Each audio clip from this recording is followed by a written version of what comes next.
Chapter 27 continued. At first I did not know what room Mr. Rochester had borne me. All was cloudy to my glazed sight. Presently I felt the reviving warmth of a fire, for summer as it was, I had become icy cold in my chamber.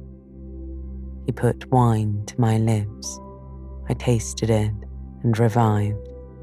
Then I ate something he offered me and was soon myself. I was in the library, sitting in his chair. He was quite near. If I could go out of life now without too sharp a pang, it would be well for me, I thought. Then I should not have to make the effort of cracking my heartstrings in rendering them from among Mr. Rochester's. I must leave him, it appears, but I do not want to leave him. I cannot leave him. How are you now, Jane? He asked. Much better, sir. I shall be well soon, I replied. Taste the wine again, Jane. I obeyed him. Then he put the glass on the table, stood before me, and looked at me attentively. Suddenly he turned away with an inarticulate exclamation full of passion, emotion of some kind. He walked fast through the room and came back. He stooped towards me as if to kiss me, but I remembered caresses were now forbidden. I turned my face away and put his aside. What? How is this? He said hastily. I know. You won't kiss the husband of Bertha Mason. You consider my arms filled and my embraces appropriated. At any rate, there is neither room nor claim for me, sir. Why, Jane? I will spare you the trouble of much talking. I will answer for you. Because I have a wife already, you would reply. I guessed rightly? Yes. If you think so, you must have a strange opinion of me. You must regard me as a plotting profligate, a base and low rake who has been stimulating disinterested love in order to draw you into a snare deliberately laid and strip you of honor and rob you of self-respect. What do you say to that? So you can say nothing. In the first place, you are faint still and have enough to do to draw your breath. In the second place, you cannot yet accustom yourself to accuse and revile me. Besides, the floodgates of tears are opened. They would rush out if you spoke much. And you have no desire to expostulate, to upbraid, to make a scene. You are thinking how to act. Talking you consider is of no use. I know you. I'm on my guard. Sir, I do not wish to act against you, I said, and my unsteady voice warned me to curtail my sentence.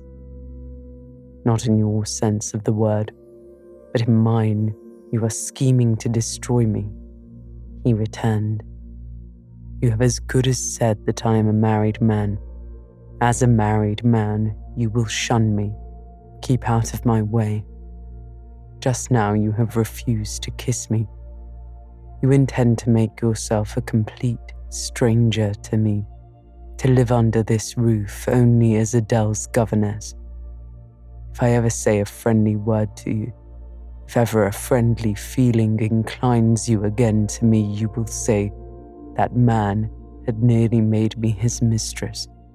I must be ice and rock to him, and ice and rock you will accordingly become. I cleared and steadied my voice to reply. All is changed about me, sir. I must change too. There is no doubt of that. and to avoid fluctuations of feeling and continual combats with recollections and associations, there is only one way. Adele must have a new governess, sir. Oh, Adele will go to school. I have settled that already. Nor do I mean to torment you with the hideous associations and recollections of Thornfield Hall, this accursed place, this tent of Atchin, this insolent vault, offering the ghastliness of living death to the light of the open sky, this narrow stone hall with its one real fiend, worse than a legion of such as we imagine. Jane, you shall not stay here, nor will I. I was wrong to ever bring you to Thornfield Hall, knowing as I did how it was haunted. I charged them to conceal from you, before I ever saw you, all knowledge of the curse of the place, merely because I feared Adele would never have a governess to stay if she knew with what inmate she was housed. And my plans would not permit me to remove the madwoman elsewhere, though I possess an old house, Ferndean Manor, even more retired and hidden than this, where I could have lodged her safely enough, had not a scruple about the unhealthiness of the situation, in the heart of a wood, made my conscience recoil from the arrangement. Probably those damp walls would have soon eased me of her charge, but to each villain his own vice, and mine is not a tendency to indirect assassination, even of what I most hate. Concealing the madwoman's neighborhood from you, however, was something like covering a child with a cloak and laying it down near an upas tree. That demon's vicinage is poisoned, and always was. But I'll shut up Thornfield Hall. I'll nail up the front door and board the lower windows. I'll give Mrs. Poole 200 a year to live here with my wife, as you term that fearful hag. Grace will do much more for money, and she shall have her son, the keeper at Grimsby Retreat, to bear her company, and be at hand to give her aid in the paroxysms, and my wife is prompted by her familiar to burn people in their beds at night, to stab them, to bite their flesh from their bones, and so on. Sir, I interrupted him, you are inexorable for that unfortunate lady. You speak of her with hate, with vindictive antipathy. It is cruel. She cannot help being mad. Jane, my little darling, so I will call you, for so you are. You don't know what you're talking about. You misjudge me again. It is not because she is mad I hate her. If you were mad, do you think I should hate you? I do indeed, sir. Then you are mistaken. You know nothing about me, and nothing about the sort of love for which I'm capable. Every atom of your flesh is as dear to me as my own. In pain and sickness, it would still be dear. Your mind is my treasure, and if it were broken, it would be my treasure still. If you raved, my arms should confine you, and not a strait waistcoat. Your grasp, even in fury, would have a charm for me. If you flew at me as wildly as that woman did this morning, I should receive you in an embrace, at least as fond as it would be restrictive. I should not shrink from you with disgust as I did from her. In your quiet moments, you should have no watcher and no nurse but me. I could hang over you with untiring tenderness, though you gave me no smile in return, and never weary of gazing into your eyes, though they had no longer a ray of recognition for me. Why do I follow that train of ideas? I was talking of removing you from Thornfield. All you know is prepared for prompt departure. Tomorrow you shall go. I only ask you to endure one more night under this roof, Jane, and then farewell to its miseries and terrors forever. I have a place to repair to, which will be a secure sanctuary from hateful reminiscences, from unwelcome intrusion, even from falsehood and slander. And take Adele with you, sir, I interrupted. She'll be a companion for you. What do you mean, Jane? I told you I would send Adele to school. What do I want with a child for a companion? Not my own child, a French dancer's child. Why do you importune me about her? I say, why do you assign Adele to me for a companion? You spoke of a retirement, sir. Retirement and solitude are dull. Too dull for you. Solitude? Solitude? He reiterated with irritation. I see I must come to an explanation. I don't know what sphinx-like expression is forming in your countenance. You are to share my solitude. Do you understand? I shook my head. It required a degree of courage, excited as he was becoming, even to risk that mute sign of dissent. He'd been walking fast about the room, and he stopped, as if suddenly rooted to one spot. He looked at me long and hard. I turned my eyes from him, fixed them on the fire, and tried to assume and maintain a quiet, collected aspect. Now for the hitch in Jane's character, he said at last, speaking more calmly than from his look I had expected him to speak. The reel of silk has run smoothly enough so far, but I always knew there would come a knot and a puzzle. Here it is. Now for vexation and exasperation and endless trouble. By God, I long to exert a fraction of Samson's strength and break the entanglement like tow. He recommenced his walk, but soon again stopped, and this time just before me. Jane, will you hear reason? His voice was hoarse, his look that of a man who is just about to burst an insufferable bond and plunge headlong into wild license. I saw that in another moment, and with one impetus of frenzy more, I should be able to do nothing with him. The present, the passing second of time was all I had in which to control and restrain him. A movement of repulsion, flight, fear would have sealed my doom and his. But I was not afraid, not in the least. I felt an inward power, a sense of influence which supported me. The crisis was perilous, but not without its charm. I took hold of his clenched hand, loosened the contorted fingers, and said to him soothingly, "Sit down.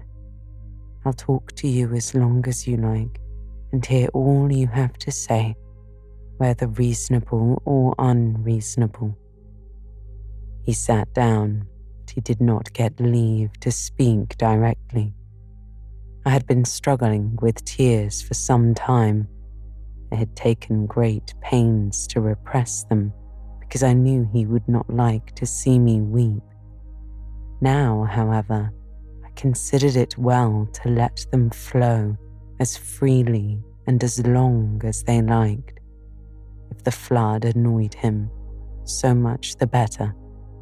So I gave way and cried heartily. Soon I heard him earnestly entreating me to be composed.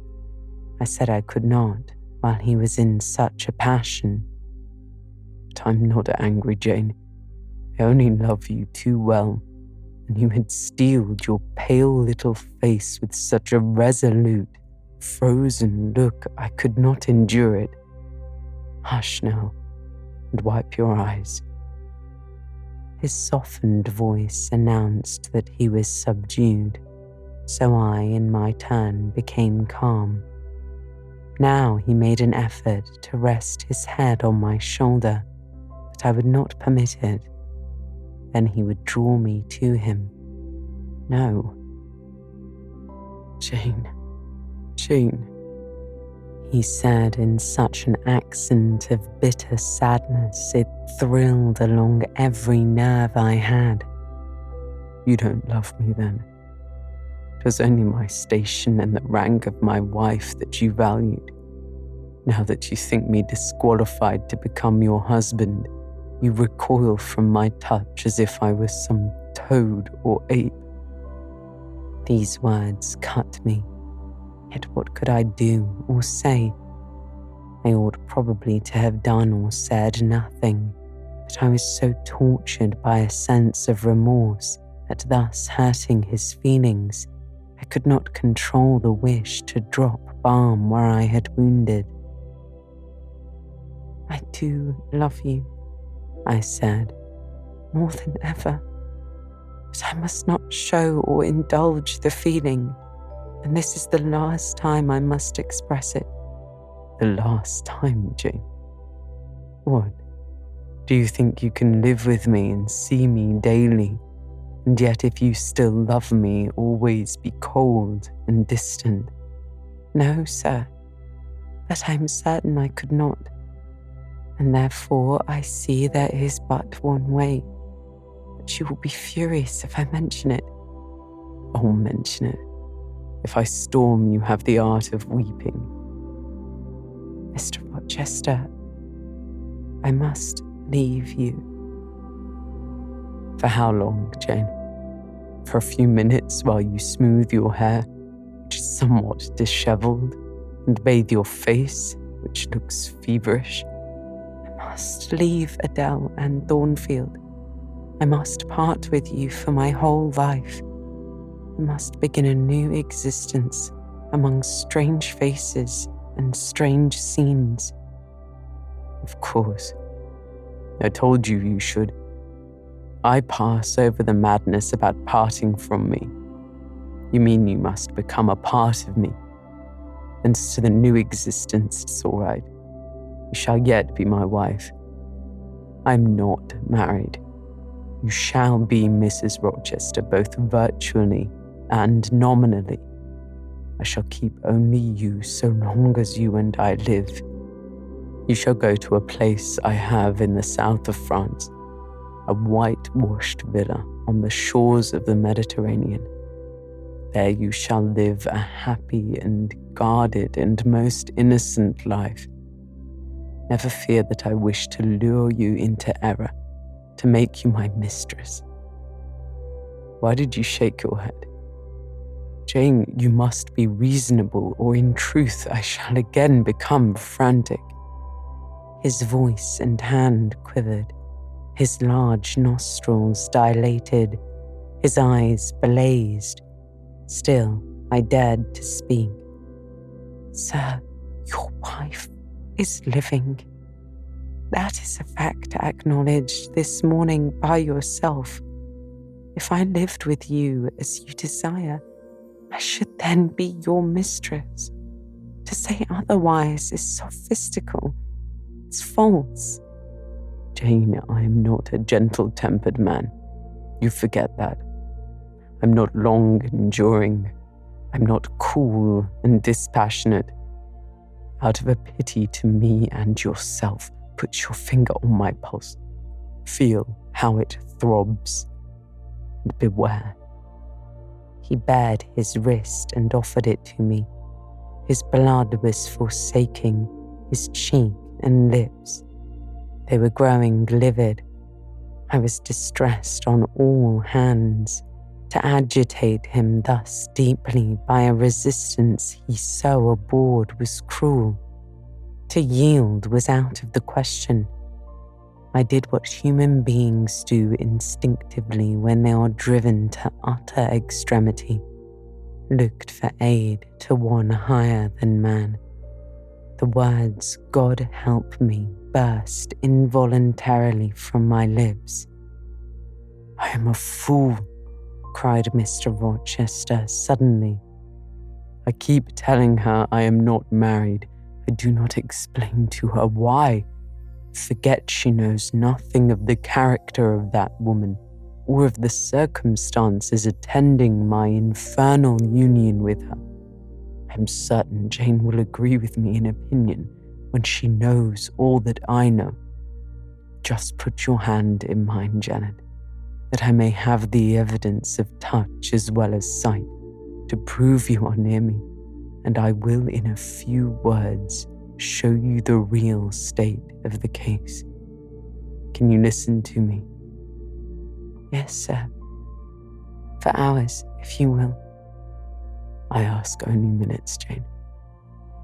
Did you ever hear or know that I was not the eldest son of my house, that I once had a brother older than I?" "I remember Mrs. Fairfax told me so once." "Did you ever hear that my father was an avaricious, grasping man?" "I have understood something to that effect." "Well, Jane, being so, it was his resolution to keep the property together. He could not bear the idea of dividing his estate and leaving me a fair portion. All he resolved should go to my brother, Roland, yet as little as he could endure that a son of his should be a poor man. I must be provided for by a wealthy marriage. He sought me a partner betimes. Mr. Mason, a West India planter and merchant, was his old acquaintance. He was certain his possessions were real and vast. He made inquiries. Mr. Mason, he found, had a son and a daughter. He learnt from him that he could and would give the latter a fortune of £30,000. That sufficed. When I left college, I was sent out to Jamaica to espouse a bride already courted for me. My father said nothing about her money, but he told me Miss Mason was the boast of Spanish Town for her beauty. This was no lie.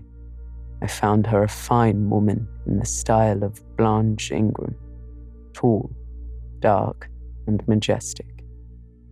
Her family wished to secure me, and so did she. They showed her to me in parties, splendidly dressed. I seldom saw her alone and had very little private conversation with her. She flattered me, lavishly displayed for my pleasure her charms and accomplishments. All the men in her circle seemed to admire her and envy me. I was dazzled, stimulated.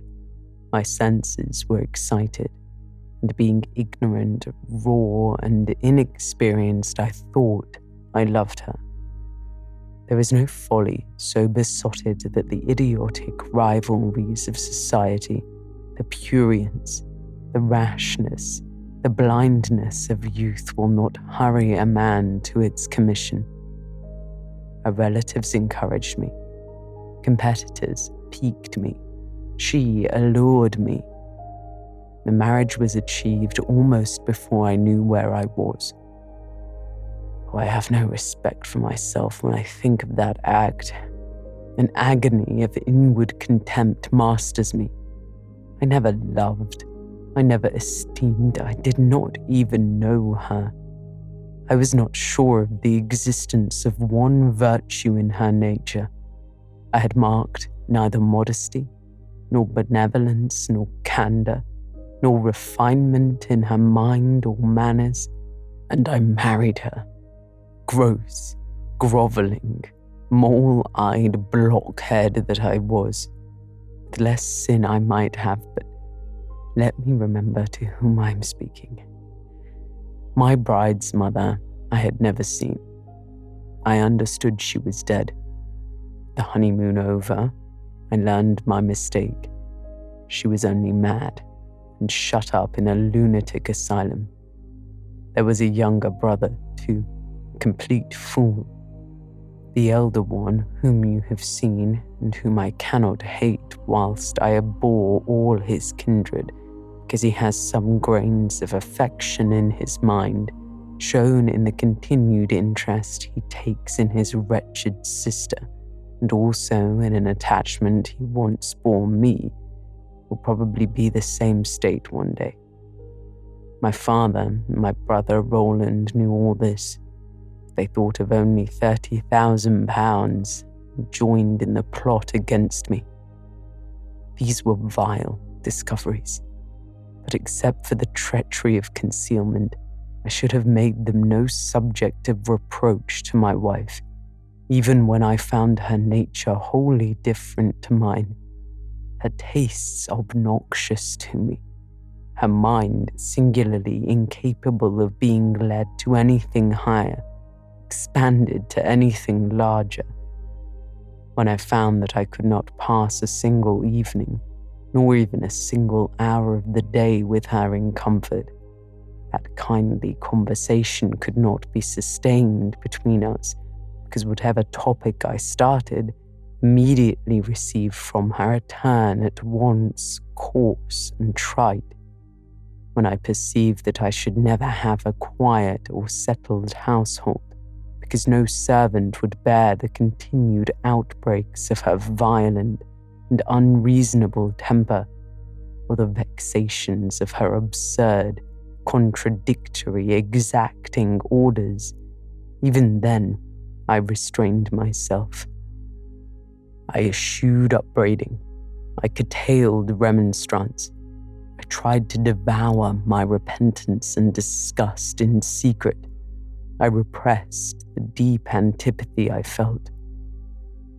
Jane, I will not trouble you with abominable details. Some strong words shall express what I have to say. I lived with that woman upstairs 4 years, and before that time she had tried me indeed. Her character ripened and developed with frightful rapidity.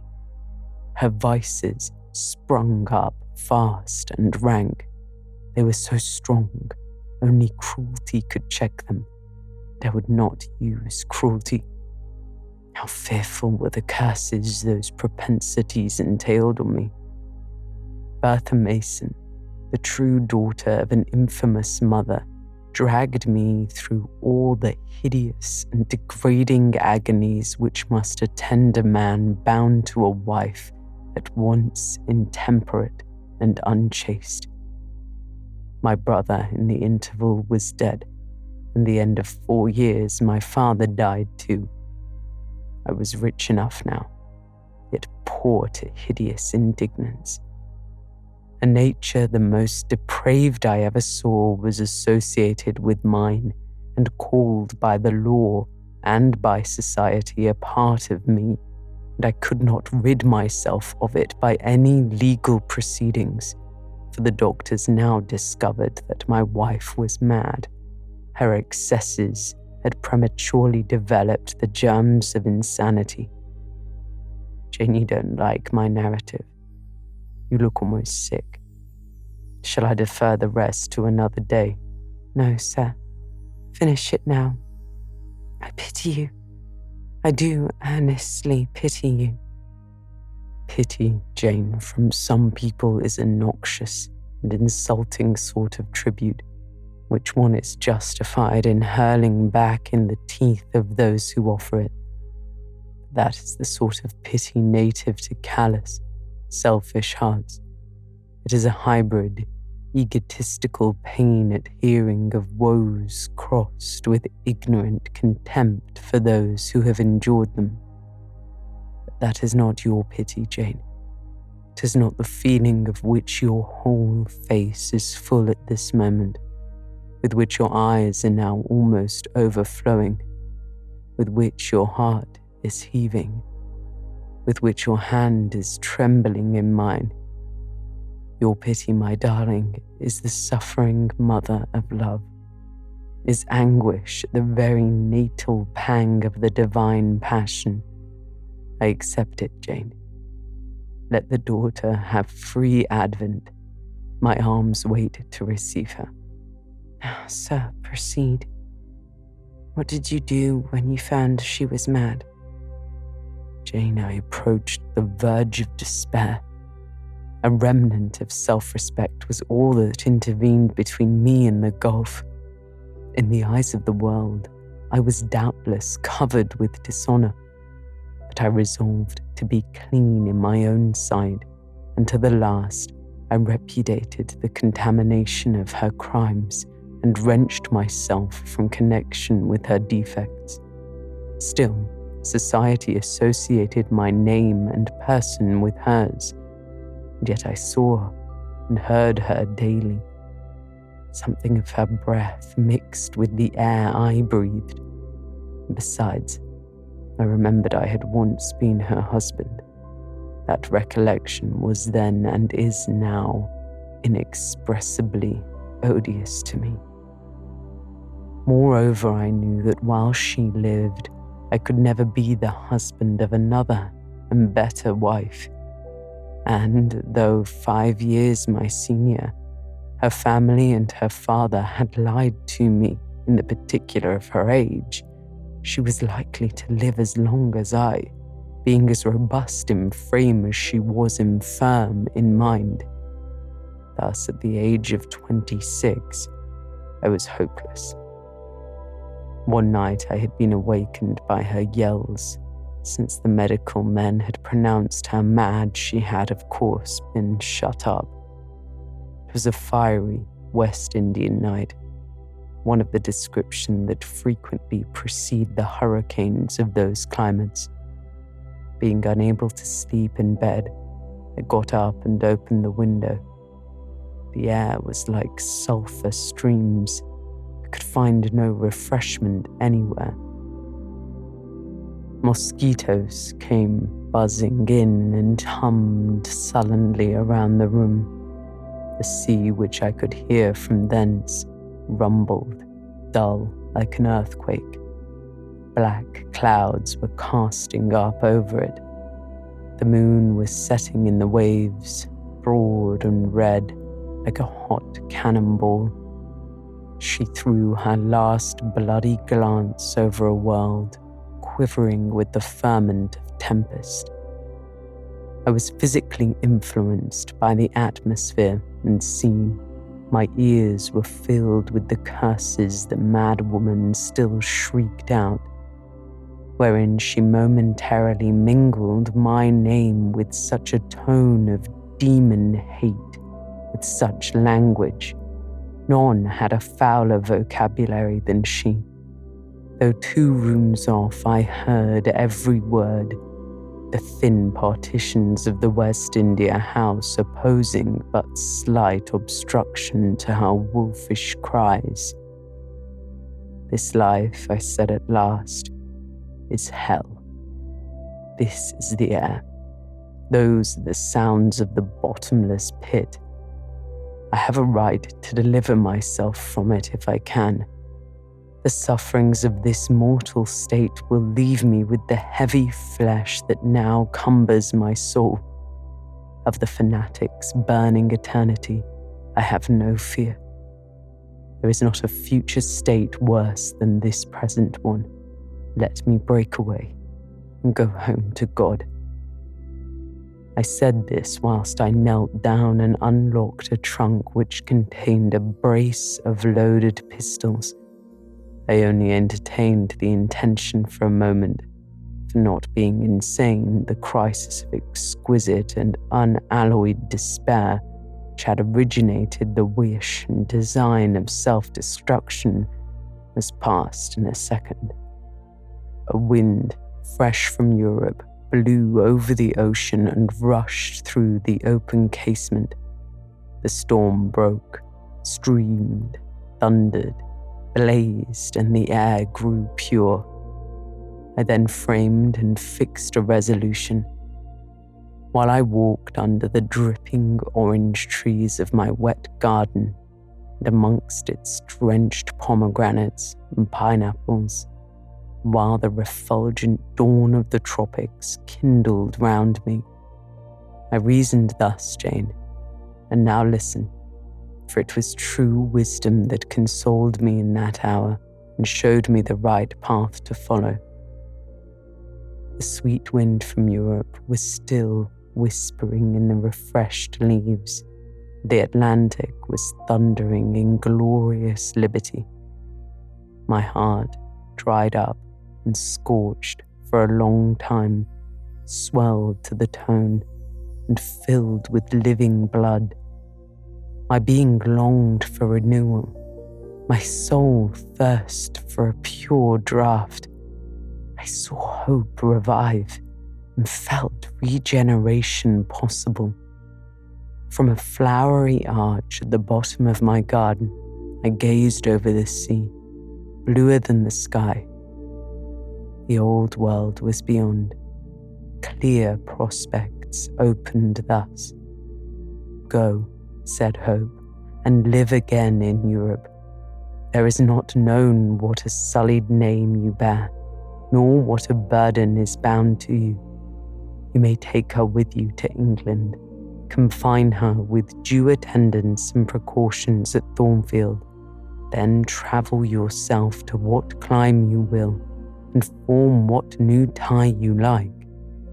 That woman who has so abused your long suffering, so sullied your name, so outraged your honor, so blighted your youth is not your wife, nor are you her husband. See that she is cared for as condition demands, and you have done all that God and humanity require of you. Let her identity, her connection with yourself, be buried in oblivion. You are bound to impart them to the living being. Place her in safety and comfort. Shelter her degradation with secrecy and leave her. I acted precisely on this suggestion. My father and brother had not made my marriage known to their acquaintance because, in the very first letter I wrote to apprise them of the union, having already begun to experience extreme disgust of its consequences, and from the family character and constitution, seeing a hideous future opening to me, I added an urgent charge to keep it secret. And very soon the infamous conduct of the wife my father had selected for me was such to make him blush to own her as his daughter-in-law. Far from desiring to publish the connection, he became as anxious to conceal it as myself. To England, then, I conveyed her. A fearful voyage I had with such a monster in the vessel. Glad was I when I at last got her to Thornfield and saw her safely lodged in that third-story room, of whose inner secret cabinet she has now for 10 years made a den, a goblin's cell. I had some trouble in finding an attendant for her, as it was necessary to select one whose fidelity dependence could be placed, for her ravings would inevitably betray my secret. Besides, she had lucid intervals of days, sometimes weeks, which she filled up with the abuse at me. At last I hired Grace Poole from the Grimsby retreat. She and the surgeon, Carter, who dressed Mason's wounds that night he was stabbed, are the only two I have ever admitted to my confidence. Mrs. Fairfax may indeed have suspected something, but she could have gained no precise knowledge as to facts. Grace has on the whole proved a good keeper, though owing partly to fault of her own, of which it appears nothing can cure her, and which is incident to her harassing profession, her vigilance has been more than once lulled and baffled. The mad woman is both cunning and malignant.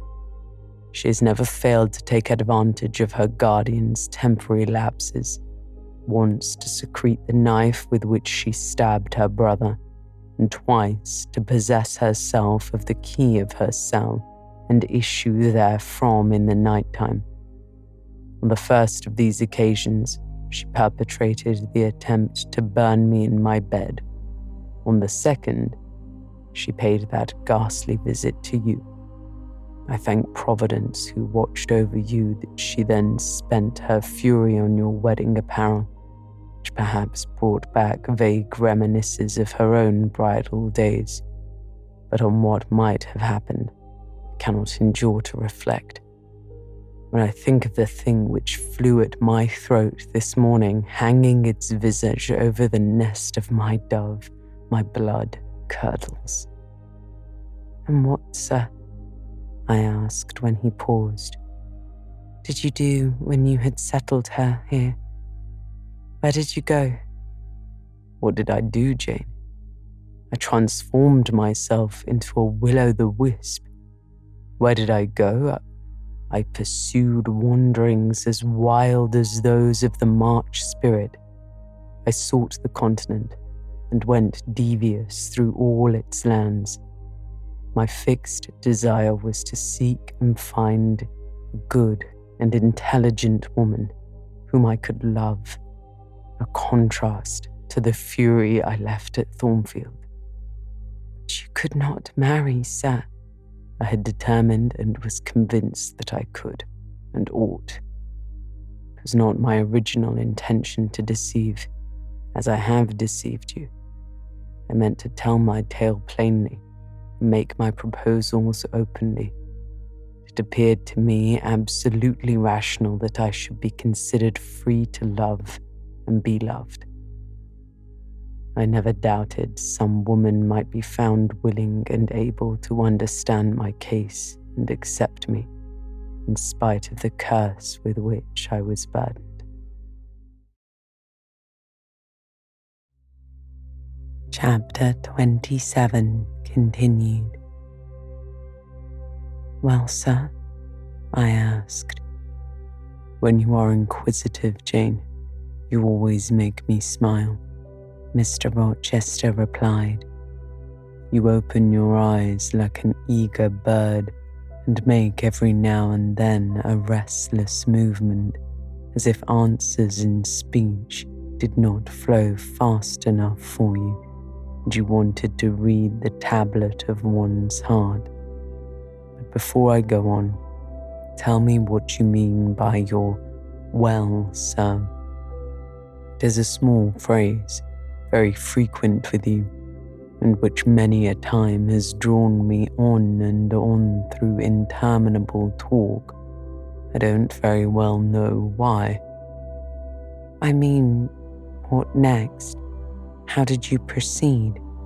What came of such an event? I asked. Precisely, he replied. And what do you wish to know now? Whether you found anyone you liked, whether you asked her to marry you, and what she said. I can tell you whether I found anyone I liked, and whether I asked her to marry me. But what she said is yet to be recorded in the book of fate. For 10 long years I roved about, first living in one capital, then another. Sometimes in St. Petersburg, oftener in Paris, occasionally in Rome, Naples, and Florence. Provided with plenty of money and the passport of an old name, I could choose my own society. No circles were closed against me. I sought my ideal of a woman amongst English ladies, French and German countesses, and Italian signoras. I could not find her. Sometimes for a fleeting moment I thought I caught a glance, heard a tone, beheld a form which announced the realization of my dream, but I was presently undeceived. You are not to suppose that I desired perfection, either of mind or person. I longed only for what suited me, for the antipodes of my wife, and I longed vainly. Amongst them all I found not one whom I had been ever so free. I warned as I was of the risks, the horrors, the loathings of incongruous unions, would have asked to marry me. Disappointment made me reckless. I tried dissipation, never debauchery. That I hated and hate. Any enjoyment that bordered on riot seemed to approach me to her and her vices, and I eschewed it. Yet I could not live alone, so I tried the companionship of mistresses. The first I chose was Céline Varennes, another of those steps which make a man spurn himself when he recoils them. You already know what she was and how my liaison with her terminated. She had two successors, an Italian, Giacinta, and a German, Clara, both considered singularly handsome. What was their beauty to me in a few weeks? Giacinta was unprincipled and violent. I tired of her in 3 months. Clara was honest and quiet but heavy, mindless and unimpressible, not one whit to my taste. I was glad to give her a sufficient sum to set her up in a good line of business and to so get decently rid of her. But Jane, I see by your face you are not forming a very favourable opinion of me just now. You think me an unfeeling, loose-principled rake, don't you? I don't like you so well as I have done sometimes, indeed, sir. Did it not seem to you in the least wrong to live that way, first with one mistress and then another? You talk of it as mere matter of course. It was with me, and I did not like it. It was a grovelling fashion of existence. I should never like to return to it. I now hate the recollection of the time I passed with Céline, Giacinta, and Clara. I felt the truth of these words, and I drew from them the certain inference that if I were so far to forget myself and all the teaching that had ever been instilled into me, as under any pretext, with any justification, through any temptation, to become the successor of those poor girls, he would one day regard me with the same feeling which now in his mind desecrated their memory. I did not give utterance to this conviction. It was enough to feel it. I impressed it on my heart that it might remain there to serve me as aid in the time of trial. Now, Jane, why don't you say well, sir? Mr. Rochester continued. I have not done. You are looking grave. You disapprove of me still, I see. But let me come to the point. Last January, rid of all mistresses, in harsh, bitter frame of mind, the result of a useless, roving, lonely life, corroded with disappointment, sourly disposed against all men and especially against all womankind, for I begin to regard the notion of an intellectual, faithful, loving woman as a mere dream. Recalled by business, I came back to England. On a frosty winter afternoon, I rode in sight of Thornfield Hall, abhorred the spot.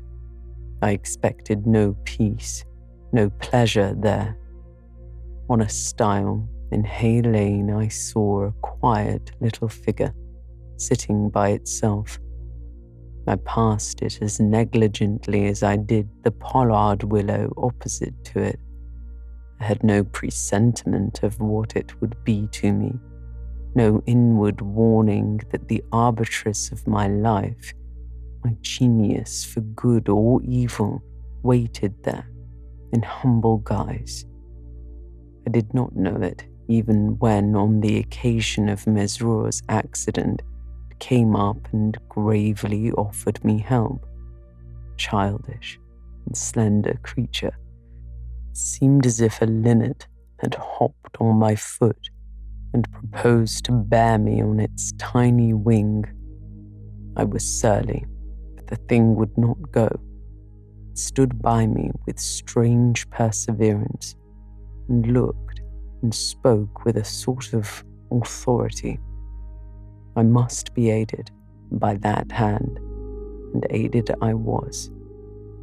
When once I had pressed the frail shoulder, something new, a fresh sap and sense stole into my frame.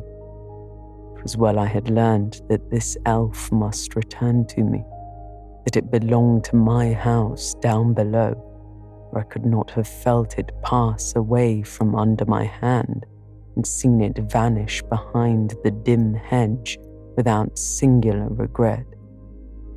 I heard you come home that night, Jane, though probably you were not aware that I thought of you, nor watched for you. The next day I observed you, myself unseen, for half an hour while you played with Adele in the gallery. It was a snowy day, I recollect, and you could not go out of doors. I was in my room. The door was ajar. I could both listen and watch. Adele claimed your outward attention for a while, yet I fancied your thoughts were elsewhere. But you were very patient with her, my little Jane. You talked to her and amused her a long time. When at last she left you, you lapsed at once into a deep reverie. You betook yourself slowly to pace the gallery. Now and then, in passing a casement, you glanced out at the thick falling snow. You listened to the sobbing wind, and again you paced gently on and dreamed. I think those day visions were not dark. There was a pleasurable illumination in your eye occasionally, a soft excitement in your aspect, which told of no bitter, bilious, hypochondriac brooding. Your look revealed rather the sweet musings of youth when its spirit follows on willing wings the flight of hope up and on to an ideal heaven. The voice of Mrs. Fairfax speaking to a servant in the hall wakened you, and how curiously you smiled to and at yourself, Janet. There was much sense in your smile. It was very shrewd and seemed to make light of your own abstraction. It seemed to say, my fine visions are all very well, but I must not forget that they are absolutely unreal. I have a rosy sky and green flowery Eden in my brain, but without, I'm perfectly aware, lies at my feet a rough tract to travel, and around me gather black tempests to encounter. You ran downstairs and demanded of Mrs. Fairfax some occupation, the weekly house accounts to make up, or something of that sort, I think it was. I was vexed with you for getting out of my sight. Impatiently I waited for evening, when I might summon you to my presence. An unusual, to me, perfectly new character, I suspected was yours. I desired to search it deeper and know it better. You entered the room with a look and air at once shy and independent. You were quaintly dressed, much as you are now. I made you talk. Ere long I found you full of strange contrasts. Your garb and manner were restricted by rule. Your air was often diffident and altogether that of one refined by nature, but absolutely unused to society, and a good deal afraid of making herself disadvantageously conspicuous by some solecism or blunder. Yet when addressed, you lifted a keen, a daring, and a glowing eye to your interlocutor's face. There was penetration and power in each glance you gave. When plied by close questions, you found ready and round answers. Very soon you seemed to get used to me. I believe you felt the existence of sympathy between you and your grim and cross master, Jane, for it was astonishing to see how quickly a certain pleasant ease tranquilized your manner. Snarl as I would, you showed no surprise, fear, or annoyance, or displeasure at my moroseness. You watched me, now and then smiled at me with a simple yet sagacious grace I cannot describe. I was at once content and stimulated with what I saw. I liked what I had seen and wished to see more. Yet for a long time I treated you distantly and sought your company rarely.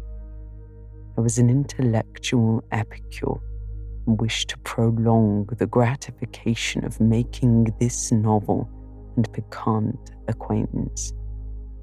Besides, I was for a while troubled with a haunting fear that if I handled the flower freely, its bloom would fade, the sweet charm of freshness would leave it. I did not know then that it was no transitory blossom, but rather the radiant resemblance of one cut in an indestructible gem. Moreover, I wished to see whether you would seek me if I shunned you, but you did not. You kept in the schoolroom as still as your own desk and easel. If by chance I met you, you passed me as soon, and with as little token of recognition as was consistent with respect.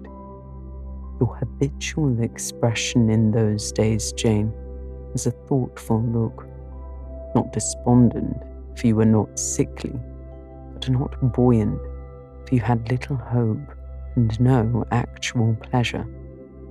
I wondered what you thought of me, or if you ever thought of me, and resolved to find this out. I resumed my notice of you. There was something glad in your glance and genial in your manner when you conversed. I saw you had a social heart. It was the silent schoolroom. It was the tedium of your life that made you mournful. I permitted myself the delight of being kind to you. Kindness stirred emotion soon. Your face became soft in expression, your tones gentle. I liked my name pronounced by your lips in grateful, happy accents. I used to enjoy a chance meeting with you, Jane, at this time. There was a curious hesitation in your manner. You glanced at me with a slight trouble, a hovering doubt. You did not know what my caprice might be, whether I was going to play the master and be stern, or the friend and be benignant. I was now too fond of you often to stimulate the first whim, and when I stretched my hand out cordially, such bloom and light and bliss rose to your young, wistful features. I had much ado often to avoid straining you then and there to my heart. Don't talk any more of those days, sir, I interrupted, furtively dashing away some tears from my eyes. His language was torture to me, for I knew what I must do, and do soon, and all these reminiscences and these revelations of his feelings only made my work more difficult. No, Jane, he returned. What necessity is there to dwell on the past when the present is so much surer, the future so much brighter? I shuddered to hear the infatuated assertion. You see now how the case stands, do you not? He continued. After a youth and manhood passed half in unutterable misery and half in dreary solitude, I have for the first time found what I can truly love. I found you. You are my sympathy, my better self, my good angel. I'm bound to you with a strong attachment. I think you good, gifted, lovely. A fervent, a solemn passion is conceived in my heart. It leans to you, draws you to my center and spring of life, wraps my existence about you, and kindling in pure, powerful flame, fuses you and me in one. It was because I felt and knew this that I resolved to marry you. Tell me that I already had a wife is empty mockery. You know now that I had but a hideous demon. I was wrong to attempt to deceive you, that I feared a stubbornness that exists in your character. I feared early instilled prejudice. I wanted to have you safe before hazarding confidences. This was cowardly.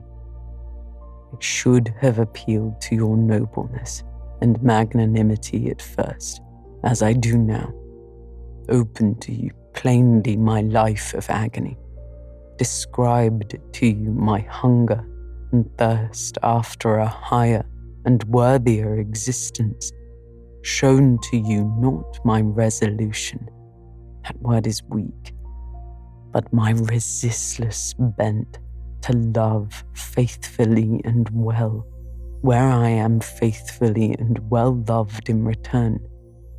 Then I should have asked you to accept my pledge of fidelity and to give me yours, Jane. Give it to me now. A pause. Why are you silent, Jane? I was experiencing an ordeal. A hand of fiery iron grasped my vitals. Terrible moment, full of struggle, blackness, burning. Not a human being that ever lived could wish to be loved better than I was loved, and him who thus loved me, I absolutely worshipped. I must renounce love and idol. One drear word comprised my intolerable duty. Depart. Jane, you understand what I want of you.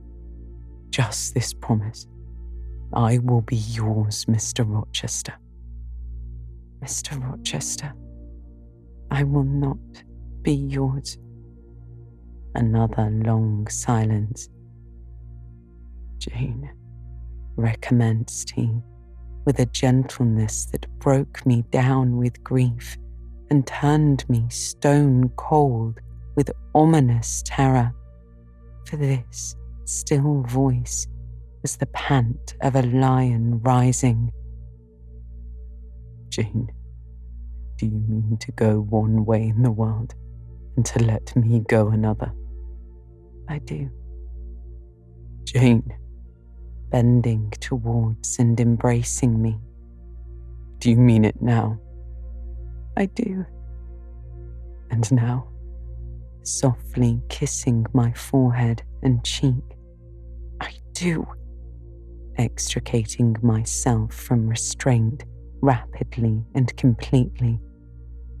Oh, Jane, This is bitter. This is wicked. It would not be wicked to love me. It would to obey you. A wild look raised his brows, crossed his features.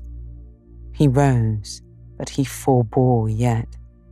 I laid my hand on the back of a chair for support. I shook, I feared, but I resolved. One instant, Jane. Give one glance to my horrible life when you are gone. All happiness will be torn away with you. What then is left? For a wife I have but the woman upstairs. As well might you refer me to some corpse in yonder churchyard. What shall I do, Jane? Where turn for a companion and for some hope? Do as I do. Trust in God and yourself. Believe in heaven. Hope to meet there again. Then you will not yield? He asked. No, I replied. Then you condemn me to live wretched and to die accursed. His voice rose. I advise you to live sinless and wish you to die tranquil.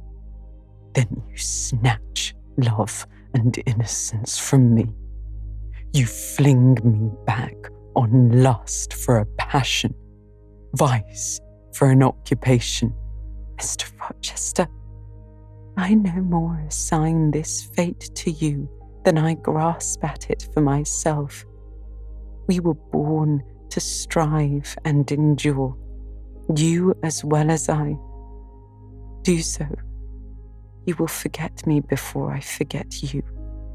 You make me a liar by such language. You sully my honour.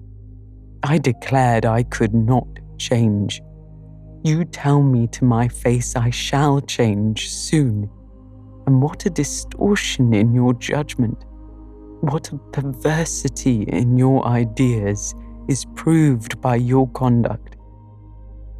Is it better to drive a fellow creature to despair than to transgress a mere human law, no man being injured by the breach? For you have neither relatives nor acquaintances whom you need to fear to offend by living with me. This was true, and while he spoke, my very conscience and reason turned traitors against me and charged me with crime in resisting him. They spoke almost as loud as feeling, and that clamoured wildly. Oh, comply, it said. Think of his misery. Think of his danger. Look at his state when left alone. Remember his headlong nature. Consider the reckless following on despair. Soothe him. Save him. Love him. Tell him you love him and will be his. Who in the world cares for you, or who will be injured by what you do? Still, indomitable was the reply. I care for myself. The more solitary, the more friendless, the more unsustained I am, the more I will respect myself. I will keep the law given by God, sanctioned by man. I will hold to the principles received by me when I was sane and not mad as I am now. Laws and principles are not for the times when there is no temptation. They are for such moments as this, when body and soul rise in mutiny against their rigour. Stringent are they, inviolate they shall be. If at my individual convenience I might break them, what would be their worth? They have a worth, so I have always believed, and if I cannot believe it now, it is because I am insane, quite insane, with my veins running fire and my heart beating faster than I can count its throbs. Preconceived opinions, foregone determinations are all I have at this hour to stand by. Therefore, I plant my foot. I did. Mr. Rochester, reading my countenance, saw I had done so.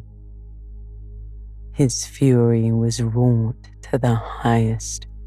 He must yield to it for a moment, whatever followed. He crossed the floor and seized my arm and grasped my wrist. He seemed to devour me with his flaming glance. Physically, I felt at the moment powerless as stubble exposed to the draught and glow of a furnace. Mentally, I still possessed my soul, and with it the certainty of ultimate safety. The soul, fortunately, has an interpreter, often an unconscious but still a truthful interpreter, in the eye. My eye rose to his, and while I looked in his fierce face, I gave an involuntary sigh. My overtaxed strength was almost exhausted. Never, he said as he ground his teeth, never was anything at once so frail and so indomitable. A mere reed she feels in my hand. I could bend her with my finger and thumb. What good would it do if I bent, if I uptore, if I crushed her? Consider that eye. Consider the resolute, wild, free thing looking out of it, defying me with more than courage, with a stern triumph. Whatever I do with its cage, I cannot get at it. The raw, beautiful creature. If I tear, if I rend the slight prison, my outrage will only let the captive loose. Conqueror I might be of the house, but the inmate would escape to heaven before I could call myself possessor of its clay dwelling place. And it is you, Spirit, with will and energy and virtue and purity, as I want. Not alone your brittle frame. Of yourself you could come with soft flight and nestle against my heart if you would. Seized against your will, you will elude the grasp like an essence. You will vanish ere I inhale your fragrance. Oh, come, Jane, come. As he said this, he released me from his clutch and looked at me. The look was far worse to resist than the frantic strain. Only an idiot, however, would have succumbed now. I had dared and baffled his fury. I must elude his sorrow. I retired to the door. You are going, Jane? I am going, sir. You are leaving me? Yes. You will not come. You will not be my comforter, my rescuer, my deep love, my wild woe, my frantic prayer are all nothing to you. What intolerable pathos was in his voice. How hard it was to reiterate firmly, I am going. Jane. Mr. Rochester. Withdraw then. I consent. But remember, you leave me here in anguish. Go up to your own room. Think over all I have said, and Jane, cast a glance on my sufferings. Think of me. He turned away. He threw himself on his face on the sofa. "Oh, Jane, my hope, my love, my life," broke in anguish from his lips. Then came a deep, strong sob.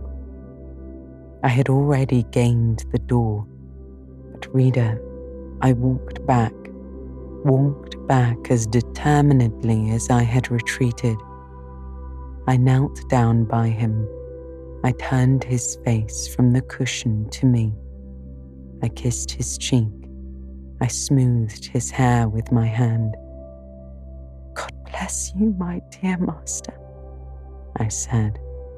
"God keep you from harm and wrong, direct you, solace you, reward you well for your past kindness to me." "Little Jane's love would have been my best reward," he answered.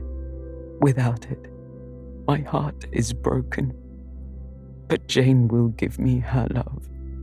Yes, nobly, generously." Up the blood rushed to his face. Forth flashed the fire from his eyes. To his feet he sprang. He held his arms out, but I evaded the embrace and at once quitted the room. Farewell was the cry of my heart as I left him. Despair added, farewell forever. That night I never thought to sleep, but a slumber fell on me as soon as I lay down in bed. I was transported in thought to scenes of childhood. I dreamt I lay in the Red Room at Gateshead, that the night was dark and my mind impressed with strange fears. The light that long ago had struck me into syncope, recalled in this vision, seemed glidingly to mount the wall and tremblingly to pause in the centre of the obscured ceiling. I lifted up my head to look. The roof resolved to clouds, high and dim. The gleam was such as the moon imparts to vapours she is about to sever. I watched her come, watched with the strangest anticipation, as though some word of doom were to be written on her disk. She broke forth as never moon yet burst from cloud. A hand first penetrated the sable folds and waved them away. Then, not a moon, but a white human form shone in the azure, inclining a glorious brow earthward. It gazed and gazed on me. It spoke to my spirit. Immeasurably distant was the tone, yet so near. It whispered in my heart, "My daughter, flee temptation." "Mother, I will." So I answered after I had waked from the trance-like dream. It was night yet, but July nights are short. Soon after midnight, dawn comes. It cannot be too early to commence the task I have to fulfill, thought I. I rose. I was dressed, for I had taken off nothing but my shoes. I knew where to find in my drawers some linen, a locket, a ring. In seeking these articles, I encountered the beads of a pearl necklace Mr. Rochester had forced me to accept a few days ago. I left that. It was not mine. It was the visionary bride's who had melted in the air. The other articles I made up in a parcel. My purse, containing 20 shillings, it was all I had, I put in my pocket. I tied on my straw bonnet, pinned my shawl, took the parcel and my slippers, which I would not put on yet, and stole from my room. "Farewell, kind Mrs. Fairfax," I whispered as I glided past her door. "Farewell, my darling Adele," I said as I glanced towards the nursery. No thought could be admitted of entering to embrace her. I had to deceive a fine ear, for aught I knew it might now be listening. I would have got past Mr. Rochester's chamber without a pause, but my heart momentarily stopped its beat at that threshold. My foot was forced to stop also. No sleep was there. The inmate was walking restlessly from wall to wall, and again he sighed while I listened. There was a heaven, a temporary heaven in this room for me, if I chose.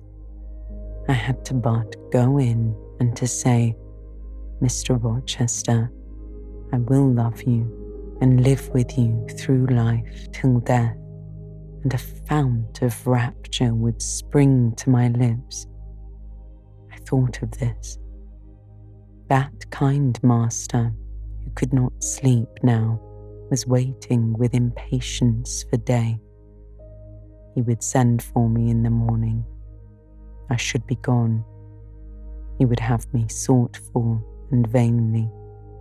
He would feel himself forsaken, his love rejected. He would suffer, perhaps grow desperate. I thought of this too. My hand moved towards the lock. I caught it back and glided on. Drearily I wound my way downstairs. I knew what I had to do and did it mechanically. I sought the key of the side door in the kitchen, sought too a phial of oil and a feather. I oiled the key and the lock. I got some water. I got some bread, for perhaps I would have to walk far, and my strength, sorely shaken of late, must not break down. All this I did without one sound. I opened the door, passed through, shut it softly. Dim dawn glimmered in the yard. The great gates were closed and locked, but a wicket in one of them was only latched. Through that I departed. It too I shut, and now I was out of Thornfield. A mile off, beyond the fields, lay a road which stretched in the contrary direction to Millcote, a road I had never travelled, but often noticed and wondered where it led. Thither I bent my steps. No reflection was to be allowed now. Not one glance was to be cast back, not even one forward. Not one thought was to be given either to the past or the future. The first was a page so heavenly sweet, so deadly sad, that to read one line of it would dissolve my courage and break down my energy. The last was an awful blank, something like the world when the deluge was gone by. I skirted fields and hedges and lanes till after sunrise. I believe it was a lovely summer morning. I know my shoes, which I had put on when I left the house, were soon wet with dew, but I looked neither to rising sun, nor smiling sky, nor wakening nature. He who is taken out to pass through a fair scene to the scaffold thinks not of the flowers that smile on his road, but of the block and axe edge, of the disseverment of bone and vein, of the grave gaping at the end, and I thought of drear flight and homeless wandering, and oh, with what agony I thought of what I left. I could not help it. I thought of him now in his room, watching the sunrise, hoping I should soon come to say I would stay with him and be his. I longed to be his. I panted to return. It was not too late. I could yet spare him the bitter pang of bereavement. As yet my flight, I was sure, was undiscovered. I could go back and be his comforter, his pride, his redeemer from misery, perhaps from ruin. Or that fear of his self-abandonment, far worse than my abandonment, how it goaded me. It was a barbed arrowhead. It tore me when I tried to extract it. It sickened me when remembrance thrust it farther in. Birds began singing in brake and copse. Birds were faithful to their mates. Birds were emblems of love. What was I? In the midst of my pain of heart and frantic effort of principle, I abhorred myself. I had no solace from self-approbation, nor even from self-respect. I had injured, wounded, left my master. I was hateful in my own eyes. Still, I could not turn, not retrace one step. God must have led me on. As to my own will or conscience, impassioned grief had trampled one and stifled the other. I was weeping wildly as I walked along my solitary way. Fast, fast I went like one delirious. A weakness, beginning inwardly, extending to the limbs, seized me, and I fell.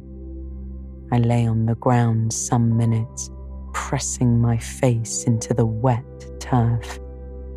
I had some fear or hope that here I should die, but I was soon up, crawling forwards on my hands and knees, and then again raised to my feet, as eager and as determined as ever to reach the road. When I got there, I was forced to sit to rest me under the hedge, and while I sat, I heard wheels and saw a coach come on. I stood up and lifted my hand. It stopped, and I asked where it was going. The driver named a place a long way off, where I was sure Mr. Rochester had no connections.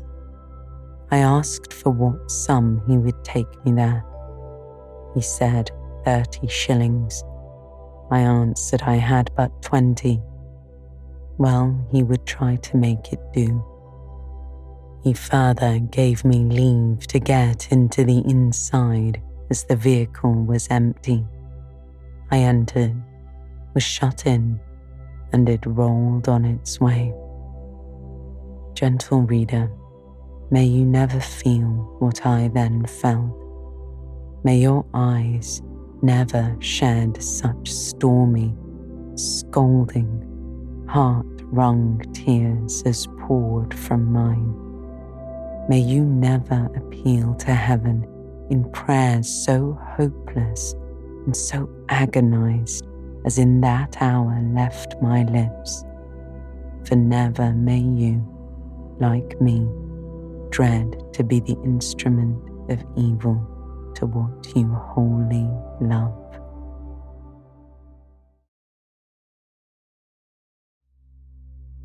Chapter 28. 2 days are past. It is a summer evening. The coachman has set me down at a place called Whitcross. He could take me no farther for the sum I had given, and I was not possessed of another shilling in the world. The coach is a mile off by this time. I'm alone. At this moment I discover that I forgot to take my parcel out of the pocket of the coach where I had placed it for safety. There it remains. There it must remain. And now I am absolutely destitute. Whitcross is no town, nor even a hamlet. 'Tis but a stone pillar set up where 4 roads meet. Whitewashed, I suppose, to be more obvious at a distance and in darkness. 4 arms spring from its summit. The nearest town to which these point is, according to the inscription, distant 10 miles, the farthest above 20. From the well-known names of these towns, I learn in what country I have lighted: a North Midlandshire, dusk with moorland, rigid with mountain. This I see. There are great moors behind and on each hand of me. There are waves of mountains far beyond, that deep valley at my feet. The population here must be thin, and I see no passengers on these roads. They stretch out east, west, north, and south, wide, broad, lonely. They are all cut in the moor, and the heather grows deep and wild to their very verge. Yet a chance traveller might pass by, and I wish no eye to see me now. Strangers would wonder what I'm doing, lingering here at the signpost, evidently objectless and lost. I might be questioned. I could give no answer but what would sound incredible and excite suspicion. Not a tie holds me to human society at this moment. Not a charm or hope calls me where my fellow creatures are. None that saw me would have a kind thought or a good wish for me. I have no relative but the universal mother, nature. I will seek her embrace and ask repose. I stuck straight to the heath. I held on to a hollow I saw deeply furrowing the brown moorside. I waded knee-deep in its dark growth. I turned with its turnings, and finding a moss-blackened granite crag in a hidden angle, I sat down under it. High banks of moor were about me. The crag protected my head. The sky was over that. Some time passed before I felt tranquil even here. I had a vague dread that wild cattle might be near, or that some sportsman or poacher might discover me. If a gust of wind swept the waste, I looked up, fearing it was the rush of a bull. If a plover whistled, I imagined it a man.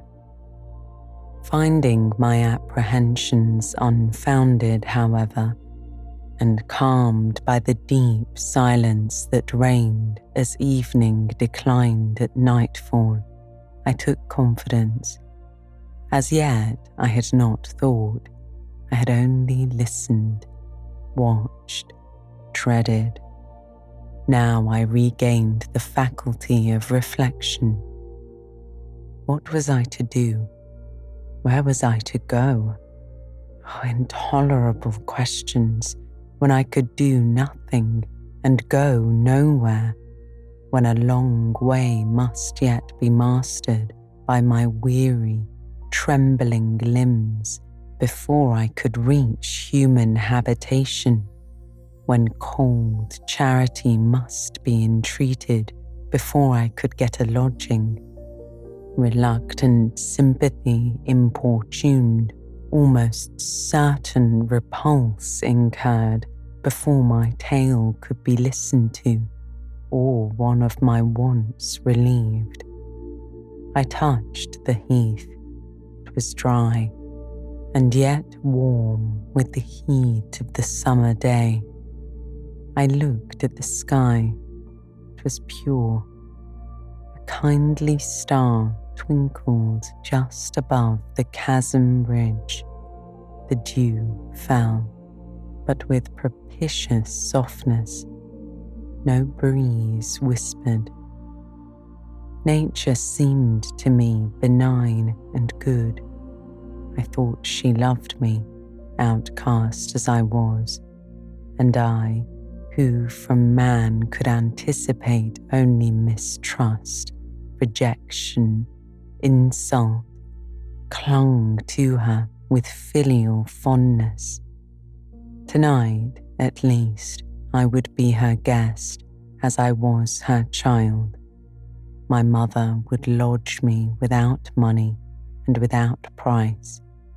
I had one morsel of bread yet, the remnant of a roll I had brought in a town we passed through at noon with a stray penny, my last coin. I saw ripe bilberries gleaming here and there like jet beads in the heath. I gathered a handful and ate them with the bread. My hunger, sharp before, was, if not satisfied, appeased by this hermit's meal. I said my evening prayers at its conclusion, and then chose my conch. Besides the crag, the heath was very deep. When I lay down, my feet were buried in it. Rising high on each side, it left only a narrow space for the night air to invade. I folded my shawl double and spread it over me for a coverlet. A low, mossy swell was my pillow. Thus lodged, I was not, at least at the commencement of the night, cold. My rest might have been blissful enough, only a sad heart broke it. It plained of its gaping wounds, its inward bleeding, its riven cords. It trembled for Mr. Rochester and his doom. It bemoaned him with bitter pity. It demanded him with ceaseless longing, and, impotent as a bird with both wings broken, it still quivered its shattered pinions in vain attempts to seek him. Worn out with this torture of thought, I rose to my knees. Night was come, and her planets were risen. A safe, still night, too serene for the companionship of fear. We know that God is everywhere, but certainly we feel his presence most when his works are on the grandest scale spread before us. And it is in the unclouded night sky where his words wheel their silent course that we read clearest his infinitude, his omnipotence, his omnipresence. I had risen to my knees to pray for Mr. Rochester. Looking up, I, with tear-dimmed eyes, saw the mighty Milky Way. Remembering what it was, What countless systems there swept space like a soft trace of light. I felt the night and strength of God. Sure as I was of his efficiency to save what he had made, convinced I grew that neither earth should perish, nor one of the souls it treasured. I turned my prayer to thanksgiving. The source of life was also the saviour of spirits. Mr. Rochester was safe. He was God's, and by God he would be guarded. I again nestled to the embrace of the hill, and ere long, in sleep, forgot sorrow. But next day, want came to me, pale and bare.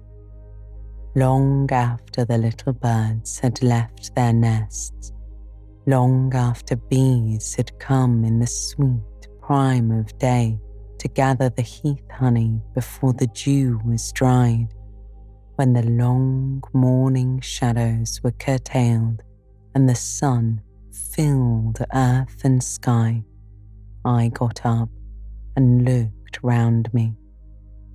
What a still, hot, perfect day. What a golden desert this spreading moor. Everywhere sunshine. I wished I could live in it and on it. I saw a lizard run over the crag.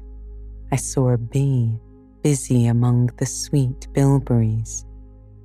I would fain at the moment have become bee or lizard, that I might have found fitting nutriment, permanent shelter here. But I was a human being, and had a human being's wants. I must not linger where there was nothing to supply them. I rose. I looked back at the bed I had left, hopeless of the future. I wished but for this, that my Maker had that night thought good to require my soul of me while I slept, and that this weary frame, absolved by death from further conflict with fate, had now but to decay quietly and mingle in peace with the soil of this wilderness. Life, however, was yet in my possession, with all its requirements and pains and responsibilities. The burden must be carried, the want provided for, the suffering endured, the responsibility fulfilled. I set out. Whitcross regained, I followed a road which led from the sun, now fervent and high. By no other circumstances had I will to decide my choice.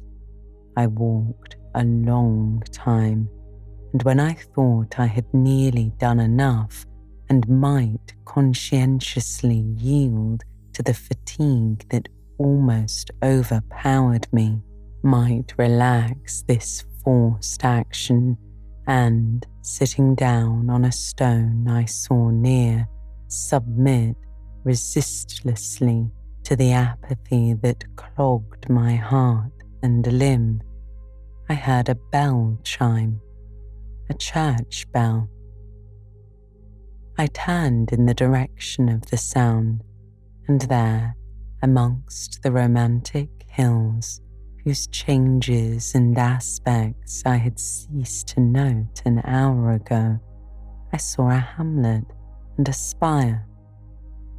All the valley at my right hand was full of pasture fields and cornfields and wood, and a glittering stream ran zigzag through the varied shades of green, the mellowing grain, the sombre woodland, the clear and sunny lea. Recalled by the rumbling of wheels to the road before me, I saw a heavily laden wagon labouring up the hill, and not far beyond were 2 cows and their driver. Human life and human labour were near. I must struggle on, strive to live and bend to toil like the rest. About 2 p.m, I entered the village. At the bottom of one of its streets, there was a little shop with some cakes of bread in the window. I coveted a cake of bread. With that refreshment, I could perhaps regain a degree of energy.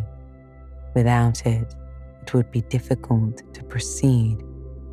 The wish to have some strength and some vigour returned to me as soon as I was amongst my fellow beings. I felt it would be degrading to faint with hunger on the causeway of a hamlet. Had I nothing about me I could offer in exchange for one of those rolls? I considered. I had a small silk handkerchief tied around my throat. I had my gloves. I could hardly tell how men and women in extremities of destitution proceeded. I did not know whether either of these articles would be accepted. Probably they would not, but I must try. I entered the shop. A woman was there. Seeing a respectably dressed person, a lady as she supposed, she came forward with civility. How could she serve me? I was seized with shame. My tongue would not utter the request I had proposed. I dared not offer her the half-worn gloves, the creased handkerchief. Besides, I felt it would be absurd. I only begged permission to sit down a moment, as I was tired. Disappointed in the expectation of a customer, she coolly acceded me in my request. She pointed to a seat. I sank into it. I felt sorely urged to weep, but conscious how unreasonable such a manifestation would be, I restrained it. Soon I asked her if there were any dressmakers or plain workswomen in the village. Yes, 2 or 3, she answered, quite as many as there were employment for. I reflected. I was driven to the point now. I was brought face to face with necessity. I stood in the position of one without a resource, without a friend, without a coin. I must do something. What? I must apply somewhere. Where? Did she know of any place in the neighbourhood where a servant was wanted? Nay, she couldn't say. What was the chief trade in this place? What did most of the people do? Some were farm labourers. A good deal worked at Mr. Oliver's needle factory and at the foundry. Did Mr. Oliver employ women? Nay, it was men's work. And what do the women do? I asked. I know not, was the answer. Some does one thing and some the other. Poor folk must get on as they can. She seemed to be tired of my questions, and indeed, what claim had I to importune her? A neighbour or two came in. My chair was evidently wanted. I took leave. I passed up the street, looking as I went at all the homes to the right hand and to the left, but I could discover no pretext, nor see an inducement to enter any. I rambled round the hamlet. going sometimes to a little distance and returning again for an hour or more. Much exhausted and suffering greatly now for want of food, I turned aside into a lane and sat down under the hedge. Ere many minutes had elapsed, I was again on my feet, however, and again searching something, a resource, or at least an informant. A pretty little house stood at the top of the lane, with a garden before it, exquisitely neat and brilliantly blooming. I stopped at it. What business had I to approach the white door or touch the glittering knocker? In what way could it possibly be the interest of the inhabitants of that dwelling to serve me? Yet I drew near and knocked. A mild-looking, cleanly attired young woman opened the door. In such a voice as might be expected from a hopeless heart and fainting frame, a voice wretchedly low and faltering, I asked if a servant was wanted here. "No," said she, "we do not keep a servant. Can you tell me where I could get employment of any kind?" I continued. "I am a stranger, without acquaintance in this place. I want some work, no matter what." But it was not her business to think for me or to seek a place for me. Besides, in her eyes, how doubtful must have appeared my character, position, tale. She shook her head. She was sorry she could give me no information, and the white door closed, quite gently and civilly. But it shut me out. If she had held it open a little longer, I believe I could have begged a piece of bread, for I was now brought low. I could not bear to return to the sordid village, where, besides, no prospect of aid was visible. I should have longed rather to deviate to a wood I saw not far off, which appeared in its thick shade to offer inviting shelter. But I was so sick, so weak, so gnawed with nature's cravings. Instinct kept me roaming around abodes where there was a chance of food. Solitude would be no solitude, rest no rest, while the vulture hunger thus sank, beak and talons in my side. I drew near houses. I left them and came back again, and again I wandered away, always repelled by the consciousness of having no claim to ask, no right to expect interest in my isolated lot. Meantime, the afternoon advanced, while I thus wandered about like a lost and starving dog. In crossing a field, I saw the church spire before me. I hastened towards it. Near the churchyard, and in the middle of a garden, stood a well-built, though small house, which I had no doubt was the parsonage.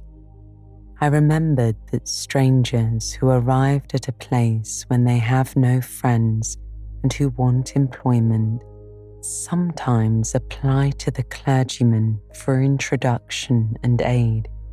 It is the clergyman's function to help, at least with advice, those who wish to help themselves. I seem to have something like a right to seek counsel here. Renewing then my courage and gathering my feeble remains of strength, I pushed on.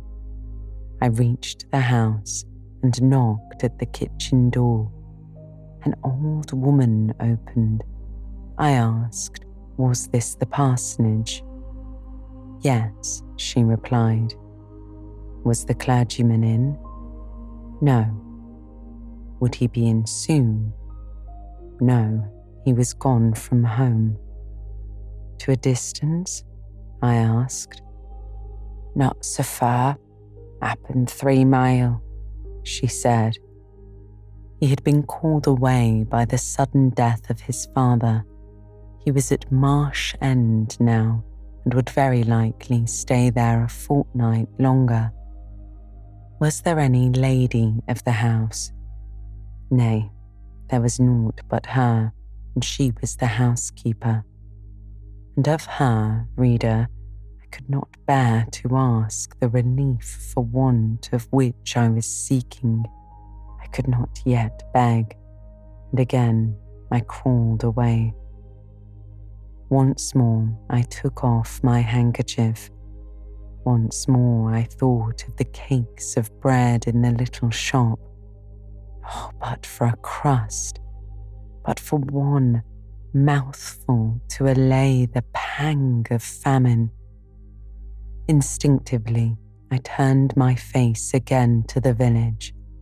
I found the shop again, and I went in. And though others were there besides the woman, I ventured the request. Would she give me a roll for this handkerchief? She looked at me with evident suspicion. Nay, she never sold stuff in that way. Almost desperate, I asked for half a cake. She again refused. How could she tell where I had got the handkerchief? Would she take my gloves? No. What would she do with them? Reader, it is not pleasant to dwell on these details. Some say there is enjoyment in looking back to painful experience past. But at this day, I can scarcely bear to review the times to which I allude. The moral degradation blended with the physical suffering formed too distressing a recollection ever to be willingly dwelt on. I blamed none of those who repulsed me. I felt it was what was to be expected and what could not be helped. An ordinary beggar is frequently an object of suspicion, a well-dressed beggar inevitably so. To be sure, what I begged was employment, but whose business was it to provide me with employment? Not certainly that of persons who saw me then for the first time and who knew nothing about my character. And as to the woman who would not take my handkerchief in exchange for her bread, why, she was right. If the offer appeared to her sinister or the exchange unprofitable. Let me condense now. I'm sick of the subject. A little before dark, I passed a farmhouse, at the open door of which the farmer was sitting, eating his supper of bread and cheese. I stopped and said, "Will you give me a piece of bread? For I am very hungry." He cast on me a glance of surprise, but without answering, he cut a thick slice from his loaf and gave it to me. I imagine he did not think I was a beggar, but only an eccentric sort of lady who had taken a fancy to his brown loaf. As soon as I was out of sight of his house, I sat down and ate it. I could not hope to get a lodging under a roof and sought it in the wood I have before alluded to. But my night was wretched and my rest broken. The ground was damp, the air cold. Besides, intruders passed near me more than once, and I had again and again to change my quarters. No sense of safety or tranquility befriended me. Towards morning, it rained. The whole of the following day was wet. Do not ask me, reader, to give a minute account of that day. As before, I sought work. As before, I was repulsed. As before, I starved, but once did food pass my lips. At the door of a cottage, I saw a little girl about to throw a mess of cold porridge into a pig trough. "Will you give me that?" I asked. She stared at me. "Mother," she said, "there is a woman who wants me to give her this porridge." "Well, lass," replied a voice within, "give it to her if she's a beggar. The pig doesn't want it." The girl emptied the stiffened mould into my hand, and I devoured it ravenously. As the wet twilight deepened, I stopped in a solitary bridle path, which I had been pursuing an hour or more. "My strength is quite failing me," I said in a soliloquy. "I feel I cannot go much farther. Shall I be an outcast again this night, while the rain descends so? Must I lay my head on the cold, drenched ground? I fear I cannot do otherwise, for who will receive me? But it will be very dreadful with this feeling of hunger, faintness, chill, and this sense of desolation, this total prostration of hope. In all likelihood, though, I should die before morning. And why cannot I reconcile myself to the prospect of death? Why do I struggle to retain a valueless life?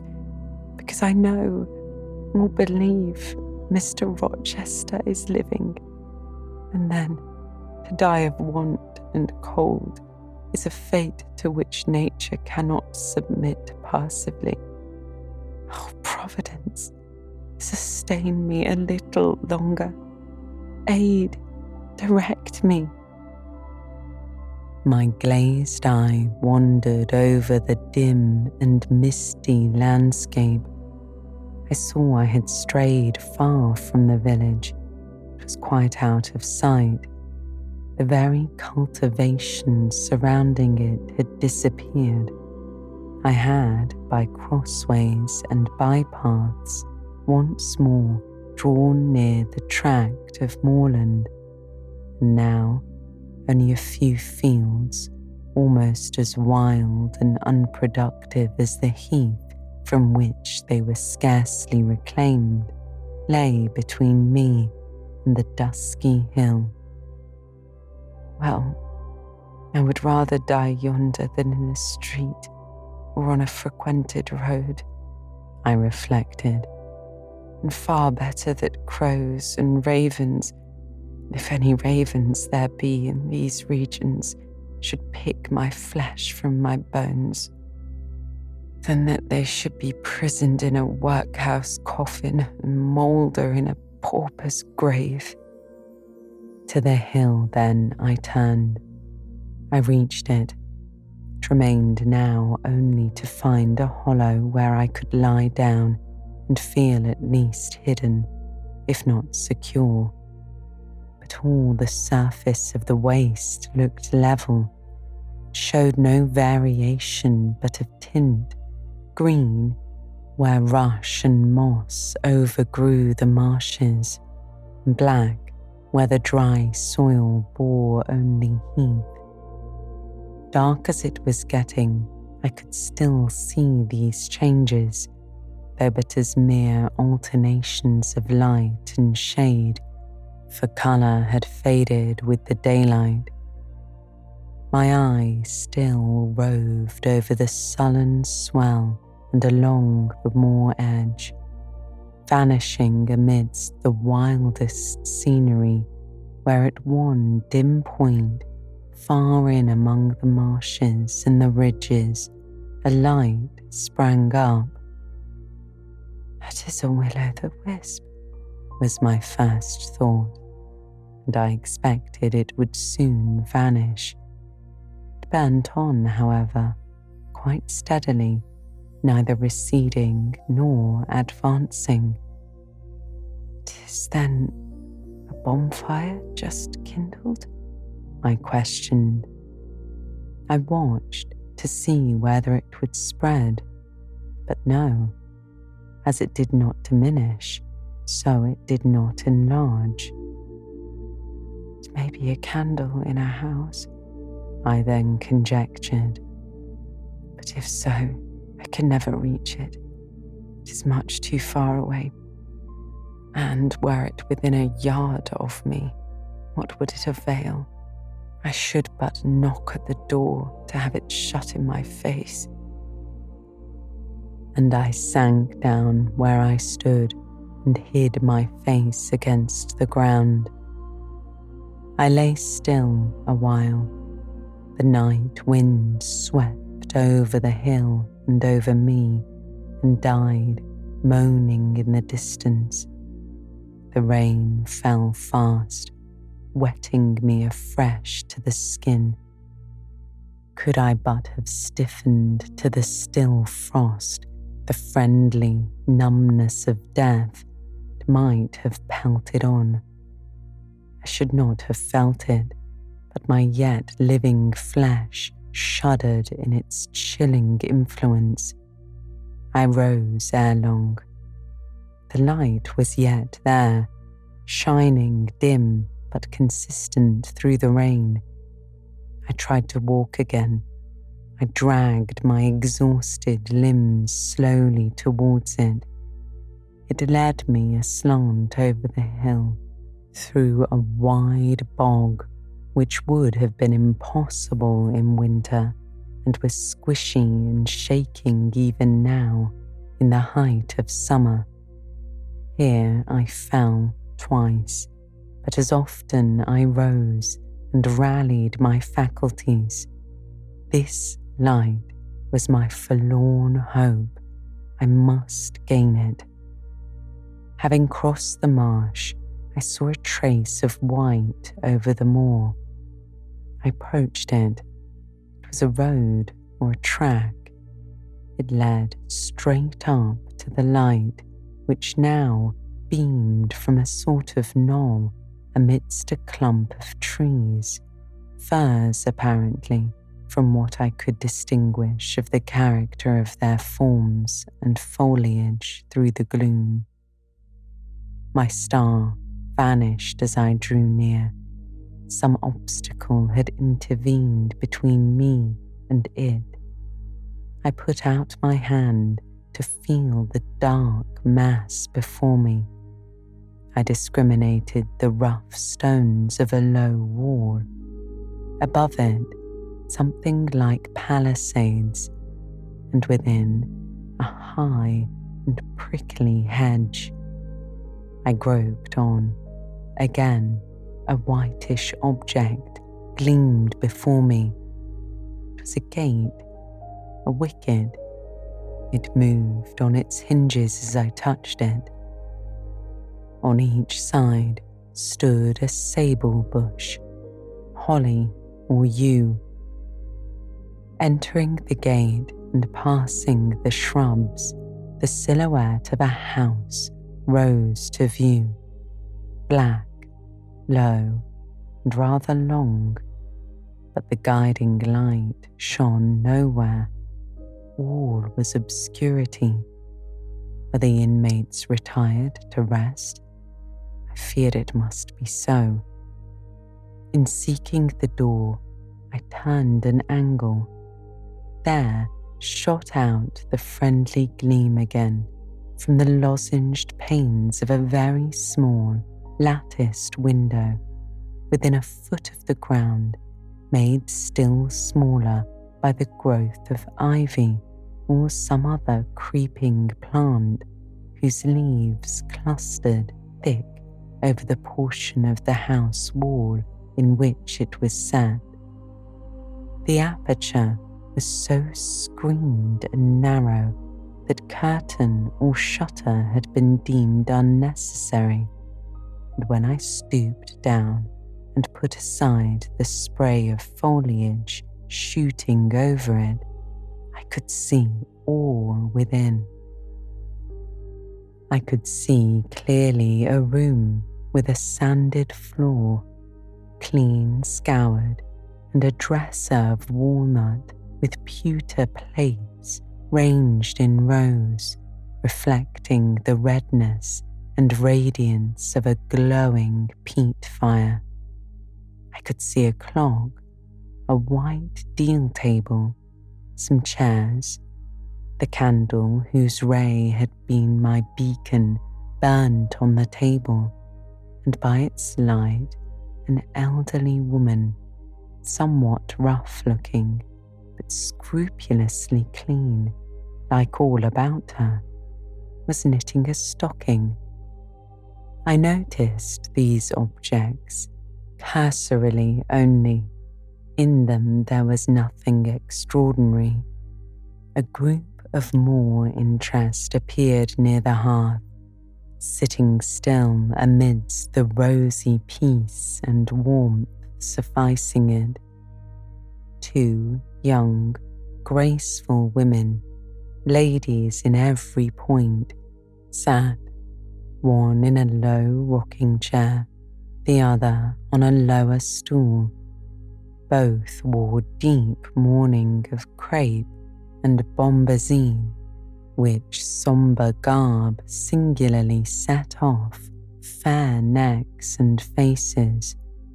A large old pointer dog rested its massive head on the knee of one girl.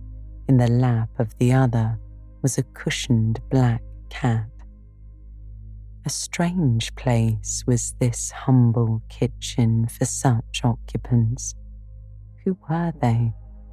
They could not be the daughters of the elderly person at the table, for she looked like a rustic, and they were all delicacy and cultivation. I had nowhere seen such faces as theirs, and yet, as I gazed on them, I seemed intimate with every lineament. I cannot call them handsome. They were too pale and grave for the word. As they each bent over a book, they looked thoughtful, almost to severity. A stand between them supported a second candle and 2 great volumes, to which they frequently referred, comparing them seemingly with the smaller books they held in their hands, like people consulting a dictionary to aid them in the task of translation. This scene was as silent as if all the figures had been shadows, and the fire-lit apartment a picture.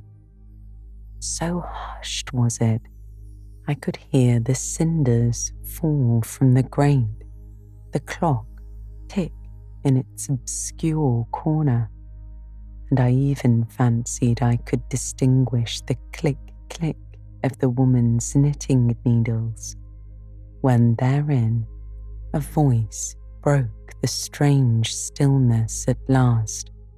It was audible enough to me. "Listen, Diana," said one of the absorbed students. "Franz and old Daniel are together in the night time, and Franz is telling a dream from which he has awakened in terror. Listen." And in a low voice she read something of which not one word was intelligible to me, for it was in an unknown tongue, neither French nor Latin. Whether it were Greek or German I could not tell. "That is strong," she said when she had finished. "I relish it." The other girl, who had lifted her head to listen to her sister, repeated while she gazed at the fire a line of what had been read. At a later day, I knew the language and the book. Therefore, I will here quote the line, though when I first heard it, it was only like a stroke on sounding brass to me, conveying no meaning. "There appeared one who looked like the starry night. Good, good," she exclaimed while her dark and deep eyes sparkled. "There you have a dim and mighty archangel fitly set before you. The line is worth 100 pages of fustian. I measured the thoughts in the shell of my wrath and the works with the weight of my ferocity. I like it." Both were again silent. "Is there any country where they talk in that way?" asks the old woman, looking up from her knitting. "Yes, Hannah, a far larger country than England where they talk in no other way." "Well, for sure case, I know not how they can understand one another. And if either of you went there, you could tell what they said, I guess." "We could probably tell something of what they said, but not all, for we are not as clever as you think us, Hannah. We don't speak German, and we cannot read it without a dictionary to help us." "And what good does it do you?" "We mean to teach it sometime, or at least the elements, as they say. Then we shall get more money than we do now." "Very like. Give up studying. We've done enough for tonight." "I think we have. At least I'm tired. Mary, are you?" "Mortally. After all, it's been tough working away at a language with no master but a lexicon." "'Tis, especially such a language as this crabbed but glorious Deutsch. I wonder when Sir John will come home." "Surely he will not be long now. It is just 10, looking at a little gold watch she drew from her girdle. "It rains fast, Hannah. Will you have the goodness to look at the fire in the parlour?" The woman rose. She opened a door through which I dimly saw a passage. Soon I heard her stir a fire in an inner room. She presently came back. "Childer," said she, "fair troubles me to go into yonder room now. It looks so lonesome with the chair empty and set back in a corner." She wiped her eyes with an apron. The two girls, grave before, looked sad now. "But he is in a better place," continued Hannah. "We shouldn't wish him here again. Then nobody'd need to have a quieter death nor he had." "You say he never mentioned us?" inquired one of the ladies.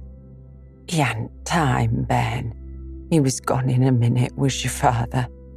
He'd been a bit ailing like the day before, but naught to signify. When Mr. St. John asked if he would like either of you to be sent for, he fair laughed at him. He began again with a bit of heaviness in his head the next day. That is a fortnight since. He went to sleep and never wakened. He were a'most stark when your brother went into the chamber and found him. Childer, that's the last of the old stock.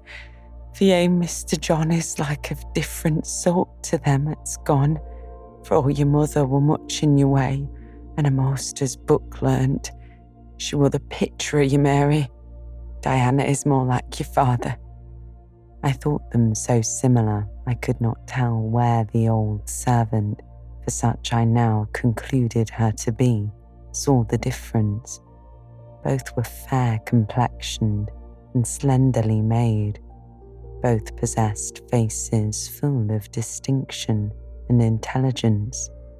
One, to be sure, had hair a shade darker than the other, and there was a difference in their style of wearing it. Mary's pale brown locks were parted and braided smooth. Diana's duskier tresses covered her neck with thick curls. The clock struck 10.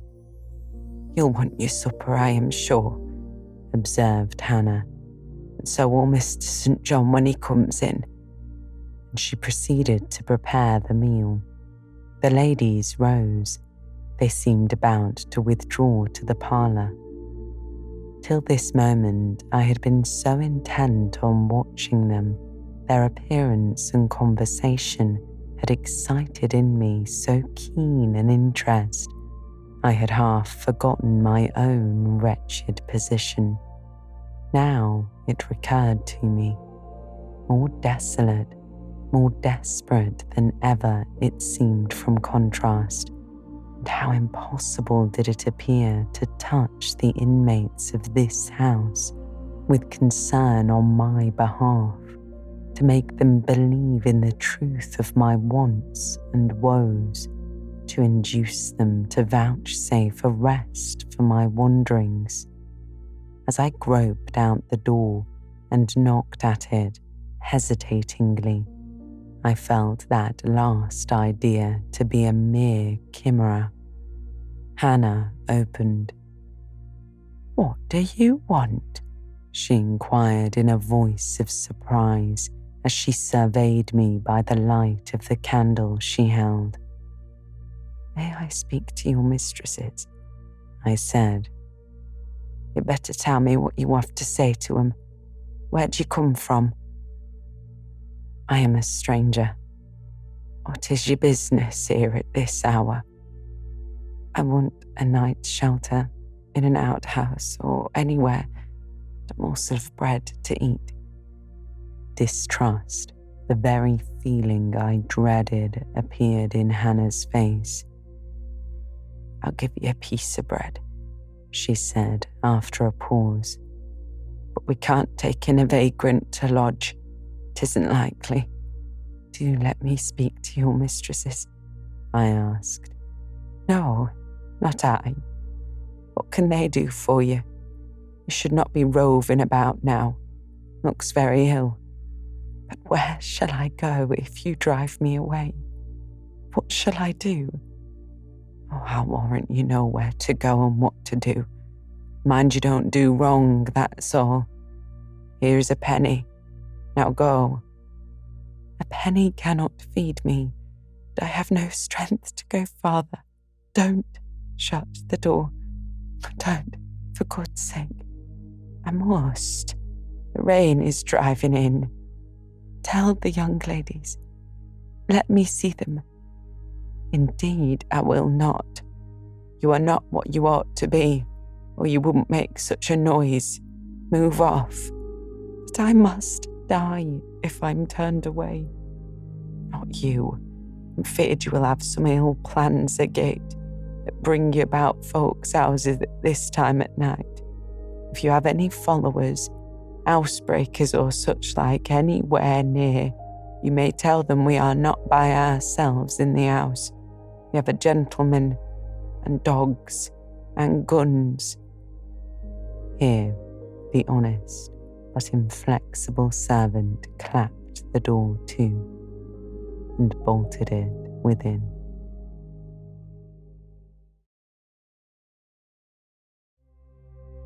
Chapter 28 continued.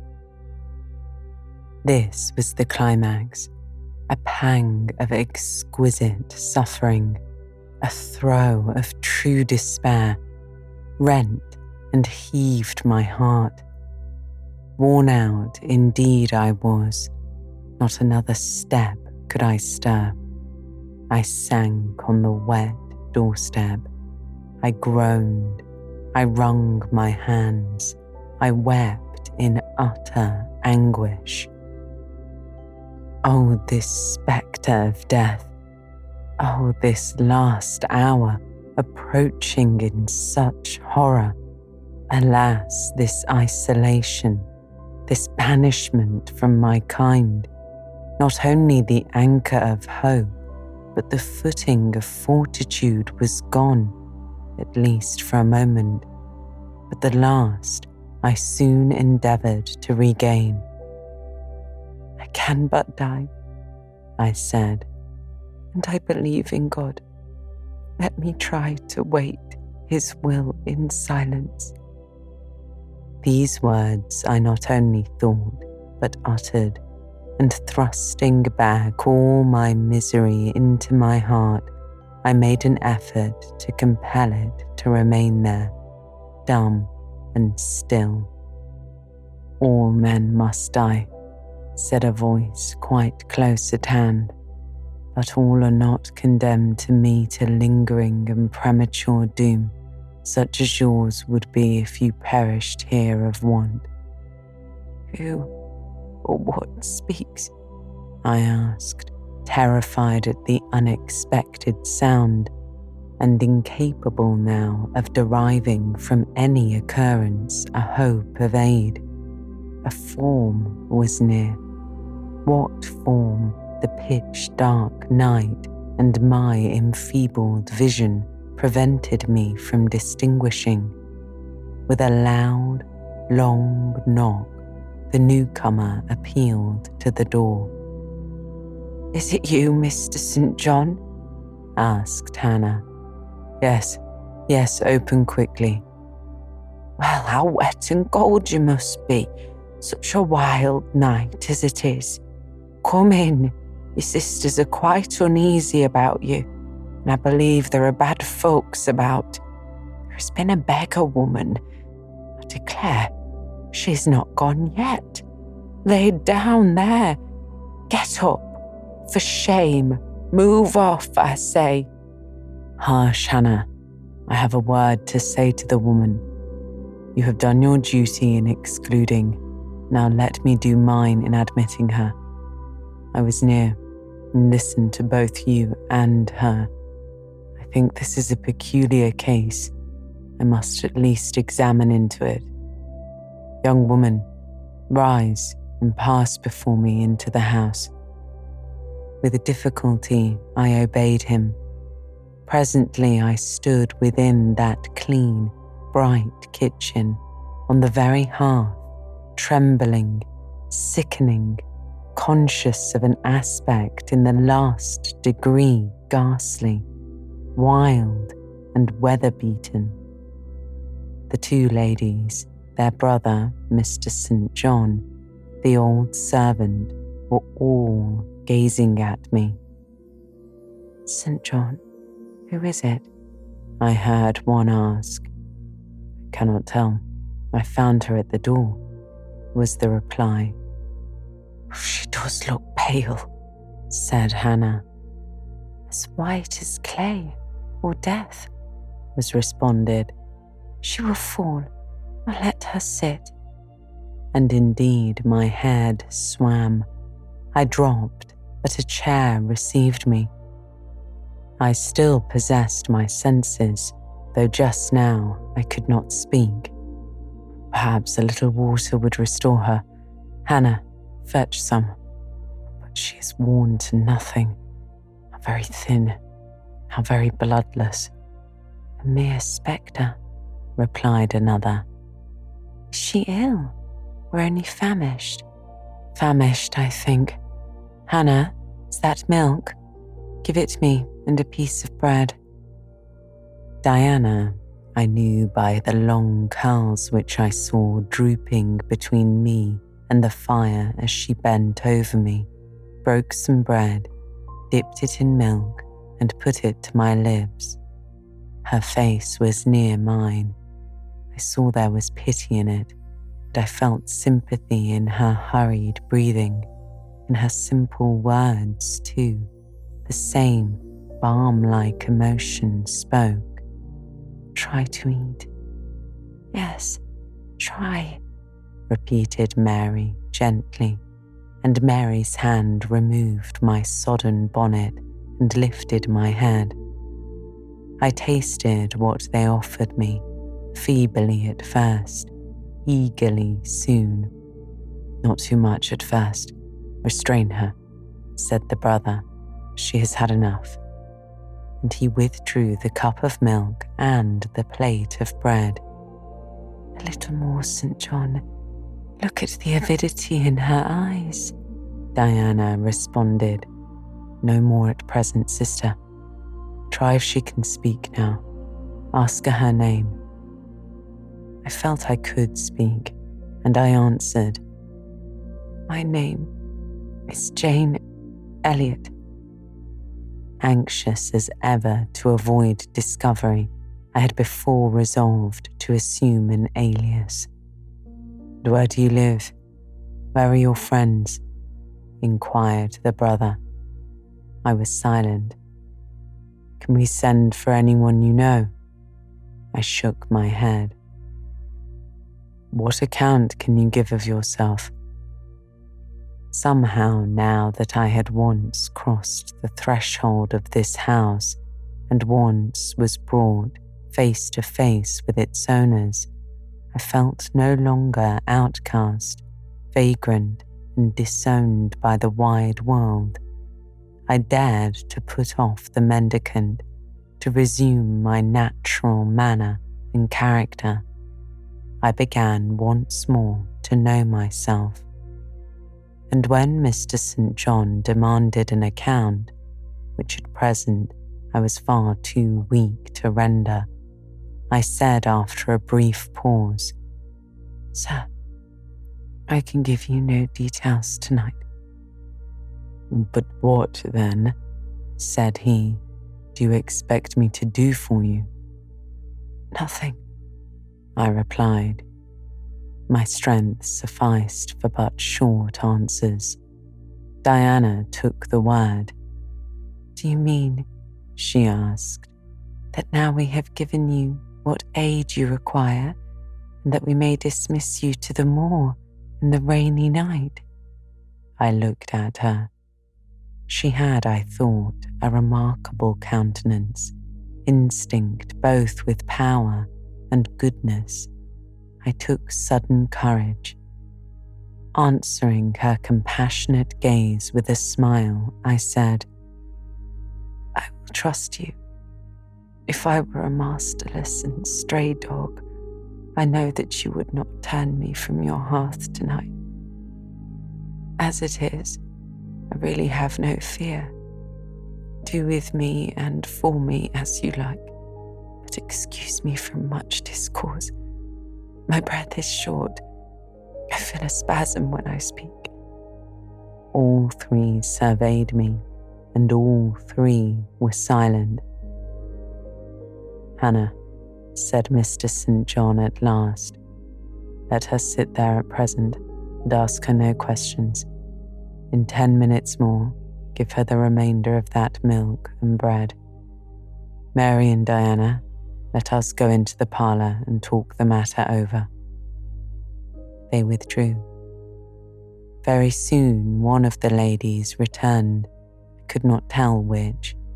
A kind of pleasant stupor was stealing over me as I sat by the genial fire. In an undertone, she gave some direction to Hannah. Ere long, with the servant's aid, I contrived to mount a staircase. My dripping clothes were removed. Soon, a warm, dry bed received me. I thanked God, experienced amidst unutterable exhaustion a glow of grateful joy, and slept. Chapter 29. The recollection of about 3 days and nights succeeding this is very dim in my mind. I can recall some sensations felt in that interval, but few thoughts framed and no actions performed. I knew I was in a small room, and in a narrow bed. To that bed I seemed to have grown. I lay in it, motionless as a stone, and to have torn me from it would have been almost to kill me. I took no note of the lapse of time, of the change from morning to noon, from noon to evening. I observed when anyone entered or left the apartment. I could even tell who they were. I could understand what was said when the speaker stood near to me, but I could not answer. To open my lips or to move my limbs was equally impossible. Hannah, the servant, was my most frequent visitor. Her coming disturbed me. I had a feeling that she wished me away, that she did not understand me or my circumstances, that she was prejudiced against me. Diana and Mary appeared in the chamber once or twice a day. They would whisper sentences of this sort at my bedside. "'Tis very well we took her in. Yes, she would certainly have been found dead at the door in the morning had she been left out all night. I wonder what she has gone through. Strange hardships, I imagine. Poor, emaciated, pallid wanderer. She is not an uneducated person, I should think, by her manner of speaking. Her accent was quite pure. The clothes she took off, though splashed and wet, were little worn and fine. She has a peculiar face, fleshless and haggard as it is. I rather like it. But when in good health and animated, I can fancy her physiognomy would be agreeable." Never once in their dialogues did I hear a syllable of regret at the hospitality they had extended toward me, or suspicion of, or aversion to myself. I was comforted. Mr. St. John came but once. He looked at me and said my state of lethargy was the result of reaction from excessive and protracted fatigue. He pronounced it needless to send for a doctor. Nature, he was sure, would manage best, left to herself.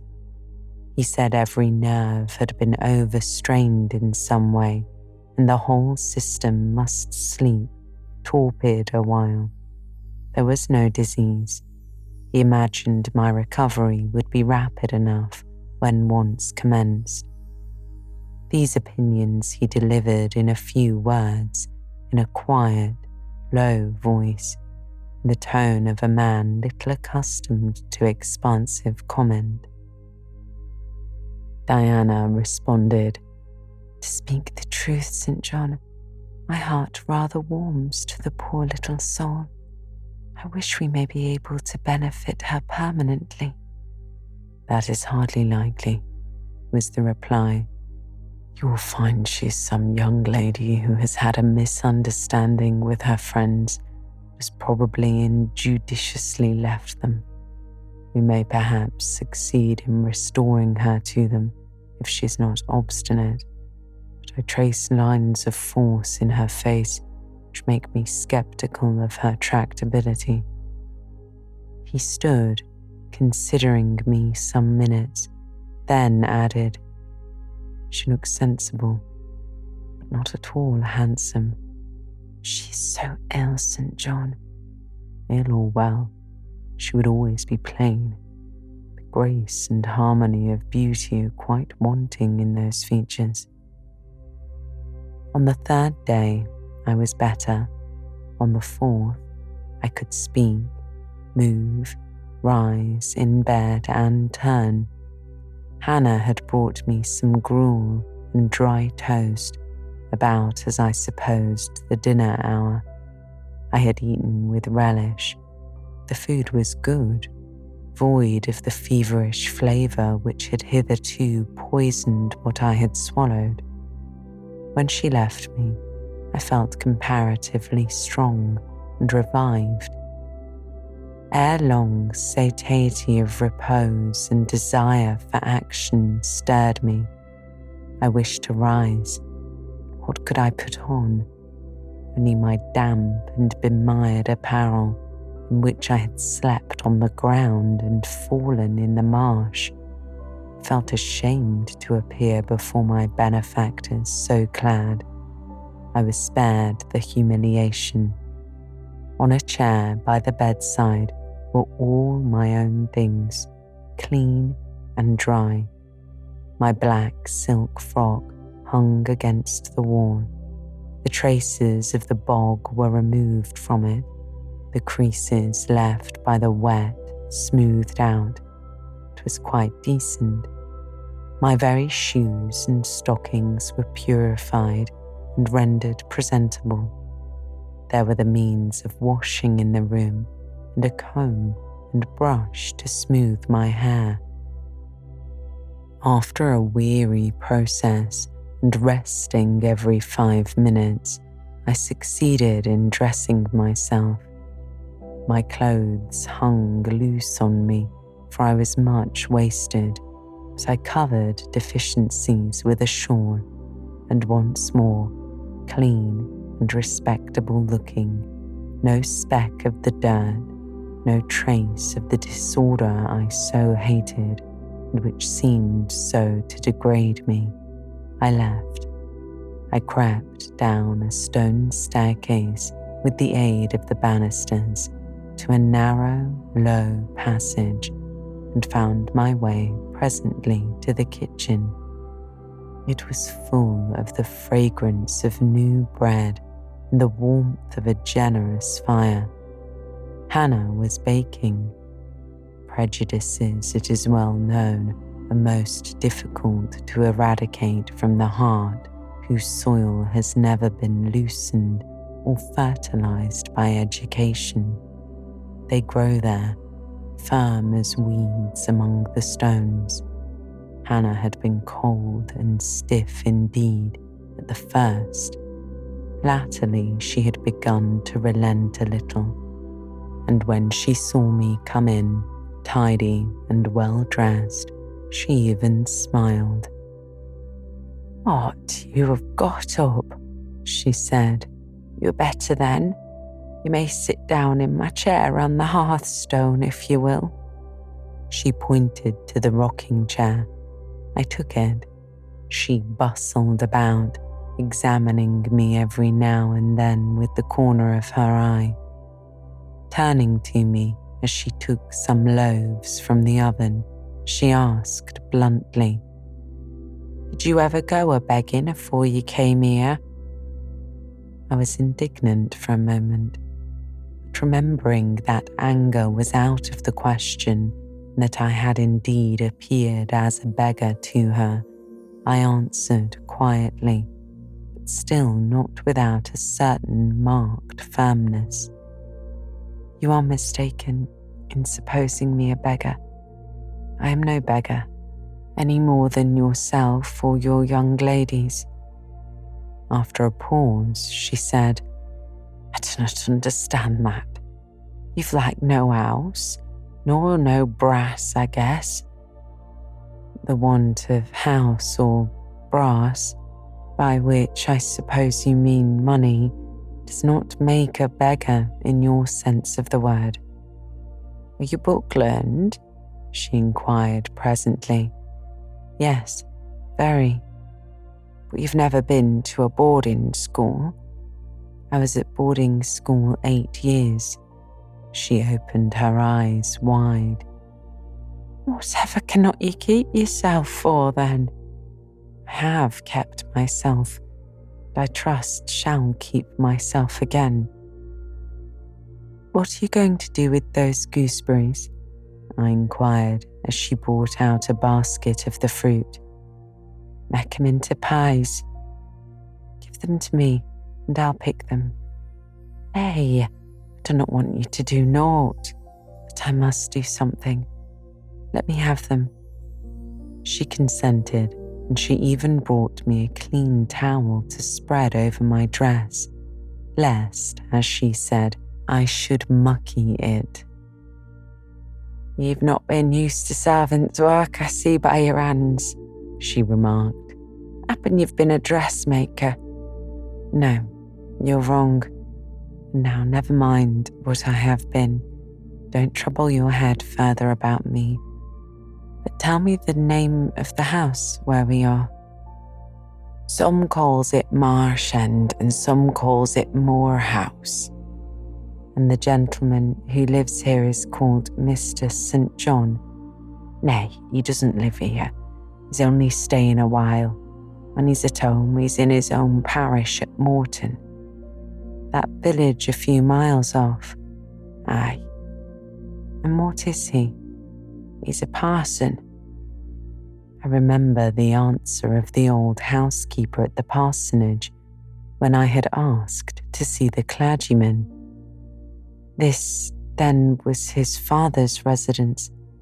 "Aye, old Mr. Rivers lived here, and his father, and grandfather, and great-grandfather afore him." "The name, then, of that gentleman is Mr. St. John Rivers." "Aye, St. John is like his christened name." "And his sisters are called Diana and Mary Rivers." "Yes." "Their father is dead." "Dead 3 weeks since of a stroke." "They have no mother." "The mistress has been dead this mony a year." "Have you lived with the family long?" "I've lived here 30 year.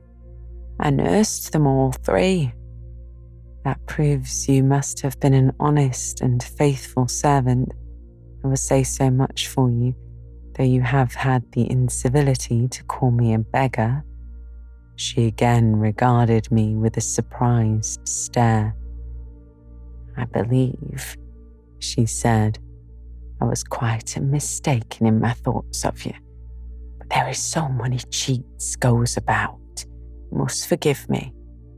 "And though," I continued rather severely, "you wish to turn me from the door on a night when you should not have shut out a dog." "Well, it was hard, but what can a body do? I thought more of the children or of myself. Poor things, they've like nobody to take care of them but me. I'm like to look sharpish." I maintained a grave silence for some minutes. "You mustn't think too hardly of me," she again remarked. "But I do think hardly of you," I said, "and I'll tell you why. Not so much because you refused to give me shelter or regarded me as an impostor, as because just now you made it a species of reproach that I had no brass and no house. Some of the best people that ever lived have been as destitute as I am, and if you were a Christian, you ought not to consider poverty a crime." "No more I ought," said she. "Mr. St. John tells me so too. I see I war wrong, but I've clear a different notion on you now to what I had. You look a right down decent little creature." "That will do. I forgive you now. Shake hands." She put her flowery hand into mine. Another and heartier smile illumined her rough face, and from that moment we were friends. Hannah was evidently fond of talking, while I picked the fruit and she made the paste for the pies. She proceeded to give me sundry details about her deceased master and mistress and the childer, as she called the young people. Old Mr. Rivers, she said, was a plain man enough, but a gentleman, and of as ancient a family as could be found. Marsh End had belonged to the Rivers ever since it was a house, and it was, she affirmed, about 200 year old, for all it looked but a small, humble place, naught to compare with Mr. Oliver's grand hall down in Morton Vale. But she could remember Bill Oliver's father, a journeyman needle maker, and the Rivers were a gentry in those days, the Henrys, as anybody might see looking into the registers in Morton Church vestry. Still, she allowed, the old master were like other folk, not much out the common way, stark mad of shooting and farming and such like. The mistress was different. She was a great reader and studied a deal, and the bairns had taken after her. There was nothing like them in these parts, nor ever had been. They had liked learning, all three, almost from the time they could speak, and they had always been of a make of their own. Mr. St. John, when he grew up, would go to college and be a parson, and the girls, as soon as they left school, would seek places as governesses, for they had told her their father had some years ago lost a great deal of money by a man he had trusted turning bankrupt, and as he was now not rich enough to give them fortunes, they must provide for themselves. They had lived very little at home for a long while, and were only come now to stay for a few weeks on account of their father's death. But they did so like Marsh End and Morton, and all these moors and hills about. They had been in London and many other grand towns, but they always said there was no place like home. And then they were so agreeable with each other, never fell out nor threeped. She did not know where there was such a family for being united. Having finished my task of gooseberry picking, I asked where the two ladies and their brother were now. Gone over to Morton for a walk. They will be back in half an hour to tea. They returned within the time Hannah had allotted them. They entered by the kitchen door. Mr. St. John, when he saw me, merely bowed and passed through. The two ladies stopped. Mary, in a few words, kindly and calmly expressed the pleasure she felt in seeing me well enough to be able to come down. Diana took my hand. She shook her head at me. "You should have waited for my leave to descend," she said. "You still look very pale, so thin. Poor child, poor girl." Diana had a voice toned to my ear like the cooing of a dove. She possessed eyes whose gaze I delighted to encounter. Her whole face seemed to me full of charm. Mary's countenance was equally intelligent, her features equally pretty, but her expression was more reserved, and her manners, though gentle, more distant. Diana looked and spoke with a certain authority. She had a will, evidently. It was my nature to feel pleasure in yielding to an authority supported like hers, and to bend where my conscience and self-respect permitted to an active will. "And what business have you here?" she continued. "It is not your place. Mary and I sit in the kitchen sometimes, because at home we like to be free, even to license. But you are a visitor and must go into the parlour." "I am very well here," I replied. "Not at all, with Hannah bustling about and covering you with flour. Besides, the fire is too hot for you," interposed Mary. "To be sure," added her sister. "Come, you must be obedient." and still holding my hand, she made me rise and led me into the inner room. "Sit there," she said, placing me on the sofa, "while we take our things off and get the tea ready. It is another privilege we exercise in our little moorland home, to prepare our own meals when we are so inclined, or when Hannah is baking, brewing, washing, or ironing." She closed the door, leaving me alone with Mr. St. John, who sat opposite, a book or newspaper in his hand. I examined first the parlour, and then its occupant. The parlour was rather a small room, very plainly furnished, yet comfortable because clean and neat. The old-fashioned chairs were very bright, and the walnut wood table was like a looking-glass. A few strange antique portraits of the men and women of other days decorated the stained walls. A cupboard with glass doors contained some books and an ancient set of china.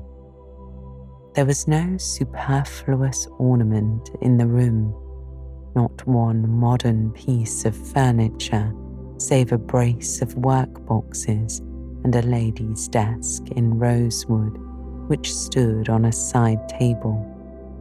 Everything, including the carpet and curtains, looked at once well worn and well saved.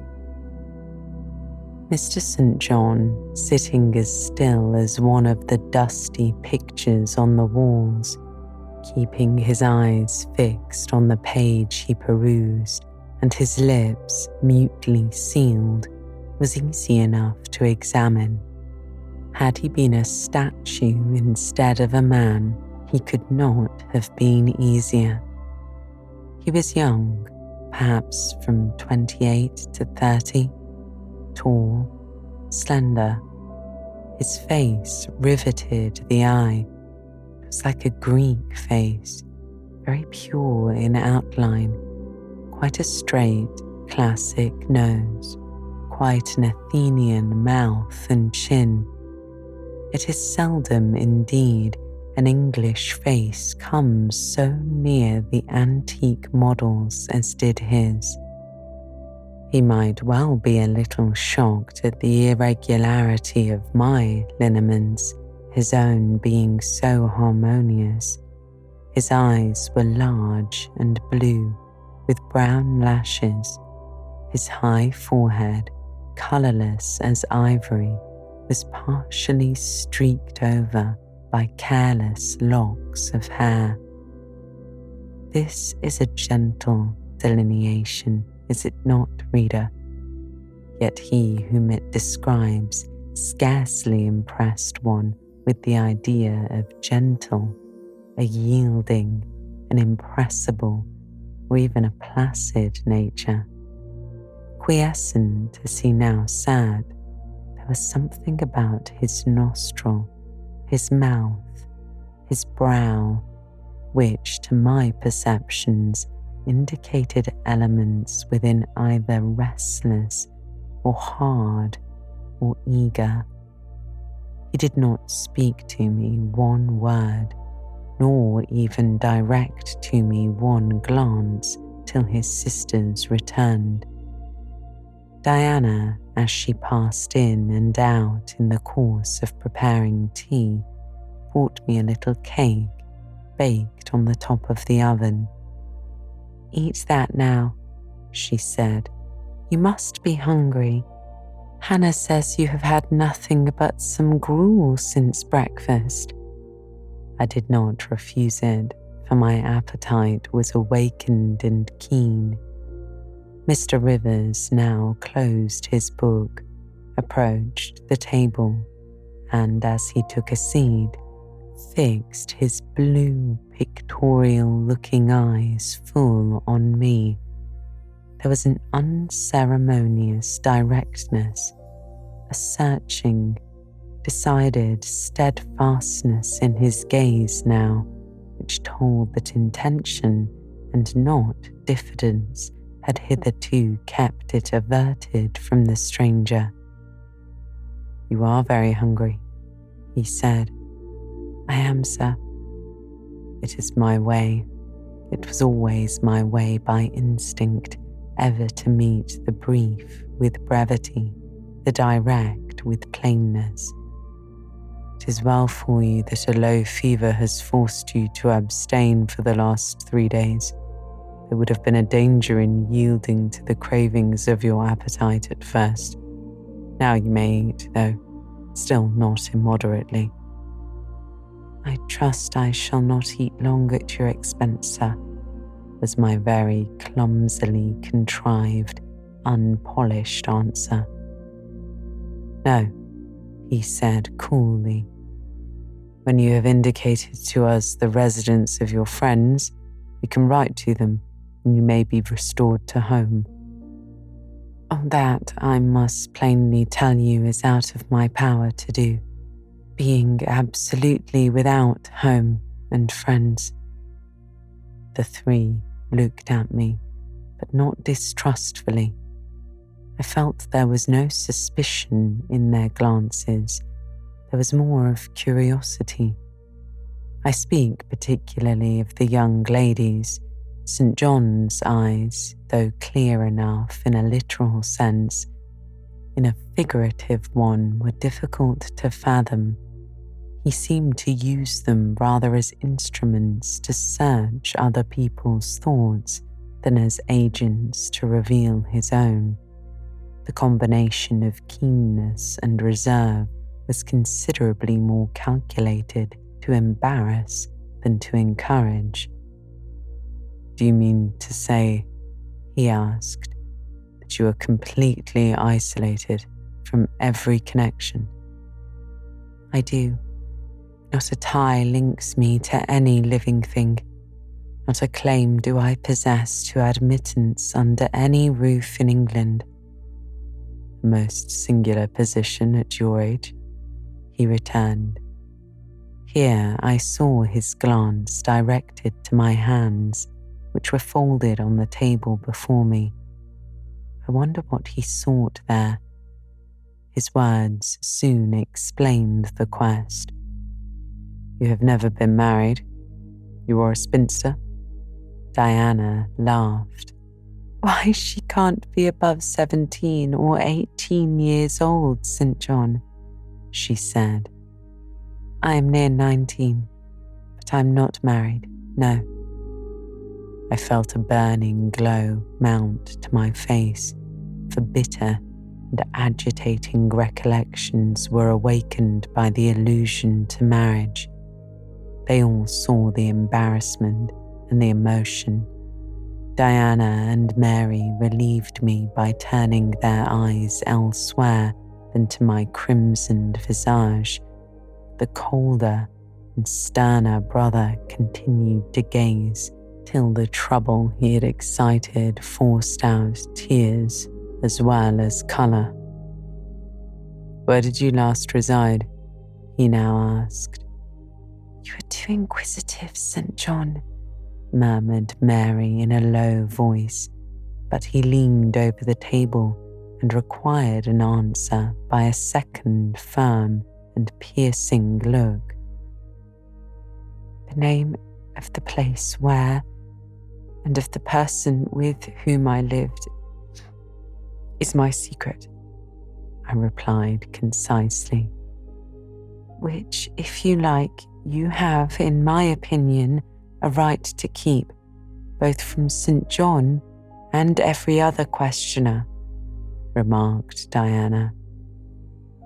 "Yet if I know nothing about you or your history, I cannot help you," he said. "And you need help, do you not?" "I need it, and I seek it so far, sir, that some true philanthropist will put me in the way of getting work, which I can do, and the remuneration for which will keep me, if but in the barest necessities of life." "I know not whether I am a true philanthropist," said he, "yet I am willing to aid you to the utmost of my power in a purpose so honest. First, then, tell me what you have been accustomed to do and what you can do." I had now swallowed my tea. I was mightily refreshed by the beverage, as much so as a giant with wine. It gave a new tone to my unstrung nerves and enabled me to address this penetrating young judge steadily.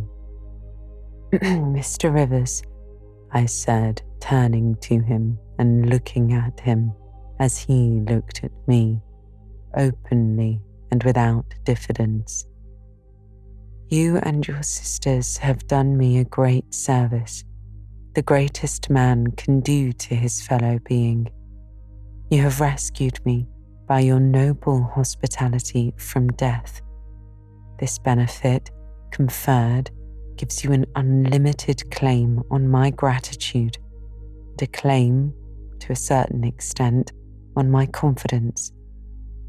I will tell you as much of the history of the wanderer you have harbored as I can tell without compromising my own peace of mind, my own security, moral and physical, and that of others. I am an orphan, the daughter of a clergyman. My parents died before I could know them. I was brought up a dependent, educated in a charitable institution. I will even tell you the name of the establishment where I passed 6 years as a pupil and 2 as a teacher. Lowood Orphan Asylum. You will have heard of it, Mr. Rivers. The Reverend Robert Brocklehurst is the treasurer." He nodded. "I have heard of Mr. Brocklehurst, and I have seen the school. I left Lowood nearly a year since to become a private governess. I obtained a good situation, and I was happy.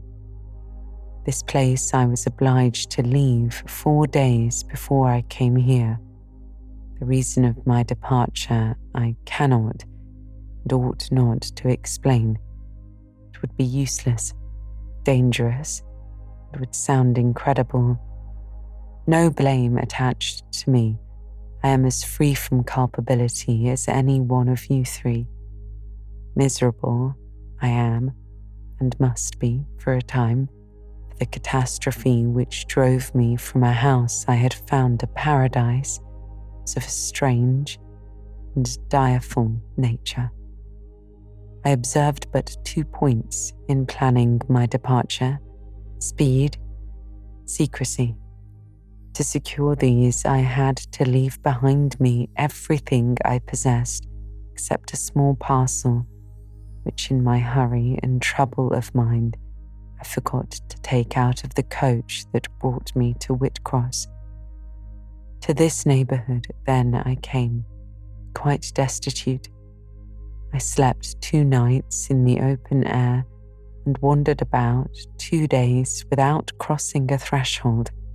But twice in that space of time did I taste food, and it was when brought by hunger, exhaustion, and despair, almost to the last gasp, that you, Mr. Rivers, forbade me to perish of want at your door, and took me under the shelter of your roof.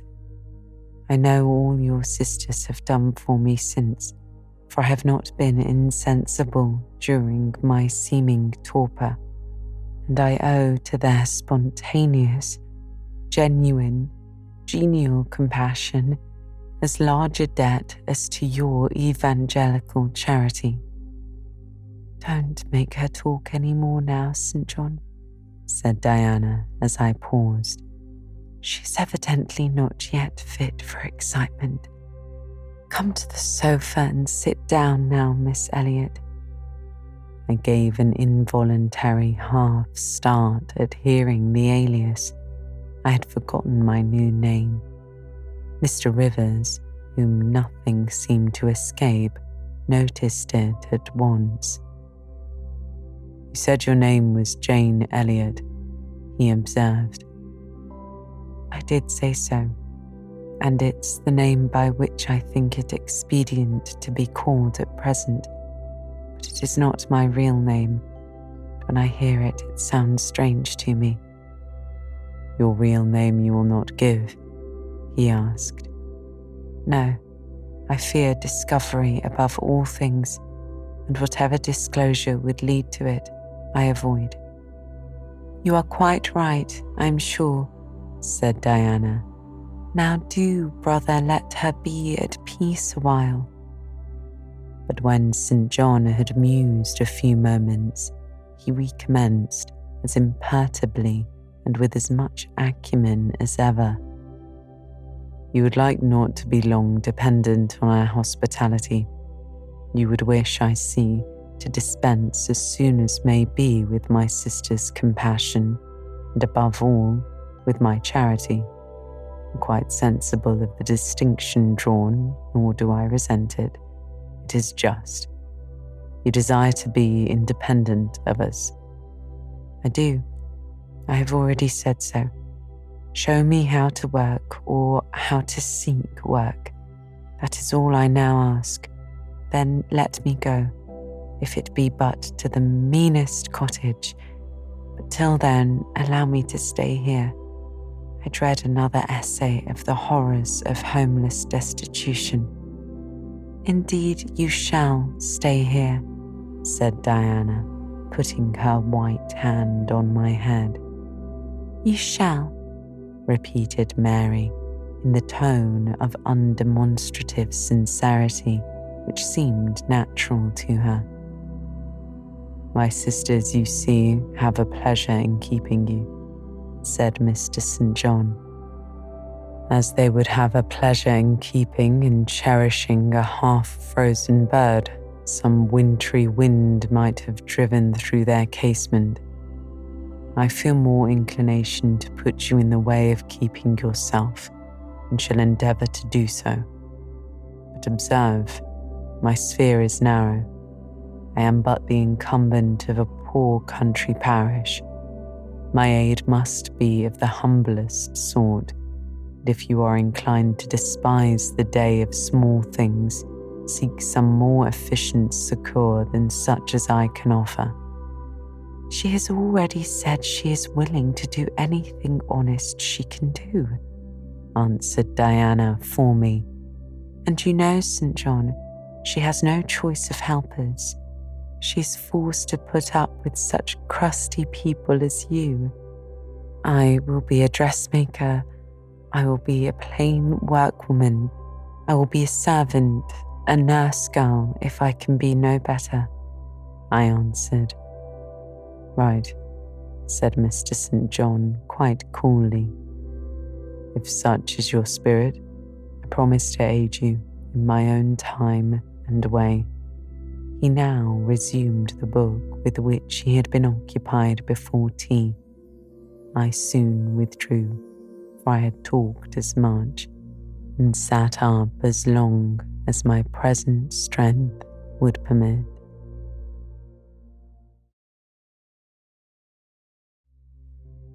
Chapter 30. The more I knew of the inmates of Moor House, the better I liked them. In a few days I had so far recovered my health that I could sit up all day and walk out sometimes. I could join with Diana and Mary in all their occupations, converse with them as much as they wished, and aid them when and where they would allow me. There was a reviving pleasure in this company, of a kind now tasted by me for the first time, the pleasure arising from perfect congeniality of tastes, sentiments, and principles. I liked to read what they liked to read. What they enjoyed delighted me. What they approved, I reverenced. They loved their sequestered home. I, too, in the grey, small, antique structure with its low roof, its latticed casements, its mouldering walls, its avenue of aged firs, all grown aslant under the stress of mountain winds, its garden dark with yew and holly, and where no flowers but of the hardiest species would bloom, found a charm both potent and permanent. They clung to the purple moors behind and around their dwelling, to the hollow vale into which their pebbly bridle path, leading from their gate, descended, and which wound between fern banks first, and then amongst a few of the wildest little pasture fields that ever bordered a wilderness of heath, or gave sustenance to a flock of grey moorland sheep with their little mossy-faced lambs. They clung to this scene, I say, with a perfect enthusiasm of attachment. I could comprehend the feeling and share both in its strength and truth. I saw the fascination of the locality. I felt the consecration of its loneliness. My eye feasted on the outline of swell and sweep, on the wild colouring communicated to ridge and dell by moss, by heath-bell, by flower-sprinkled turf, by brilliant bracken and mellow granite crag. These details were just to me what they were to them, so many pure and sweet sources of pleasure. The strong blast and the soft breeze, the rough and the halcyon day, the hours of sunrise and sunset, the moonlight and the clouded night developed for me in these regions the same attraction as for them, wound round my faculties the same spell that entranced theirs. Indoors we agreed equally well. They were both more accomplished and better read than I was, but with eagerness I followed in the path of knowledge they had trodden before me. I devoured the books they lent me. Then it was full satisfaction to discuss with them in the evening what I had perused during the day. Thought fitted thought, opinions met opinion. We coincided, in short, perfectly. If in our trio there was a superior and a leader, it was Diana. Physically, she far excelled me. She was handsome, she was vigorous. In her animal spirits there was an affluence of life and certainty of flow, such as excited my wonder while it baffled my comprehension. I could talk a while when the evening commenced, but the first gush of vivacity and fluency was gone. I was fain to sit on a stool at Diana's feet, to rest my head on her knee, and listen alternately to her and Mary while they sounded thoroughly the topic on which I had but touched. Diana offered to teach me German. I liked to learn of her. I saw the part of instructress pleased and suited her. That of scholar pleased and suited me no less. Our natures dovetailed. Mutual affection of the strongest kind was the result. They discovered I could draw. Their pencils and colour boxes were immediately at my service. My skill, greater in this one point than theirs, surprised and charmed them. Mary would sit and watch me by the hour together. Then she would take lessons, and a docile, intelligent, assiduous pupil she made. Thus occupied and mutually entertained, days passed like hours, and weeks like days.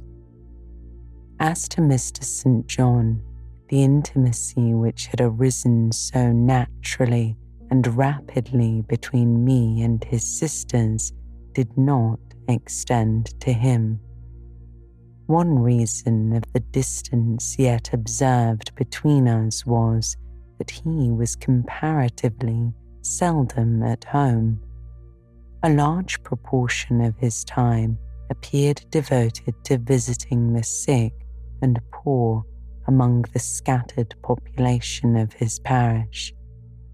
No weather seemed to hinder him in these pastoral excursions. Rain or fair, he would, when his hours of morning study were over, take his hat and, followed by his father's old pointer, Carlo, go out on his mission of love or duty.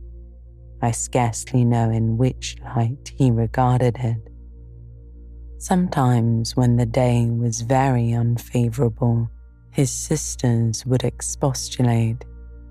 He would then say, with a peculiar smile, more solemn than cheerful, "And if I let a gust of wind or a sprinkling of rain turn me aside from these easy tasks, what preparation would each sloth be for the future I propose to myself?" Diana and Mary's general answer to this question was a sigh and some minutes of apparently mournful meditation. But besides his frequent absences, there was another barrier to friendship with him. He seemed of a reserved and abstracted, and even of a brooding nature. Zealous in his ministerial labours, blameless in his life and habits, he yet did not appear to enjoy that mental serenity, that inward content which should be the reward of every sincere, Christian, and practical philanthropist. Often of an evening, when he sat at the window, his desk and papers before him, he would cease reading or writing, rest his chin on his hand, and deliver himself up to I know not what course of thought, but that it was perturbed and exciting might be seen in the frequent flash and changeful dilation of his eye. I think, moreover, that nature was not to him that treasury of delight it was to his sisters. He expressed once, and but once in my hearing, a strong sense of the rugged charm of the hills and an inborn affection for the dark roof and hoary walls he called home. But there was more of gloom than pleasure in the tone and words in which the sentiment was manifested, and never did he seem to roam the moors for the sake of their soothing silence, never seek out or dwell upon the thousand peaceful delights they could yield. Incommunicative as he was, some time elapsed before I had an opportunity of gauging his mind. I first got an idea of its calibre when I heard him preach in his own church at Morton. I wish I could describe that sermon, but it is past my power, cannot even render faithfully the effect it produced on me. It began calm, and indeed, as far as delivery and pitch of voice went, it was calm to the end. An earnestly felt, yet strictly restrained zeal breathed soon in the distinct accents and prompted the nervous language. This grew to force, compressed, condensed, controlled. The heart was thrilled, the mind astonished by the power of the preacher. Neither was softened. Throughout there was a strange bitterness, an absence of consolatory gentleness, stern allusions to Calvinistic doctrines, election, predestination, reprobation were frequent, and each reference to these points sounded like a sentence pronounced for doom. When he had done, instead of feeling better, calmer, more enlightened by his discourse, I experienced an inexpressible sadness, for it seemed to me, I know not whether equally so to others, that the eloquence to which I had been listening had sprung from a depth where lay turbid dregs of disappointment, where moved troubling impulses of insatiate yearnings and disquieting aspirations. I was sure St. John Rivers, pure-lived, conscientious, zealous as he was, had not yet found that peace of God which passeth all understanding. He had no more found it, I thought, than had I, with my concealed and racking regrets for my broken idol and lost asylum, regrets to which I have latterly avoided referring, but which possessed me and tyrannized over me ruthlessly. Meantime, a month was gone. Diana and Mary were soon to leave Moor House and return to the far different life and scene which awaited them as governesses in a large, fashionable, south of England city, where each held a situation in families by whose wealth and haughty members they were regarded only as humble dependents, and who neither knew nor sought out their innate excellences, and appreciated only their acquired accomplishments as they appreciated the skill of their cook or the taste of their waiting woman. Mr. St. John had said nothing to me yet about the employment he had promised to obtain for me, yet it became urgent that I should have a vocation of some kind. One morning, being left alone with him a few minutes in the parlour, I ventured to approach the window recess which his table, chair, and desk consecrated as a kind of study, and I was going to speak, though not very well knowing in what words to frame my inquiry, for it is at all times difficult to break the ice of reserve glassing over such natures as he, when he saved me the trouble by being the first to commence a dialogue. Looking up as I drew near, "You have a question to ask of me?" he said. "Yes. I wish to know whether you have heard of any service I can offer myself to undertake." "I found or devised something for you 3 weeks ago, but as you seemed both useful and happy here, as my sisters had evidently become attached to you, and your society gave them unusual pleasure, I deemed it inexpedient to break in on your mutual comfort, till their approaching departures from Marsh End should render yours necessary." "And they will go in 3 days now," I said. "Yes, and when they go, I shall return to the parsonage at Morton. Hannah will accompany me, and this old house will be shut up." I waited a few moments, expecting he would go on with the subject first broached, but he seemed to have entered another train of reflection. His look denoted abstraction from me and my business. I was obliged to recall him to a theme which was of necessity one of close and anxious interest to me. What is the employment you had in view, Mr. Rivers?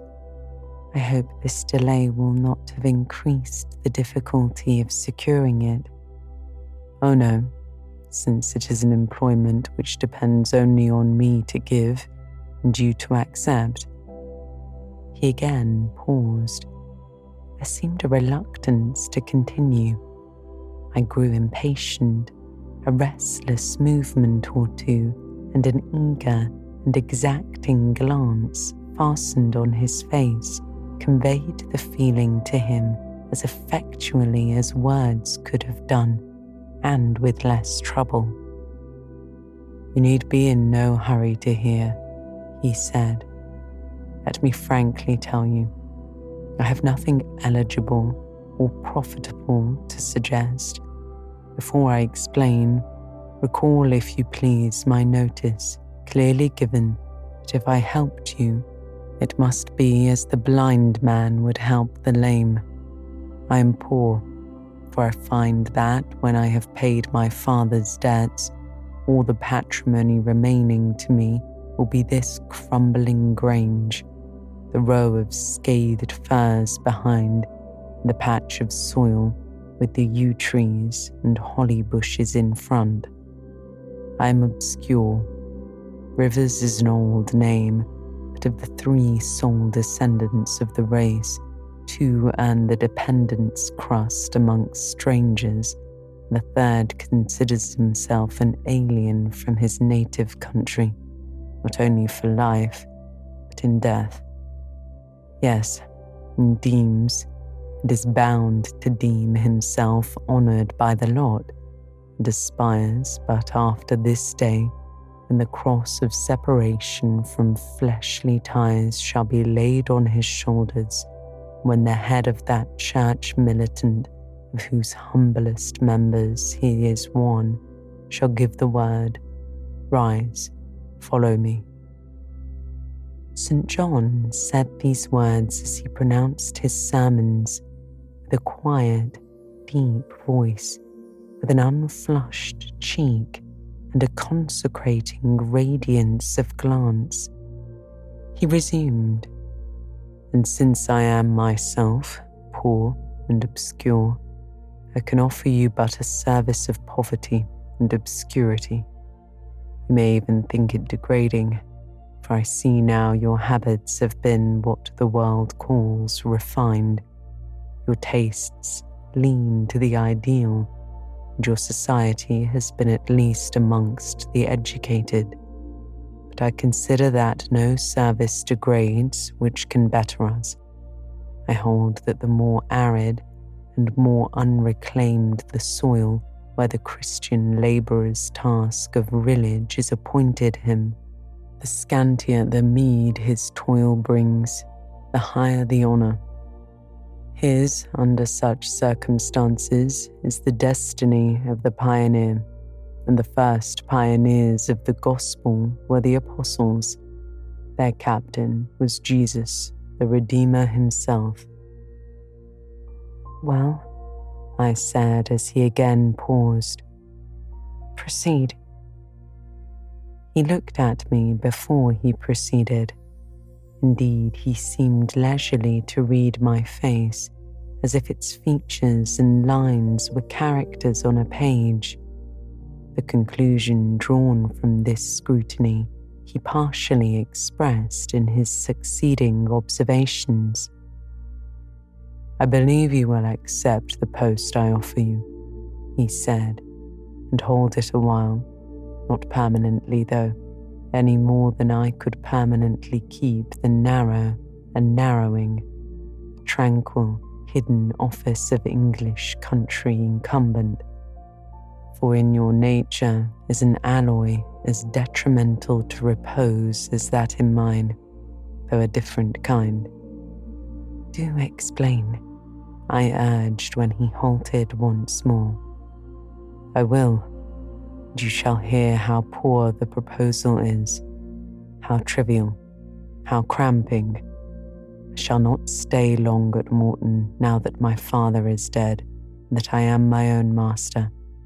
I shall leave the place, probably in the course of a 12-month, but while I do stay, I will exert myself to the utmost for its improvement.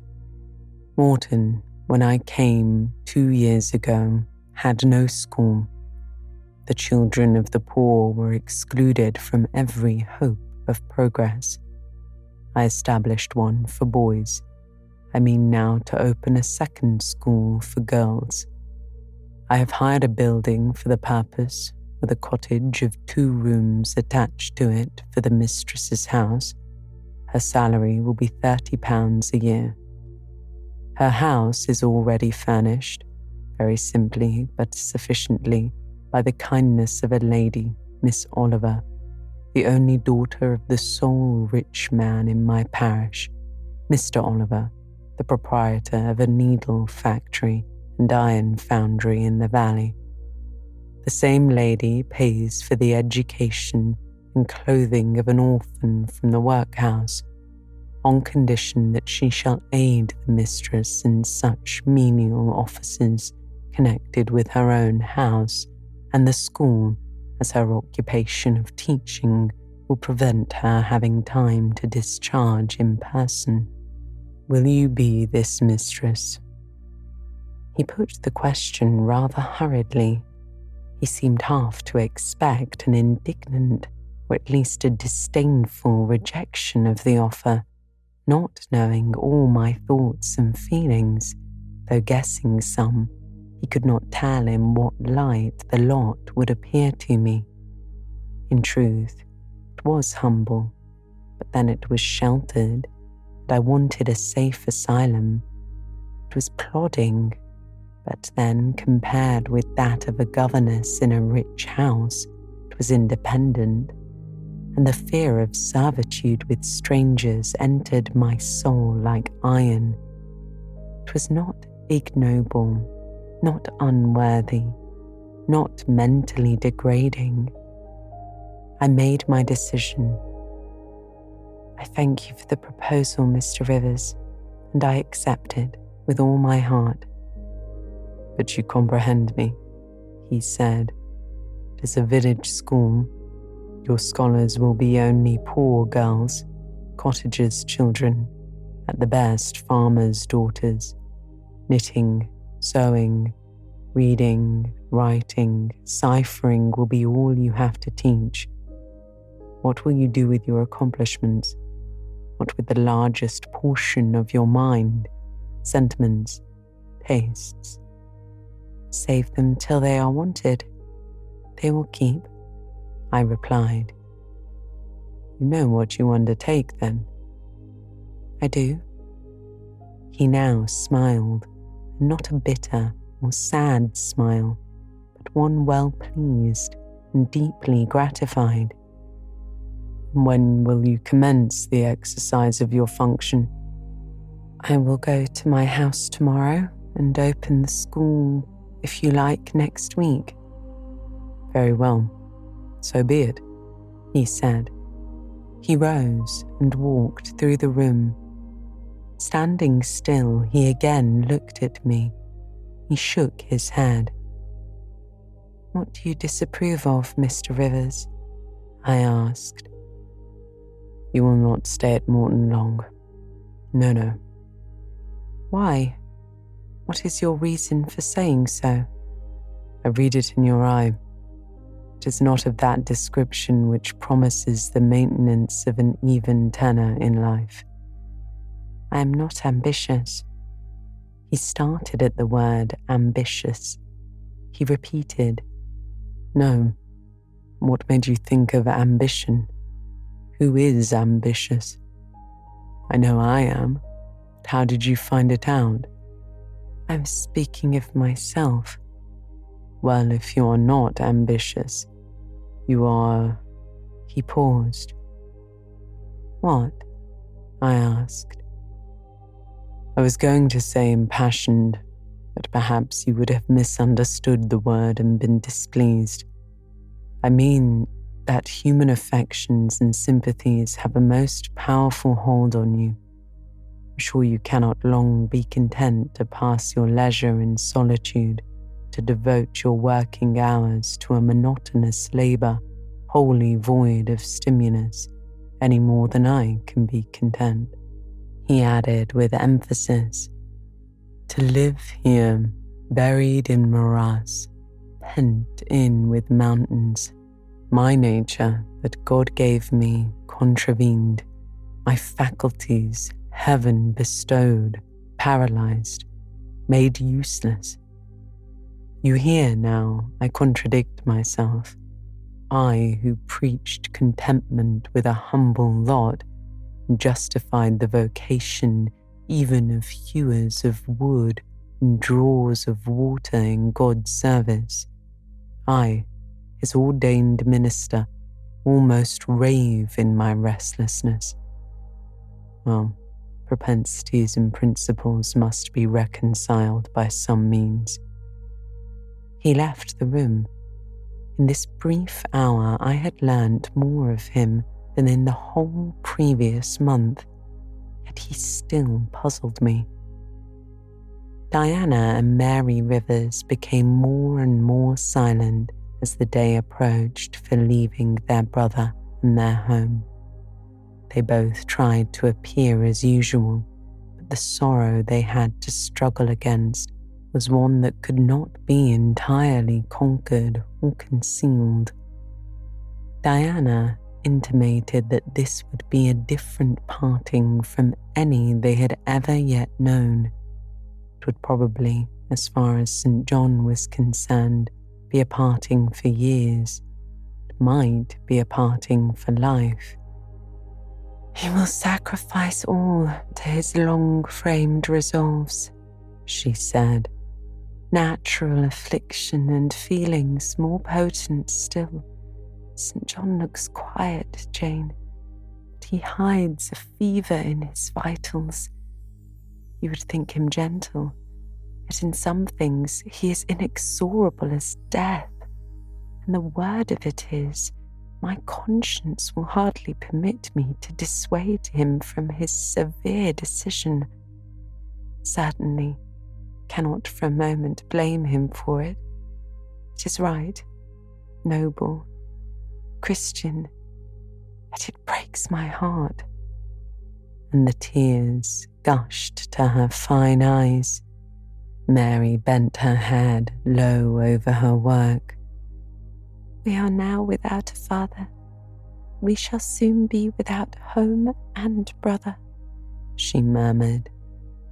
At that moment, a little accident supervened which seemed decreed by fate purposely to prove the truth of the adage that misfortunes never come singly, and to add to their distress, vexing one of the slip between the cup and the lip.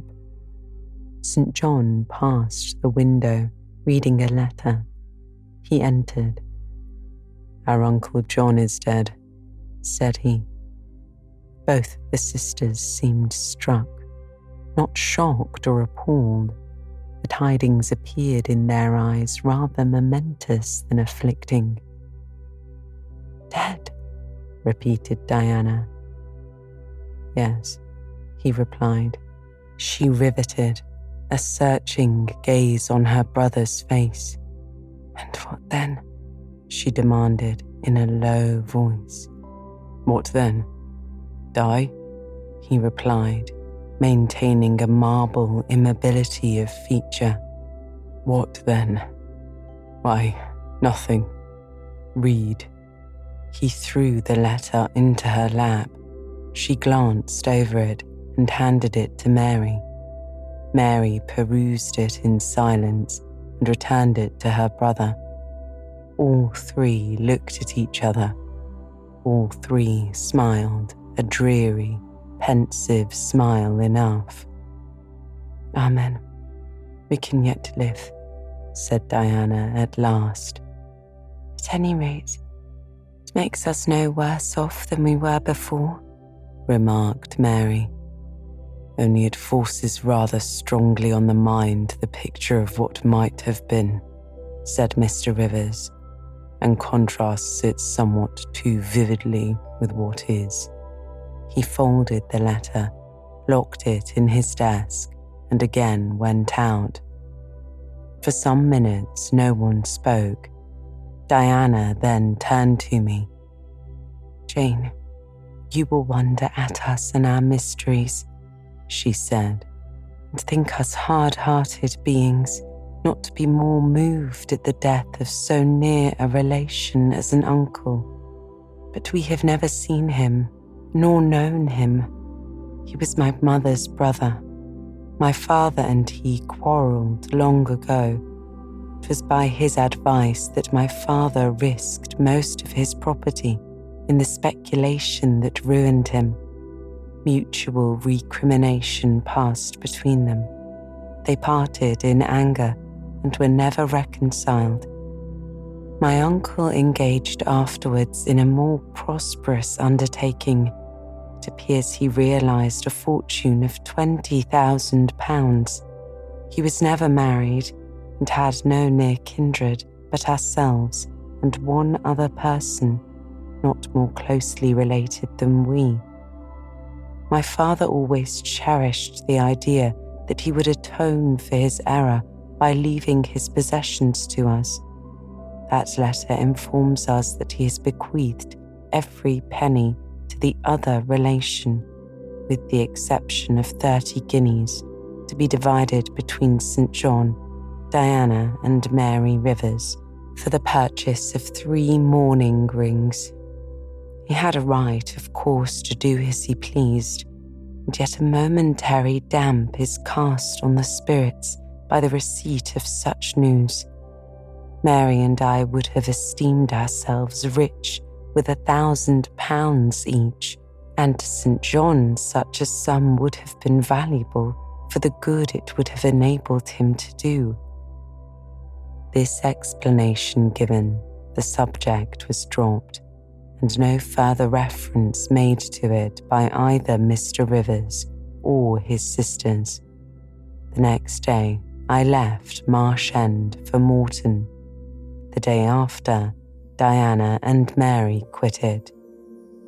In a week, Mr. Rivers and Hannah repaired to the parsonage, and so the old Grange was abandoned. Chapter 31. My home, then, when at last I find a home, is a cottage, a little room with whitewashed walls and a sanded floor, containing 4 painted chairs and a table, a clock, a cupboard with 2 or 3 plates and dishes, and a set of tea things in delf.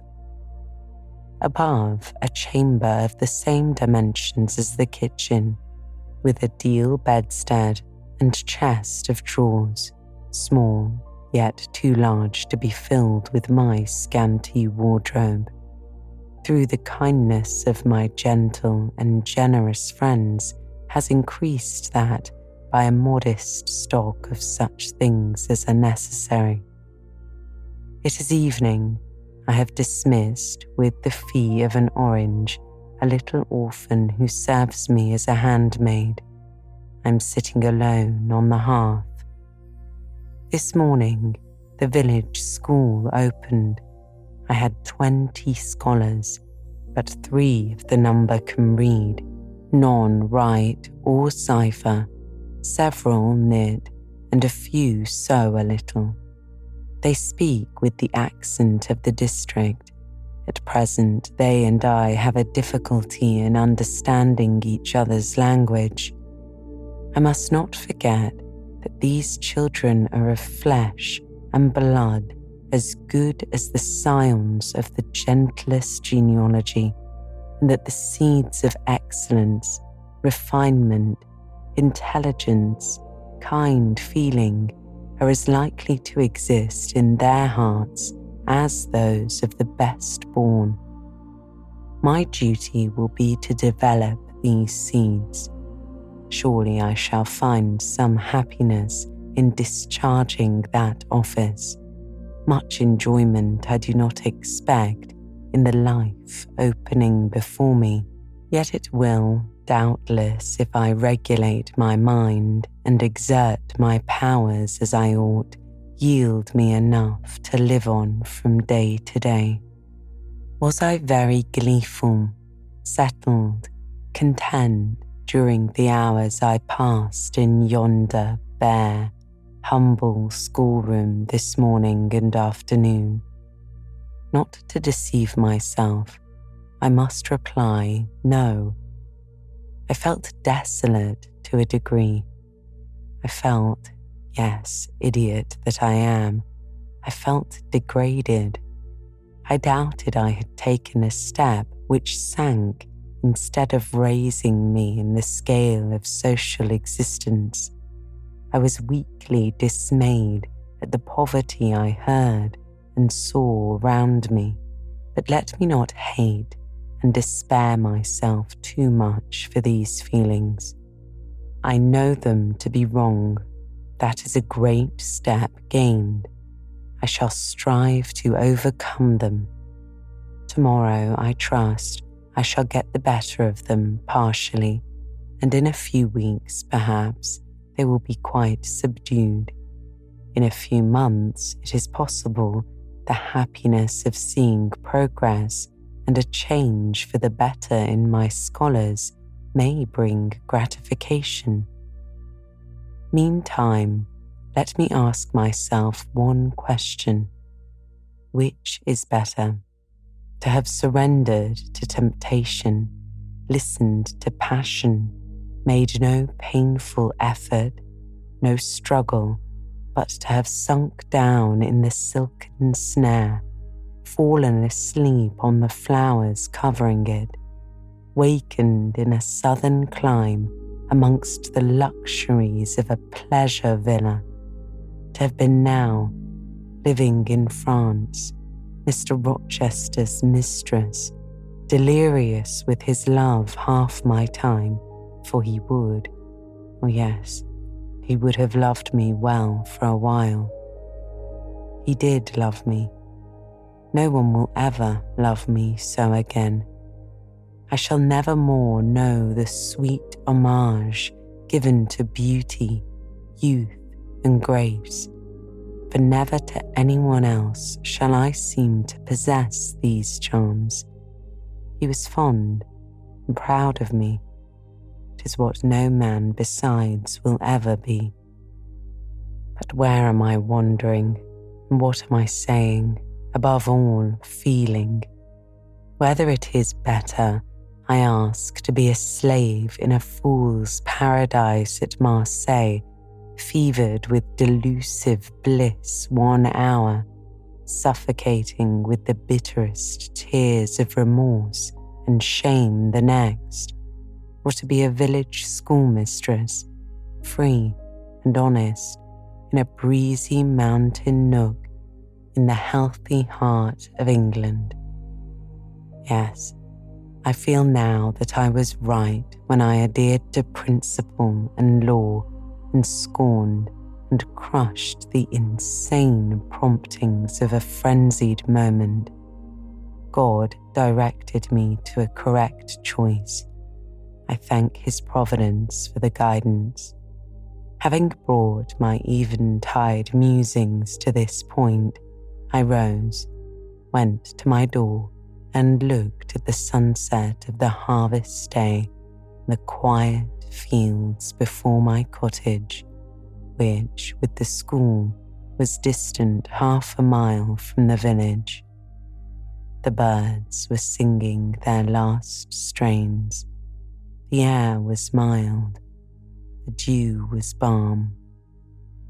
When I looked, I thought myself happy and was surprised to find myself ere long weeping. And why? For the doom which had reft me from adhesion to my master. For him I was no more to see, for the desperate grief and fatal fury consequences of my departure, which might now, perhaps, be dragging him from the path of right, too far to leave hope of ultimate restoration thither. At this thought, I turned my face aside from the lovely sky of eve and lonely vale of Morton. I say lonely, for in that bend of it visible to me, there was no building apparent save the church and the parsonage, half hidden in trees, and quite at the extremity, the roof of Vale Hall, where the rich Mr. Oliver and his daughter lived. I hid my eyes and leant my head against the stone frame of my door, but soon a slight noise near the wicket which shut in my tiny garden from the meadow beyond it made me look up. A dog, old Carlo, Mr. Rivers's pointer, as I saw in a moment, was pushing the gate with his nose, and St. John himself leant upon it with folded arms, his brow knit, his gaze, grave almost to displeasure, fixed on me. I asked him to come in. No, I cannot stay. I have only brought you a little parcel my sister's left for you. I think it contains a colour box, pencils and paper. I approached to take it. A welcome gift it was.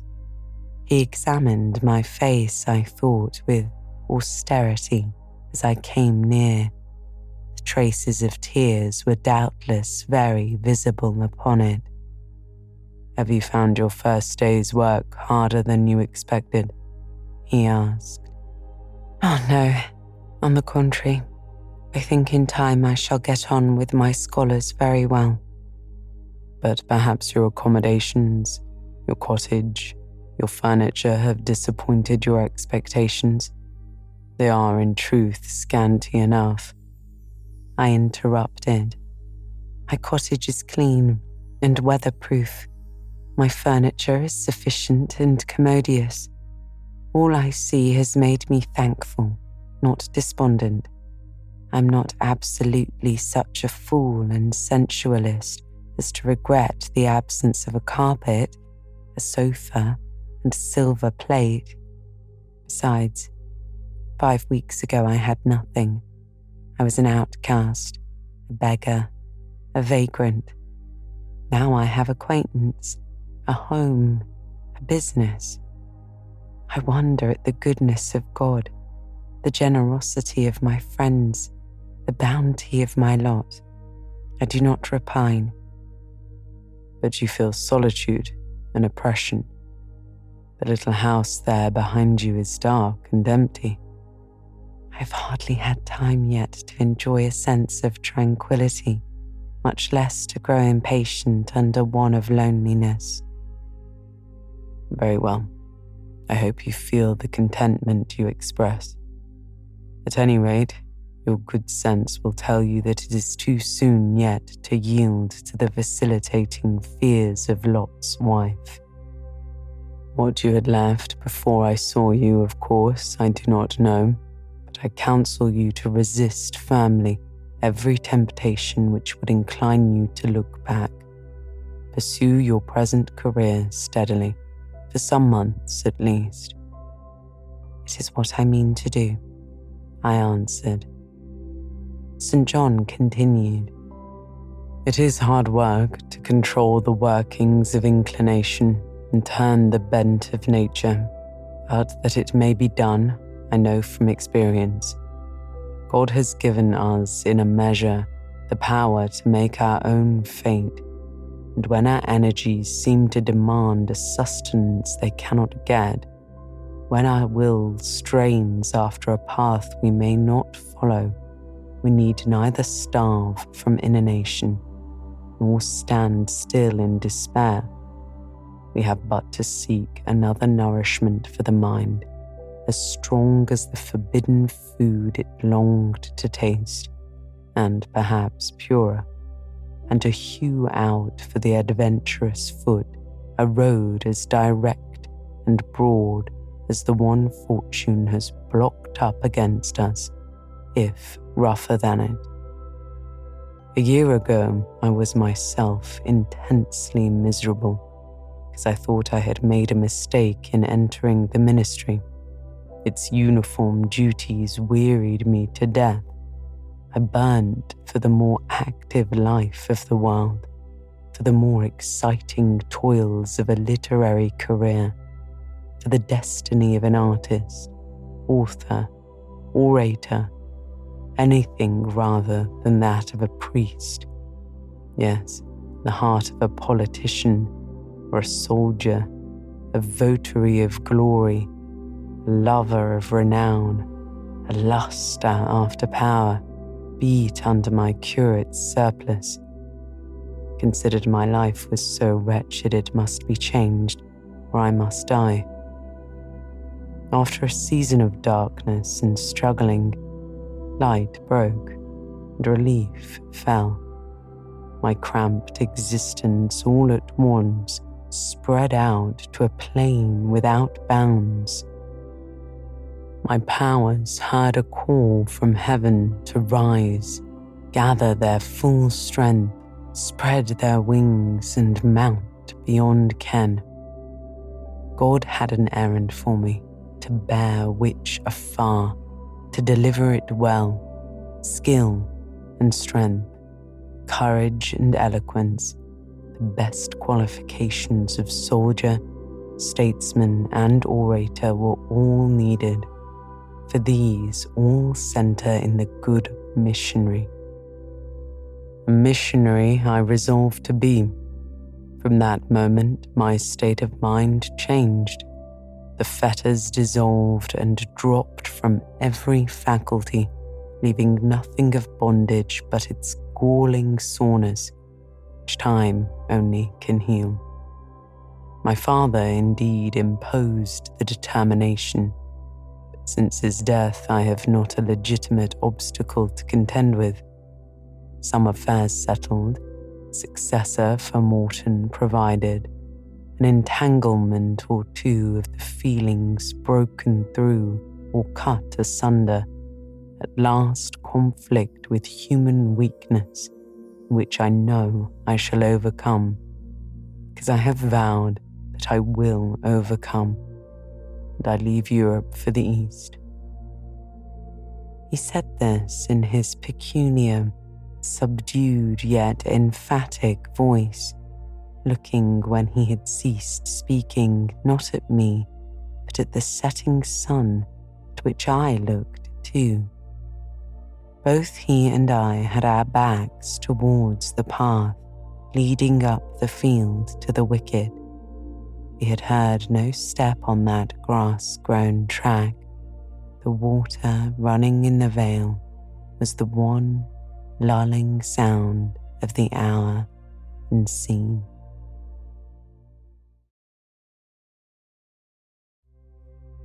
Chapter 31 continued. We might well then start when a voice, sweet as a silver bell, exclaimed, "Good evening, Mr. Rivers, and good evening, old Carlo. Your dog is quicker in recognizing his friends than you are. He pricked his ears and wagged his tail when I was at the bottom of the field, and you have your back towards me now." It was true, though Mr. Rivers had started at the first of those musical accents, as if a thunderbolt had split a cloud over his head. He stood yet at the close of the sentence in the same attitude in which the speaker had surprised him, his arm resting on the gate, his face directed towards the west. he turned at last with measured deliberation. A vision, as it seemed to me, had risen at his side. There appeared within 3 feet of him a form clad in pure white, a youthful, graceful form, full yet fine in contour. And when, after bending to caress Carlo, it lifted up its head and threw back a long veil, there bloomed under his glance a face of perfect beauty. Perfect beauty is a strong expression, but I do not retrace it or qualify it. As sweet features as ever the temperate clime of Albion moulded, as pure hues of rose and lily as ever her humid gales and vapory skies generated and screened, justified in this instance the term. No charm was wanting, no defect was perceptible.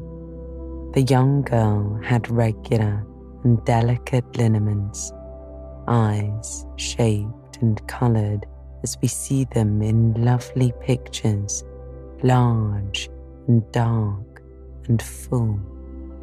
The long and shadowy eyelash which encircles a fine eye with so soft a fascination, the penciled brow which gives such clearness, the white, smooth forehead which adds such repose to the livelier beauties of tint and ray, the cheek oval, fresh and smooth, the lips fresh too, ruddy, healthy, sweetly formed, the even and gleaming teeth without flaw, the small, dimpled chin, the ornament of rich, plenteous tresses, all advantages, in short, which combined realize the ideal of beauty were fully hers. I wondered as I looked at this fair creature. I admired her with my whole heart.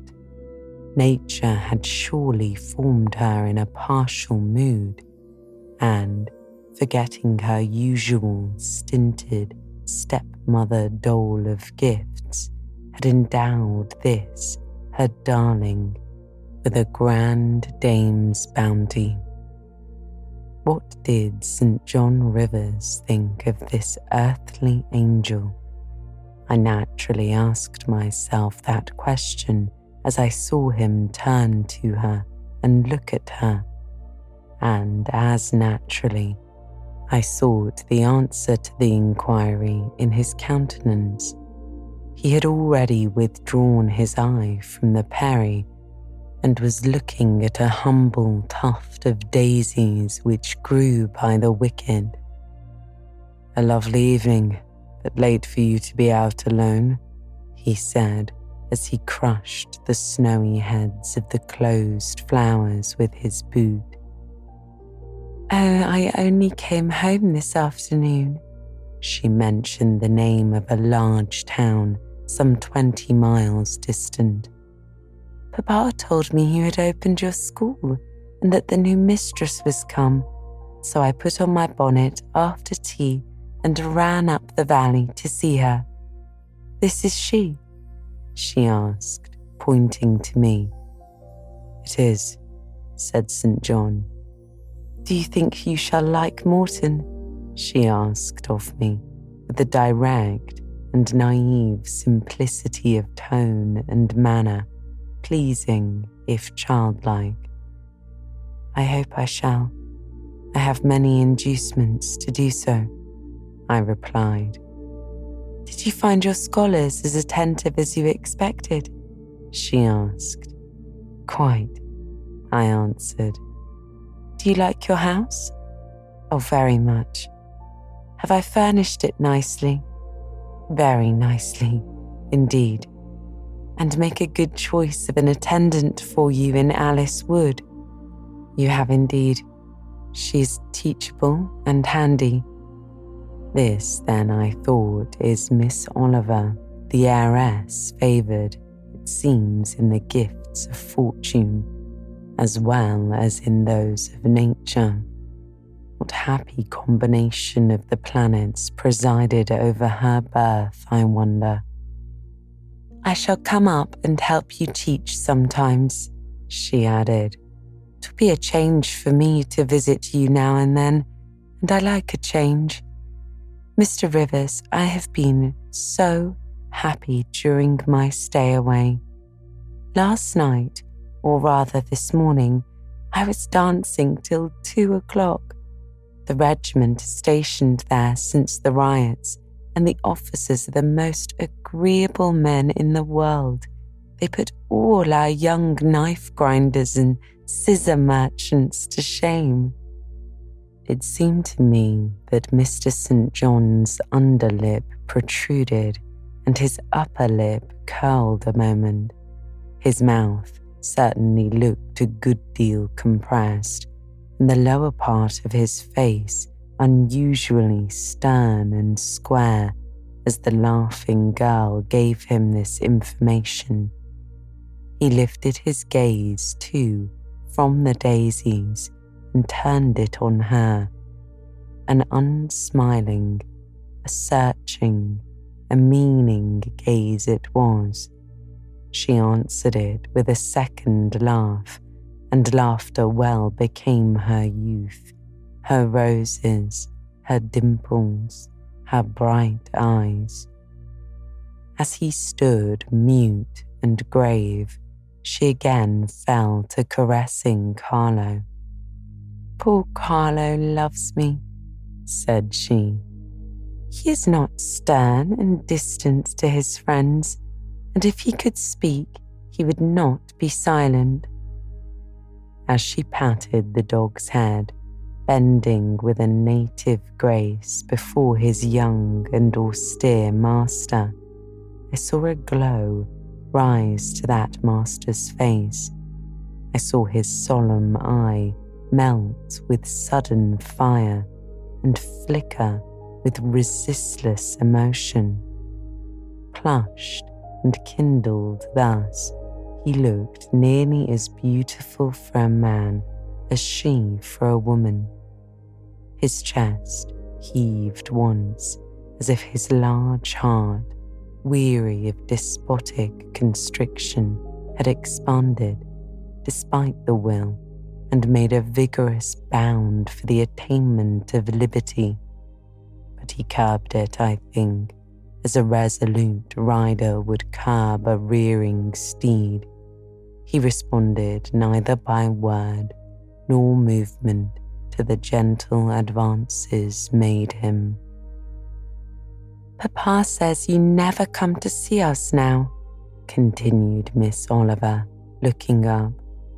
You are quite a stranger at Vale Hall. He is alone this evening, not very well. Will you return with me and visit him? It is not a seasonable hour to intrude on Mr. Oliver, answered St. John. Not a seasonable hour, but I declare it is. It is just the hour when Papa most wants company, when the works are closed and he has no business to occupy him. Now, Mr. Rivers, do come. Why are you so very shy, so very sombre? She filled up the hiatus his silence left by a reply of her own. I forgot, she exclaimed, shaking her beautiful curled head as if shocked at herself. I'm so giddy and thoughtless. Do excuse me. It had slipped my memory that you have good reasons to be indisposed for joining me in my chatter. Diana and Mary have left you, and Moor House is shut up, and you are so lonely. I'm sure I pity you. Do come and see Papa. Not tonight, Miss Rosamond. not tonight." Mr. St. John spoke almost like an automaton. Himself only knew the effort it cost him thus to refuse. "Well, if you are so obstinate, I will leave you, for I dare not stay any longer. The dew begins to fall. Good evening." She held out her hand. He just touched it. "Good evening," he repeated in a voice low and hollow as an echo. She turned, but in a moment returned. "Are you well?" she asked. Well might she put the question. His face was blanched as her gown.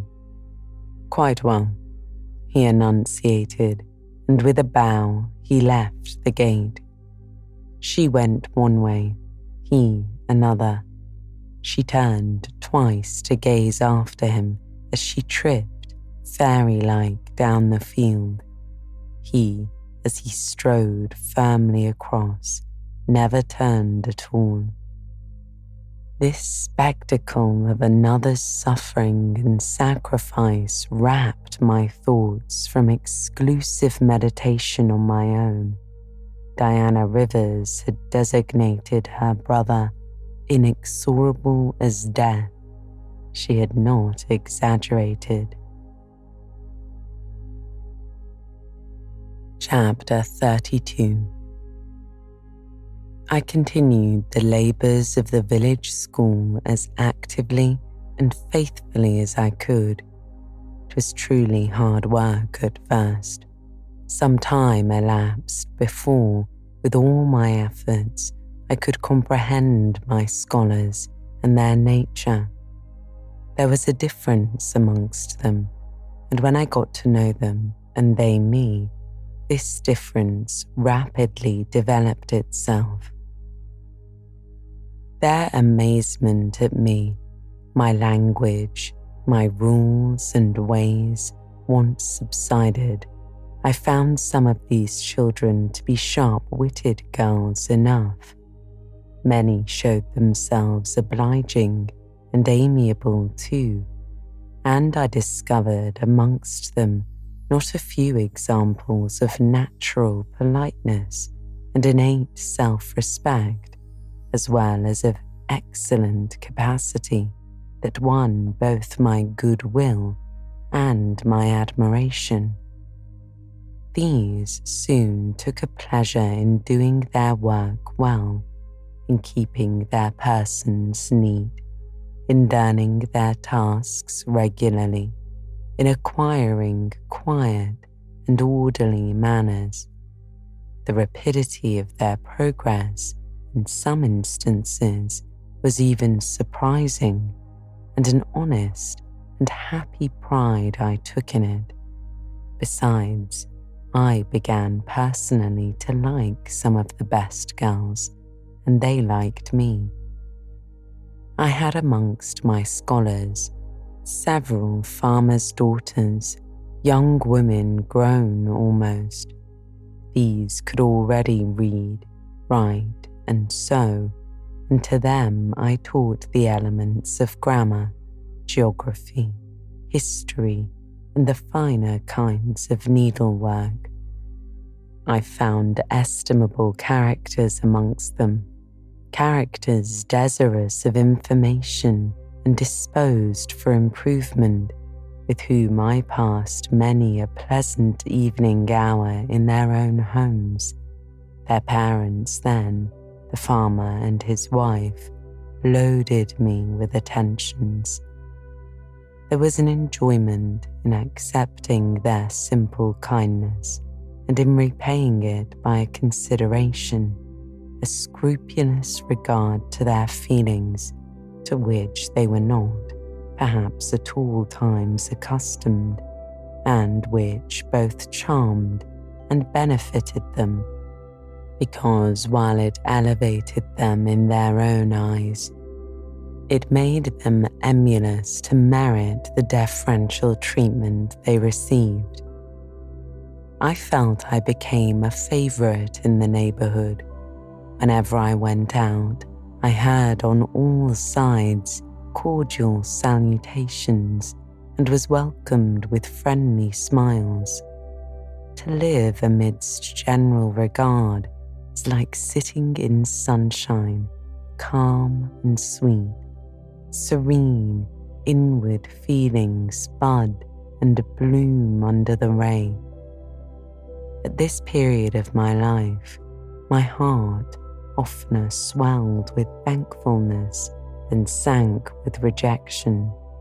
And yet, reader, to tell you all, in the midst of this calm, this useful existence, after a day passed in honourable exertion amongst my scholars, an evening spent in drawing or reading contentedly alone, I used to rush into strange dreams at night, dreams many-coloured, agitated, full of the ideal, the stirring, the stormy, dreams where amidst unusual scenes charged with adventure, with agitating risk and romantic chance, I still, again and again, met Mr. Rochester, always at some exciting crisis. Then the sense of being in his arms, hearing his voice, meeting his eye, touching his hand and cheek, loving him, being loved by him, the hope of passing a lifetime at his side would be renewed with all its first force and fire. Then I awoke. Then I recalled where I was and how situated. Then I rose up on my curtainless bed, trembling and quivering, and then the still, dark night witnessed the convulsion of despair and heard the burst of passion. By 9 o'clock the next morning, I was punctually opening the school, tranquil, settled, prepared for the steady duties of the day. Rosamond Oliver kept her word in coming to visit me. Her call at the school was generally made in the course of her morning ride. She would canter up to the door on her pony, followed by a mounted livery servant.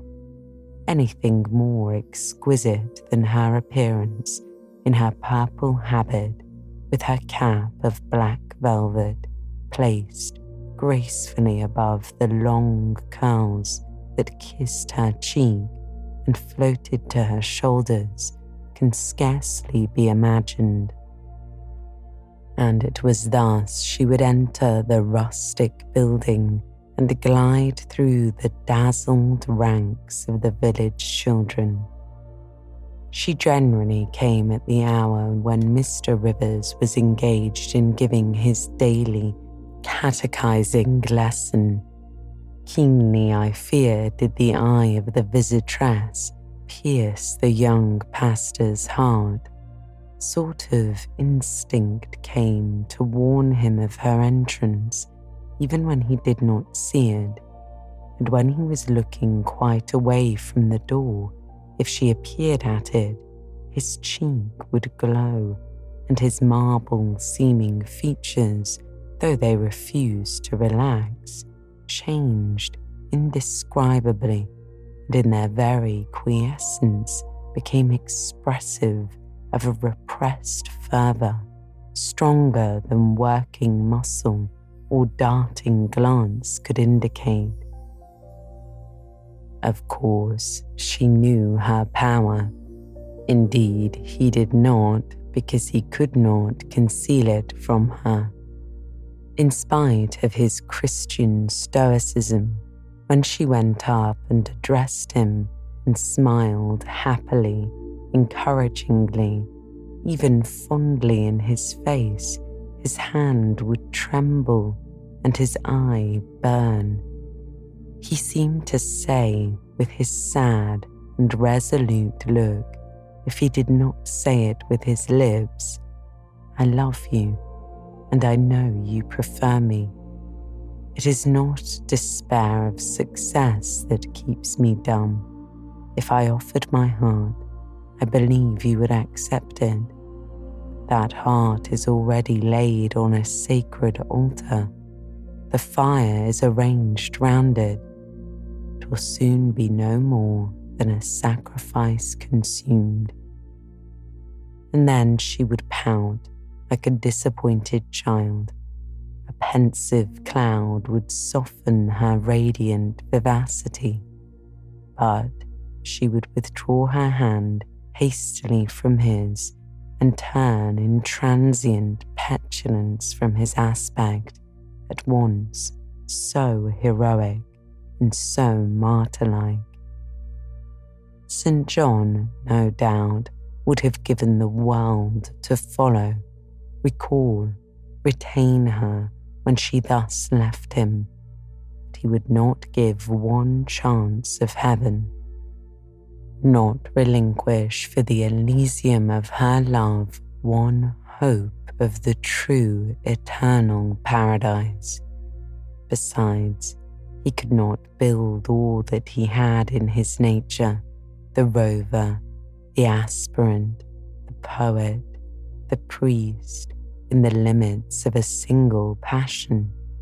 He could not, he would not, renounce his wild field of mission warfare for the parlours and the peace of Vale Hall. I learnt so much from himself in an inroad I once, despite his reserve, had the daring to make on his confidence. Miss Oliver already honoured me with frequent visits to my cottage. I had learned her whole character, which was without mystery or disguise. She was coquettish, but not heartless, exacting, but not worthlessly selfish. She had been indulged from her birth, but was not absolutely spoiled. She was hasty, but good-humoured. Vain, she could not help it when every glance in her glass showed a flush of loveliness, but not affected, liberal-handed, innocent of the pride of wealth, ingenuous, sufficiently intelligent, happy, lively, and unthinking. She was very charming, in short, even to a cool observer of her own kind like me. She was not profoundly interesting or thoroughly impressive. A very different sort of mind was hers from that, for instance, of the Sisters of St. John. Still, I liked her almost as I liked my pupil Adele, except that, for a child whom we have watched over and taught, a closer affection is engendered than we can give an equally attractive adult acquaintance. She had taken with amiable caprice to me. She said I was like Mr. Rivers, only certainly she allowed, not 1/10 so handsome, though I was a nice, neat little soul enough. But he was an angel. I was, however, good, clever, composed, and firm like him. She was sure my previous history, if known, would make a delightful romance.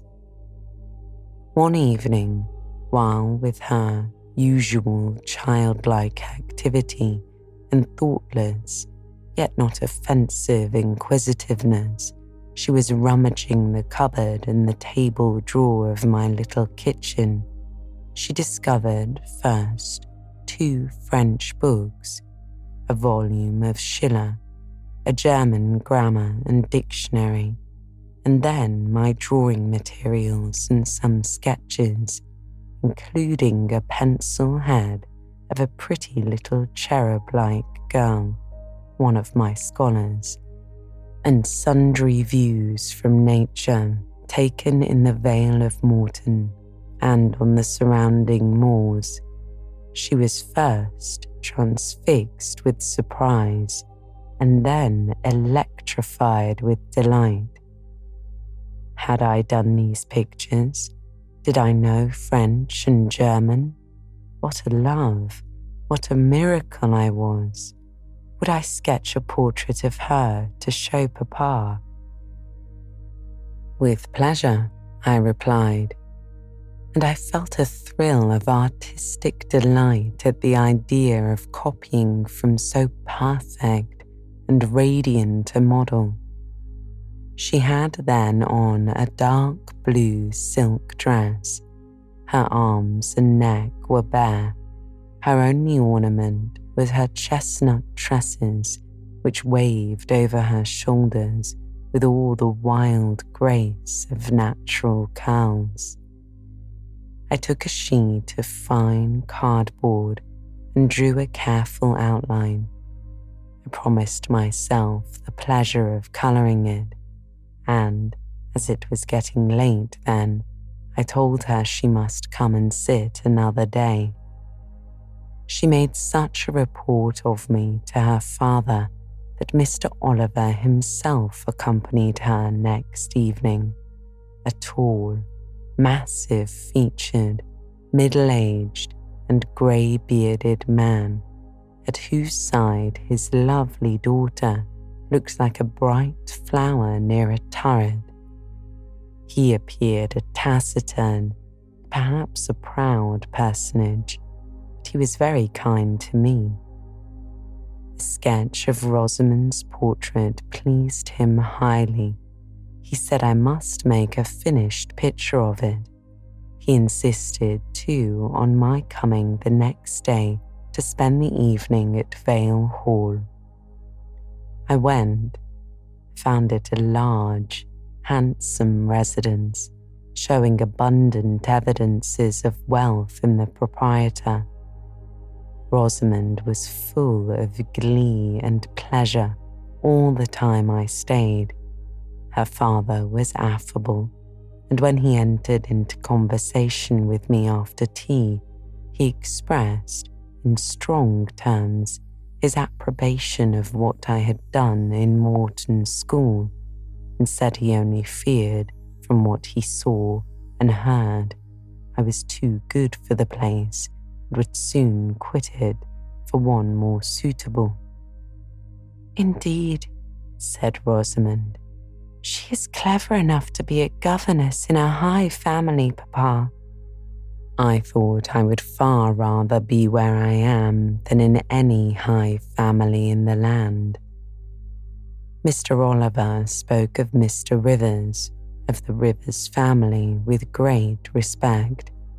He said it was a very old name in that neighbourhood, that the ancestors of the house were wealthy, that all of Morton had once belonged to them, that even now he considered the representative of that house might, if he liked, make an alliance with the best. He accounted it a pity that so fine and talented a young man should have formed the design of going out as a missionary. It was quite throwing a valuable life away. It appeared then that her father would throw no obstacle in the way of Rosamond's union with St. John. Mr. Oliver evidently regarded the young clergyman's good birth, old name, and sacred profession as sufficient compensation for the want of fortune. It was the 5th of November and a holiday. My little servant, after helping me to clean my house, was gone, well satisfied with the fee of a penny for her Sid. All about me was spotless and bright, scoured floor, polished grate, and well-rubbed chairs.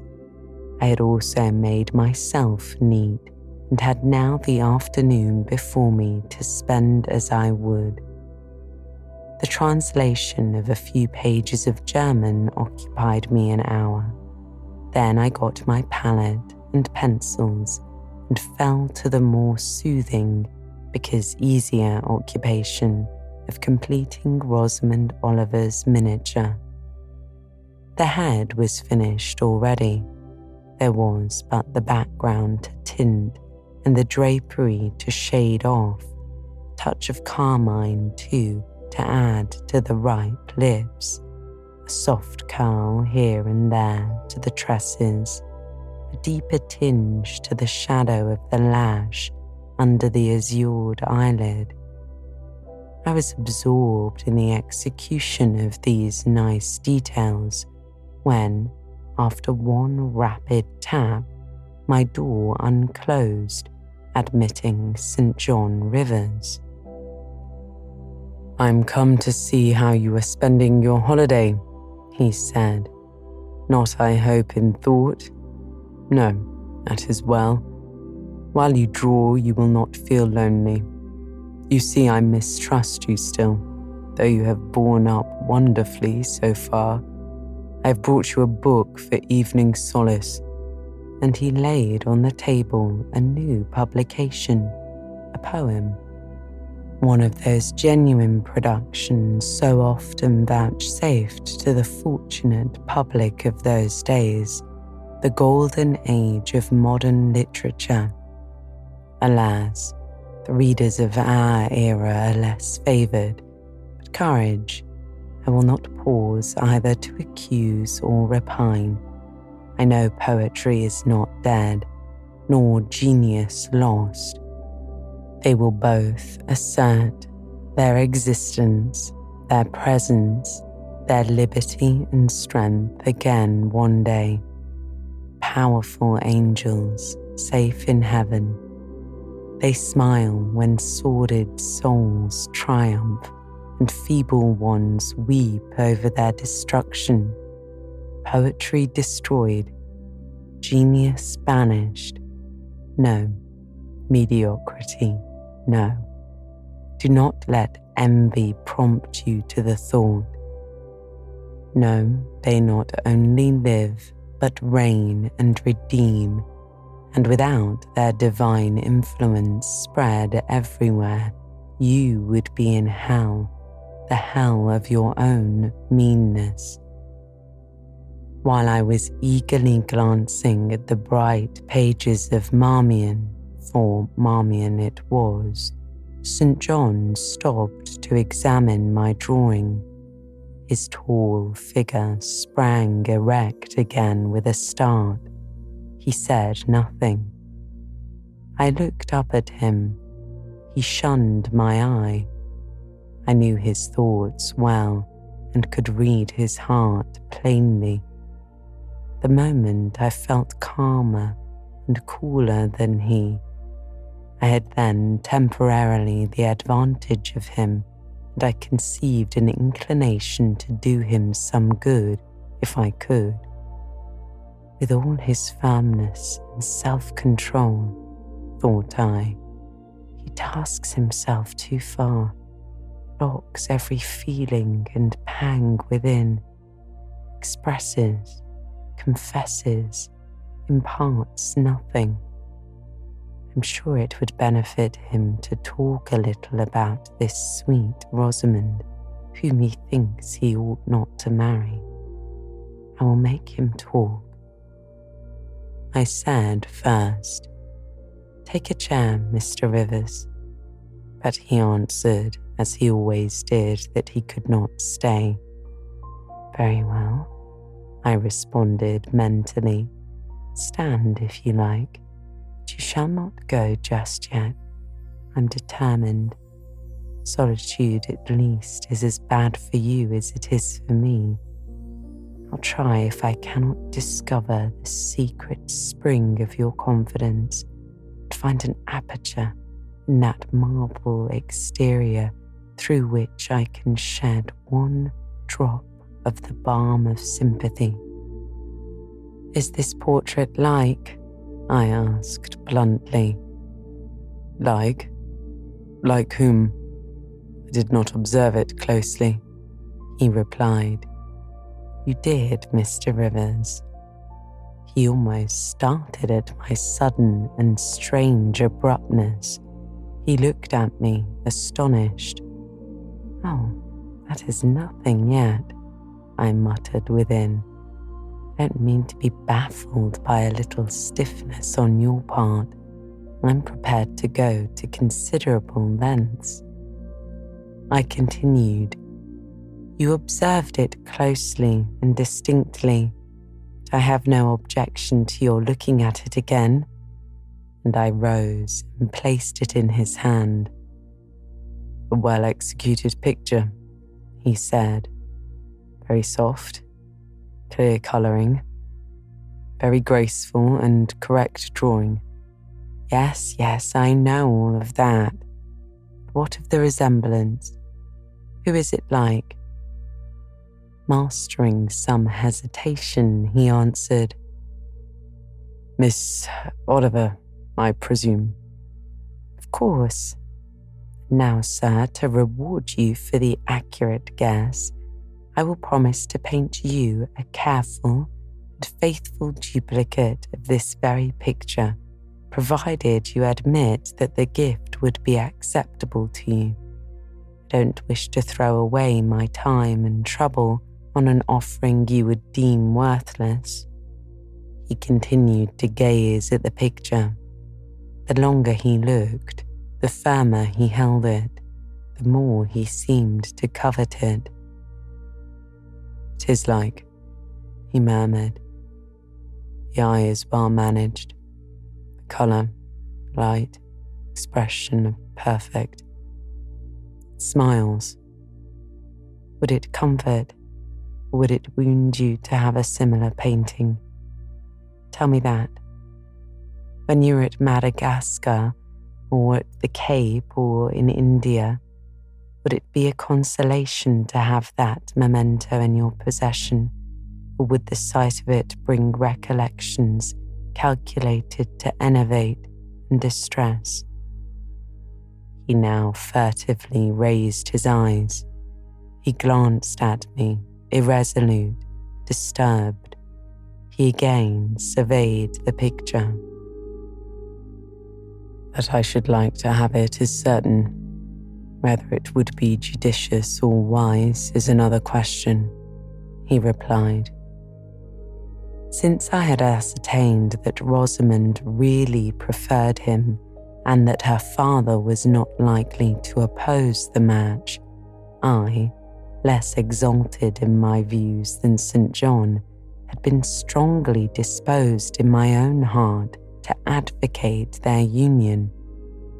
It seemed to me that should he become the possessor of Mr. Oliver's large fortune, he might do as much good with it as if he went and laid his genius out to wither and his strength to waste under a tropical sun.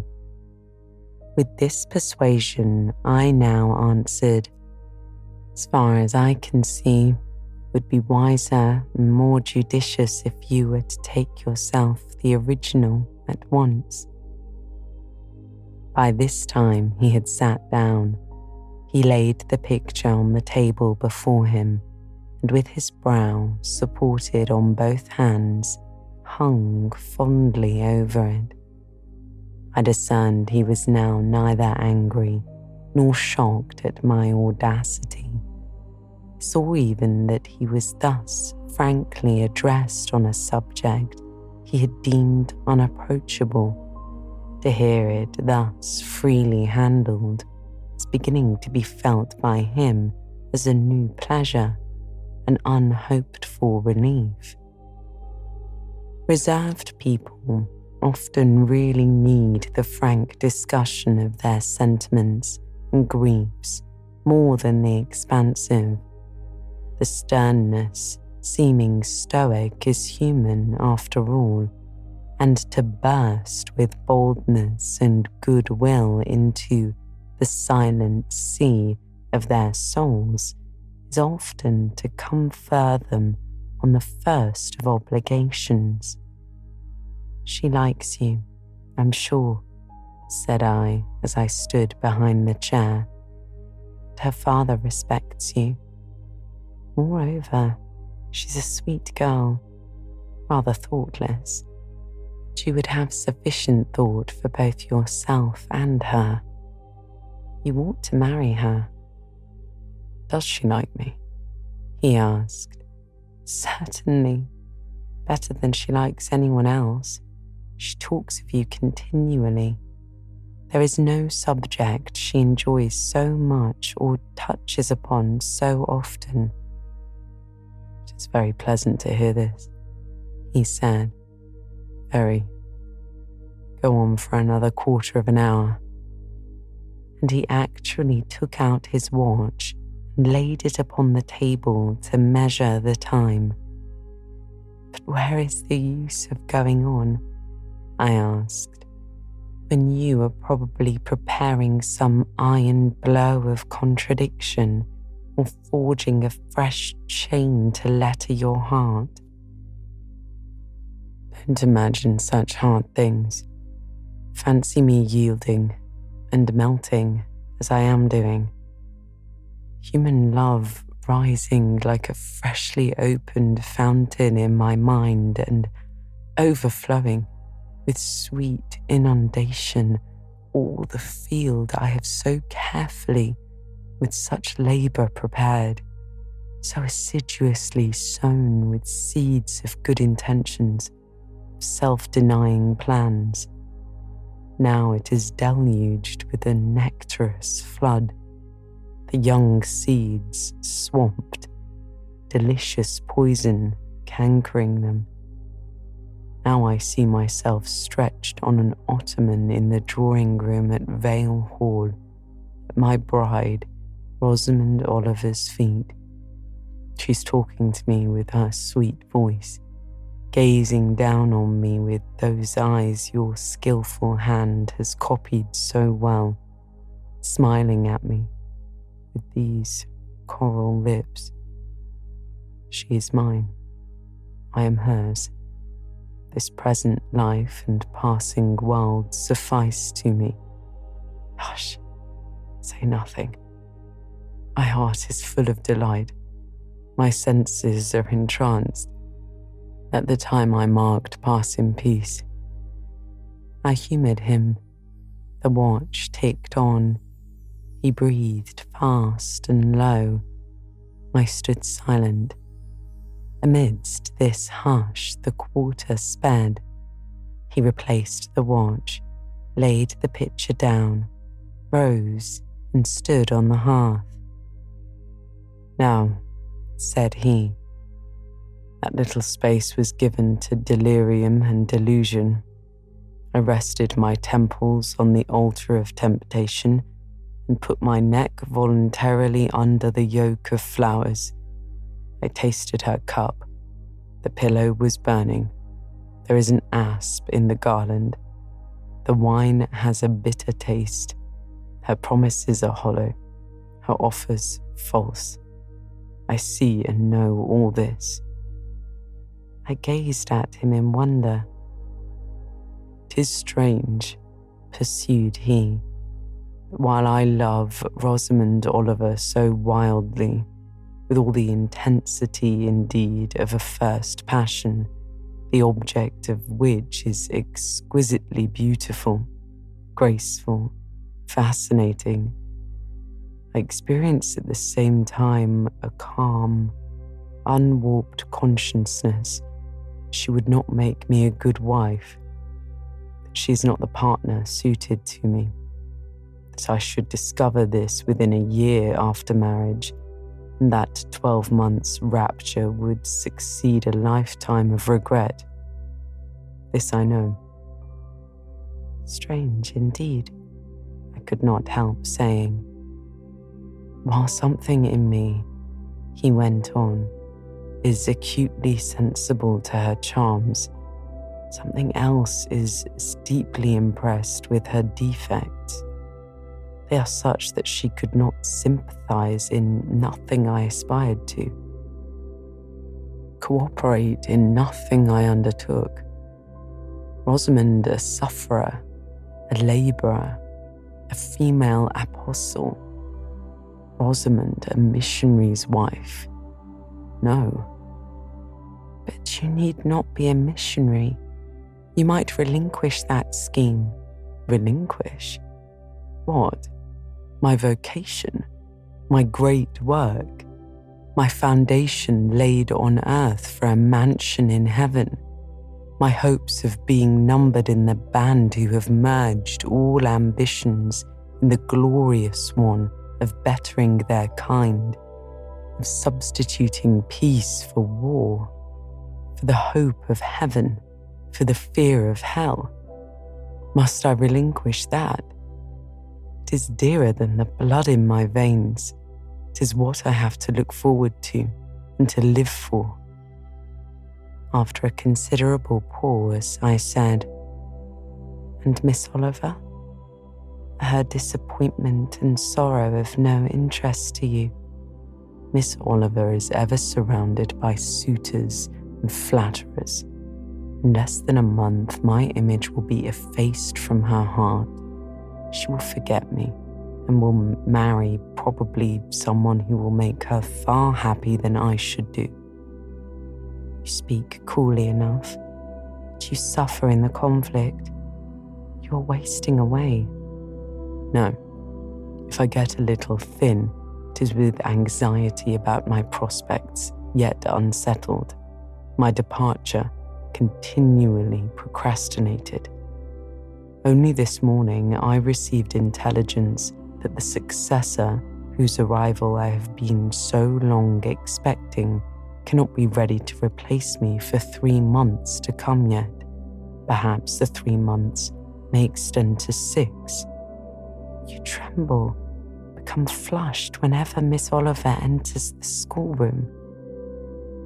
Again, the surprised expression crossed his face. He had not imagined that a woman would dare speak so to a man.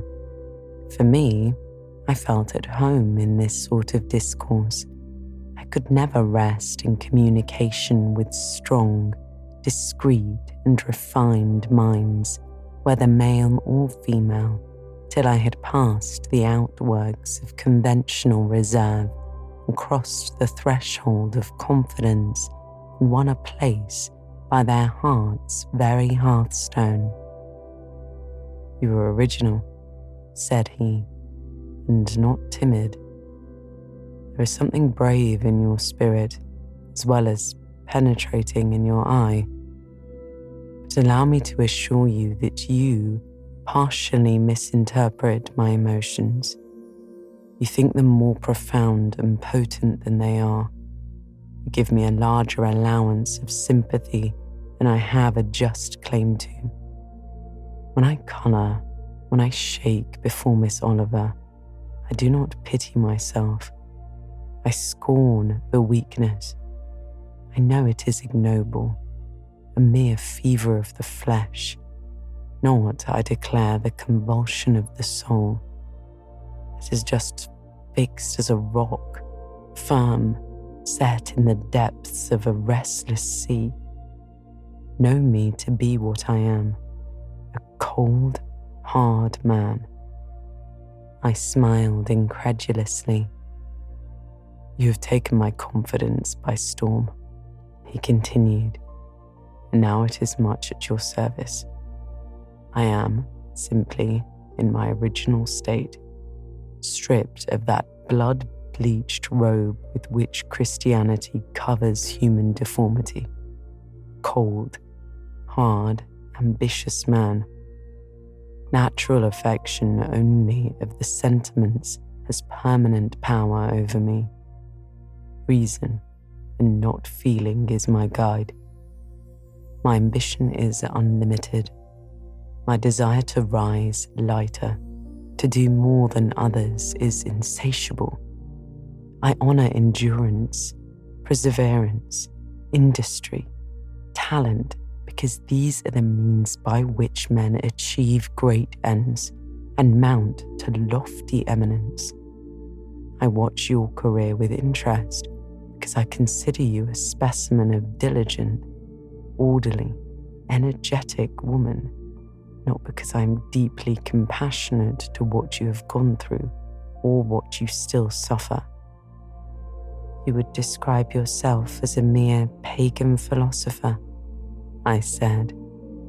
No, there is a difference between me and deistic philosophers, and I believe the gospel. You missed your epithet. I'm not a pagan, but a Christian philosopher, a follower of the sect of Jesus.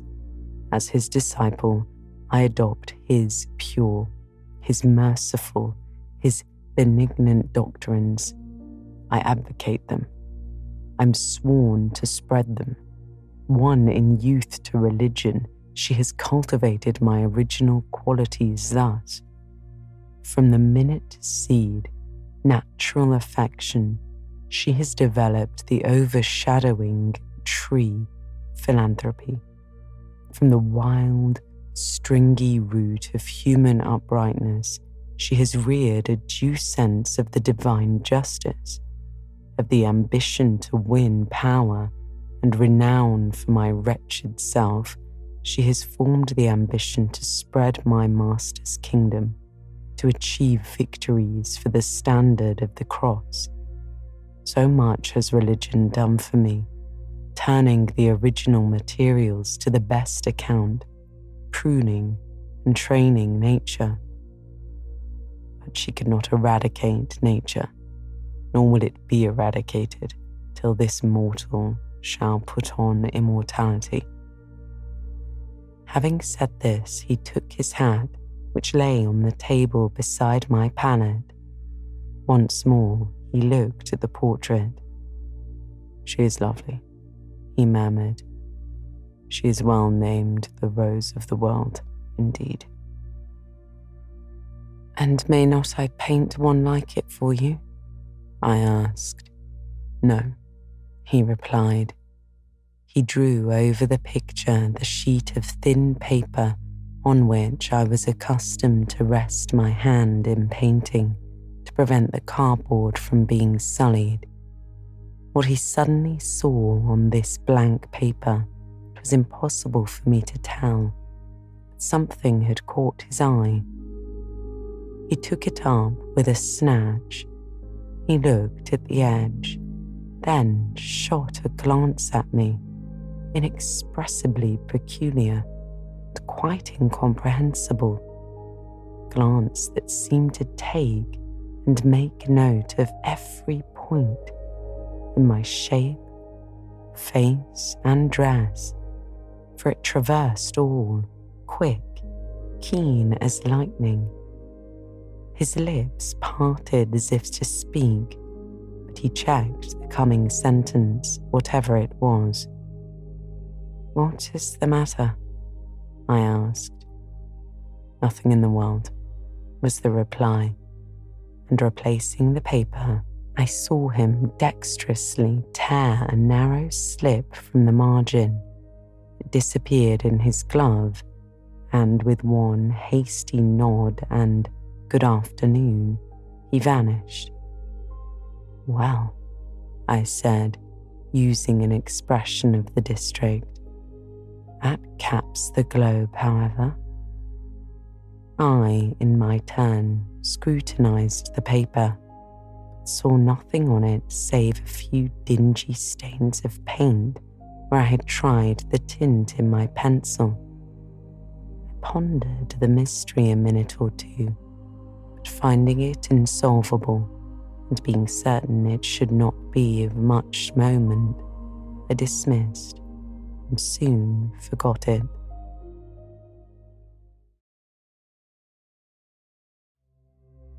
Chapter 33. When Mr. St. John went, it was beginning to snow. The whirling storm continued all night. The next day, a keen wind brought fresh and blinding falls. By twilight, the valley was drifted up and almost impassable.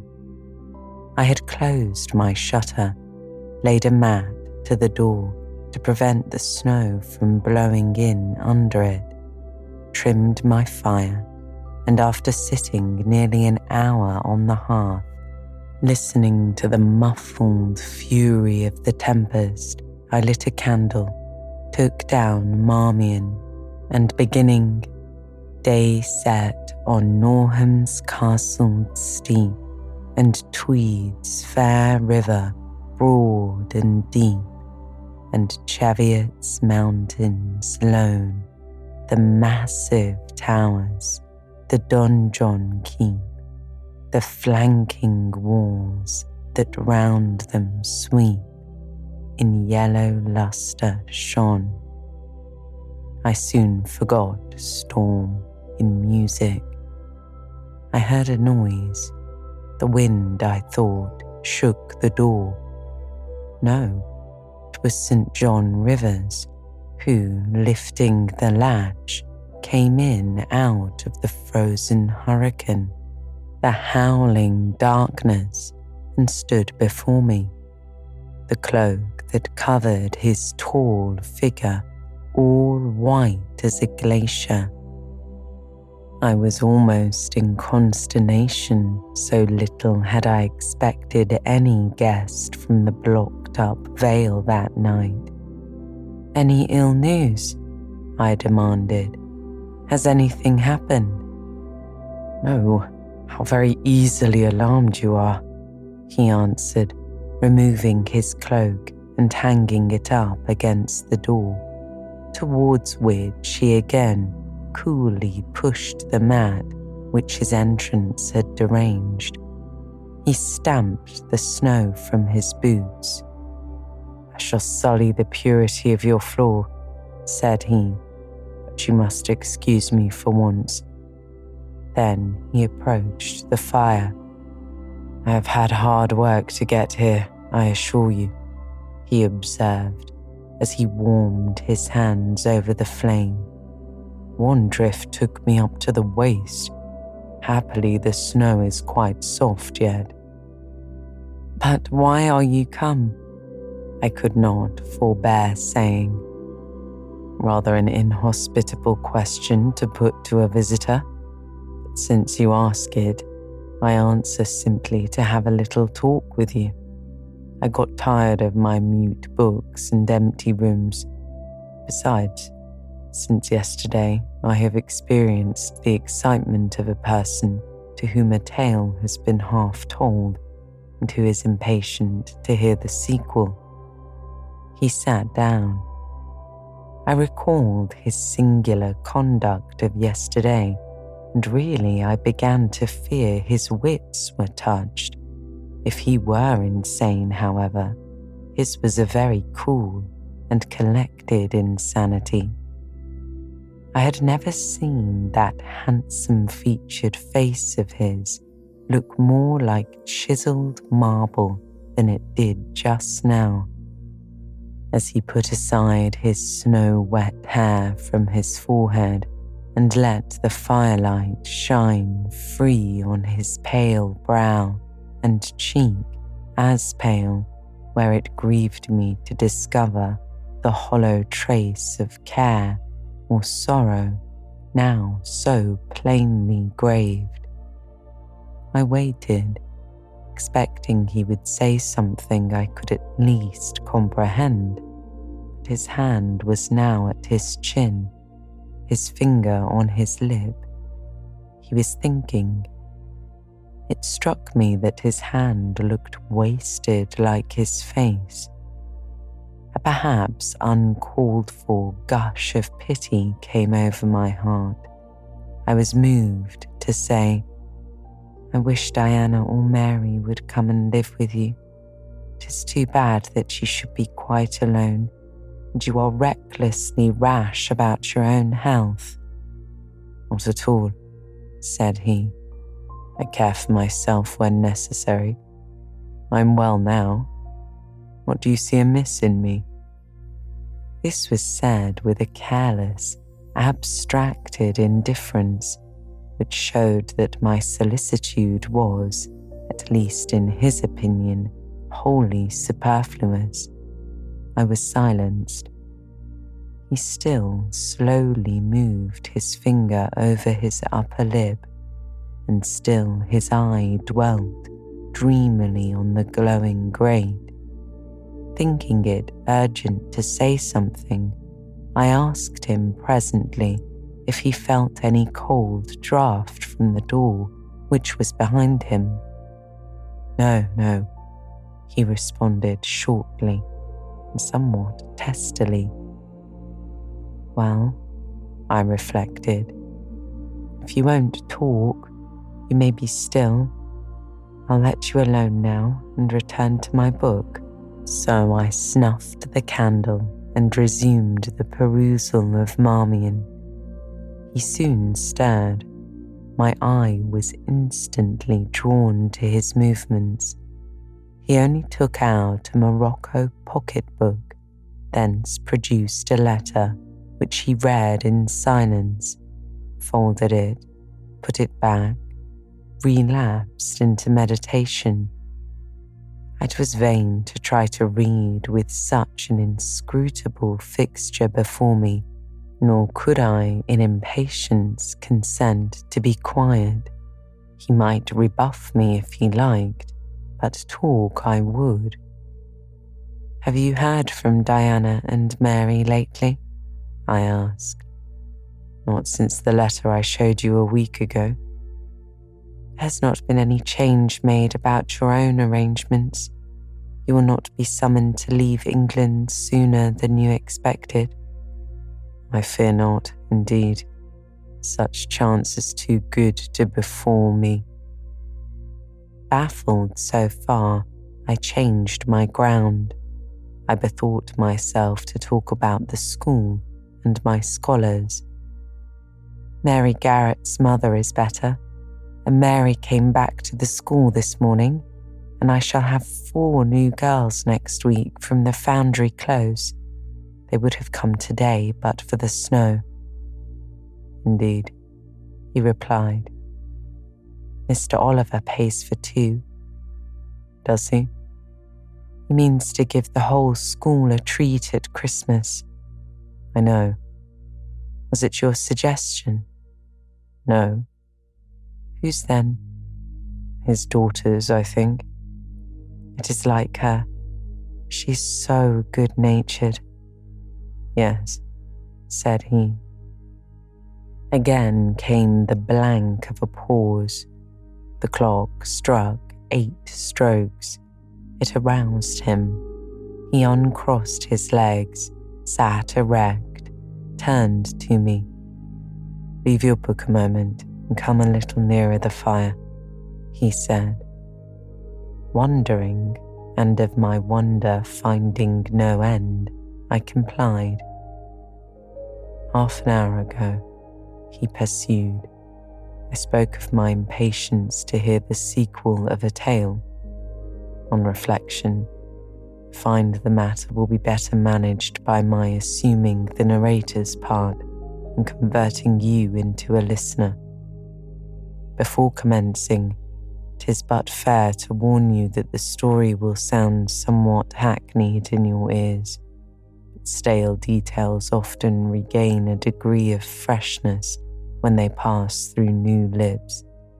For the rest, whether trite or novel, it is short.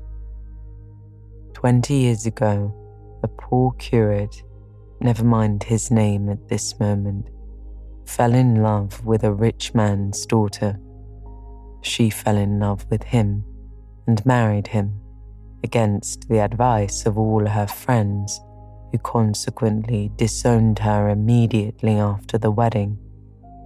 Before 2 years passed, the rash pair were both dead and laid quietly side by side under one slab. I have seen their grave. It formed part of the pavement of a huge churchyard surrounding the grim, soot-black old cathedral of an overgrown manufacturing town. They left a daughter, which, at its very birth, Charity received in her lap, cold as that of the snowdrift I almost stuck fast in tonight. Charity carried the friendless thing to the house of its rich maternal relations. It was reared by an aunt-in-law called, I come to names now, Mrs. Reed of Gateshead. You start. Did you hear a noise? I dare say it is only a rat scrambling among the rafters of the adjoining schoolroom. It was a barn before I had it repaired and altered. Barns are generally haunted by rats. To proceed, Mrs. Reed kept the orphan 10 years. Whether it was happy or not with her I cannot say, never having been told. But at the end of that time she transferred it to a place you know, being no other than Lowood School, where you so long resided yourself. It seems her career there was very honourable. From a pupil, she became a teacher, like yourself. Really, it strikes me there are parallel points in her history and yours. She left it to be a governess. There again, your fates were analogous. She undertook the education of the ward of a certain Mr. Rochester. Mr. Rivers? I interrupted. I can guess your feelings, he said, but restrain them for a while. I have nearly finished. Hear me to the end. Of Mr. Rochester's character I know nothing, but the one fact that he professed to offer honourable marriage to this young girl, and at that very altar she discovered he had a wife, yet alive, though a lunatic. What his subsequent conduct and proposals were is a matter of pure conjecture. But when an event transpired which rendered inquiry after the governess necessary, it was discovered she was gone. No one could tell when, where, or how. She had left Thornfield Hall in the night.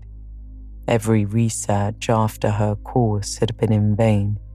The country had been scoured far and wide.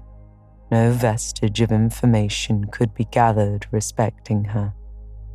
Yet that she should be found is become a matter of serious urgency. Advertisements have been put in all the papers. I myself have received a letter from one Mr. Briggs, a solicitor, communicating the details I have just imparted. Is it not an odd tale? Just tell me this, said I. Since you know so much, you surely can tell it me. What of Mr. Rochester? How and where is he? What is he doing? Is he well? I am ignorant of all concerning Mr. Rochester.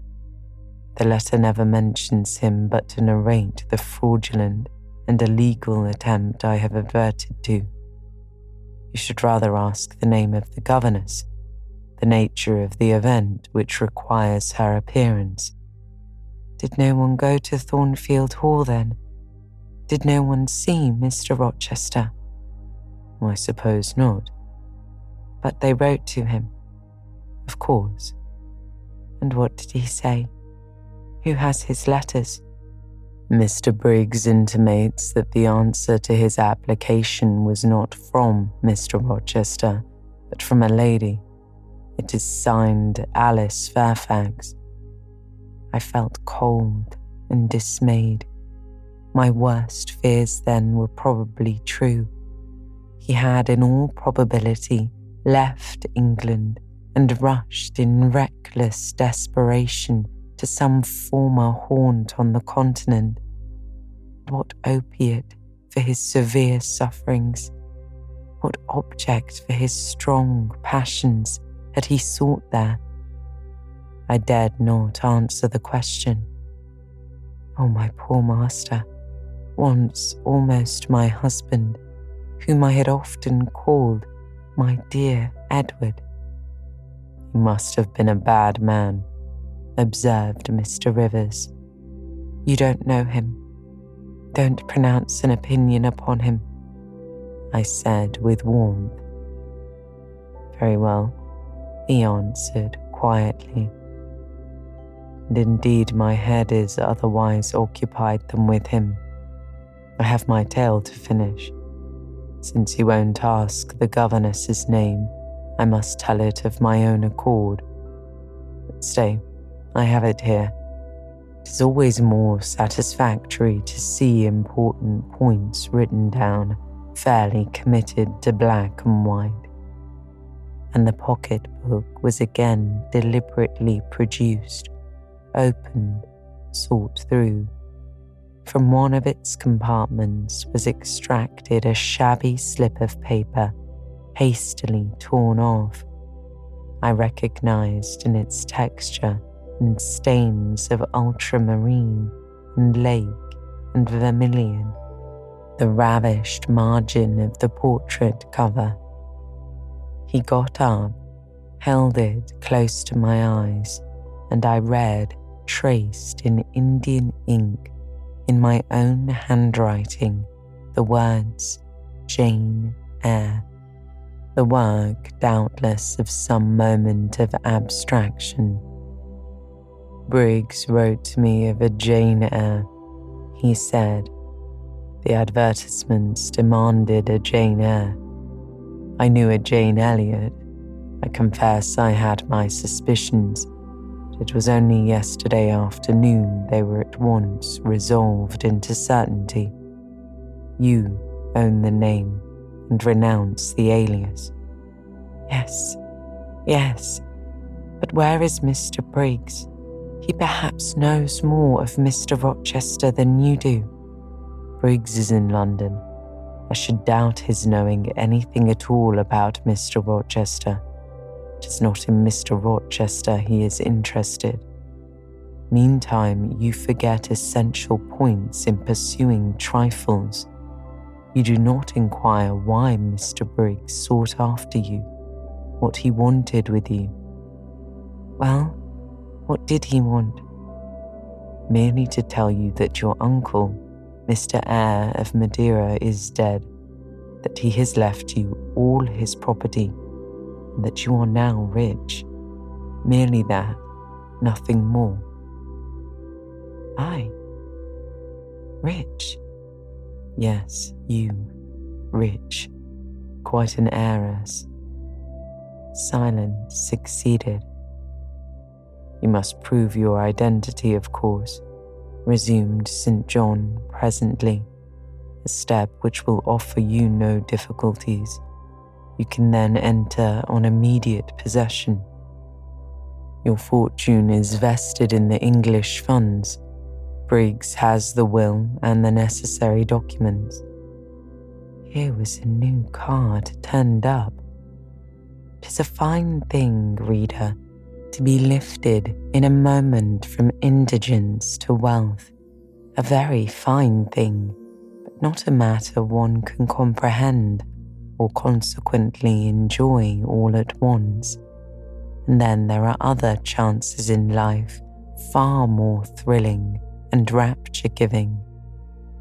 This is solid, an affair of the actual world, nothing ideal about it.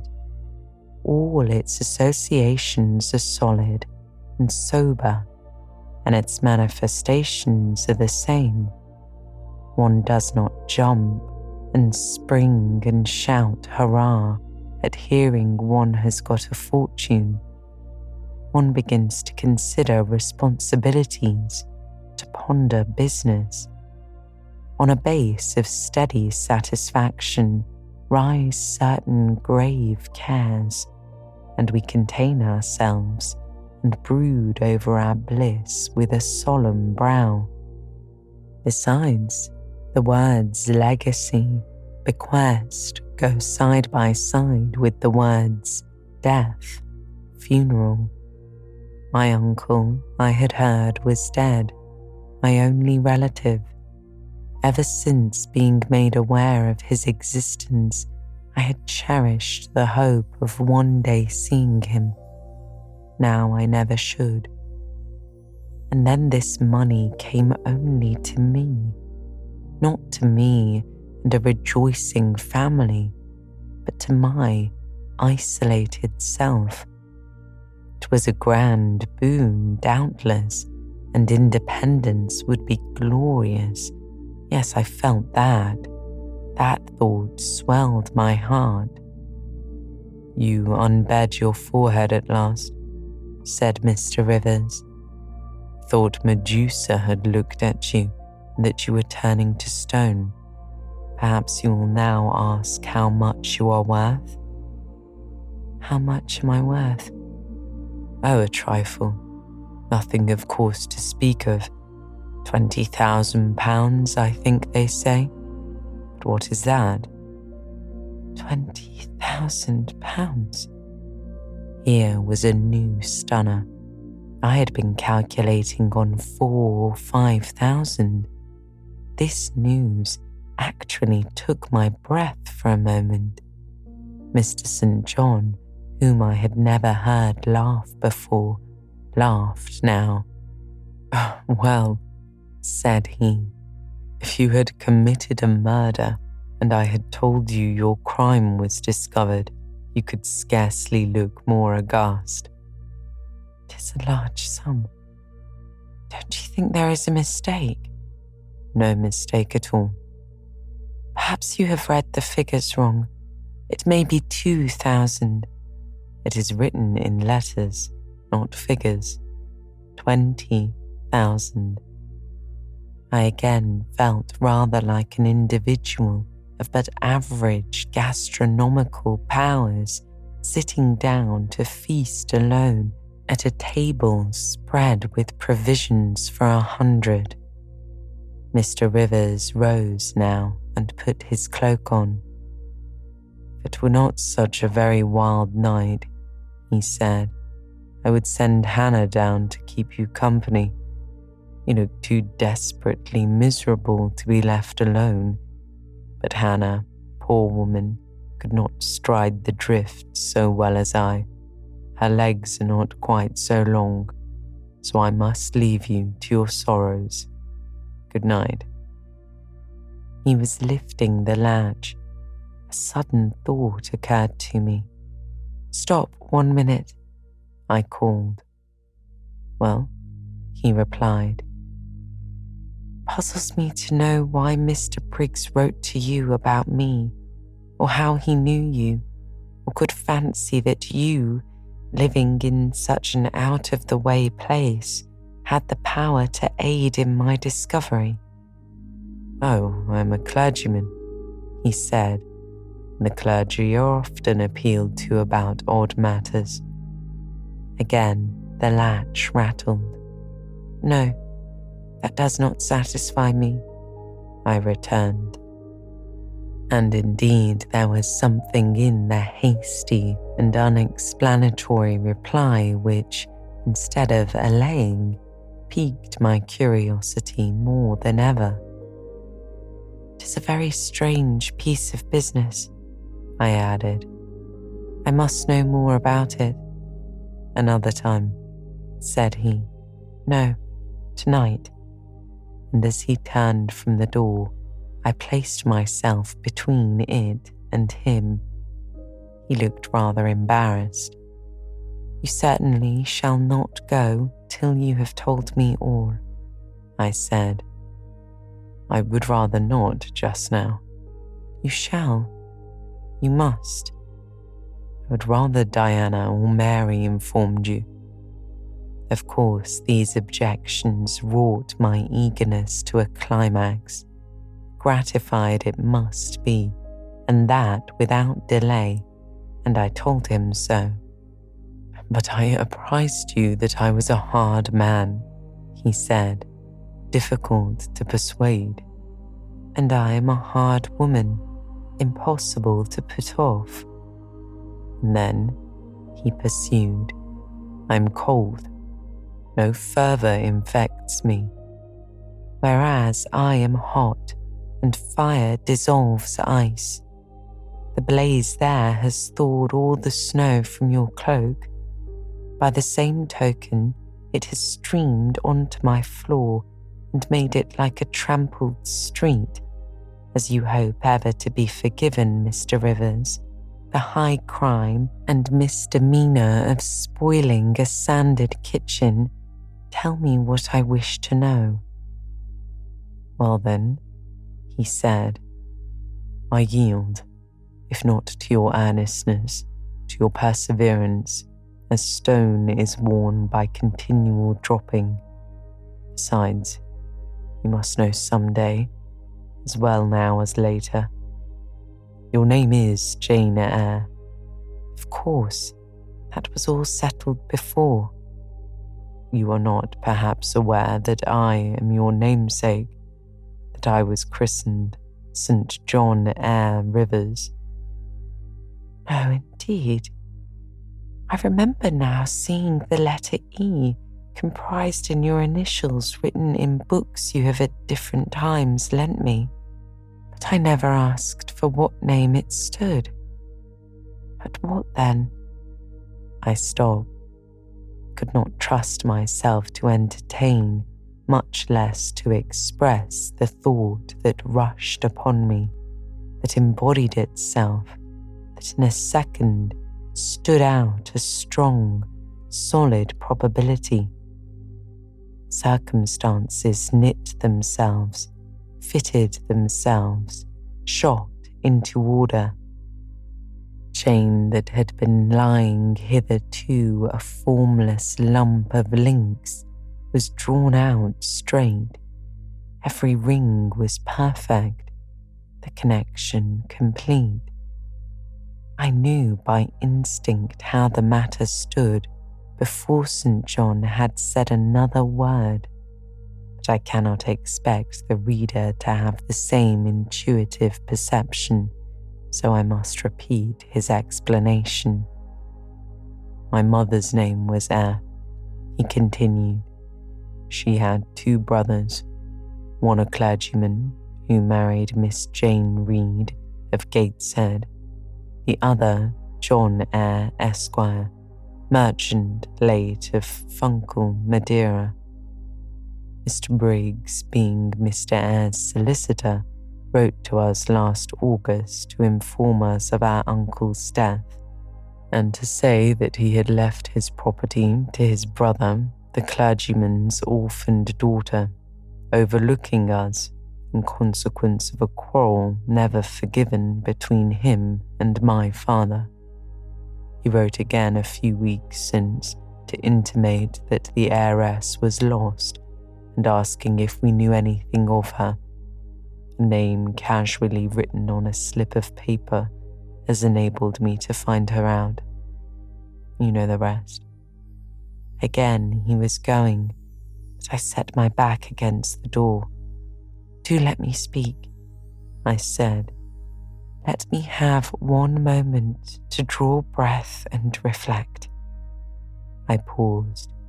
He stood before me, hat in hand, looking composed enough. I resumed. "Your mother was my father's sister." "Yes," he replied. "My aunt, consequently." He bowed. "My Uncle John was your Uncle John.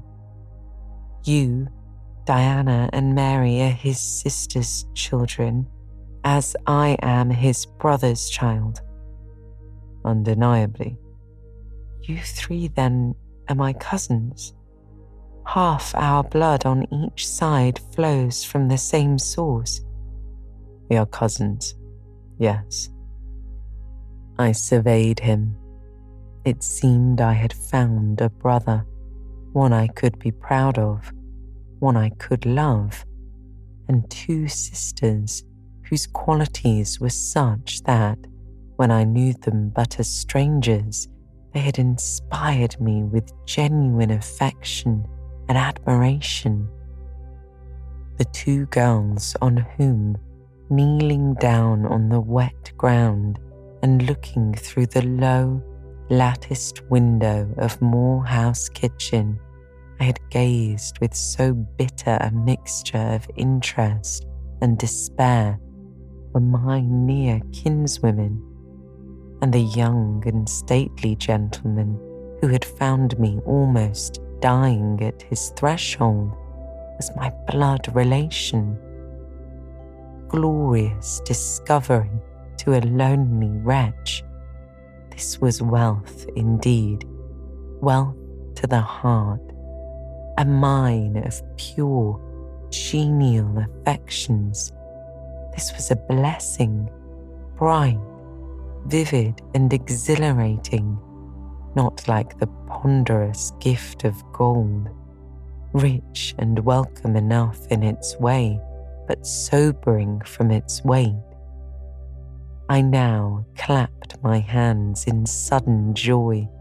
My pulse bounded, my veins thrilled.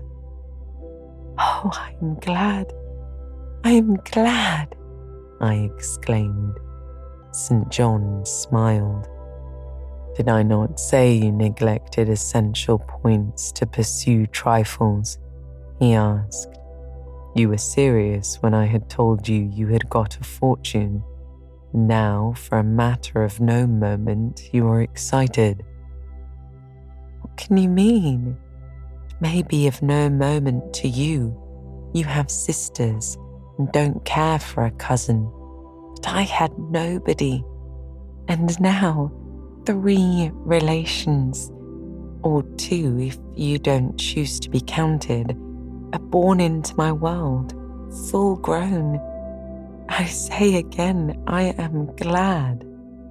I walked fast through the room. I stopped, half suffocated with the thoughts that rose faster than I could receive, comprehend, settle them. Thoughts of what might, could, would, and should be, and that ere long. I looked at the blank wall. It seemed a sky, thick with ascending stars. Every one lit me to a purpose or delight. Those who had saved my life, whom till this hour I had loved barrenly, I could now benefit. They were under a yoke. I could free them. They were scattered.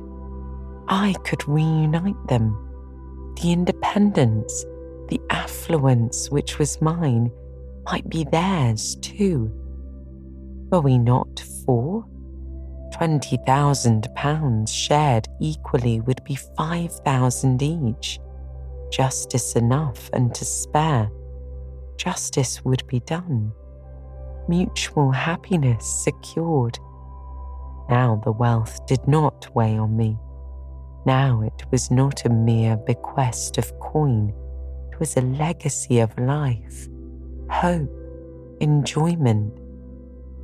How I looked while these ideas were taking my spirit by storm I cannot tell, but I perceived soon that Mr. Rivers had placed a chair behind me and was gently attempting to make me sit down on it. He also advised me to be composed. I scorned the insinuation of helplessness and distraction, shook off his hand, and began to walk about again. "Write to Diana and Mary tomorrow," I said, "and tell them to come home directly. Diana said they would both consider themselves rich with £1,000, so with 5,000 they will do very well." "Tell me where I can get you a glass of water," said St. John. "You must really make an effort to tranquilize your feelings." "Nonsense. And what sort of effect will the bequest have on you?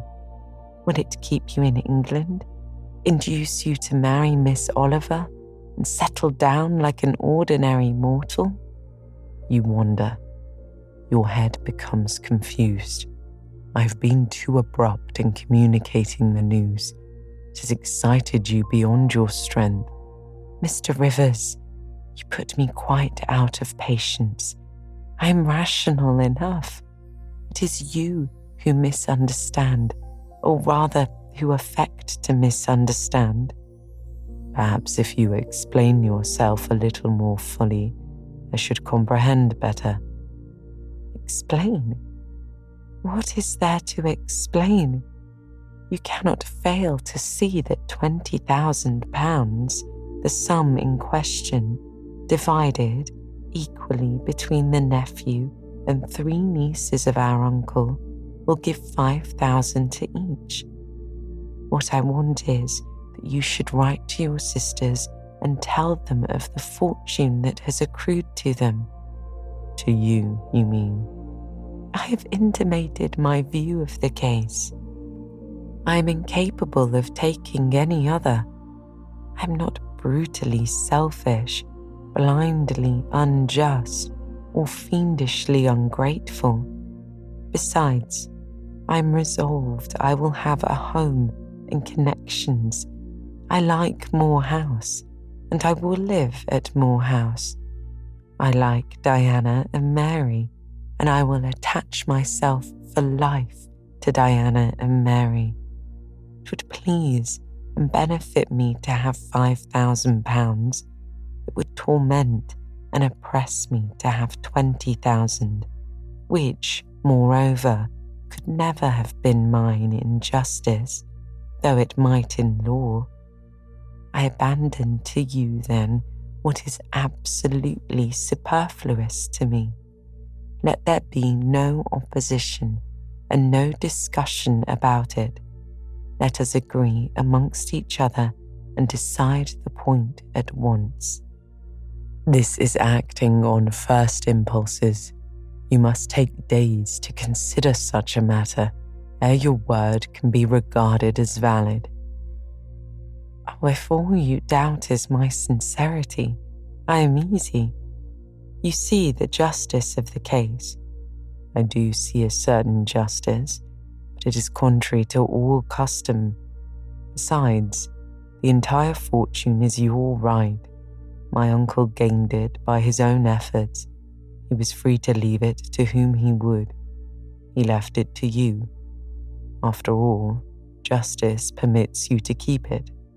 You may with a clear conscience consider it absolutely your own.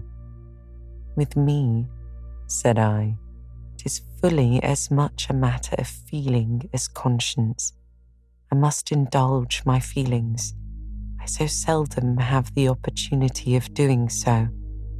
Were you to argue, object, and annoy me for a year, I could not forego the delirious pleasure of which I have caught a glimpse, that of repaying, in part, a mighty obligation, and winning to myself lifelong friends. You think so now, rejoined St. John, because you do not know what it is to possess, nor consequently to enjoy wealth. You cannot form a notion of the importance £20,000 would give you, the place it would enable you to take in society, the prospects it would open to you. And you, I interrupted, cannot at all imagine the craving I have for fraternal and sisterly love. I never had a home. I never had brothers or sisters. I must and will have them now. You are not reluctant to admit me and own me, are you? Jane, I will be your brother.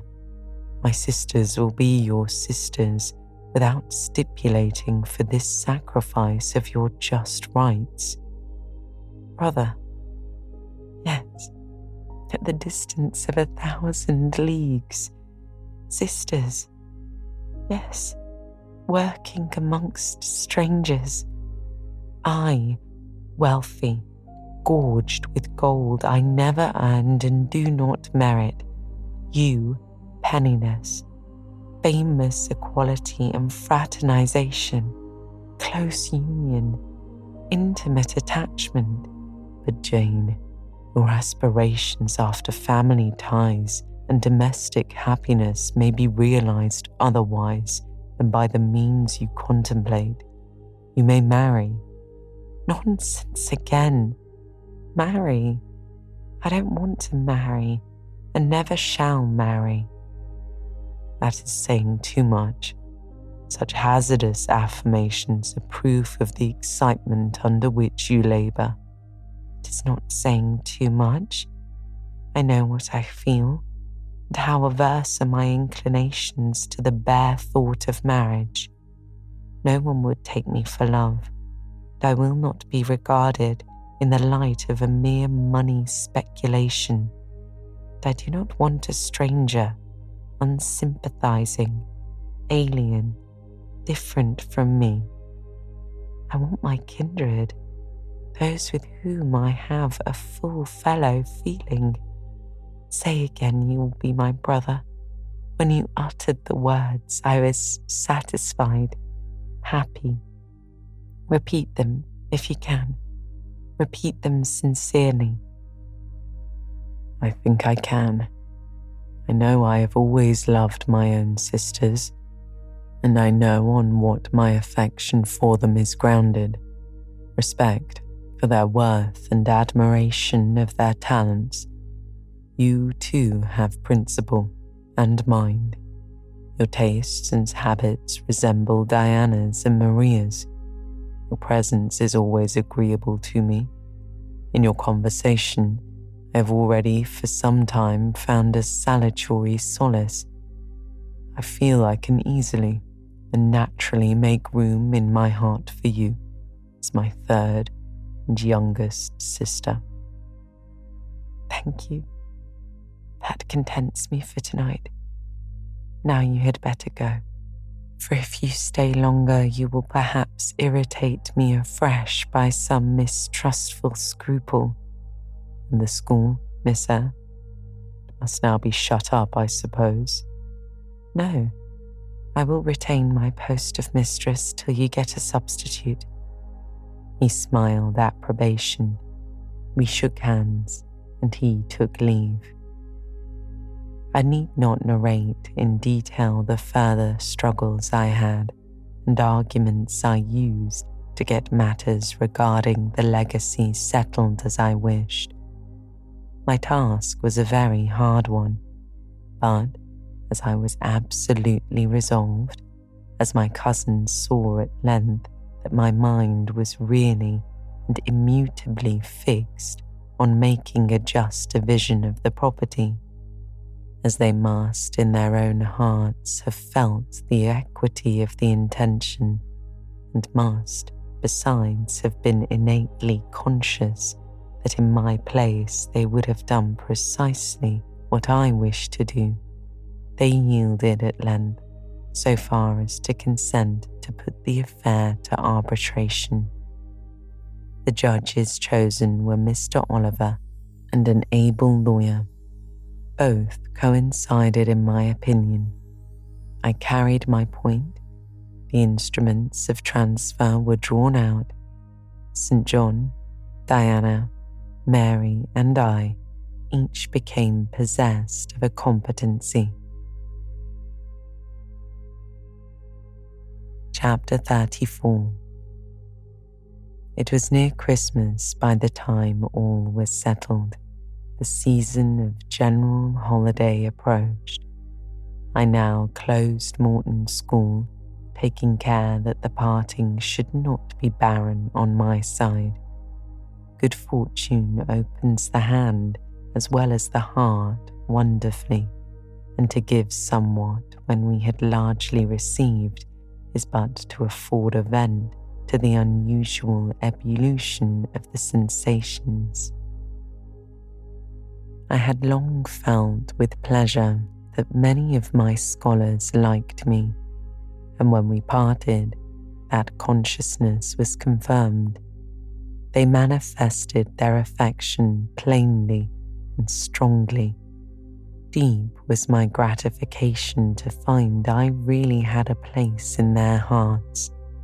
I promised them that never a week should pass in future that I did not visit them and give them an hour's teaching in their school. Mr. Rivers came up as having seen the classes, now numbering 60 girls, file out before me and locked the door. I stood with the key in my hand, exchanging a few words of special farewell with some 6 of my best scholars. "Do you consider you have your reward for a season of exertion?" asked Mr. Rivers when they were gone. "Does not the consciousness of having done some real good in your day and generation give pleasure?" "Doubtless," I replied. "And you have only toiled a few months. Would not a life devoted to the task of teaching others be well spent?" "Yes," I said, "but I could not go on forever, so I want to enjoy my own faculties as well as to cultivate those of other people. I must enjoy them now. Don't recall either my mind or body to the school. I'm out of it and disposed for full holiday." He looked grave. "What now? What sudden eagerness is this you evince? What are you going to do?" "To be active as I can. And first I must beg you to set Hannah at liberty and get somebody else to wait on you." "Do you want her?" he asked. "Yes, to go with me to Moor House. Diana and Mary will be home in a week. I want to have everything in order against their arrival." "I understand. I thought you were for flying off on some exertion. It is better so. Hannah shall go with you." "Tell her to be ready by tomorrow then. And here is the schoolroom key. I will give you the key of my cottage in the morning."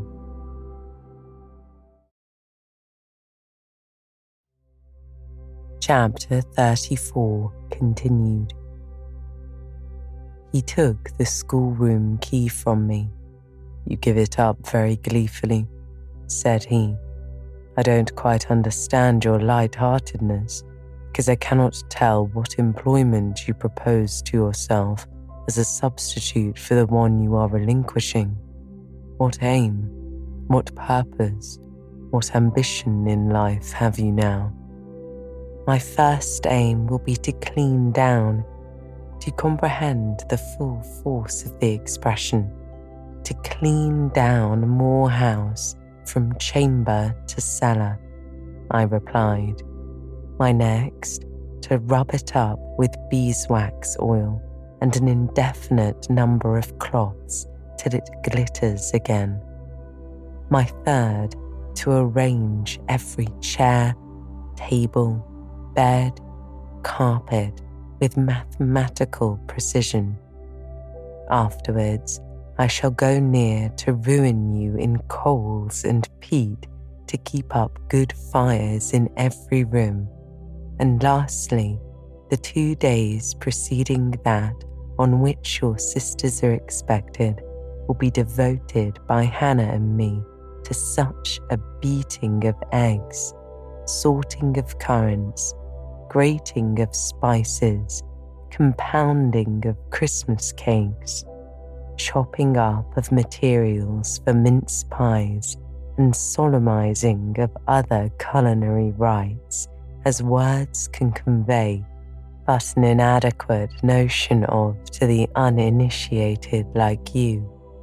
My purpose, in short, is to have all things in an absolutely perfect state of readiness for Diana and Mary before next Thursday, and my ambition is to give them a beau ideal of a welcome when they come."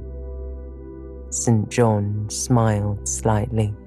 Still, he was dissatisfied. "It is all very well for the present," said he. "But seriously, I trust that when the first flush of vivacity is over, you will look a little higher than domestic endearments and household joys."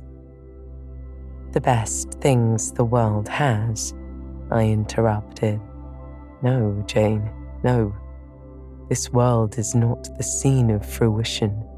Do not attempt to make it so, nor of rest. Do not turn slothful. I mean, on the contrary, to be busy. Jane, I excuse you for the present.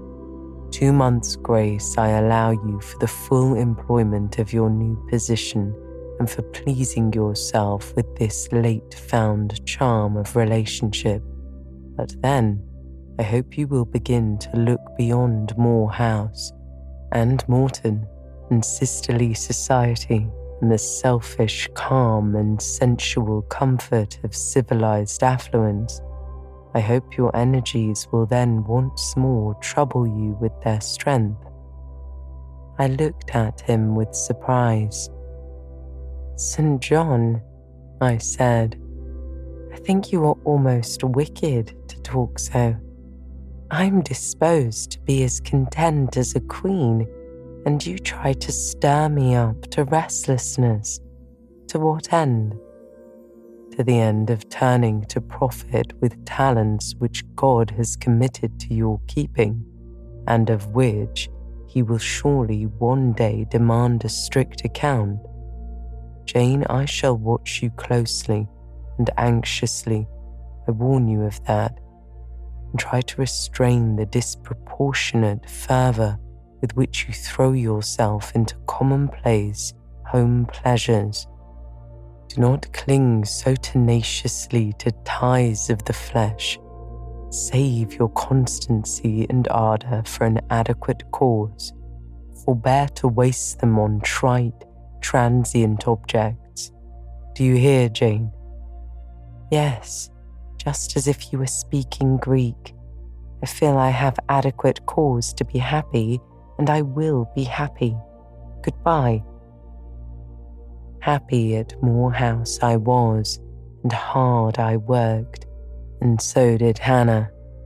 She was charmed to see how jovial I could be amidst the bustle of a house turned topsy-turvy, how I could brush and dust and clean and cook, and really, after a day or two of confusion worse confounded, 'twas delightful by degrees to invoke order from the chaos ourselves had made. I had previously taken a journey to town to purchase some new furniture, my cousins having given me carte blanche to effect what alterations I pleased, and a sum having been set aside for that purpose. The ordinary sitting room and bedrooms I left much as they were, for I knew Diana and Mary would derive more pleasure from seeing again the old homely tables and chairs and beds than from the spectacle of the smartest innovations. Still, some novelty was necessary to give their return the piquancy with which I wished it to be invested. Dark, handsome new carpets and curtains, an arrangement of some carefully selected antique ornaments in porcelain and bronze, new coverings and mirrors, and dressing cases for the toilet tables answered the end. They looked fresh without being glaring. A spare parlour and bedroom I furnished entirely, with old mahogany and crimson upholstery. I laid canvas on the passage and carpets on the stairs. When I was all finished, I thought Moor House as complete a model of bright, modest snugness within as it was at this season, a specimen of wintry waste and desert dreariness without. The eventful Thursday at length came.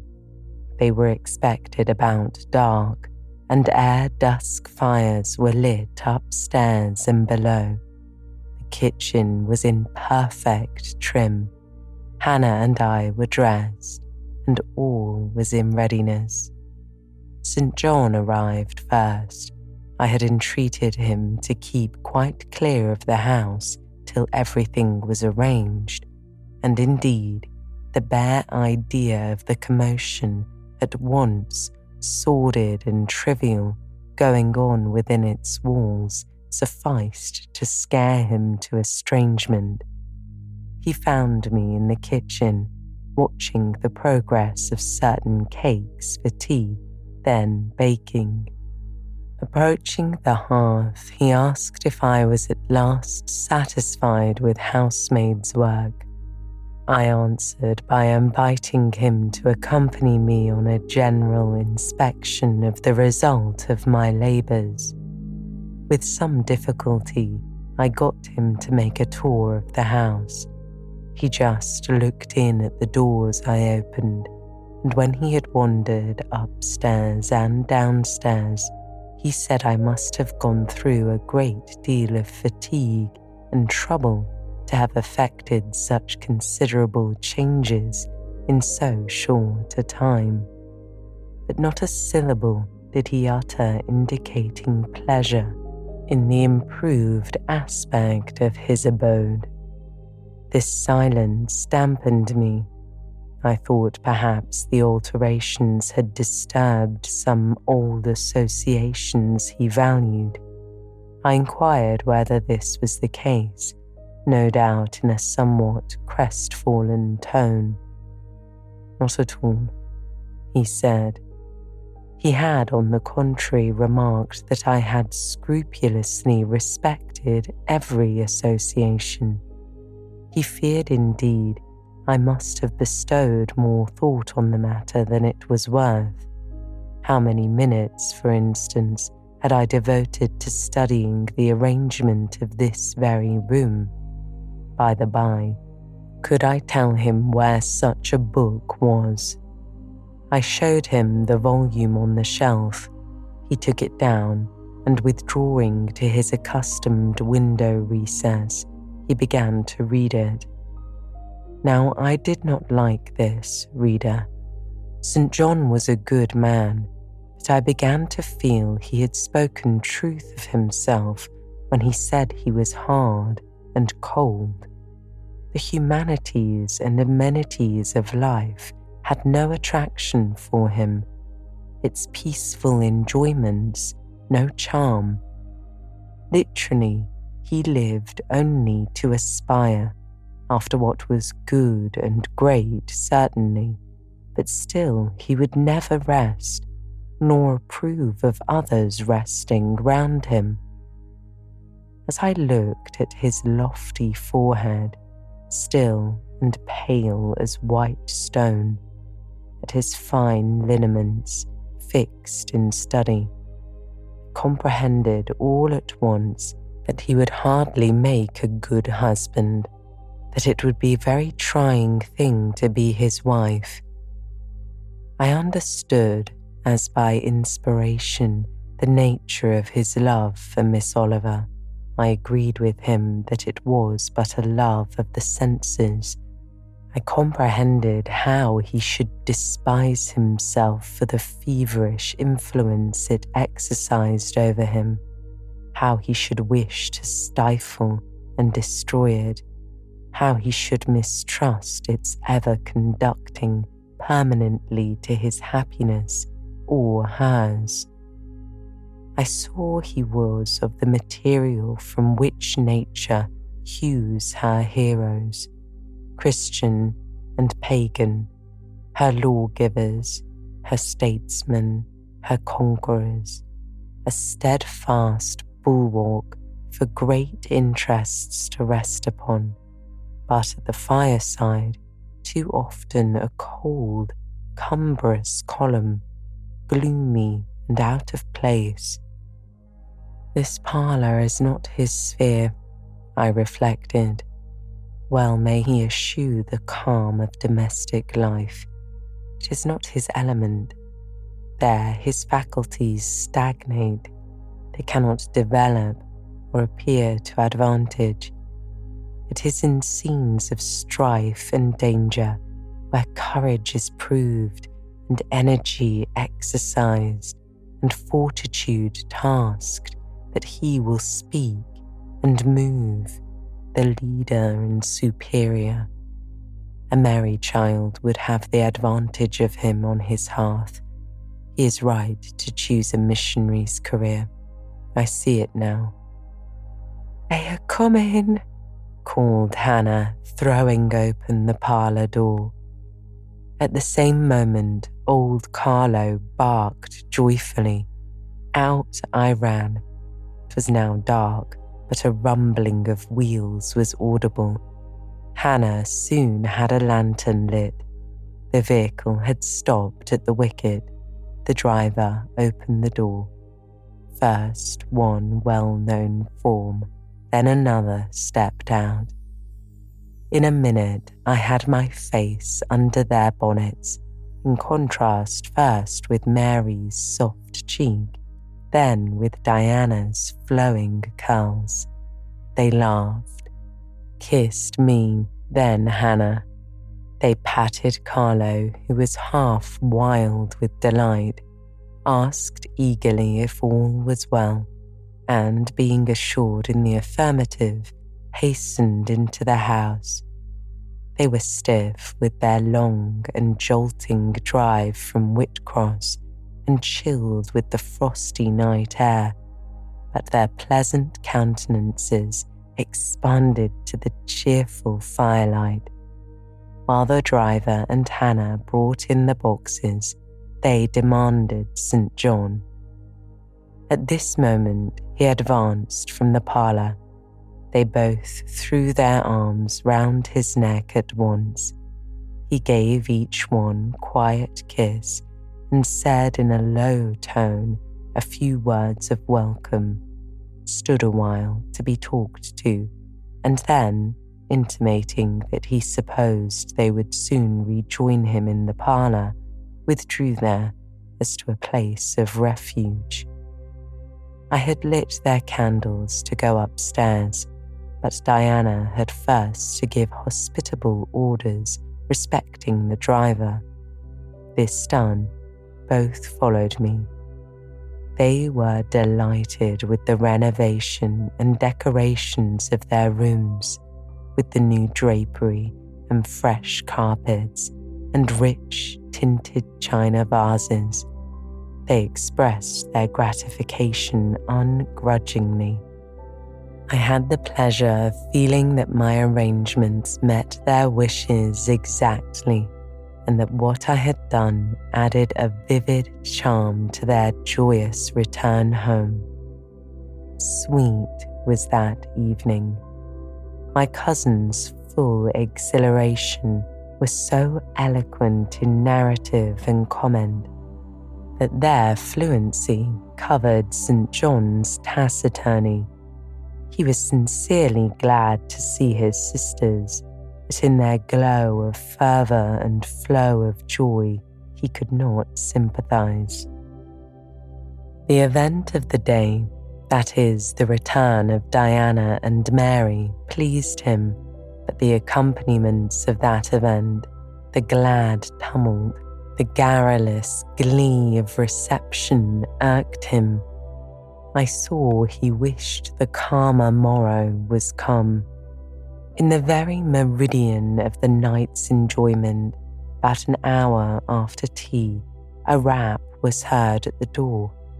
Hannah entered with the intimation that a poor lad was come at the unlikely time to fetch Mr. Rivers to see his mother, who was drawing away. "Where does she live, Hannah?" he asked. "Clear up at Whitcross Brow, almost 4 miles off, and the moor and moss all the way." "Tell him I will go." "I'm sure, sir, you better not. It is the worst road to travel after dark that can be. There's no track at all over the bog. Then it's such a bitter night, the keenest wind you ever felt. You had better send word, sir, that you will be there in the morning."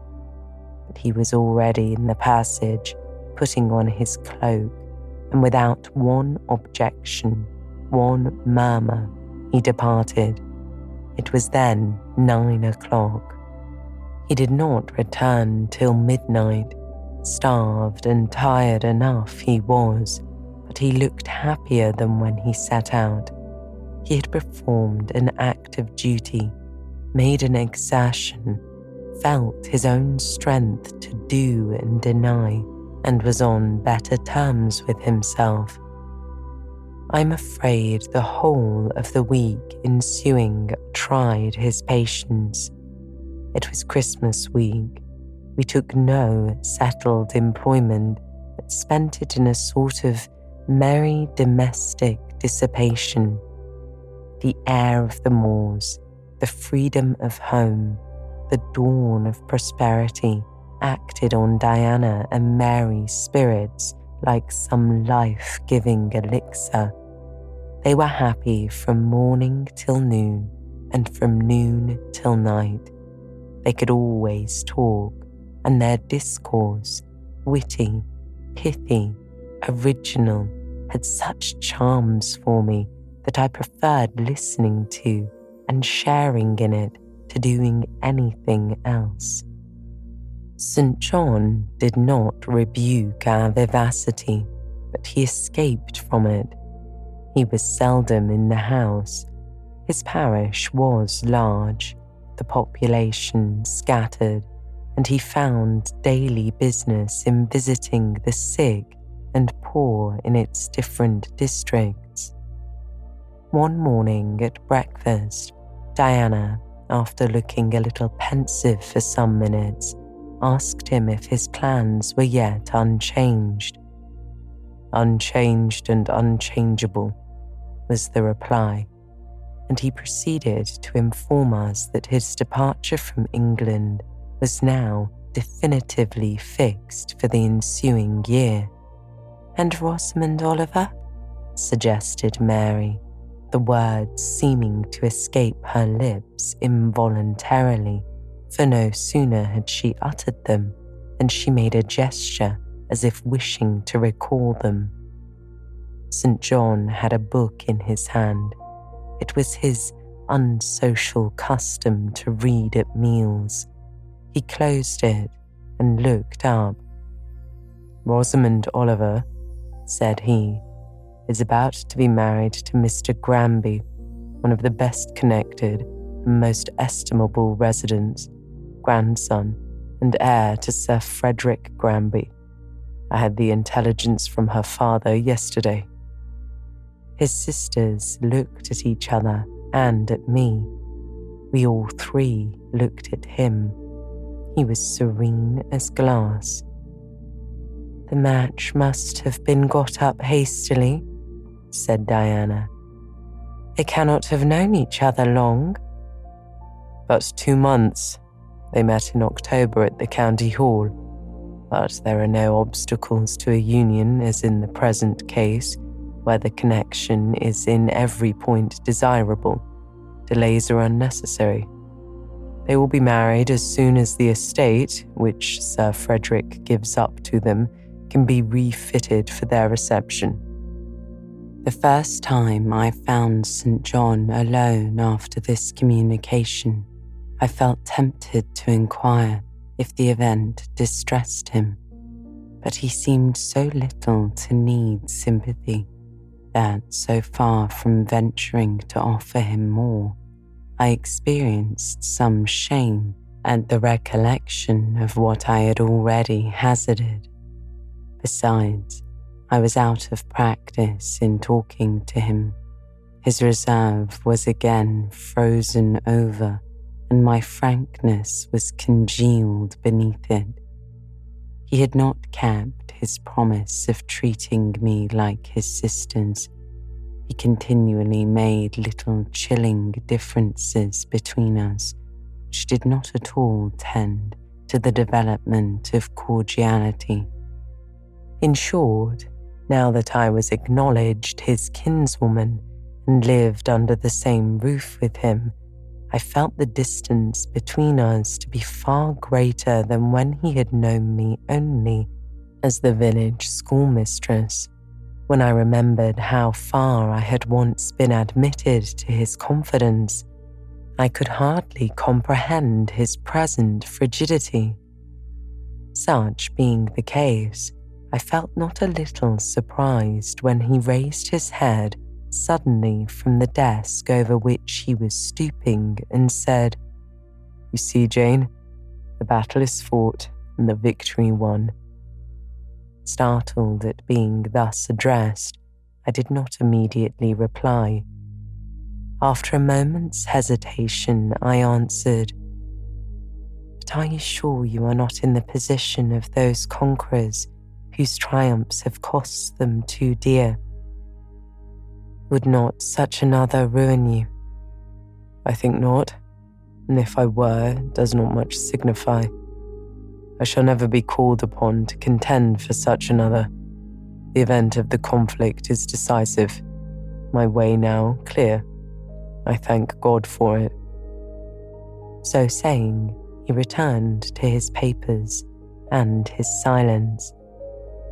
As our mutual happiness, i.e. Diana's, Mary's and mine, settled into a quieter character, and we resumed our usual habits and regular studies, St. John stayed more at home. He sat with us in the same room, sometimes for hours together.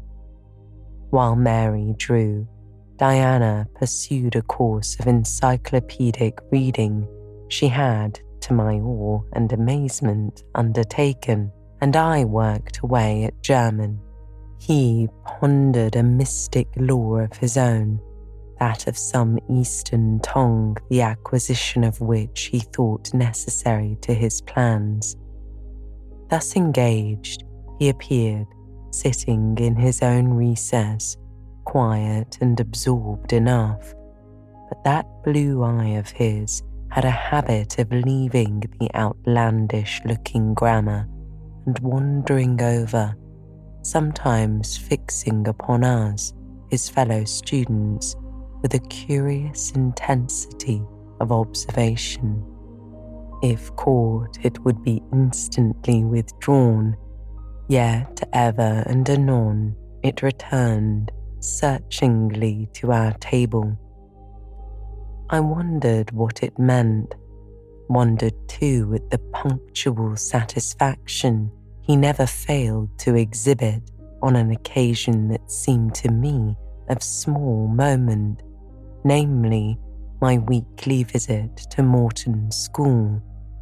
And still more was I puzzled when, if the day was unfavourable, if there was snow or rain or high wind, and his sisters urged me not to go, he would invariably make light of their solicitude and encourage me to accomplish the task without regard to the elements. "Jane is not such a weakling as you would make her," he would say. "She can bear a mountain blast or a shadow or a few flakes of snow as well as any of us.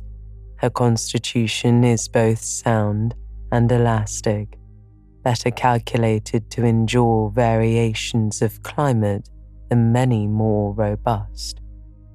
And when I returned, sometimes a good deal tired and not a little weather-beaten, I never dared to complain, because I saw that to murmur would be to vex him. On all occasions, fortitude pleased him. The reverse was a special annoyance. One afternoon, however, I got leave to stay at home because I really had a cold. His sisters were gone to Morton in my stead. I sat reading Schiller, he deciphering his crabbed scrolls. As I exchanged a translation for an exercise, I happened to look his way. There I found myself under the influence of the ever-watchful blue eye. How long had it been searching me through and over, I cannot tell. So keen was it, and yet so cold, I felt for the moment superstitious, as if I were sitting in the room with something uncanny. Jane, what are you doing?" he asked. "Learning German," I replied. "I want you to give up German and learn Hindustani." "You are not in earnest."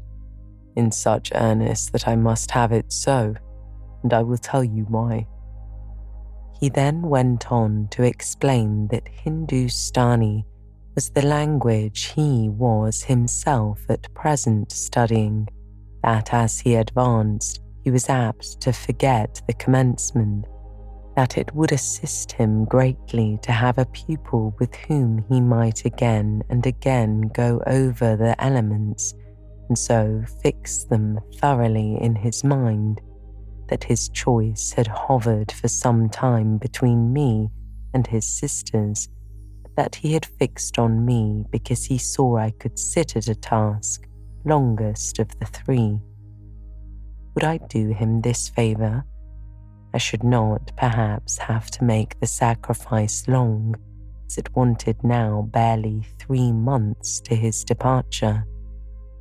St. John was not a man lightly refused. He felt that every impression made on him, either for pain or pleasure, was deep, graved, and permanent. I consented. When Diana and Mary returned, the former found her scholar transferred from her to her brother. She laughed, and both she and Mary agreed that St. John should never have persuaded them to such a step. He answered quietly, "I know it." I found him a very patient, very forbearing, and yet an exacting master. He expected me to do a great deal, and when I fulfilled his expectations, he, in his own way, fully testified his approbation. By degrees, he acquired a certain influence over me that took away my liberty of mind. His praise and notice were more restraining than his indifference. I could no longer talk or laugh freely when he was by, because a tiresomely importunate instinct reminded me that vivacity, at least in me, was distasteful to him. I was so fully aware that only serious moods and occupations were acceptable that in his presence every effort to sustain or follow any other became vain. I fell under a freezing spell. When he said go, I went. Come, I came. Do this, I did it. But I did not love my servitude. I wished many a time he had continued to neglect me. One evening, when at bedtime his sisters and I stood round him, bidding him good night, he kissed each of them as was his custom, and, as was equally his custom, he gave me his hand.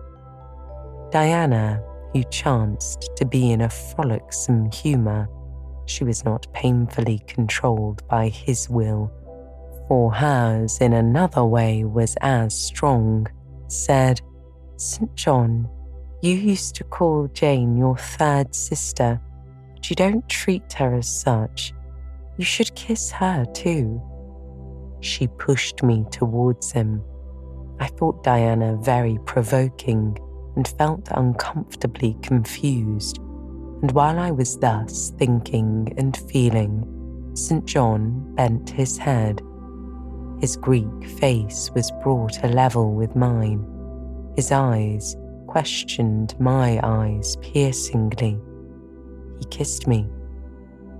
There are no such things as marble kisses or ice kisses, or I should say my ecclesiastical cousin's salute belonged to one of these classes, but there may be experiment kisses, and his was an experiment kiss. When given, he viewed me to learn the result. It was not striking, I'm sure I did not blush. Perhaps I might have turned a little pale, for I felt as if this kiss were a seal affixed to my fetters. He never omitted the ceremony afterwards, and the gravity and quiescence with which I underwent it seemed to invest it for him with a certain charm.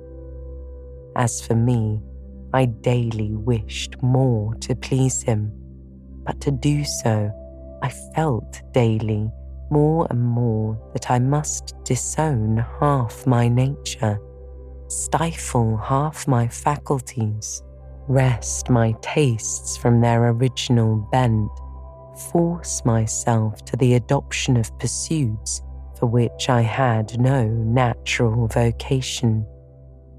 He wanted to train me to an elevation I could never reach, racked me hourly to aspire to the standard he uplifted. The thing was as impossible as to mould my irregular features to his correct and classic pattern, to give my changeable green eyes the sea blue tint and solemn lustre of his own. Not his ascendancy alone, however, held me in a thrall at present. Of late, it had been easy enough for me to look sad. A cankering evil sat at my heart and drained my happiness at its source, the evil of suspense. Perhaps you think I had forgotten Mr. Rochester, reader, amidst these changes of place and fortune. Not for a moment.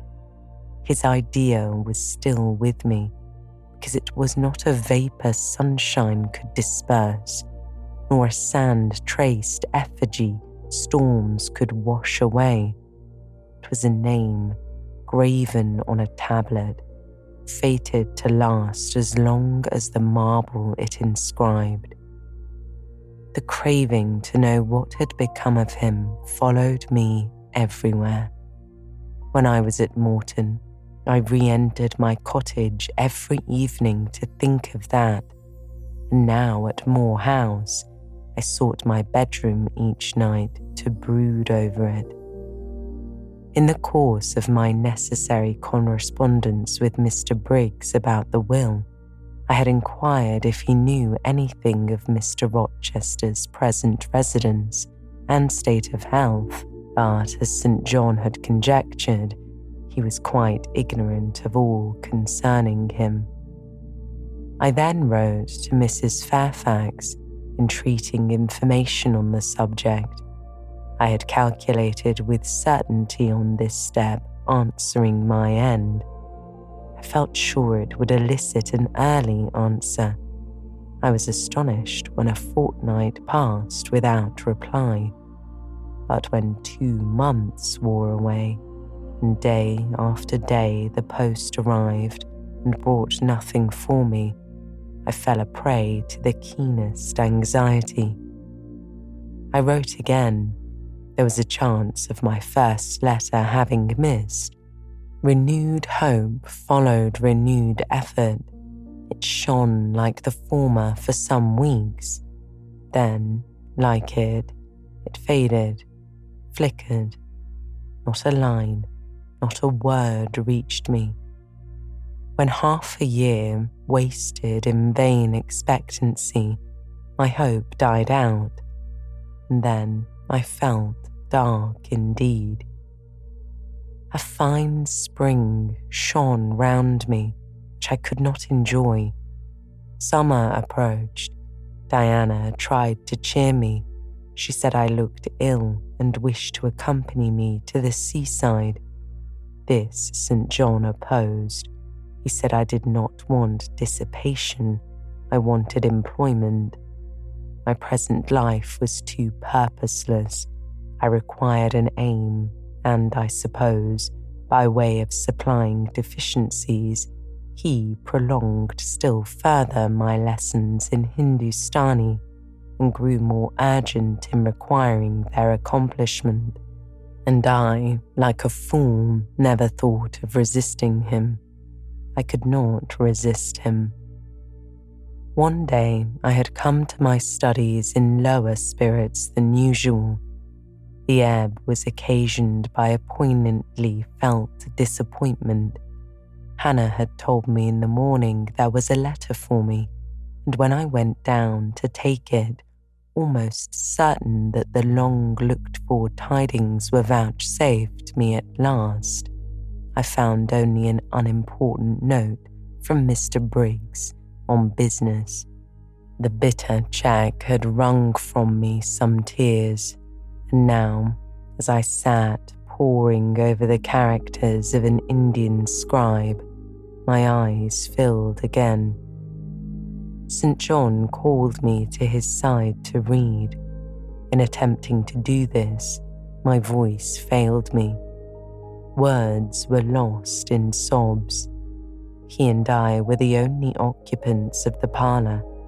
Diana was practicing her music in the drawing room. Mary was gardening. It was a very fine May day, clear, sunny and breezy. My companion expressed no surprise at this emotion, nor did he question me as to its cause. He only said, "We will wait a few minutes, Jane, till you are more composed." And while I smothered the paroxysm with all haste, he sat, calm and patient, leaning on his desk and looking like a physician watching with the eye of science an expected and fully understood crisis in a patient's malady. Having stifled my sobs, wiped my eyes, and muttered something about not being very well that morning, I resumed my task and succeeded in completing it. St. John put away my books and locked his desk, then said, "Now, Jane, you shall take a walk, and with me." "I will call Diana and Mary," I replied. "No, I want only one companion this morning, and that must be you. Put on your things, go out by the kitchen door, take the road towards the head of Marsh Glen. I will join you in a moment. I know no medium. I never in my life have known any medium in my dealings with positive, hard characters, antagonistic to my own, between absolute submission and determined revolt. I have always faithfully observed the one, up to the very moment of bursting, sometimes with volcanic vehemence, into the other, and as neither present circumstances warranted, nor my present mood inclined me to mutiny, I observed careful obedience to St. John's directions, and in 10 minutes I was treading the wild track of the glen, side by side with him. The breeze was from the west. It came over the hills, sweet with scents of heath and rush. The sky was of stainless blue. The stream, descending the ravine, swelled with the past spring rains, poured along plentiful and clear, catching golden gleams from the sun and sapphire tints from the firmament. As we advanced and left the track, we trod a soft turf, mossy, fine and emerald green, minutely enamelled with a tiny white flower and spangled with a star-like yellow blossom. The hills, meantime, shut us quite in, for the glen towards its head wound to their very core. "Let us rest here," said St. John, as we reached the first stragglers of a battalion of rocks, guarding a sort of pass beyond which the beck rushed down a waterfall, and where, still a little farther, the mountain shook off turf and flower, had only heath for raiment and crag for gem, where it exaggerated the wild to the savage and exchanged the fresh for the frowning, where it guarded the forlorn hope of solitude and a last refuge for silence. I took a seat. St. John stood near me. He looked up the pass and down the hollow. His glance wandered away with the stream and returned to traverse the unclouded heaven which coloured it. He removed his hat. He let the breeze stir his hair and kiss his brow. He seemed in communion with the genius of the haunt. With his eye, he bade farewell to something. "And I shall see it again," he said aloud, "in dreams when I sleep by the Ganges, and again in a more remote hour, when another slumber overcomes me on the shore of a darker stream." Strange words of a strange love. An austere patriot's passion for his fatherland. He sat down. For half an hour we never spoke, neither he to me nor I to him. That interval past, he recommenced. "Jane, I go in 6 weeks. I have taken my berth in an East Indiaman which sails on the 20th of June. God will protect you, for you have undertaken his work," I answered. "Yes," said he, "there is my glory and joy. I am the servant of an infallible master. I'm not going out under human guidance, subject to the defective laws and erring control of my feeble fellow worms. My king, my lawgiver, my captain is the all-perfect. It seems strange to me that all round me do not burn to enlist under the same banner, to join the same enterprise. All have not your powers. It would be folly for the feeble to wish to march with the strong. Do not speak to the feeble, or think of them. I address only such as are worthy of the work, and competent to accomplish it, and those are few in number, and difficult to discover. You say truly, but when found, it is right to stir them up, to urge and exhort them to be the effort, to show them what their gifts are, and why they were given, to speak heaven's message in their ear, to offer them, direct from God, a place in the ranks of his chosen. If they are really qualified for the task, will not their own hearts be the first to inform them of it? I asked. Felt as if an awful charm was framing round and gathering over me. I trembled to hear some fatal words spoken which would at once declare and rivet the spell. "And what does your heart say?" demanded St. John.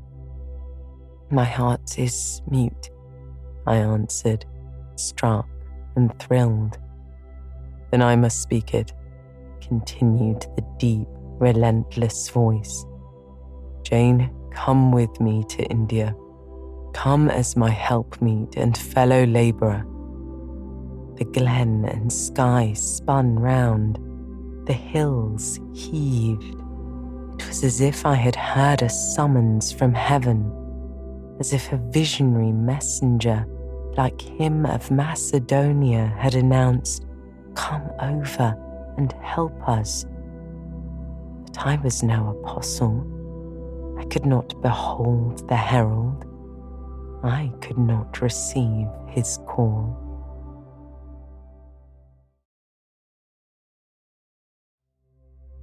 Chapter 34 continued. "Oh, St. John," I cried, have some mercy." I appealed to one who, in the discharge of what he believed his duty, knew neither mercy nor remorse. He continued, "God and nature intended you for a missionary's wife. It is not personal, but mental endowments they have given you. You are formed for labor, not for love. A missionary's wife you shall be. You shall be mine. I claim you, not for my pleasure, but for my sovereign service." "I'm not fit for it. I have no vocation," I said. He had calculated on these first objections. He was not irritated by them. Indeed, as he leaned his back against the crag behind him, folded his arms on his chest, and fixed his countenance, I saw he was prepared for a long and trying opposition, and had taken in a stock of patience to last him to its close. Resolved, however, that the close should be conquest for him. "Humility, Jane," said he, "is the groundwork of Christian virtues. You say right that you are not fit for the work. Who is it fit for? Or who, that ever was truly called, believed himself worthy of the summons? I, for instance, am but dust and ashes. With St. Paul, I acknowledge myself the chiefest of sinners, but I do not suffer this sense of my personal vileness to daunt me. I know my leader, but he is just as well as mighty, and while he has chosen a feeble instrument to perform a great task, he will, from the boundless stores of his providence, supply the inadequacy of the means to the end. Think like me, Jane. Trust like me. It is the rock of ages I ask you to lean on. Do not doubt, but it will bear the weight of your human weakness. I do not understand a missionary's life. I have never studied missionary labors. There, I, humble as I am, can give you the aid you want. I can set your task from hour to hour, stand by you always, help you from moment to moment. This I could do in the beginning. Soon, for I know your powers, you would be as strong and apt as myself, and would not require my help. But my powers, where are they for this undertaking? I do not feel them. Nothing speaks or stirs in me while you talk. I am sensible of no light kindling, no life quickening, no voice counselling or cheering. I wish I could make you see how much my mind is at this moment like a rayless dungeon, with one shrinking fear fettered in its depths, fear of being persuaded by you to attempt what I cannot accomplish. I have an answer for you. Hear it. I have watched you ever since we first met. I have made you my study for 10 months. I have proved you in that time by sundry tests. And what have I seen and elicited? In the village school, I found you could perform well, punctually, uprightly, labor uncongenial to your habits and inclinations. I saw you could perform it with capacity and tact. You could win while you controlled. In the calm with which you learned, you had become suddenly rich. Read a mind clear of the vice of Damas. Lucre had no undue power over you. In the resolute readiness with which you cut your wealth into 4 shares, keeping but one to yourself and relinquishing the 3 others to the claim of abstract justice, I recognized a soul that reveled in the flame and excitement of sacrifice, in the tractability with which, at my wish, you forsook a study in which you were interested and adopted another because it interested me, in the untiring assiduity with which you have since persevered in it, in the unflagging energy and unshaken temper with which you have met its difficulties. I acknowledge the compliment of the qualities I seek.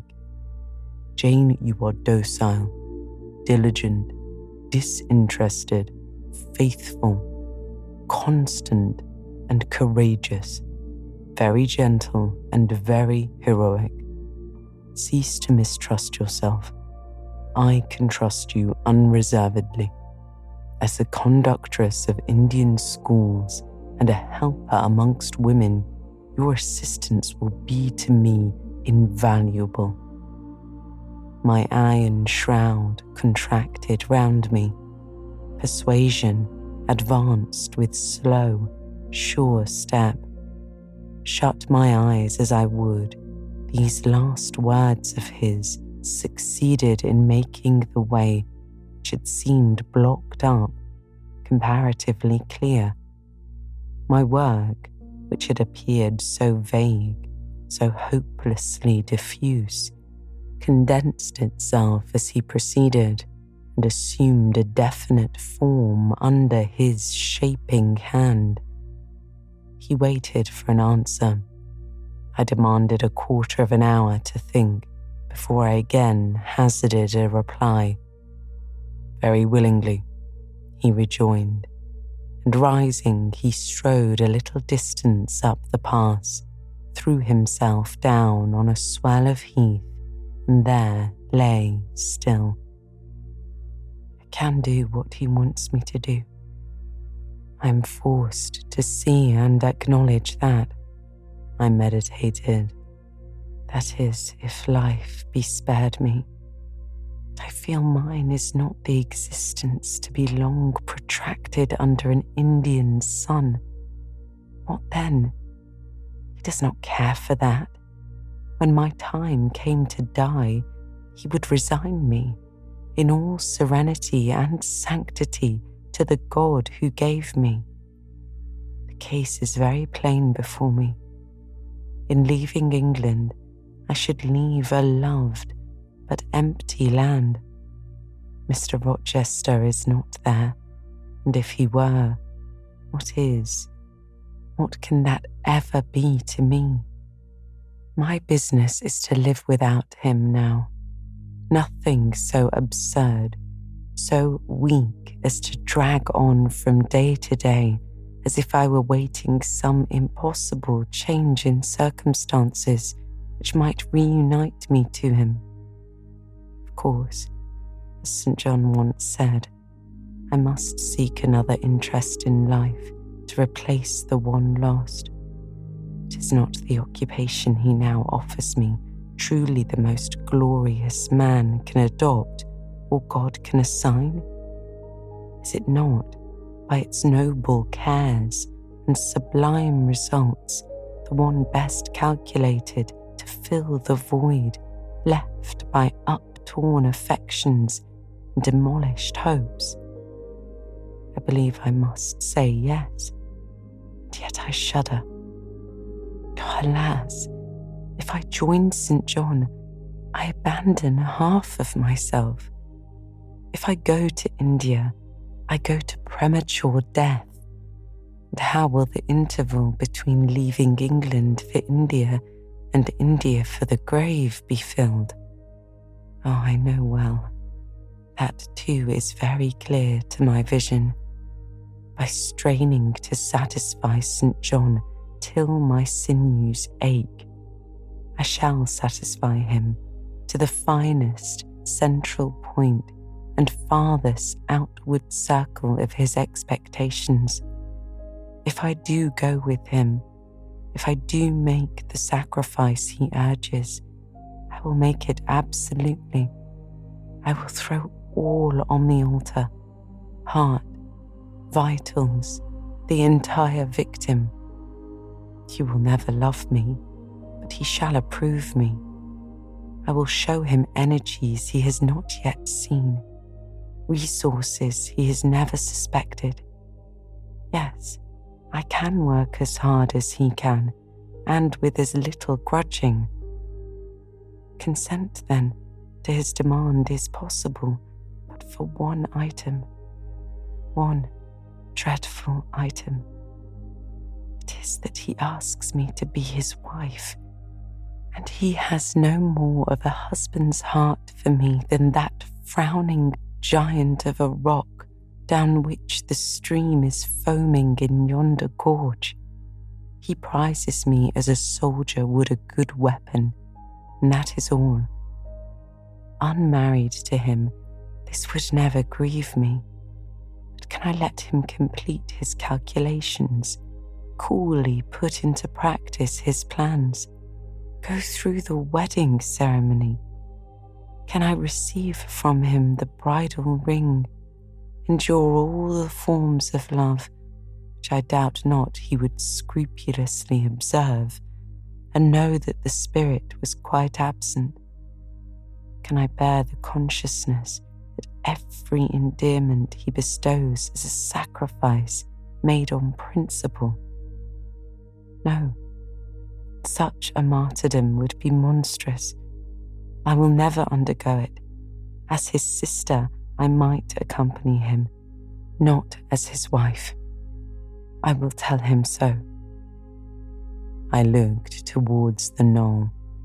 There he lay, still as a prostrate column, his face turned to me, his eye beaming, watchful and keen. He started to his feet and approached me.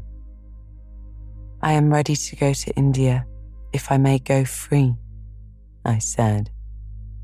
Your answer requires a commentary, he said. It is not clear. You have hitherto been my adopted brother, I your adopted sister. Let us continue as such. You and I had better not marry. He shook his head. Adopted fraternity will not do in this case. If you were my real sister, it would be different.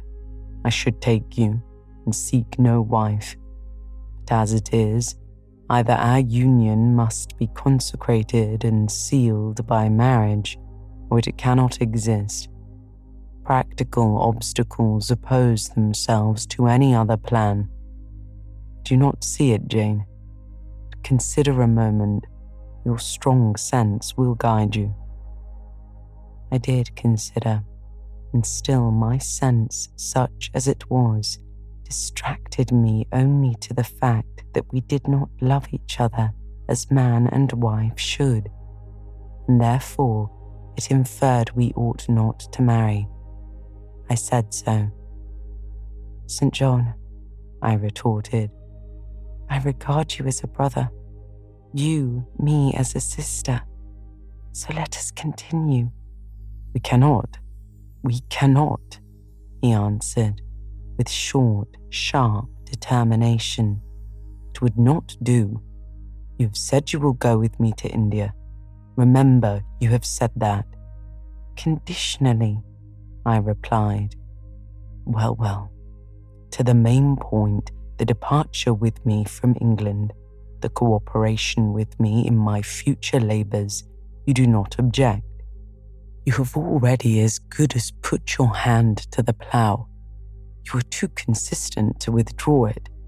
You have but one end to keep in view: how the work you have undertaken can best be done. Simplify your complicated interests, feelings, thoughts, wishes, aims. Merge all considerations in one purpose, that of fulfilling with effect, with power, the mission of your great master. To do so, you must have a coadjutor, not a brother. That is a loose tie, but a husband. I, too, do not want a sister. A sister might any day be taken from me. I want a wife, the sole helpmeet I can influence sufficiently in life and retain absolutely till death. I shuddered as he spoke. I felt his influence in my marrow, his hold on my limbs. Seek one elsewhere than in me, St. John. Seek one fitted to you. One fitted to my purpose, you mean? Fitted to my vocation. Again, I tell you, it is not the insignificant, private individual, the mere man with the man's selfish senses I wish to mate. It is the missionary. And I will give the missionary my energies. It is all he wants, but not myself. That would only be adding the husk and shell to the kernel. For them he has no use.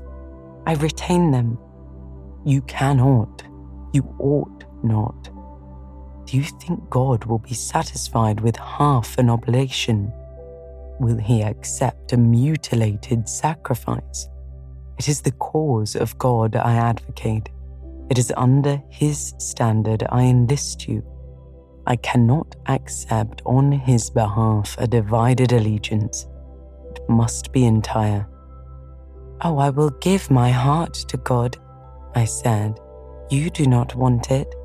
I will not swear, reader, that there was not something of repressed sarcasm, both in the tone in which I uttered this sentence and in the feeling that accompanied it. I had silently feared St. John till now, because I had not understood him. He had held me in awe, because he had held me in doubt. How much of him was saint? How much mortal? I could not heretofore tell, but revelations were being made in his conference. The analysis of his nature was proceeding before my eyes. I saw his fallibilities, comprehended them. I understood that, sitting there where I did, on the bank of heath, with the handsome form before me, I sat at the feet of a man erring as I. The veil fell from his hardness and disposition.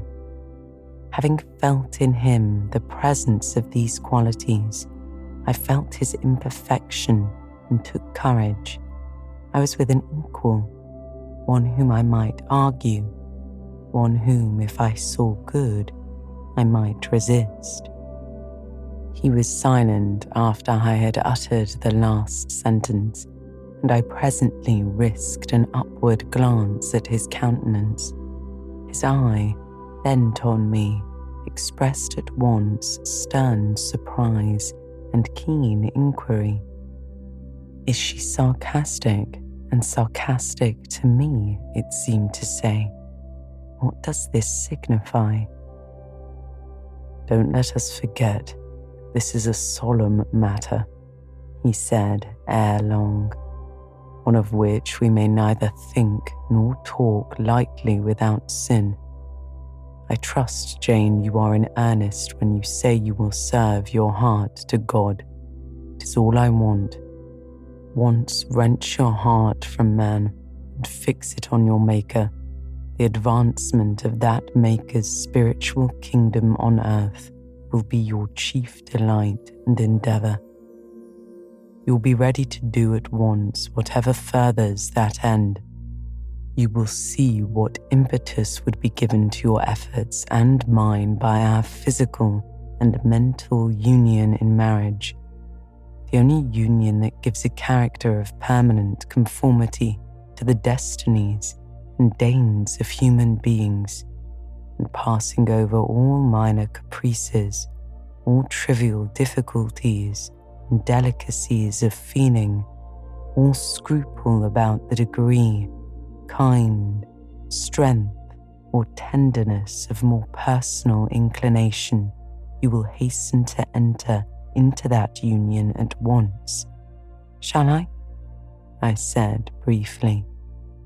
I looked at his features, beautiful in their harmony, strangely formidable in their still severity, at his brow, commanding but not open, at his eyes, bright and deep and searching but never soft at his tall, imposing figure, and fancied myself in idea his wife. It would never do. As his curate, his comrade, all would be right. I would cross oceans with him in that capacity, toil under eastern suns, in Asian deserts with him in that office, admire and emulate his courage and devotion and vigour, accommodate quietly to his masterhood, smile undisturbed at his ineradicable ambition, discriminate the Christian from the man, profoundly esteem the one and freely forgive the other. I should suffer often, no doubt, attached to him only in this capacity. My body would be under rather a stringent yoke, but my heart and mind would be free. I should still have my unblighted self to turn to, my natural feelings with which to communicate in moments of loneliness.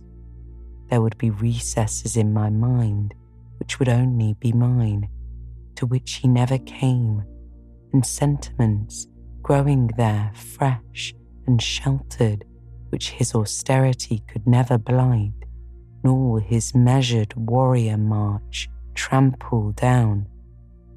But as his wife, at his side always, and always restrained, and always checked, forced to keep the fire of my nature continually low, to compel it to burn inwardly and never utter a cry, though the imprisoned flame consumed vital after vital. This would be unendurable. "St. John," I said when I had got so far in my meditation. "Well," he answered icily. "I repeat, I freely consent to go with you as your fellow missionary, but not as your wife. I cannot marry you and become part of you." "A part of me you must become," he answered steadily. "Otherwise the whole bargain is void. How can I, a man not yet 30, take out with me to India a girl of 19 unless she be married to me? How can we be forever together, sometimes in solitudes and unwed?" "Very well," I said shortly. "Under the circumstances, quite as well as if I were either your real sister or a man and a clergyman like yourself." "It is known that you are not my sister. I cannot introduce you as such. To attempt it would be to fasten injurious suspicions on us both. And for the rest, though you have a man's vigorous brain, you have a woman's heart, and it would not do." "It would do," I affirmed with some disdain. "Perfectly well. I have a woman's heart, but not where you are concerned. For you I have only a comrade's constancy, a fellow soldier's frankness, fidelity, fraternity if you like, a neophyte's respect and submission to his hierophant, nothing more. Don't fear." "It is what I want," he said, speaking to himself. "It's just what I want. There are obstacles in the way. They must be hewn down, Jane. You would not repent marrying me. Be certain of that. We must be married. I repeat it, there is no other way. And undoubtedly enough, love would follow upon marriage to render the union right, even in your eyes." "I scorn your idea of love," I could not help saying, as I rose up and stood before him, leaning my back against the rock. "I scorn the counterfeit sentiment you offer. Yes, St. John, and I scorn you when you offer it. He looked at me fixedly, compressing his well-cut lips while he did so. Whether he was incensed or surprised or what, it was not easy to tell. He could command his countenance thoroughly. "I scarcely expected to hear that expression from you," he said. "Think I have done and uttered nothing to deserve scorn?" I was touched by his gentle tone and overawed by his high, calm mien. "Forgive me the words, St. John, but it is your own fault that I have been roused to speak so unguardedly. You have introduced a topic on which our natures are at variance, a topic we should never discuss. The very name of love is an apple of discord between us. If the reality were required, what should we do? How should we feel? My dear cousin, abandon your scheme of marriage. Forget it." "No," said he. "It is a long-cherished scheme, and the only one which can secure my great end. But I shall urge you no further at present. Tomorrow I leave home for Cambridge. I have many friends there whom I should wish to say farewell. I shall be absent a fortnight. Take that space of time to consider my offer. Do not forget that if you reject it, it is not me you deny, but God. Through my means, He opens to you a noble career. As my wife only can you enter upon it. Refuse to be my wife, and you limit yourself forever to a track of selfish ease and barren obscurity. Tremble lest in that case you should be numbered with those who have denied the faith and who are now worse than infidels." He had done. Turning from me, he once more looked to river, looked to hill. But this time his feelings were all pent in his heart. I was not worthy to hear them uttered. As I walked by his side homeward, I read well in his iron silence all he felt towards me. The disappointment of an austere and despotic nature which has not met resistance where it expected submission. Disapprobation of a cool, inflexible judgment, which he has detected in another feelings and views in which it has no power to sympathize. In short, as a man, he would have wished to coerce me into obedience. It was only as a sincere Christian he bore it so plainly with my perversity and allowed so long a space for reflection and repentance. That night, after he had kissed his sisters, he thought it proper to forget even to shake hands with me, but he left the room in silence. I, who though I had no love, had much friendship for him, was hurt by the marked omission, so much hurt that tears started to my eyes. "I see you and St. John have been quarrelling, Jane," said Diana, "during your walk on the moor. But go after him. He is now lingering in the passage expecting you. He will make it up." I have not much pride under such circumstances. I would always rather be happy than dignified, and I ran after him. He stood at the foot of the stairs.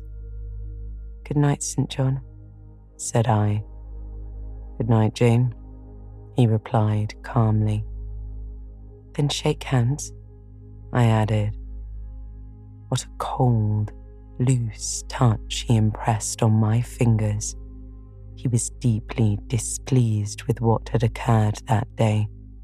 Cordiality would not warm, nor tears move him. No happy reconciliation was to be had with him, no cheering smile, or generous word, but still the Christian was patient and placid, and when I asked him if he forgave me, he answered that he was not in the habit of cherishing the remembrance of vexation, that he had nothing to forgive, not having been offended, and with that answer he left me. I would much rather he had knocked me down. Chapter 35. He did not leave for Cambridge the next day, as he had said he would. He deferred his departure a whole week, and during that time he made me feel what severe punishment a good yet stern, a conscientious yet implacable man can inflict on one who has offended him. Without one overt act of hostility, one upbraiding word, he contrived to impress me momentarily with the conviction that I was put beyond the pale of his favour. Not that St. John harboured a spirit of unchristian vindictiveness, not that he would have injured a hair on my head if it had been fully in his power to do so. Both by nature and principle, he was superior to the mean gratification of vengeance. He had forgiven me for saying I scorned him and his love, but he had not forgotten the words, and as long as he and I lived, he never would forget them. I saw by his look when he turned to me that they were always written on the air between me and him. Whenever I spoke, they sounded in my voice to his ear, and their echo toned every answer he gave me. He did not abstain from conversing with me.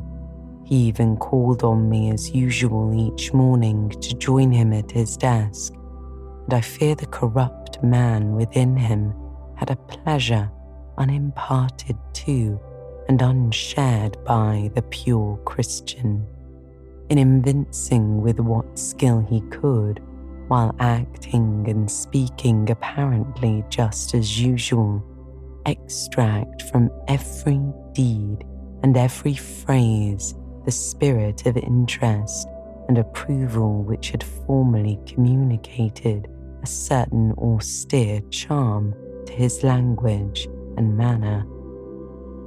To me, he was in reality become no longer flesh, but marble. His eye was a cold, bright blue gem. His tongue was a speaking instrument, nothing more. All this was torture to me, refined, lingering torture. I kept up a slow fire of indignation and a trembling trouble of grief which harassed and crushed me altogether. I felt how, if I were his wife, this good man, pure as the deep sunless source, could soon kill me without drawing from my veins a single drop of blood, or receiving on his own crystal conscience the faintest stain of crime. Especially I felt this when I made my attempt to propitiate him. No Ruth met my Ruth.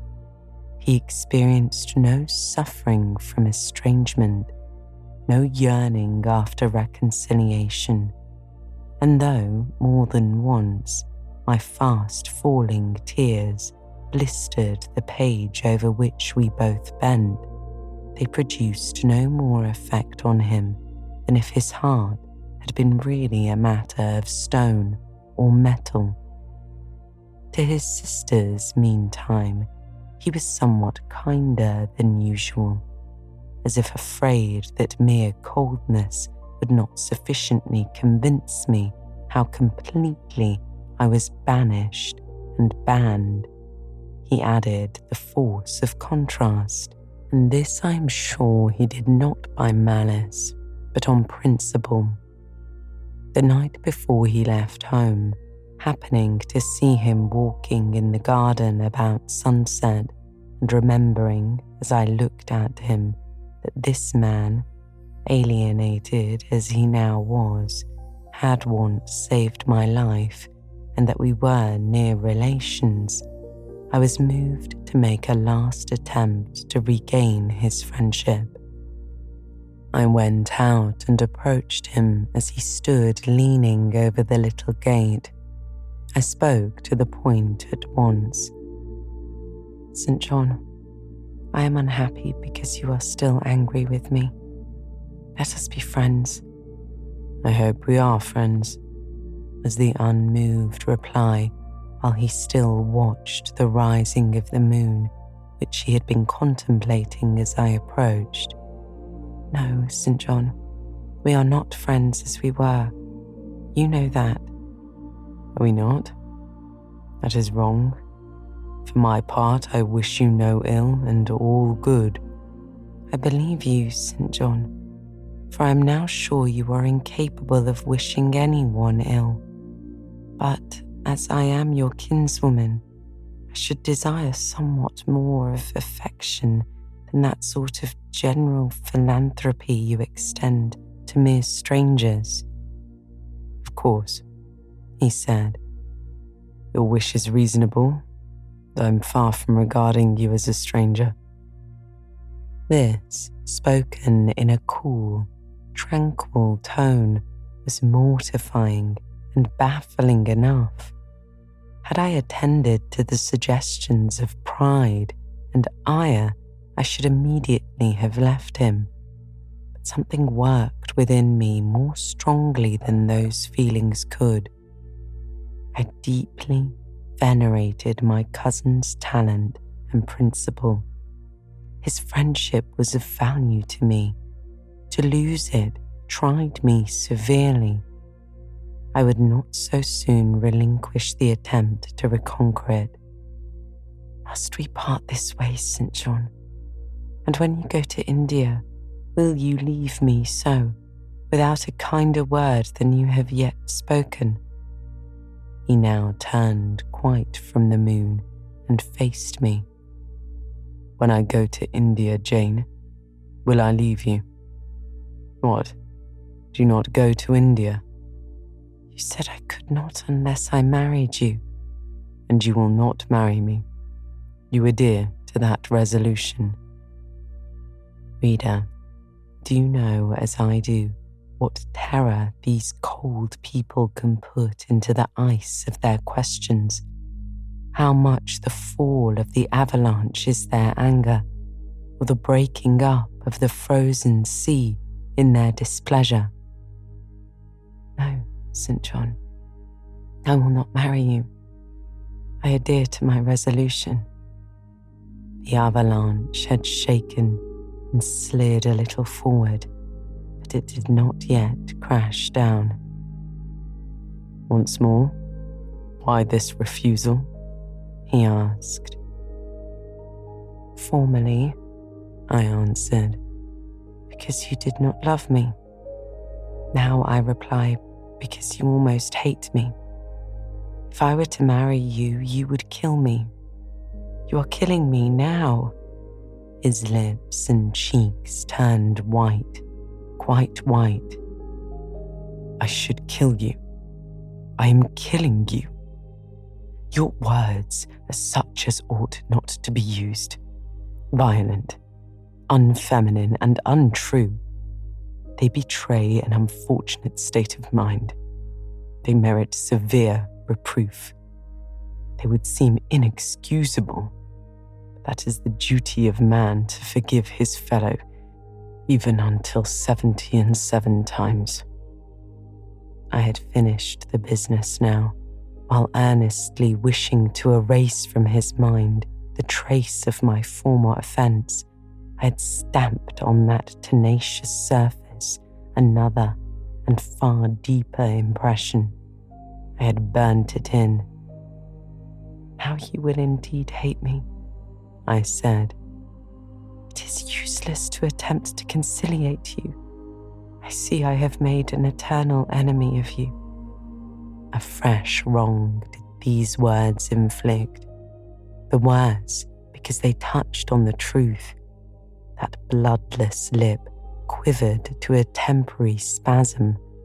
I knew the steely ire I had whetted. I was heart-wrung. You utterly misinterpret my words, I said at once, seizing his hand. I have no intention to grieve or pain you. Indeed, I have not. Most bitterly he smiled. Most decidedly he withdrew his hand from mine.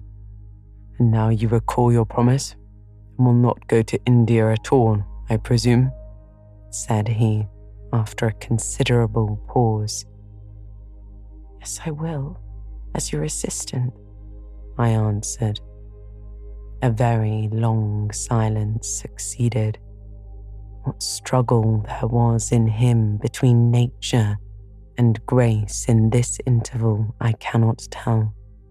Only singular gleams scintillated in his eyes, and strange shadows passed over his face. He spoke at last. I before proved to you the absurdity of a single woman of your age proposing to accompany abroad a single man of mine. I proved it to you in such terms as, I should have thought, would have prevented your ever again alluding to the plan. That you have done so, I regret for your sake. I interrupted him. Anything like a tangible reproach gave me courage at once. Keep to common sense, St. John. You are verging on nonsense. You pretend to be shocked by what I have said. You are not really shocked, for with your superior mind, you cannot be either so dull or so conceited as to misunderstand my meaning. I say again, I will be your curate if you like, but never your wife. Again he turned lividly pale, but as before, controlled his passion perfectly. He answered emphatically, but calmly, a female curate who is not my wife would never suit me. With me then, it seems you cannot go. But if you are sincere in your offer, I will, while in town, speak to a married missionary whose wife needs a coadjutor. Your own fortune will make you independent of the Society's aid, and thus you may still be spared the dishonor of breaking your promise and deserting the band you engaged to join. Now I had never, as the reader knows, either given any formal promise or entered into any engagement, and this language was all much too hard and much too despotic for the occasion. I replied, there is no dishonor, no breach of promise, no desertion in the case. I'm not under the slightest obligation to go to India, especially with strangers. With you, I would have ventured much because I admire, confide in, and as a sister, I love you. But I'm convinced that, go when and with whom I would, I should not live long in that climate. Ah, you are afraid of yourself, he said, curling his lip. I am. God did not give me my life to throw away. Moreover, before I definitively resolve on quitting England, I will know for certain whether I cannot be of greater use by remaining in it than by leaving it. What do you mean? It would be fruitless to attempt to explain, but there is one point on which I have long endured painful doubt and can go nowhere till by some means that doubt is removed. I know where your heart turns and to what it clings. The interest you cherish is lawless and unconsecrated. Long since you ought to have crushed it. Now you should blush to allude to it. You think of Mr. Rochester. 'Tis true, I confessed it by silence. You going to seek Mr. Rochester? He asked. I must find out what has become of him. It remains for me then, he said, to remember you in my prayers and to entreat God for you in all earnestness, that you may not indeed become a castaway. I thought I recognized in you one of the chosen, but God sees not as a man sees. His will be done. He opened the gate, passed through it, and stayed away down the glen. He was soon out of sight.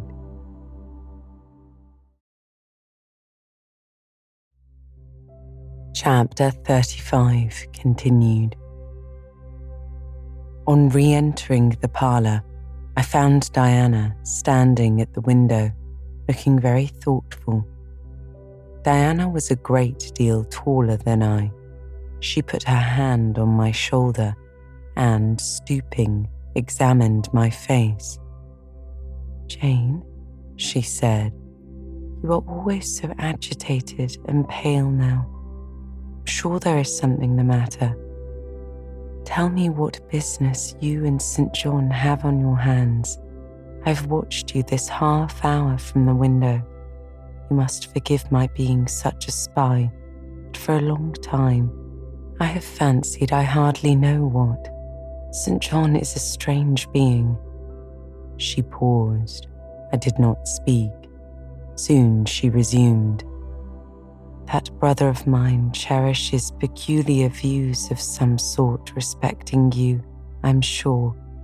He has long distinguished you by a notice, an interest he has never showed to anyone else. To what end? I wish he loved you. Does he, Jane? I put her cool hand to my hot forehead. No, Di, not one whit.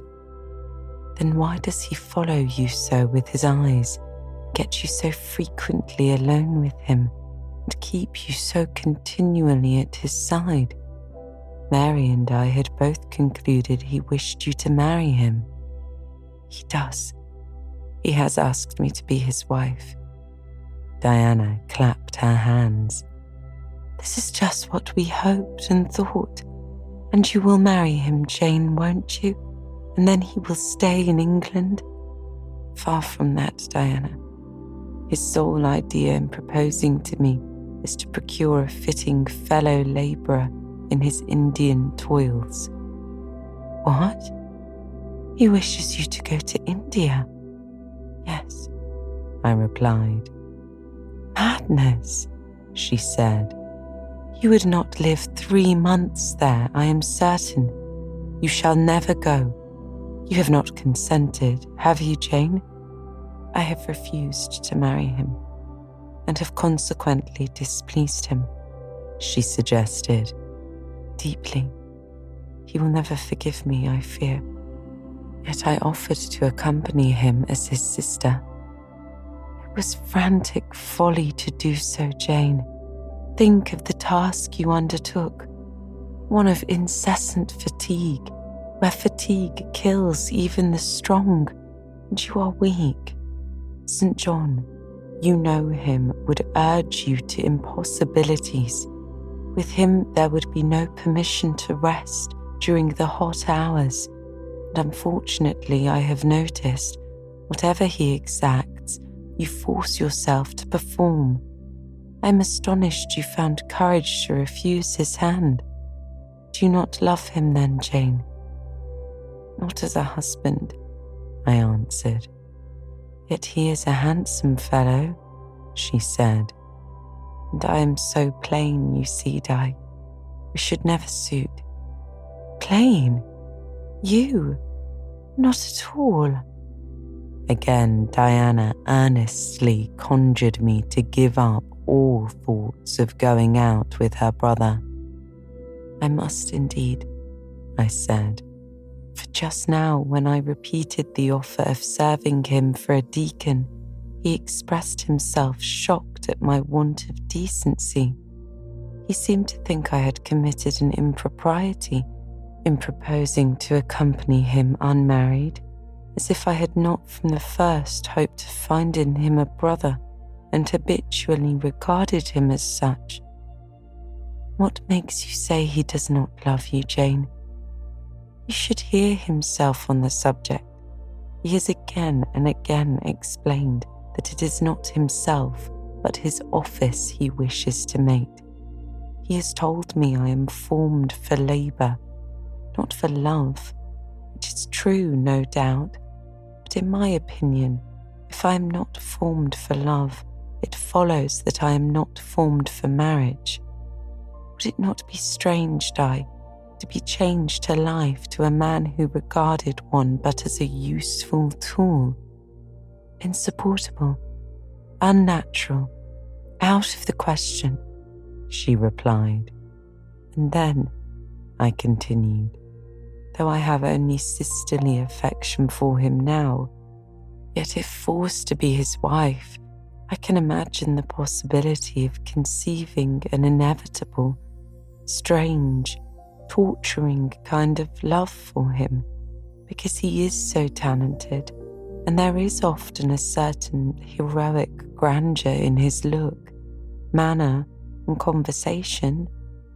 In that case, my lot would become unspeakably wretched. He would not want me to love him, and if I showed the feeling, he would make me sensible that it was a superfluity, unrequired by him, unbecoming in me. I know he would. And yet, St. John is a good man, said Diana. He is a good and great man, but he forgets piteously the feelings and claims of little people in pursuing his own large views. It is better, therefore, for the insignificant to keep out of his way, lest in his progress he should trample them down. Here he comes. I will leave you, Diana. And I hastened upstairs as I saw him entering the garden, but I was forced to meet him again at supper. During that meal, he appeared just as composed as usual. I had thought he would hardly speak to me, and I was certain he had given up the pursuit of his matrimonial scheme. The sequel showed I was mistaken on both points. He addressed me precisely in his ordinary manner, or what had of late been his ordinary manner, one scrupulously polite. No doubt he had invoked the help of the Holy Spirit to subdue the anger I had aroused in him, and now believed he had forgiven me once more. For the evening reading before prayers, he selected the 21st chapter of Revelation. 'Twas at all times pleasant to listen while from his lips fell the words of the Bible. Never did his fine voice sound at once so sweet and full. Never did his manner become so impressive in its noble simplicity as when he delivered the oracles of God. And tonight, that voice took a more solemn tone, that manner a more thrilling meaning, as he sat in the midst of his household circle, the May moon shining in through the uncurtained window, and rendered almost unnecessary the light of the candle on the table. As he sat there, bending over the great Bible, and described from its page the vision of the new heaven and the new earth, told how God would come to dwell with men, how he would wipe away all the tears from their eyes, and promised that there should be no more death, neither sorrow, nor crying, nor any more pain, because the former things were passed away.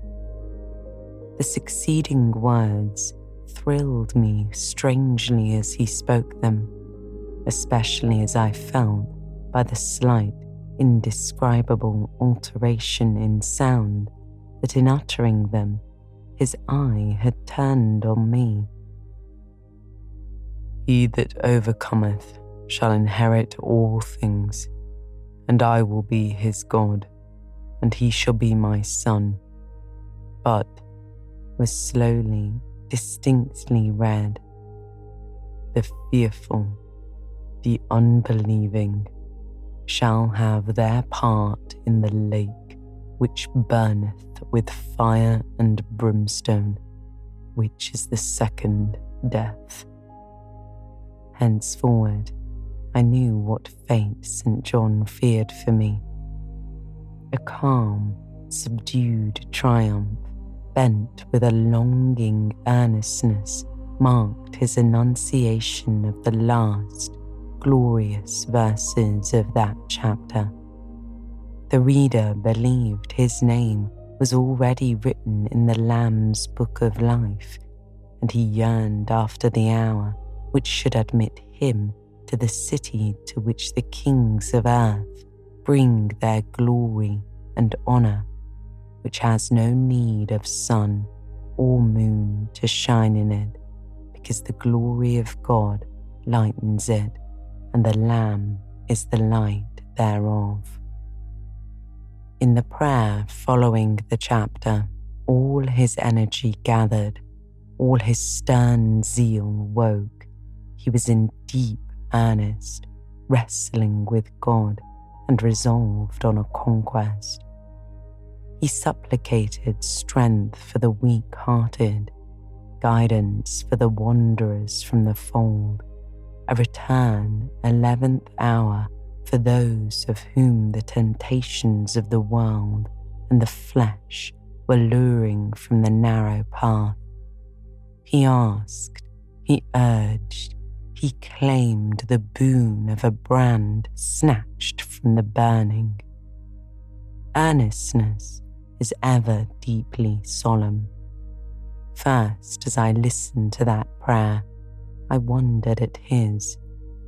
Then, when it continued and rose, I was touched by it, and at last, awed. He felt the greatness and goodness of his purpose so sincerely. Others who heard him plead for it could not but feel it too. The prayer over, we took leave of him. He was to go at a very early hour in the morning. Diana and Mary, having kissed him, left the room. In compliance, I think, with a whispered hint from him, I tendered my hand and wished him a pleasant journey. Thank you, Jane. As I said, I shall return from Cambridge in a fortnight. That space then is yet left for you to reflect. If I listened to human pride, I should say no more to you of marriage with me, but I listen to my duty and keep steadily in view my first aim, to do all things to the glory of God. My master was long-suffering, so will I be. I cannot give you up to perdition as a vessel of wrath. Repent, resolve while there is yet time. Remember, we are bid to work while it is day, warned that the night cometh when no man shall work. Remember the fate of Dives, who had his good things in life. God gives you strength to choose that better part which shall not be taken from you. He laid his hand on my head as he uttered the last words. He had spoken earnestly, mildly.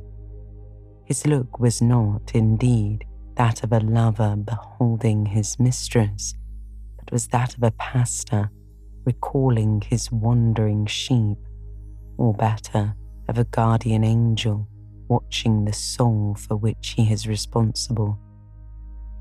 All men of talent, whether they be men of feeling or not, whether they be zealots, or aspirants or despots, provided only they be sincere, have their sublime moments when they subdue and rule.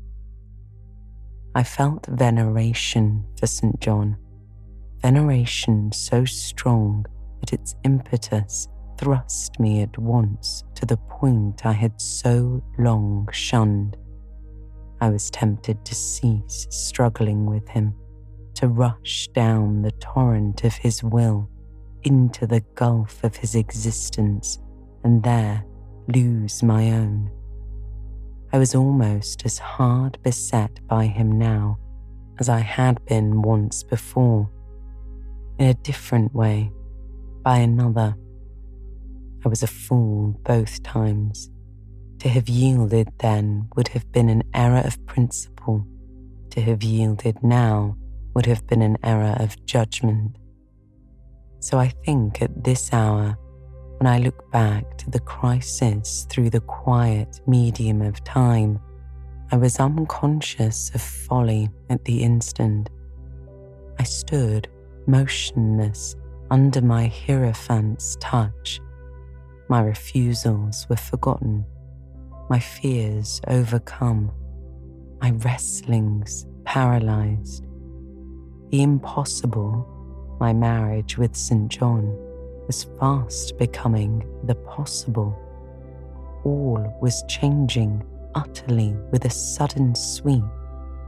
Religion called, angels beckoned, God commanded, life rolled together like a scroll. Death's gates opening showed eternity beyond it.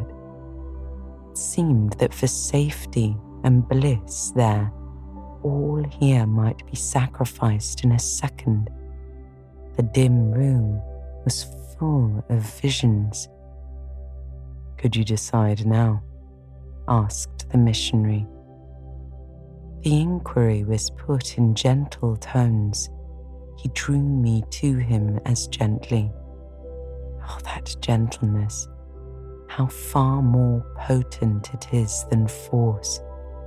I could resist St. John's wrath. I grew pliant as a reed under his kindness. Yet I knew all the time, if I yielded now, I should not the less be made to repent some day of my former rebellion. His nature was not changed by 1 hour of solemn prayer. It was only elevated. I could decide if I were but certain, I answered. Were I but convinced that it is God's will I should marry you, I could vow to marry you here and now, come afterwards what would. My prayers are heard, said St. John. He pressed his hand firmer on my head as if he claimed me. He surrounded me with his arm, almost as if he loved me. I say almost. I knew the difference, for I had felt what it was to be loved. But like him, I had now put love out of the question and thought only of duty. I contended with my inward dimness of vision, before which clouds yet rolled. I sincerely, deeply, fervently longed to do what was right, and only that. Show me the path, I entreated of heaven. I was excited more than I had ever been, and whether what followed was the effect of excitement, the reader shall judge. All the house was still, for I believed all, except St. John and myself, were now retired to rest. The one candle was dying out. The room was full of moonlight. My heart beat fast and thick. I heard its throb. Suddenly, it stood still to an inexpressible feeling that thrilled it through and passed at once to my head and extremities. The feeling was not like an electric shock, but it was quite as sharp, as strange, as startling. It acted on my senses as if their utmost activity hitherto had been but torpor, from which they were now summoned and forced to wake. They rose, expectant. Eye and ear waited while the flesh quivered on my bones. "What have you heard? What do you see?" asked St. John. I saw nothing, but I heard a voice somewhere cry, "Jane, Jane, Jane," nothing more. "Oh God, what is it?" I gasped. I might have said, "Where is it?" for it did not seem in the room, nor in the house, nor in the garden. It did not come out of the air, nor from under the earth, nor from overhead. I had heard it. Where or whence, forever impossible to know. And it was the voice of a human being, a known, loved, well-remembered voice, that of Edward Fairfax Rochester, and it spoke in pain and woe, wildly, eerily, urgently. "I'm coming," I said. "Wait for me. I will come." I flew to the door and looked into the passage. It was dark. I ran out into the garden. It was void. "Where are you?" I asked. The hills beyond Marsh Glen sent the answer faintly back. "Where are you?" I listened. The wind sighed low in the firs.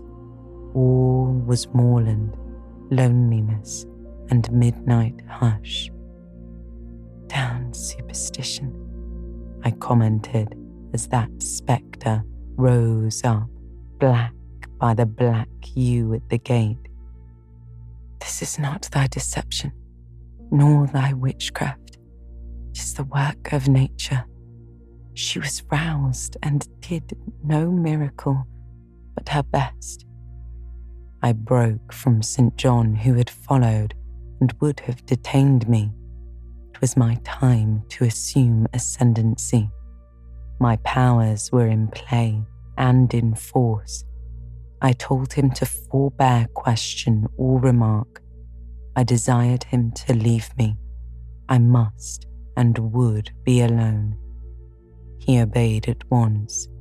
Where there is energy to command well enough, obedience never fails. I mounted to my chamber, locked myself in, fell on my knees and prayed in my way, a different way to St. John's, but effective in its own fashion.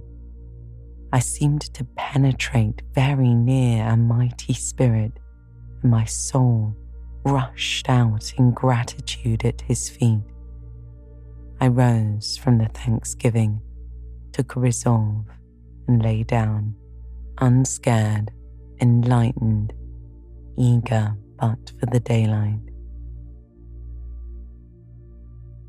Chapter 36. The daylight came. I rose at dawn.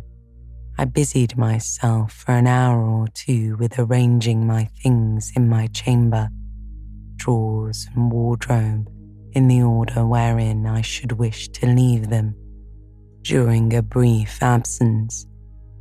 Meantime, I heard St. John quit his room. He stopped at my door. I feared he would knock. No, but a slip of paper was passed under the door. I took it up.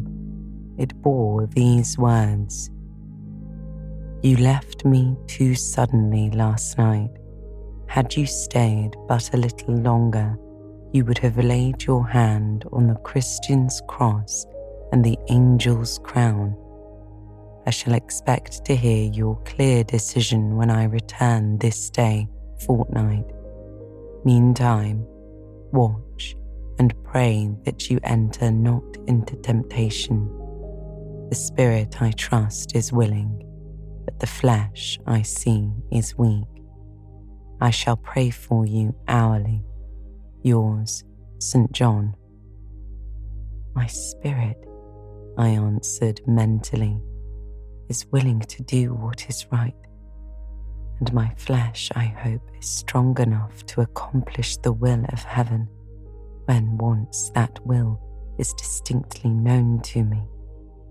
At any rate, shall be strong enough to search, inquire, to grope an outlet from this cloud of doubt and find the open day of certainty. It was the 1st of June, yet the morning was overcast and chilly. Rain beat fast on my casement. I heard the front door open and St. John walk out. Looking through the window, I saw him traverse the garden. He took the way over the misty moors in the direction of Whitcross. There he would meet the coach. In a few more hours, I shall succeed you in that track, cousin, thought I. I too have a coach to meet at Whitcross. I too have some to see and ask after in England before I depart forever. I wanted yet 2 hours of breakfast time.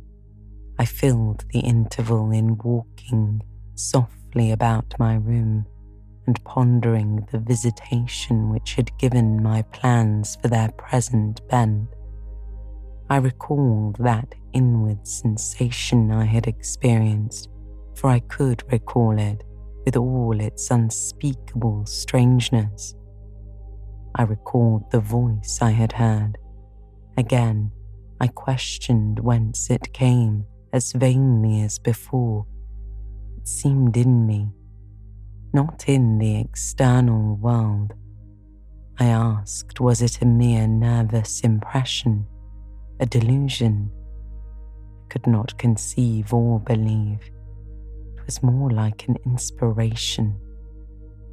The wondrous shock of feeling that had come like the earthquake which shook the foundation of Paul and Silas' prison. It had opened the doors of the soul's cell and loosened its hands.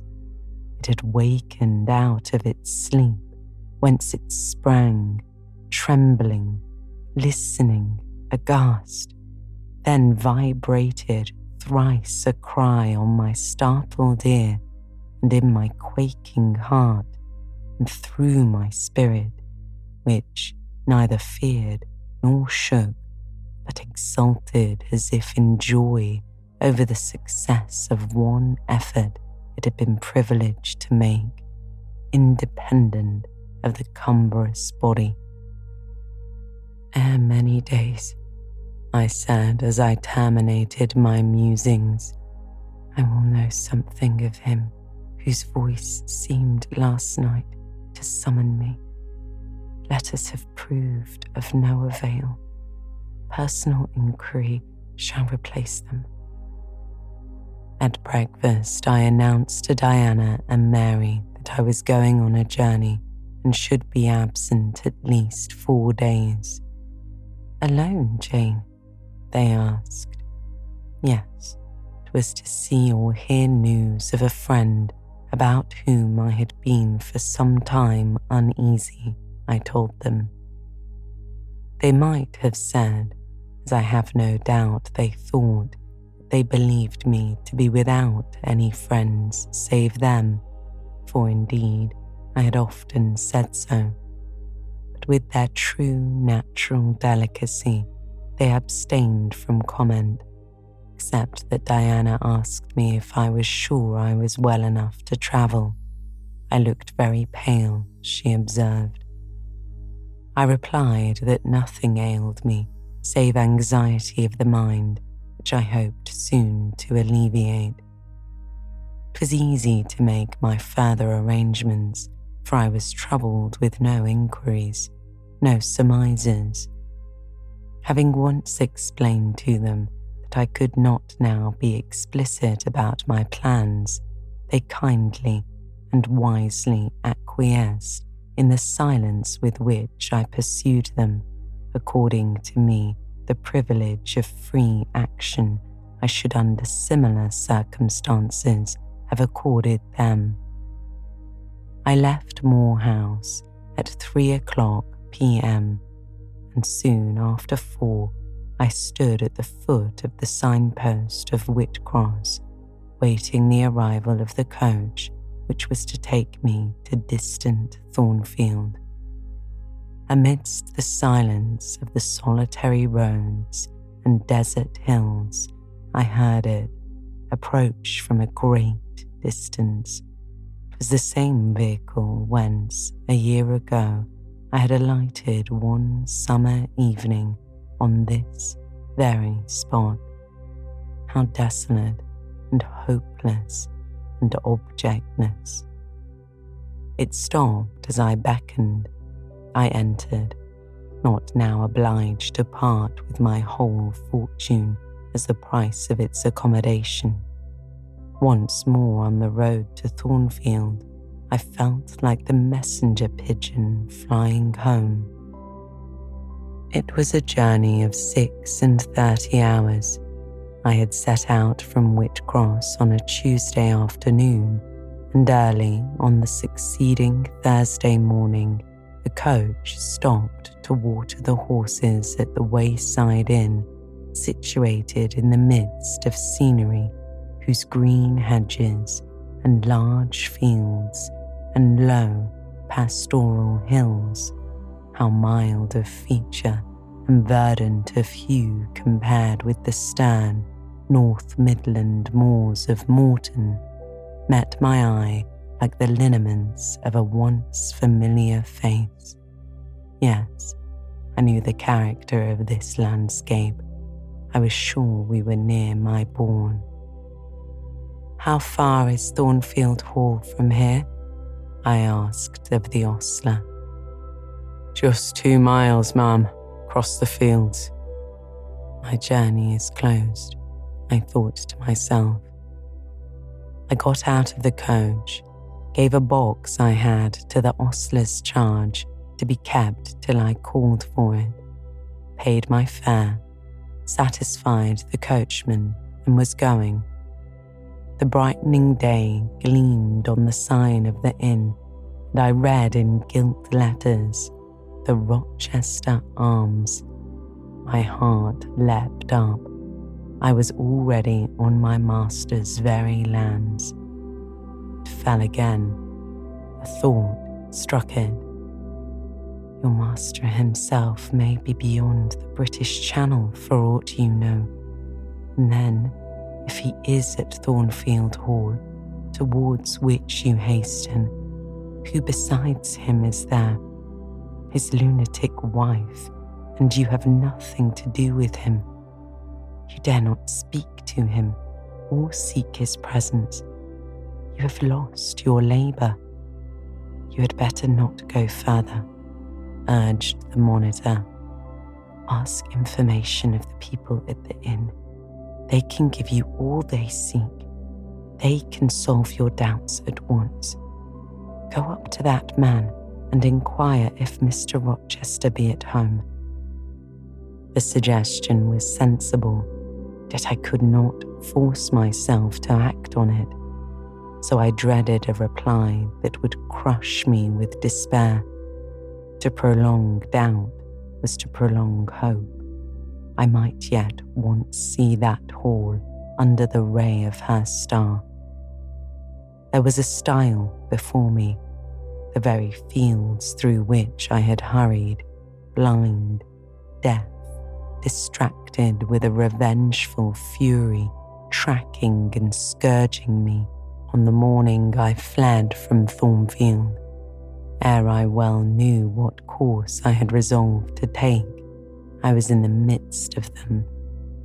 How fast I walked, how I ran sometimes, How I looked forward to catch the first view of the well-known woods, with what feelings I welcomed single trees I knew and familiar glimpses of meadow and hill between them.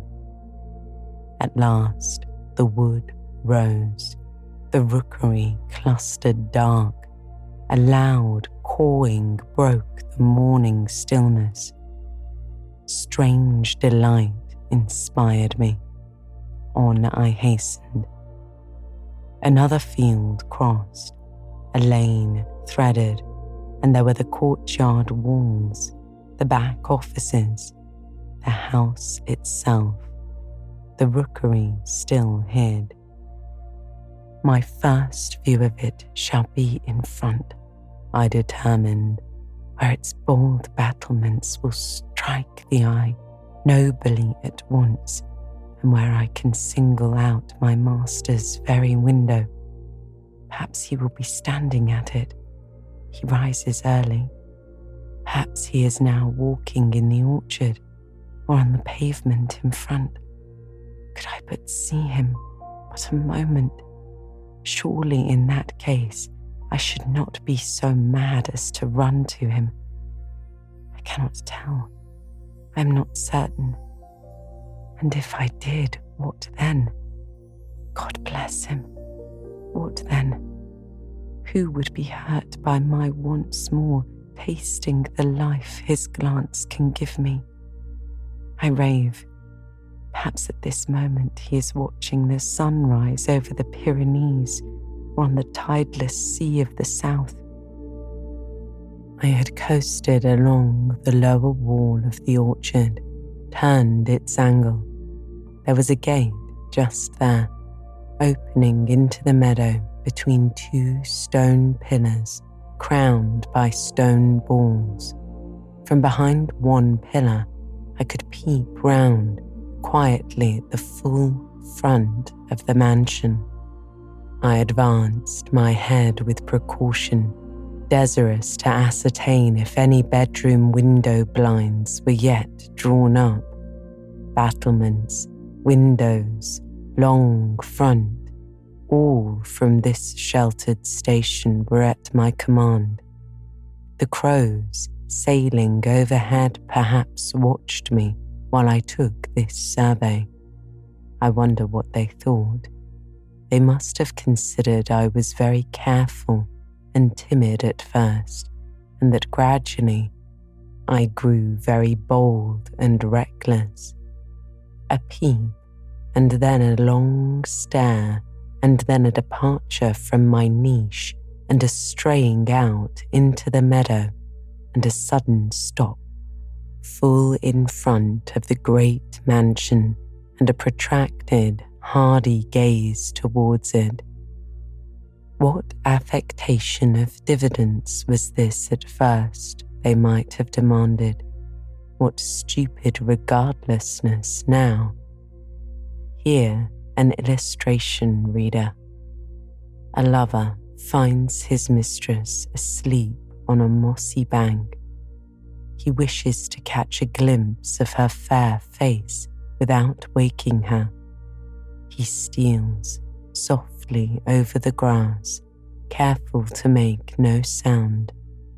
He pauses, fancying she has stirred. He withdraws. Not for worlds would he be seen. All is still. He again advances. He bends above her. A light veil rests on her features.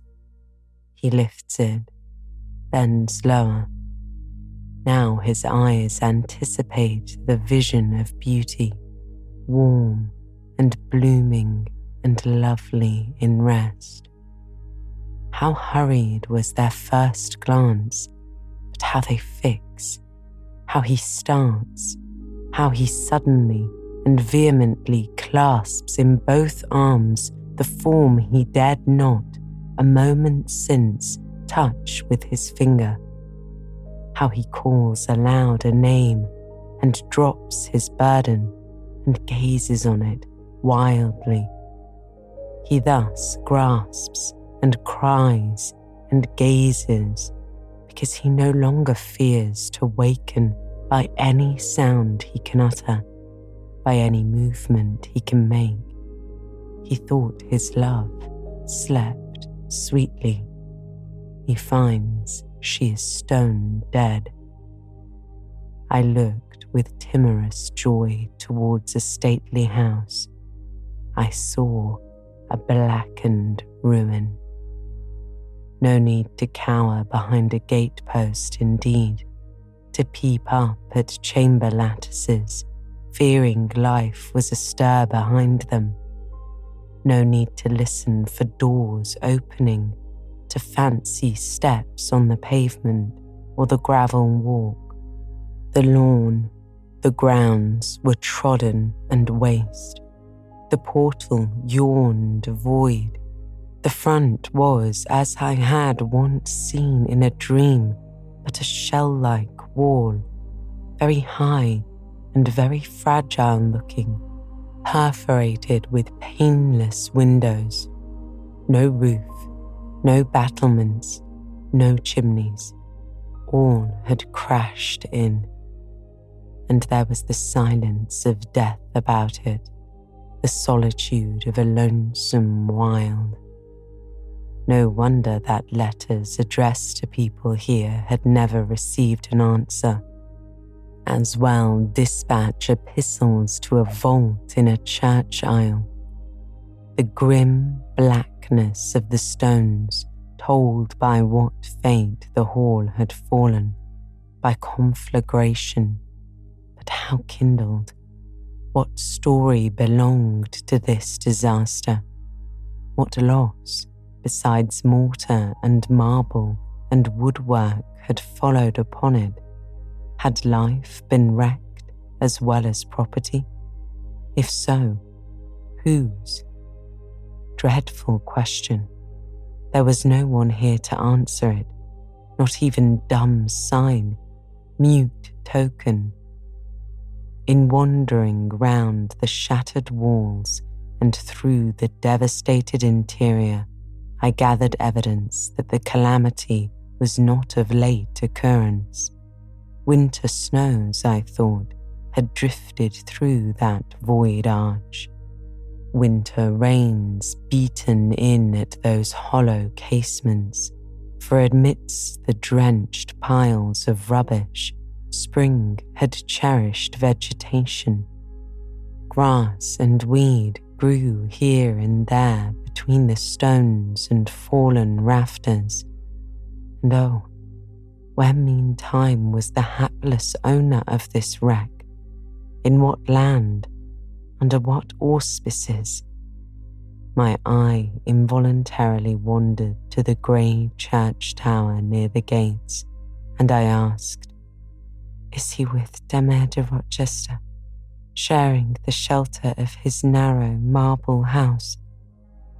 Some answer must be had to these questions. I could find it nowhere but at the inn, and thither ere long I returned. The host himself brought my breakfast into the parlour.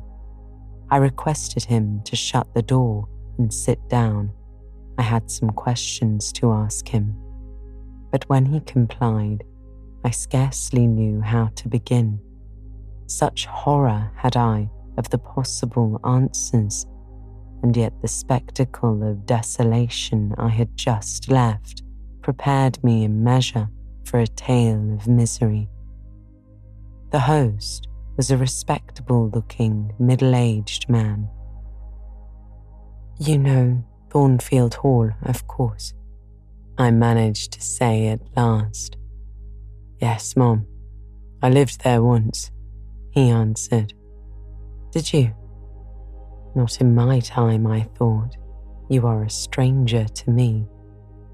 "I was the late Mr. Rochester's butler," he added. The late? I seemed to have received with full force the blow I had been trying to evade. "The late?" I gasped. "Is he dead?" "I mean the present gentleman, Mr. Edwards's father," he explained. I breathed again. My blood resumed its flow, fully assured by these words that Mr. Edward, my Mr. Rochester, God bless him wherever he was at least alive, was in short the present gentleman. Gladdening words. It seemed I could hear all that was to come, whatever the disclosures might be, with comparative tranquillity. Since he was not in the grave, I could bear, I thought, to learn that he was at the Antipodes. Is Mr. Rochester living at Thornfield Hall now? I asked, knowing, of course, what the answer would be, but yet desirous of deferring the direct question as to where he really was. No, Ma'am. Oh, no. No one is living there. I suppose you are a stranger in these parts. You would have heard what had happened last autumn. Thornfield Hall is quite a ruin. It was burnt down just about harvest time. Dreadful calamity. Such an immense quantity of valuable property destroyed. Hardly any of the furniture could be saved.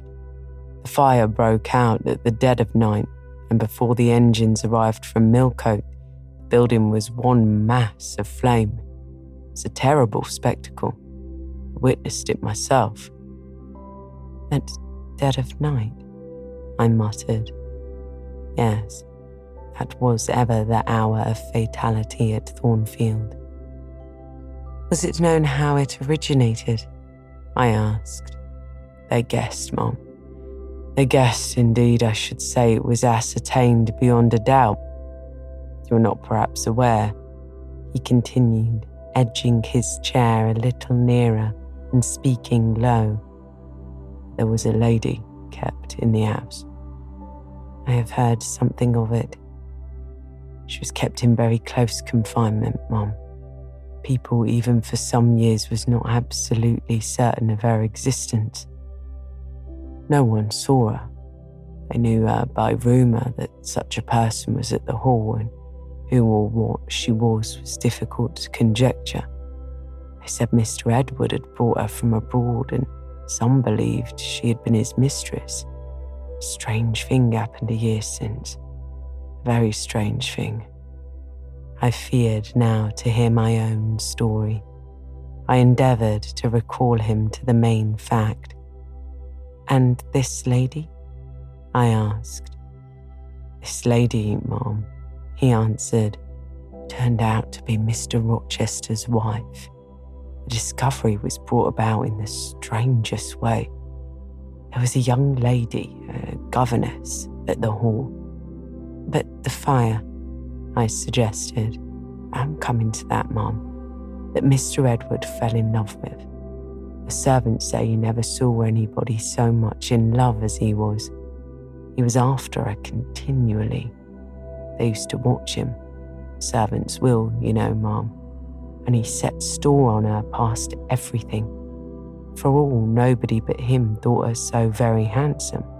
She was a small little thing, they say, almost like a child. I never saw her myself. I've heard Leah, the housemaid, tell of her. And Leah liked her well enough. Mr. Rochester was about 40, and this governess not 20. And you see, when gentlemen of his age fall in love with girls, they are often like as if they were bewitched. Well, he would marry her. You shall tell me this part of the story another time, I said.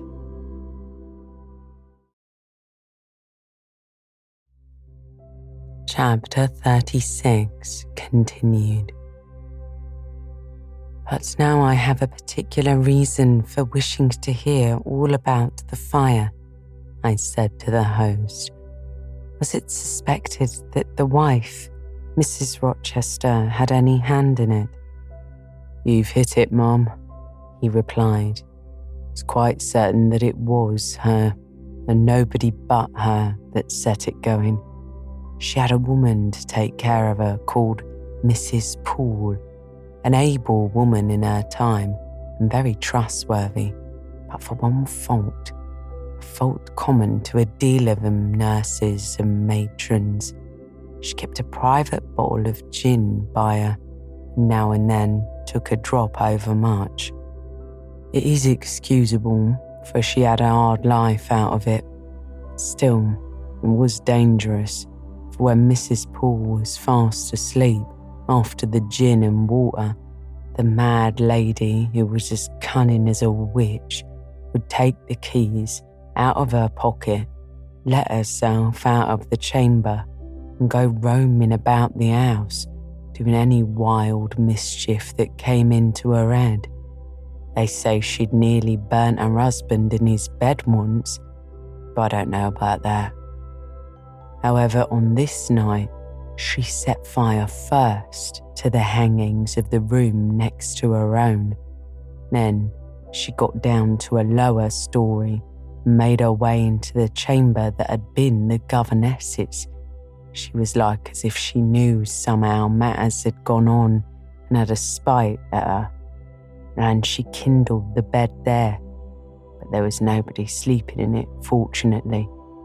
Governess had run away 2 months before, and for all Mr. Rochester sought her as if she had been the most precious thing he had in the world, he never could hear a word of her, and he grew savage on his disappointment. He never was a wild man, but he got dangerous after he lost her. He will be alone, too. He sent Mrs. Fairfax, the housekeeper, away to her friends at a distance, but he did it handsomely, for he settled an annuity on her for life, and she deserved it. She was a very good woman. Miss Adele, a ward he had, was put up to school. He broke off acquaintance with all the gentry and shut himself up like a hermit at the hall. What? Did he not leave England? I asked. Leave England? Bless you, no.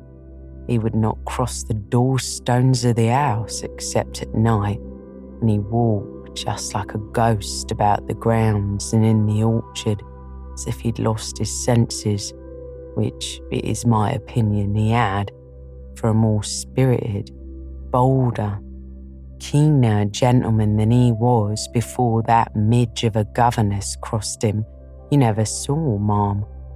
He was not a man given to wine, or cards, or racing, as some are, and he was not so very handsome. But he had courage and a will of his own, if ever a man had. I knew him from a boy, you see, and for my part, I've always wished that Miss Eyre had been sunk in the sea before she came to Thornfield Hall. Then Mr. Rochester was at home when the fire broke out.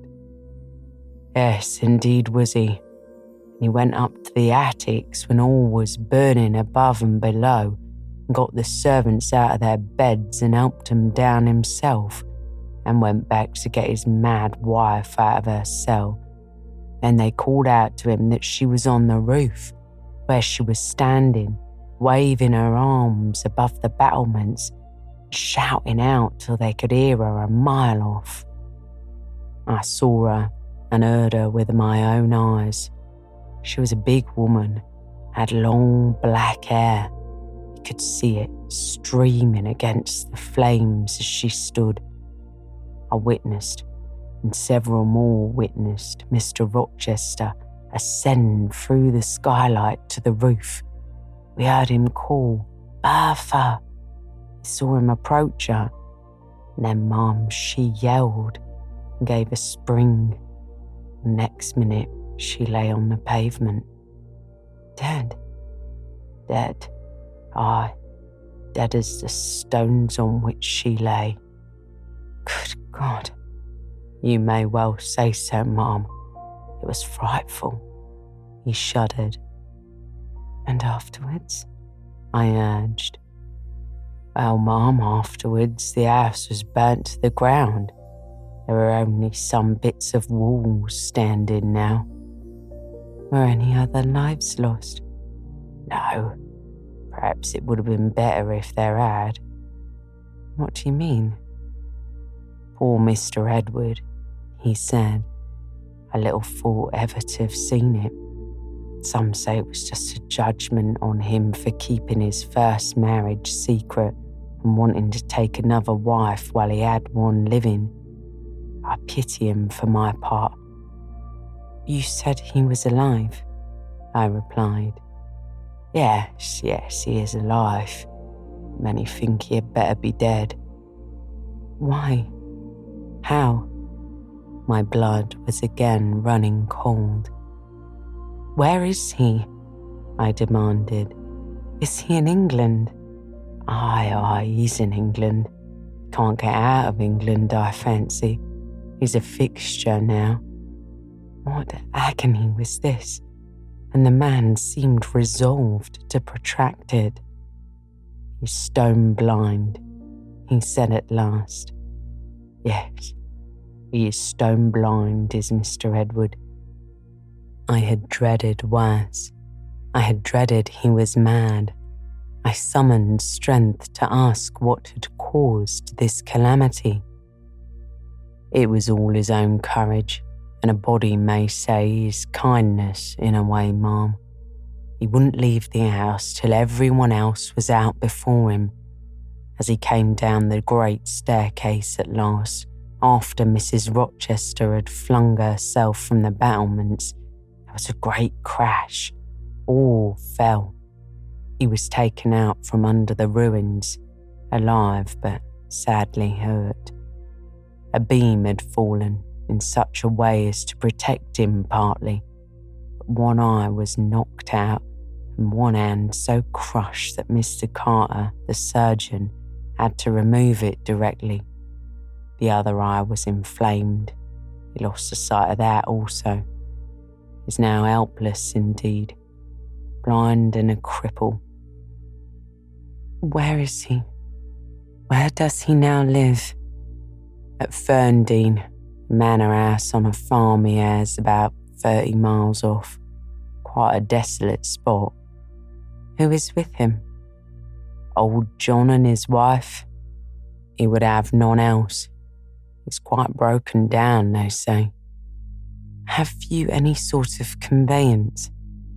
We have a chaise, ma'am. Very handsome chaise. Let it be ready instantly, and if your postboy can drive me to Ferndean before dark this day, I'll pay both you and him twice the hire you usually demand. Chapter 37. The manor house of Ferndean was a building of considerable antiquity, modest size, and no architectural pretensions, deep buried in a wood. I had heard of it before. Mr. Rochester often spoke of it and sometimes went there. His father had purchased the estate for the sake of the game covers. He would have let the house, but could find no tenant in consequence of its ineligible and insalubrious site. Ferndean then remained uninhabited and unfurnished, with the exception of some 2 or 3 rooms fitted up for the accommodation of the squire when he went there in the season to shoot. To this house I came ere dark on an evening, marked by the characteristics of sad sky, cold gale, and continued small, penetrating rain.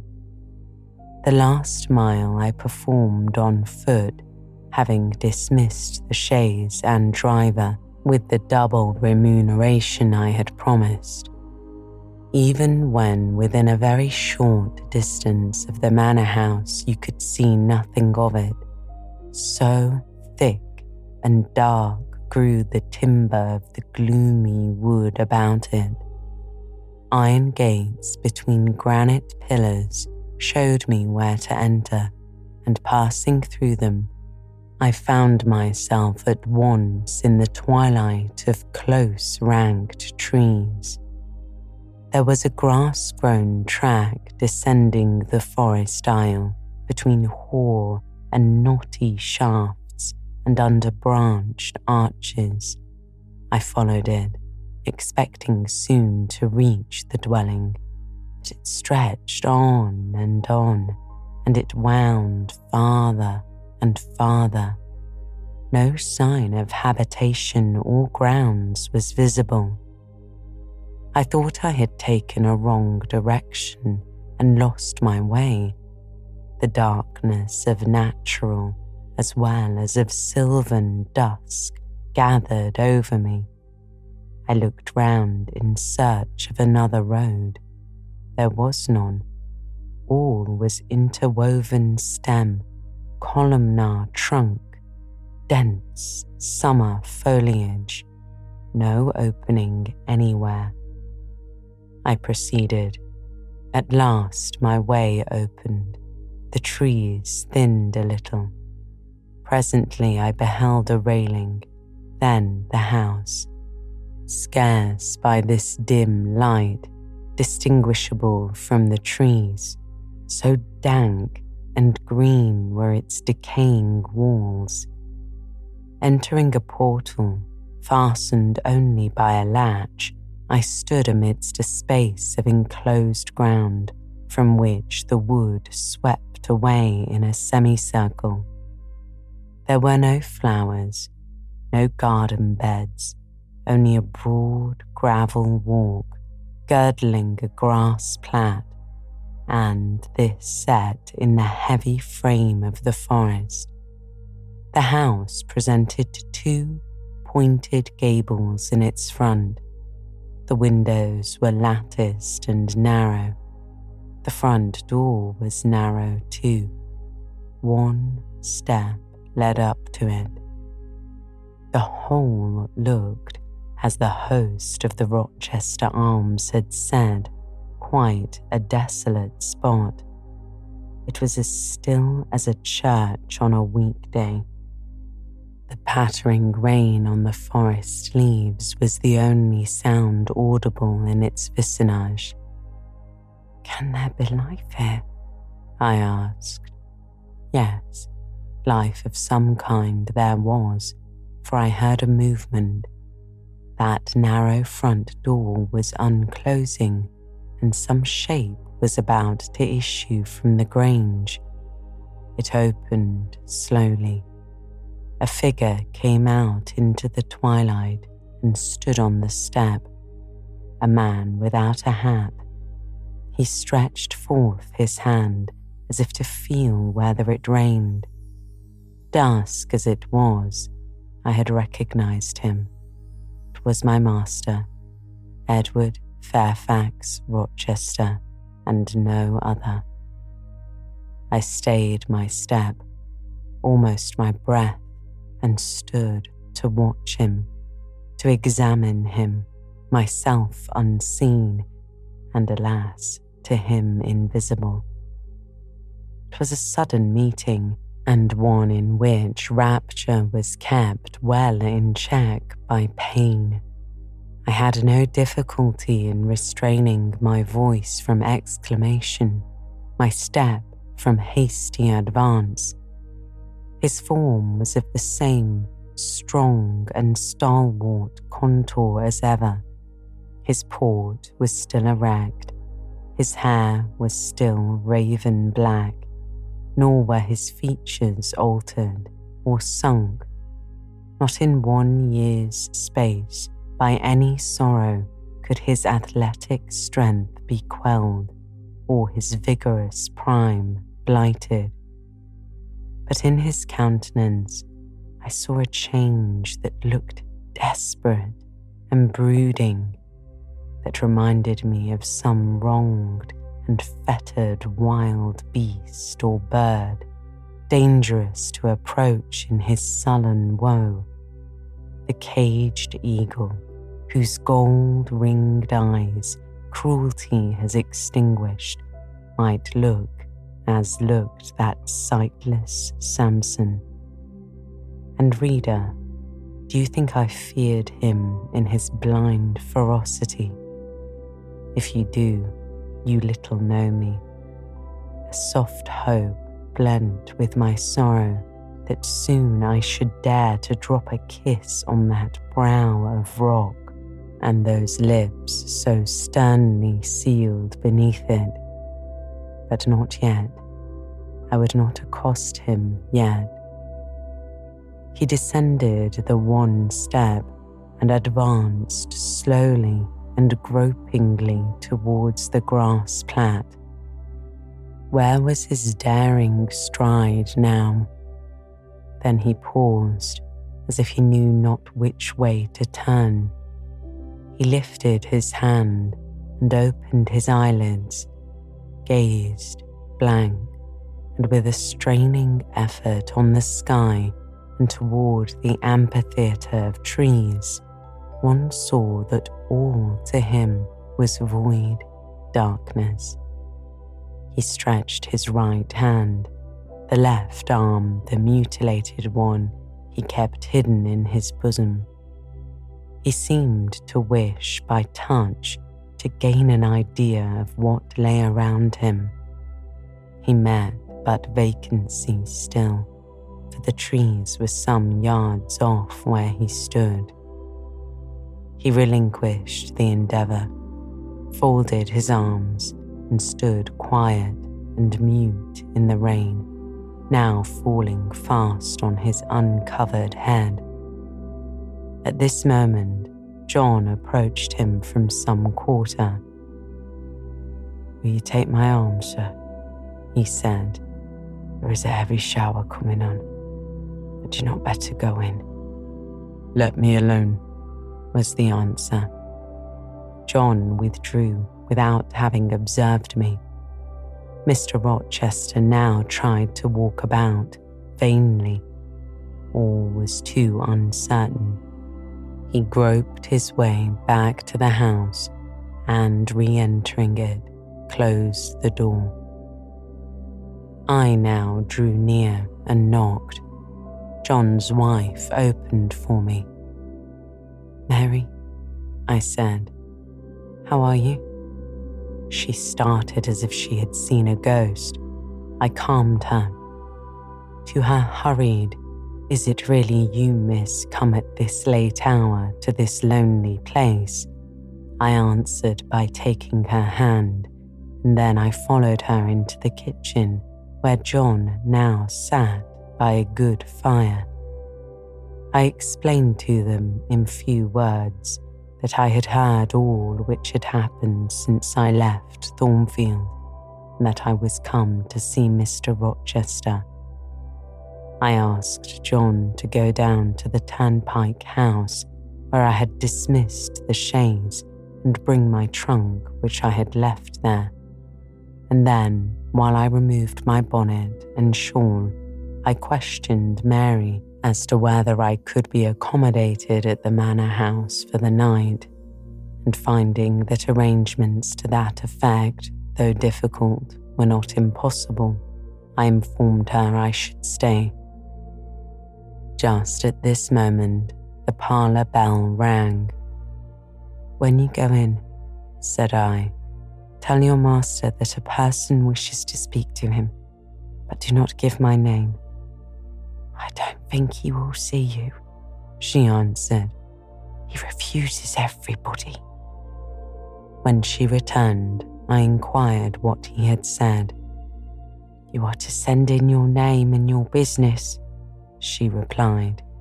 She then proceeded to fill a glass with water and place it on a tray, together with candles.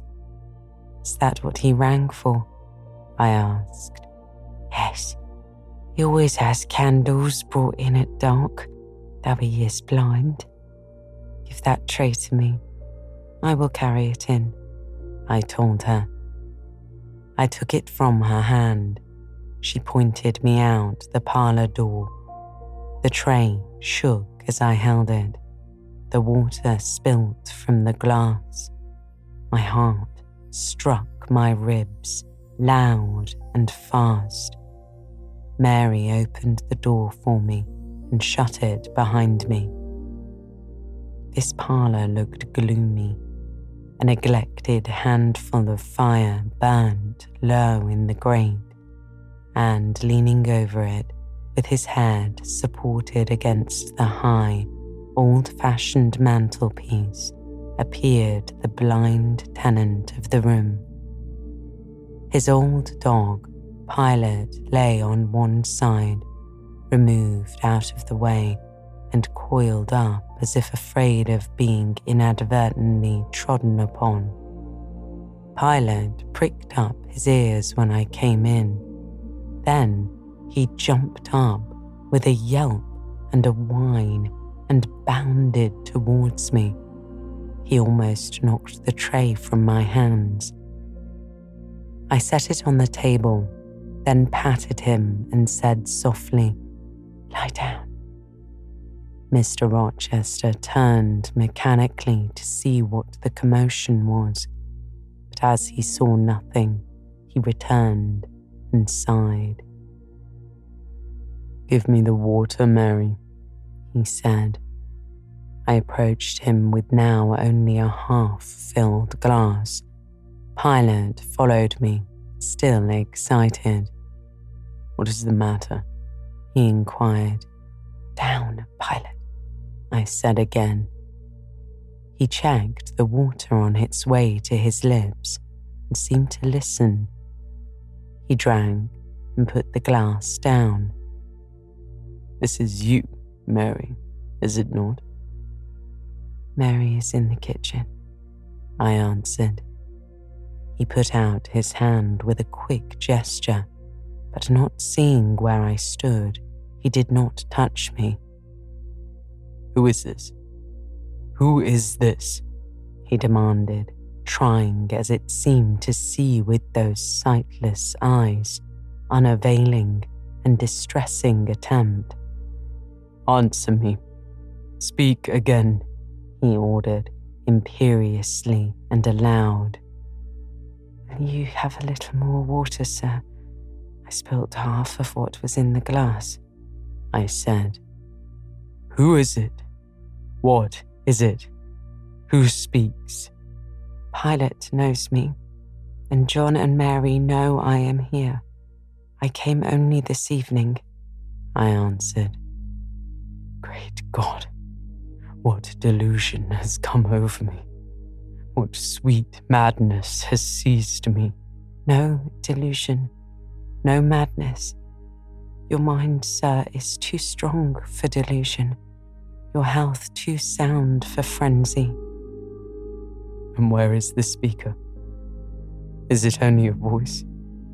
I cannot see, but I must feel, or my heart will stop and my brain burst. Whatever, whoever you are, be perceptible to the touch, or I cannot live. He groped. I arrested his wandering hand and prisoned it in both mine. "Her very fingers," he cried. "Her small, slight fingers. If so, there must be more of her." The muscular hand broke from my custody. My arm was seized. My shoulder, neck, waist.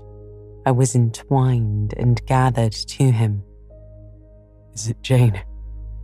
What is it? This is her shape. This is her size. And this is her voice," I added. "She is all here. Her heart, too. Oh, God bless you, sir. I'm glad to be so near you again." "Jane Eyre, Jane Eyre," was all he said. "My dear master," I answered. "I am Jane Eyre. I have found you out. I am come back to you." "In truth, in the flesh, my living Jane." "You touch me, sir. You hold me, and fast enough. I am not cold like a corpse, nor vacant like air, am I?" "My living darling, these are certainly her limbs, and these her features. But I cannot be so blessed after all my misery. It is a dream. Such dreams as I have had at night when I have clasped her more than once to my heart as I do now, and kissed her as thus, and felt that she loved me and trusted that she would not leave me, which I never will, sir, from this day. Never will, says the vision. But I always awoke and found it an empty mockery, and I was desolate and abandoned, my life dark, lonely, hopeless, my soul athirst and forbidden to drink, my heart famished and never to be fed. Gentle, soft dream, nestling in my arms now. You will fly too, as your sisters have all fled before me. But kiss me before you go. Embrace me, Jane. There, sir, and there. I pressed my lips to his once brilliant and now rayless eyes.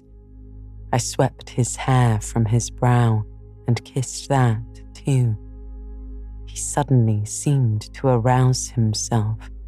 The conviction of reality of all this seized him. Is it you, Jane? Is it? You will come back to me then? I am, I replied. And you do not lie dead in some ditch under some stream, and you are not a pining outcast amongst strangers. No, sir. I am an independent woman now. Independent? What do you mean, Jane?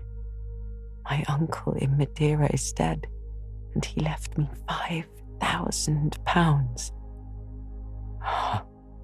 This is practical. This is real, he said. I should never dream that. Besides, there is a peculiar voice of hers, so animated and piquant as well as soft. It cheers my withered heart. It puts life into it. What, Janet? Are you an independent woman? A rich woman? Quite rich, sir. If you won't let me live with you, I can build a house of my own, close up to your door, and you may come and sit in my parlour when you want company of an evening. But as you are rich, Jane, you have, no doubt, friends who will look after you and not suffer you to devote yourself to a blind man like me. I told you I am independent, sir, as well as rich. I am my own mistress. And you will stay with me? Certainly, unless you object. I will be your neighbour, your nurse, your housekeeper. I find you lonely. I will be your companion, to read to you, to walk with you, to sit with you, to wait on you, to be eyes and hands to you. Cease to look so melancholy, my dear master. You shall not be left desolate so long as I live. He replied not. He seemed serious, abstracted. He sighed. He half opened his lips as if to speak. He closed them again. I felt a little embarrassed. Perhaps I had too rashly overleaped conventionalities, and he, like St. John, saw impropriety in my inconsiderateness.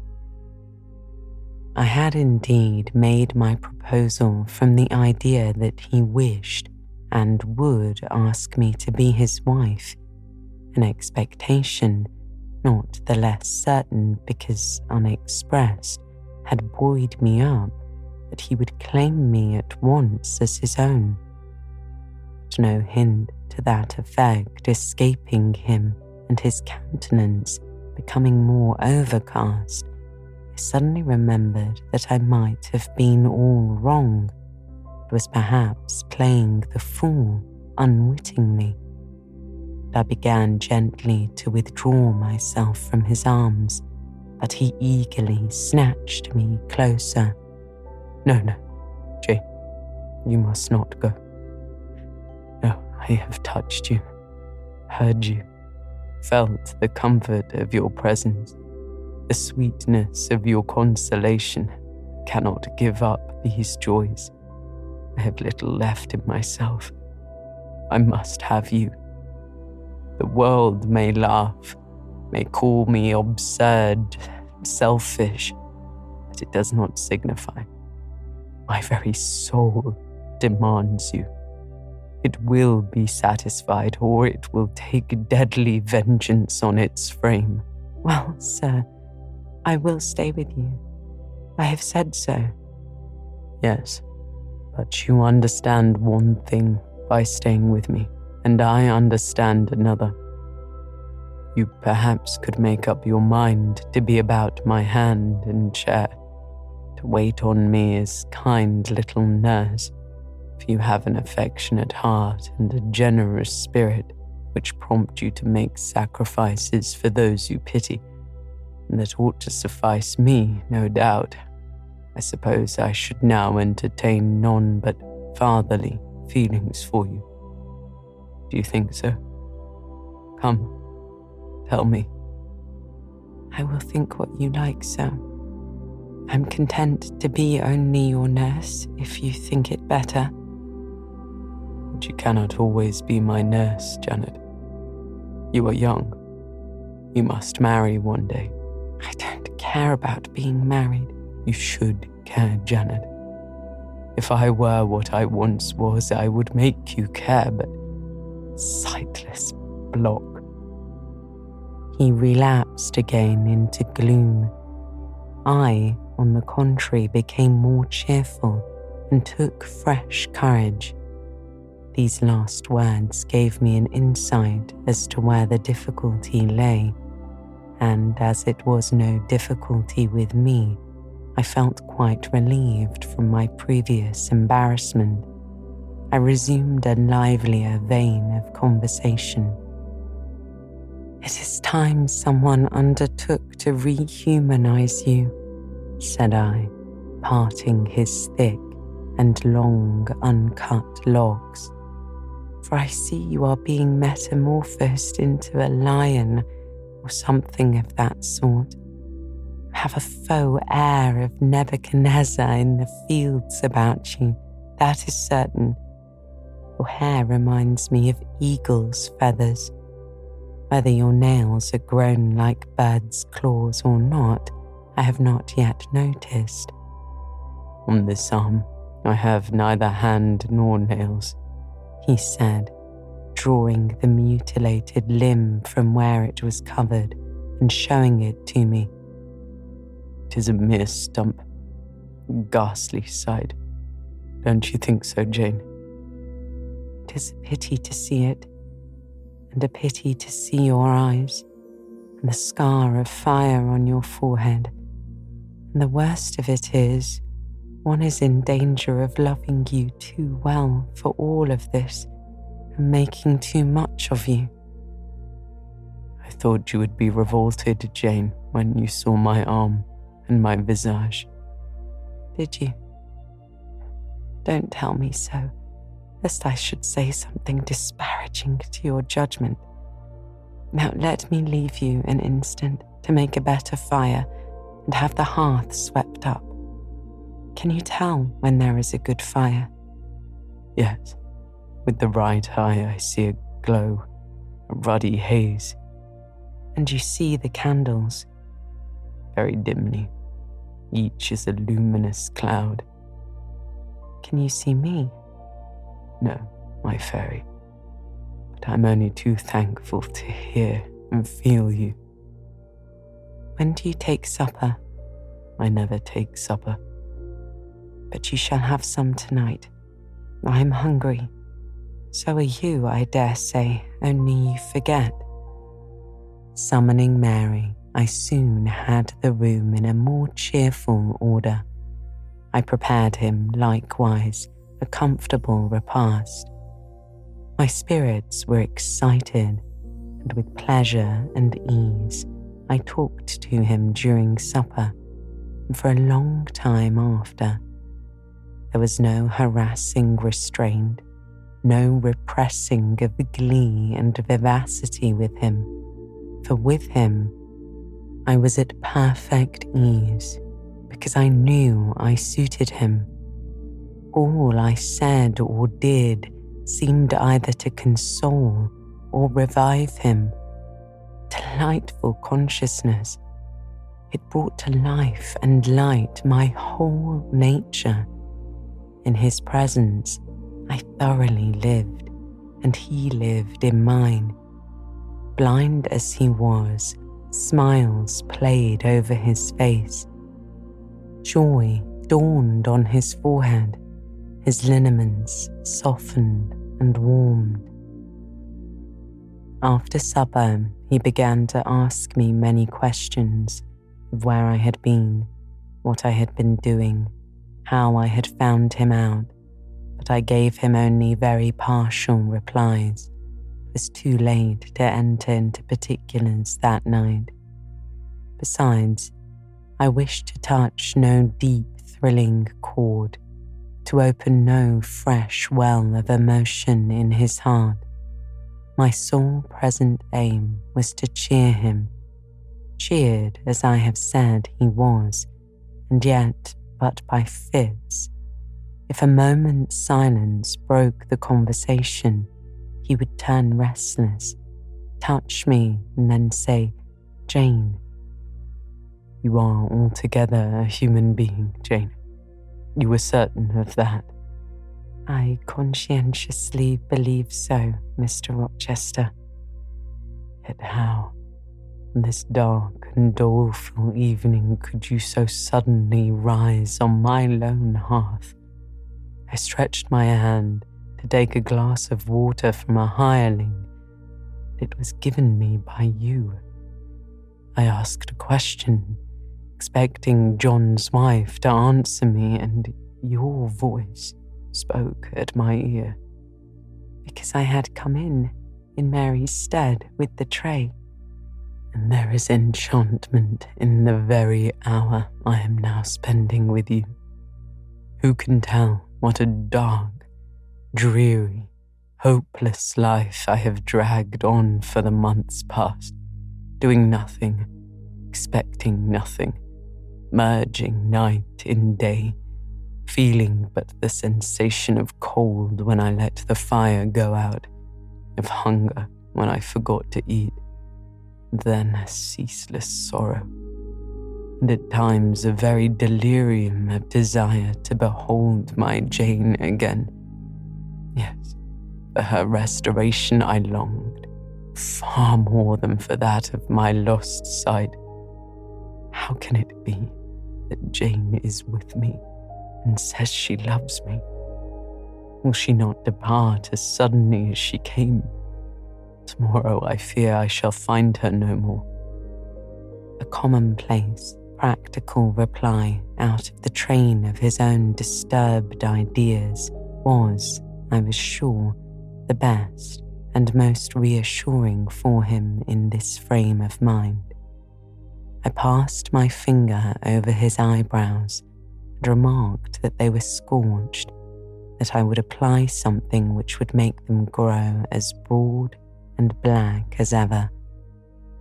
Where is the use of doing me good in any way, beneficent spirit, when at some fatal moment you will again desert me, passing like a shadow, whither and how to me unknown, and for me remaining afterwards undiscoverable? Have you a pocket comb about you, sir? What for, Jane?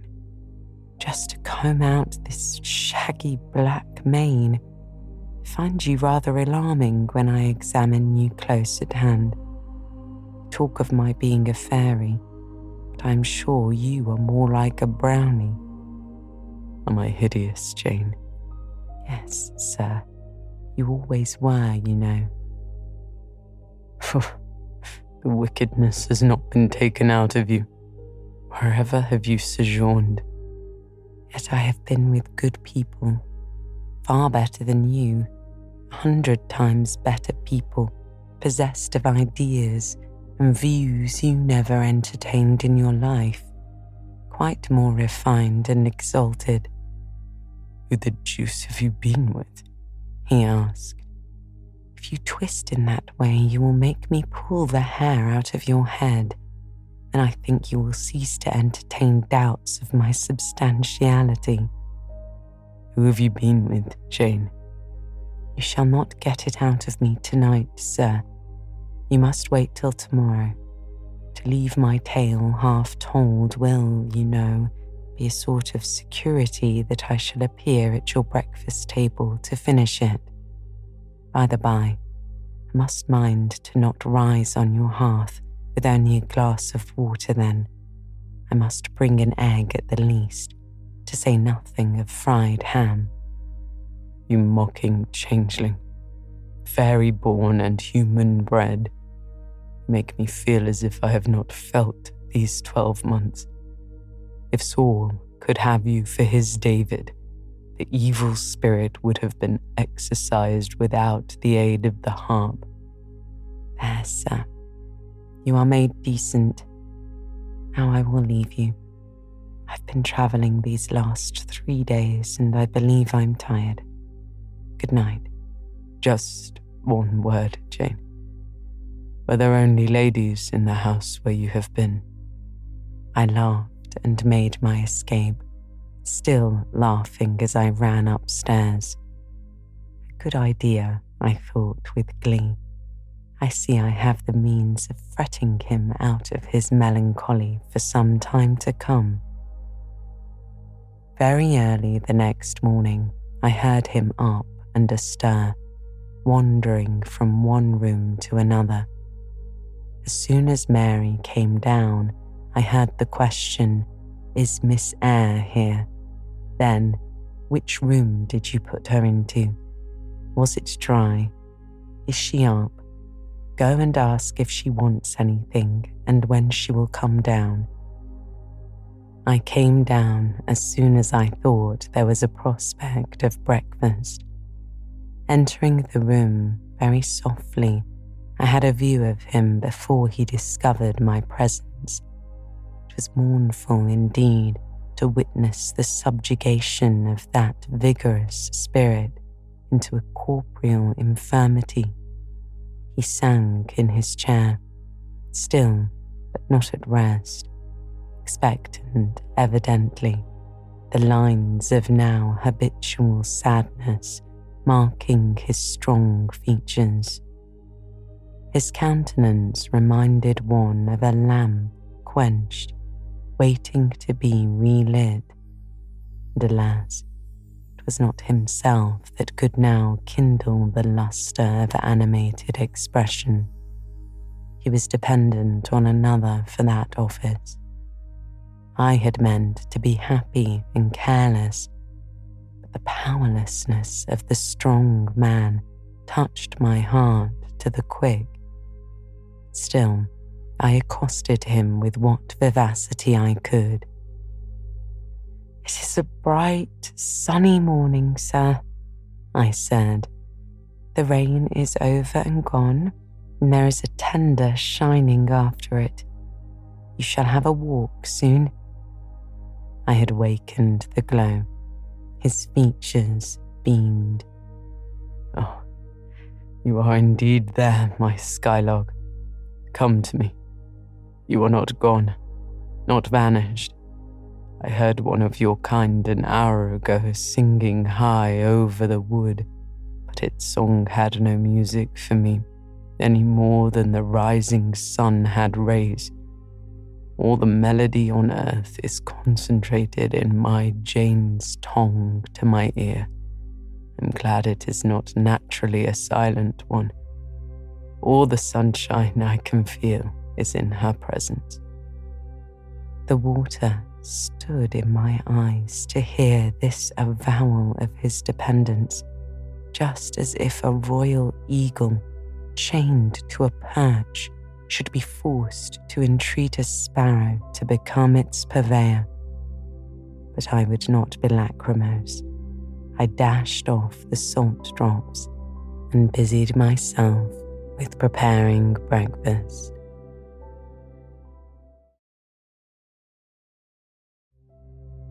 Chapter 37 continued. Most of the morning was spent in the open air. I led him out of the wet and wild wood into some cheerful fields.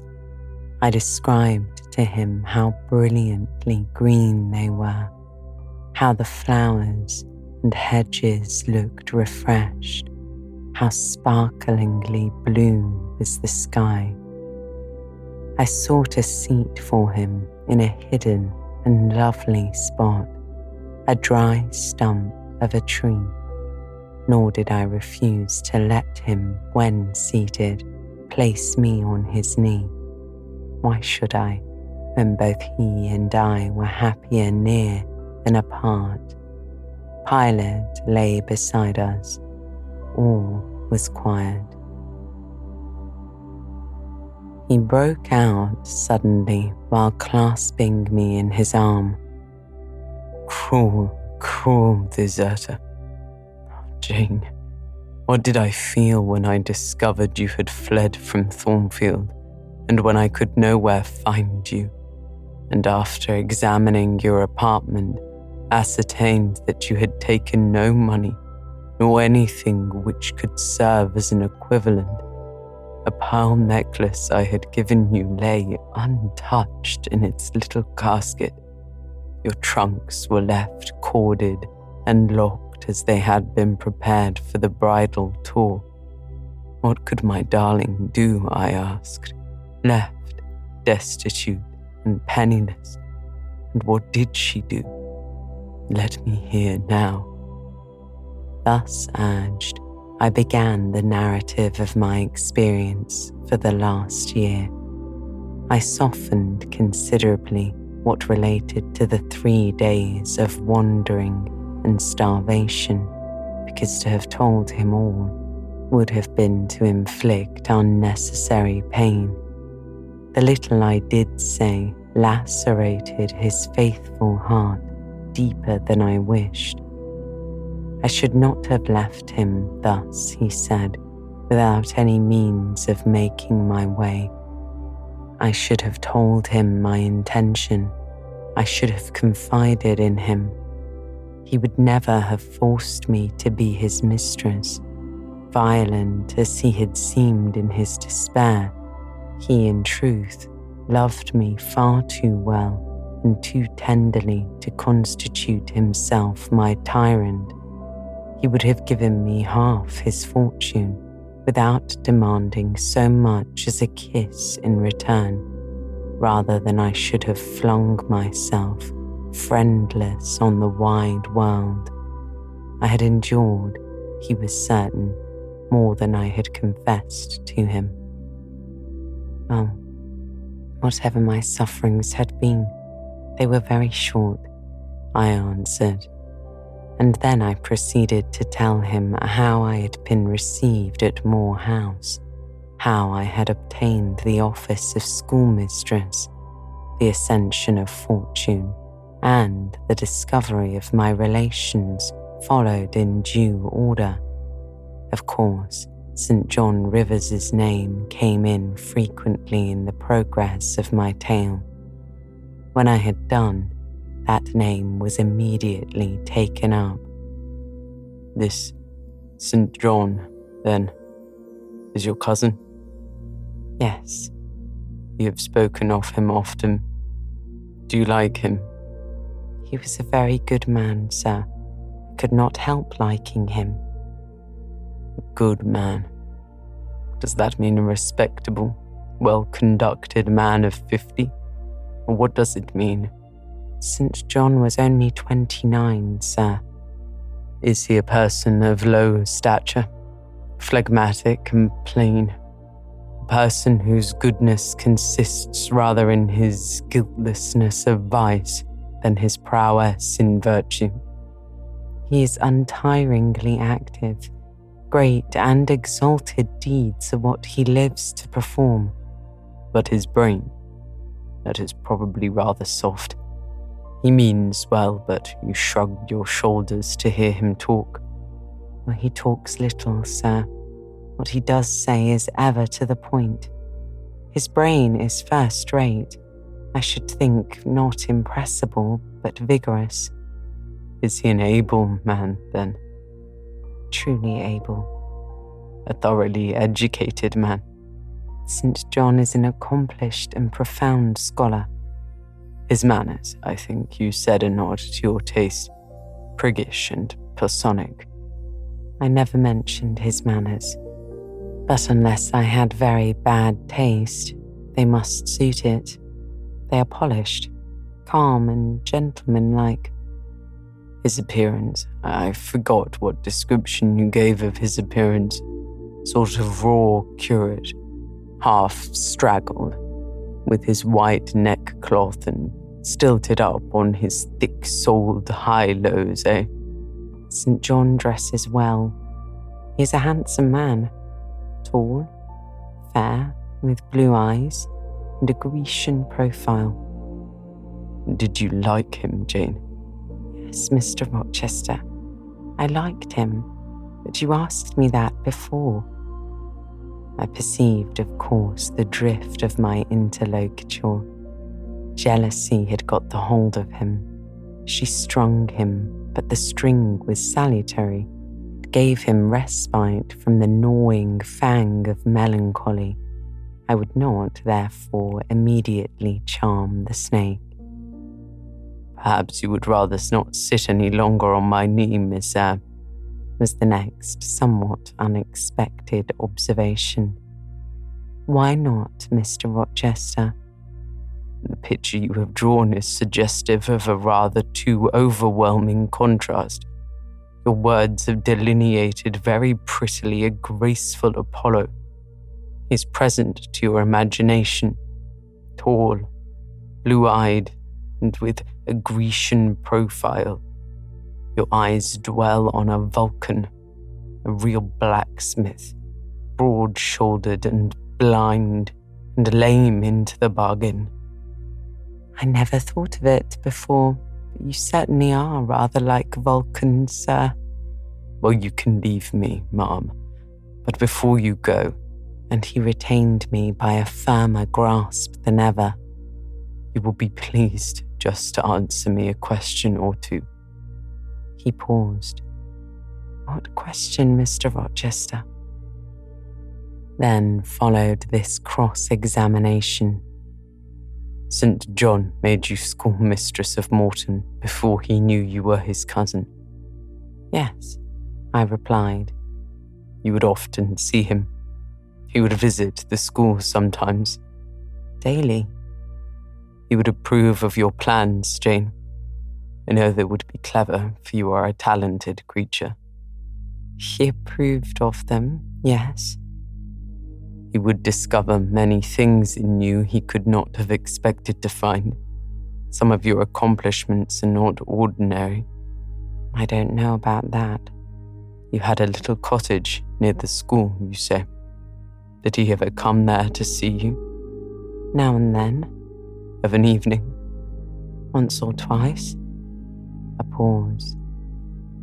How long did you reside with him and his sisters after the cousinship was discovered?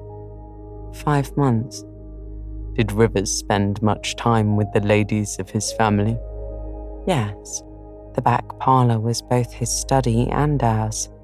He sat in the window and we by the table. Did he study much? A good deal. What? Hindustani. And what did you do meantime? I learnt German at first. Did he teach you?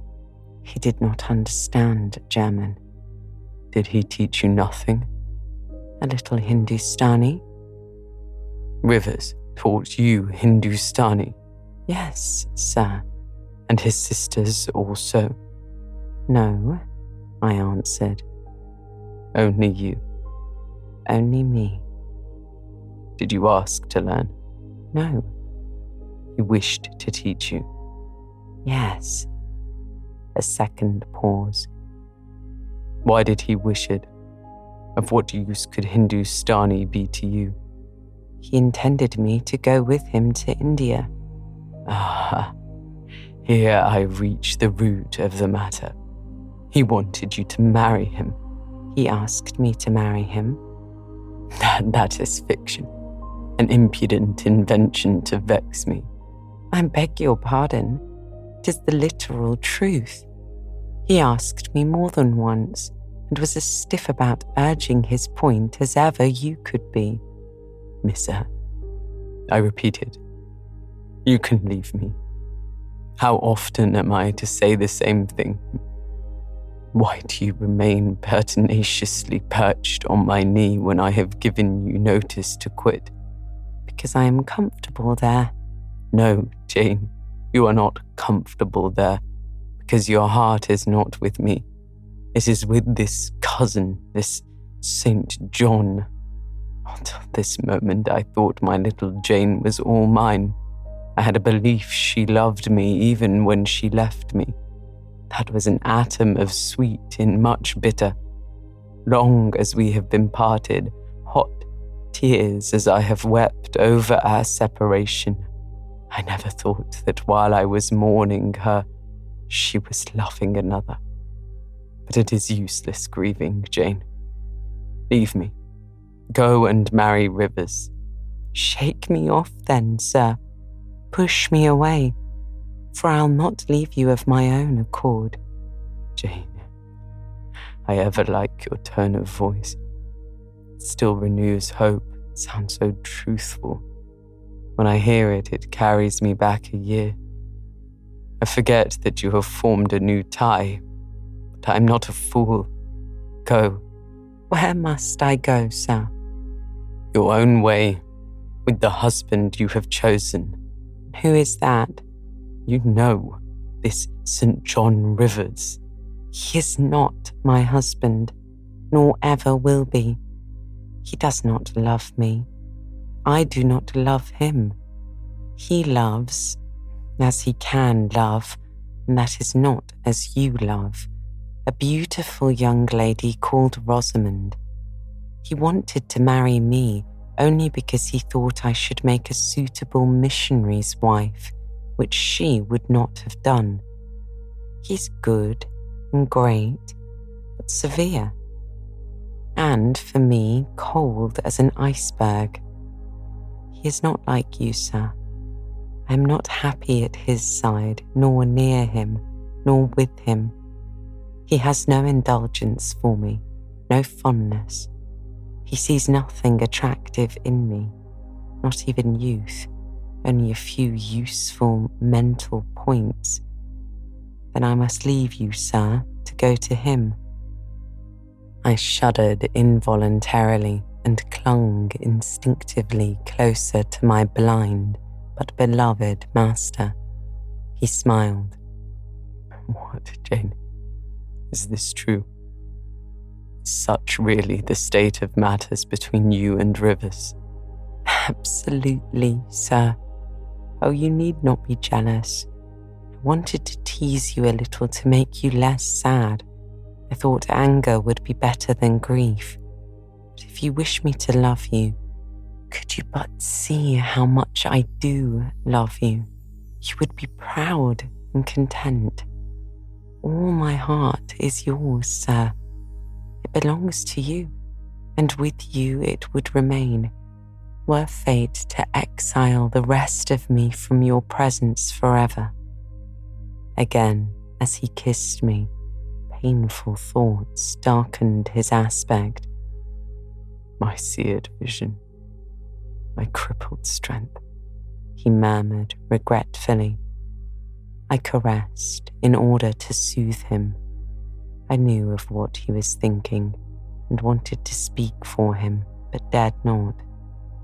As he turned aside his face a minute, I saw a tear slide from under the sealed eyelid and trickle down the manly cheek.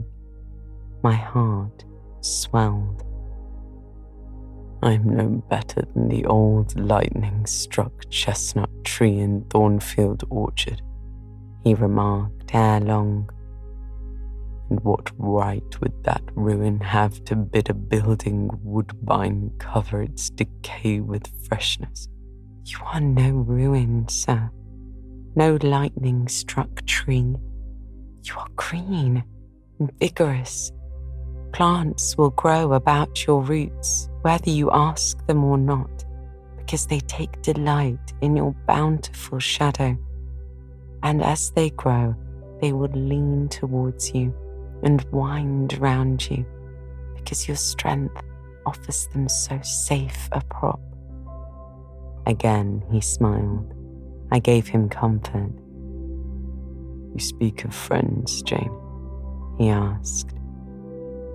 Yes, of friends, I answered rather hesitatingly, for I knew I meant more than friends, but could not tell what other word to employ. He helped me. Oh, Jane, but I want a wife. Do you, sir? Yes. Is it news to you? Of course. You said nothing about it before. Is it unwelcome news?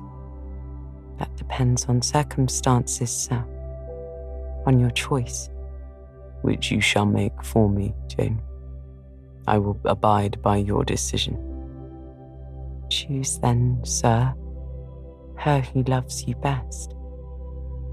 I will at least choose her I love best. Jane, will you marry me? Yes, sir.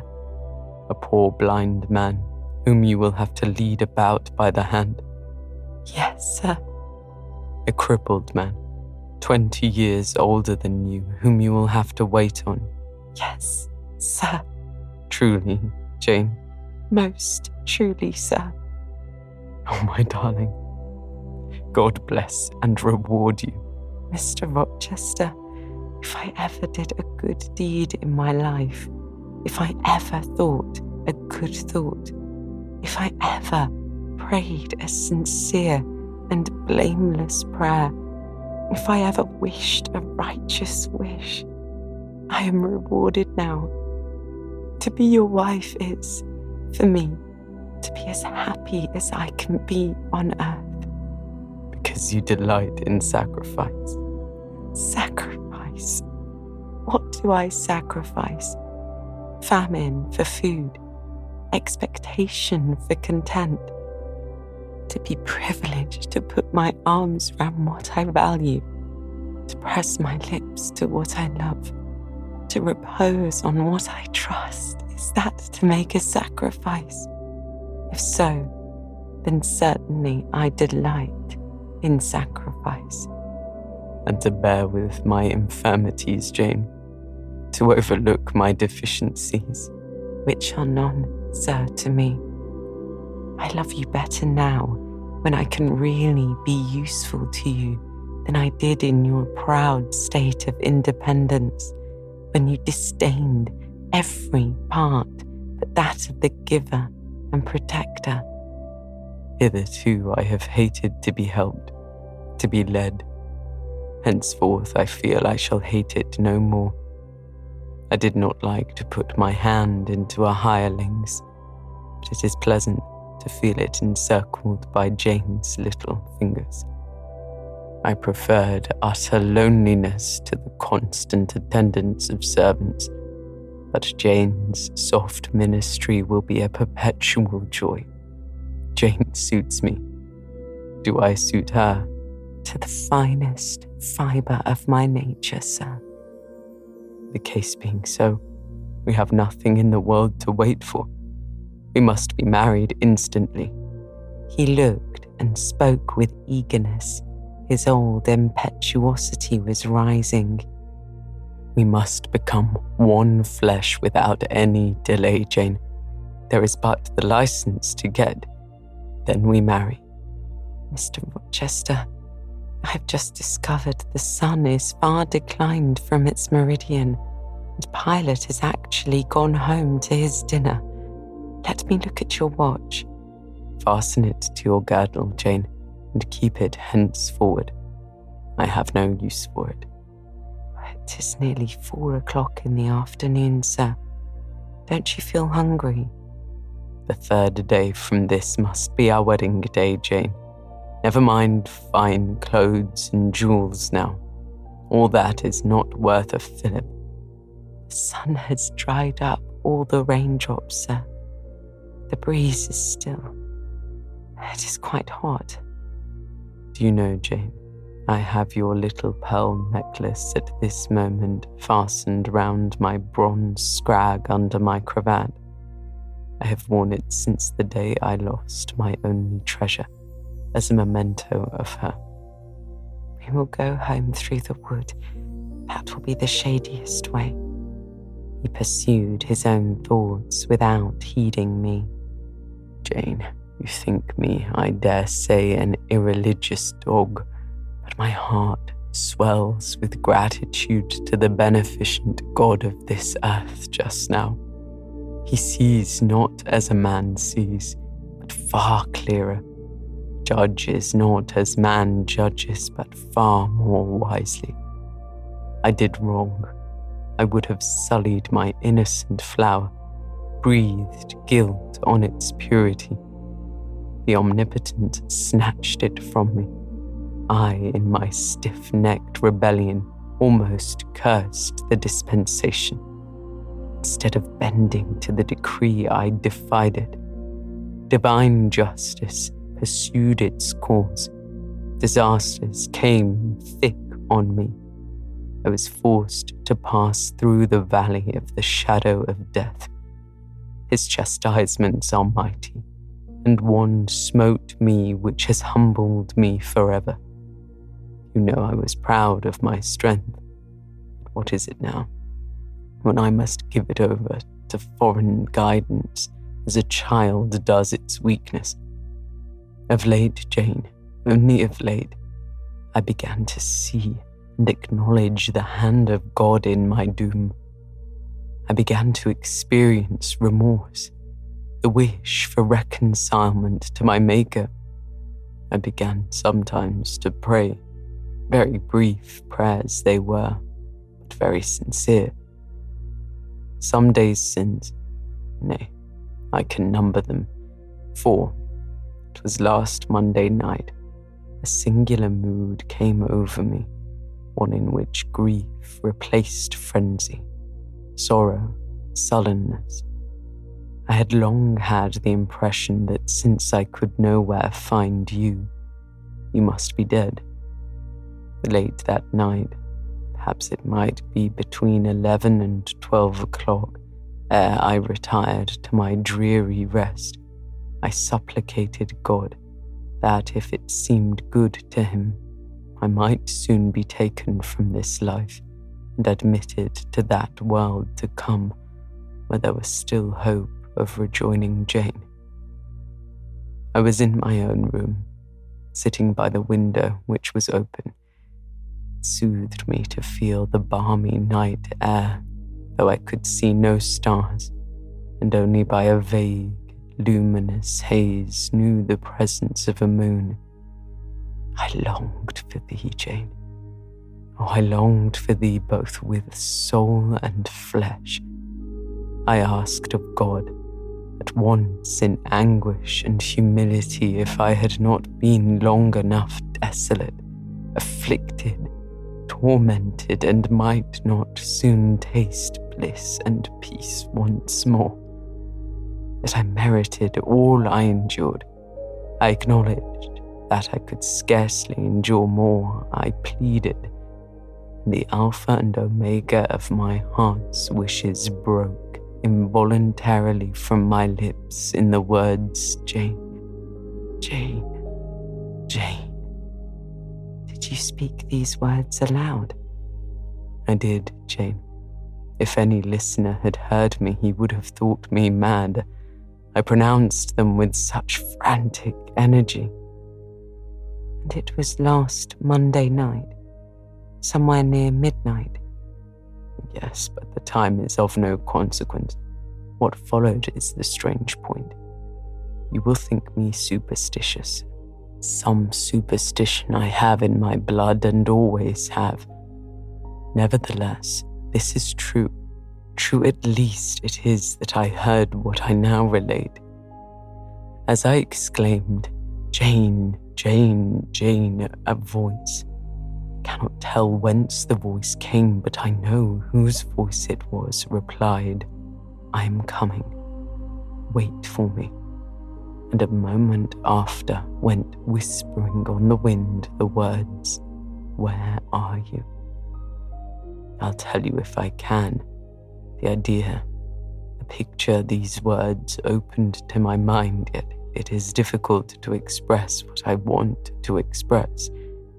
For Undine is buried, as you see, in a heavy wood where sound falls dull and dies unreverberating.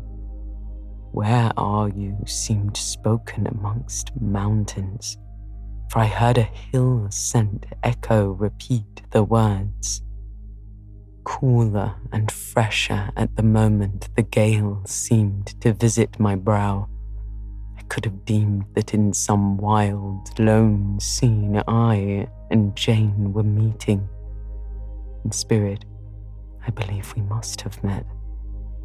You no doubt were at that hour in an unconscious sleep, Jane. Perhaps your soul wandered from its cell to comfort mine, for those were your accents. As certain as I live, they were yours. Reader, 'twas on Monday night, near midnight, that I too had received the mysterious summons. Those were the very words by which I replied to it. I listened to Mr. Rochester's narrative, but made no disclosure in return. The coincidence struck me as too awful and inexplicable to be communicated or discussed. If I told anything, my tale would be such as must necessarily make a profound impression on the mind of my hearer, and that mind, yet from its sufferings too prone to gloom, needed not the deeper shade of the supernatural. I kept these things then, and pondered them in my heart. You cannot now wonder, continued my master, that when you rose upon me so unexpectedly last night, I had difficulty in believing you any other than a mere voice and vision, something that would melt to silence and annihilation as the midnight whisper and mountain echo had melted before.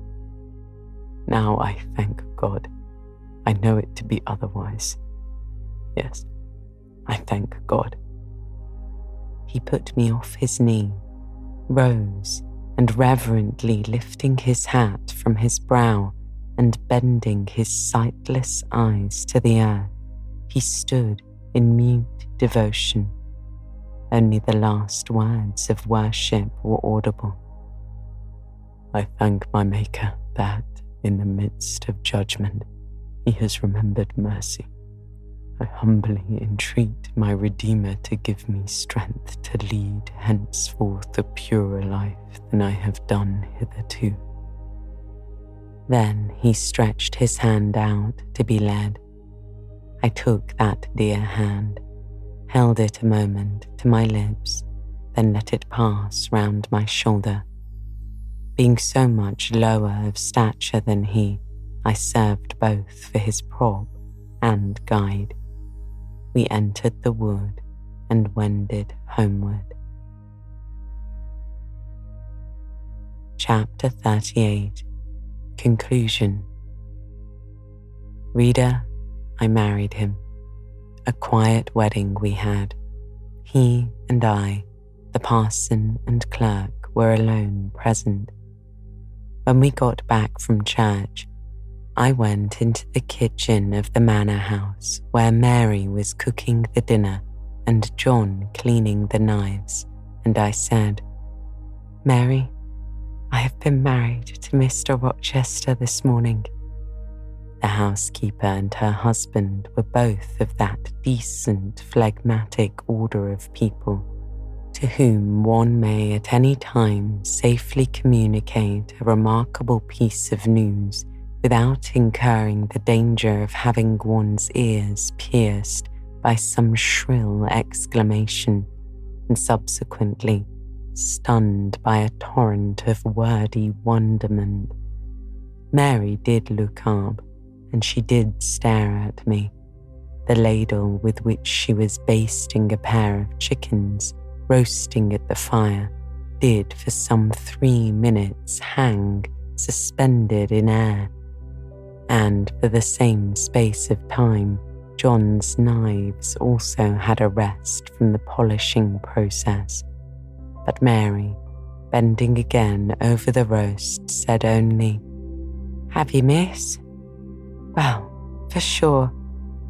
A short time after, she pursued, "I saw you go out with the master, but I didn't know you were gone to church to be wed." And she basted away. John, when I turned to him, was grinning from ear to ear. "I told Mary how it would be," he said. "I knew what Mr. Edward—" John was an old servant and had known his master when he was the cadet of the house. Therefore, he often gave him his Christian name. "I knew what Mr. Edward would do, and I was certain he would not wait long neither. And he's done right, for aught I know. I wish you joy, miss." And he politely pulled his forelock. "Thank you, John. Mr. Rochester told me to give you and Mary this." I put into his hand a £5 note. Without waiting to hear more, I left the kitchen. I rode to Moor House and to Cambridge immediately to say what I had done, fully explaining also why I had acted thus. Diana and Mary approved the step unreservedly. Diana announced that she would just give me time to get over the honeymoon, and then she would come and see me. "She had better not wait till then, Jane," said Mr. Rochester, when I read the letter to him. "If she does, she will be too late, for our honeymoon will shine our life long. Its beams will only fade after your grave or mine." How St. John received the news, I don't know. He never answered the letter in which I communicated it. Yet 6 months after, he wrote to me, without, however, mentioning Mr. Rochester's name or alluding to my marriage. His letter was then calm, and though very serious, kind. He has maintained a regular, though not frequent, correspondence ever since. He hopes I am happy, and trusts I am not of those who live without God in the world and only mind earthly things. You have not quite forgotten little Adele, have you, reader? I had not. I soon asked and obtained leave of Mr. Rochester to go and see her at the school where he had placed her. Her frantic joy at beholding me again moved me much. She looked pale and thin. She said she was not happy. I found the rules of the establishment were too strict, its course of study too severe for a child of her age. I took her home with me. I meant to become her governess once more, but I soon found this impracticable. My time and cares were now required by another. My husband needed them all. So I sought out a school conducted on a more indulgent system and near enough to permit of my visiting her often and bringing her home sometimes. I took care she would never want for anything that could be contributed to her comfort. She soon settled in her new abode, became very happy there, and made fair progress in her studies. As she grew up, she had a sound English education, and when she left school, I found her a pleasing, and obliging companion, docile, good-tempered, and well-principled. By her grateful attention to me and mine, she has long since well repaid any little kindness I ever had it in my power to offer her. My tale draws to its close. One word respecting my experience of married life, and one brief glance at the fortunes of those whose names have most frequently recurred in this narrative, and I have done. I have now been married 10 years. I know what it is to live entirely for and with what I love best on earth. I hold myself supremely blessed, blessed beyond what language can express, because I am at my husband's life as fully as he is in mine. No woman was ever nearer to her mate than I am, ever more absolutely bone of his bone and flesh of his flesh. I know no weariness of my Edward's society. He knows none of mine, any more than we each do of the pulsation of the heart that beats in our separate bosoms. Consequently, we are ever together. To be together is for us to be at once as free as in solitude, as happy as in company. We talk, I believe, all day long. To talk to each other is but a more animated and an audible thinking. All my confidence is bestowed on him. All his confidence is devoted to me. We are precisely suited in character. Perfect concord is the result. Mr. Rochester continued blind the first 2 years of our union.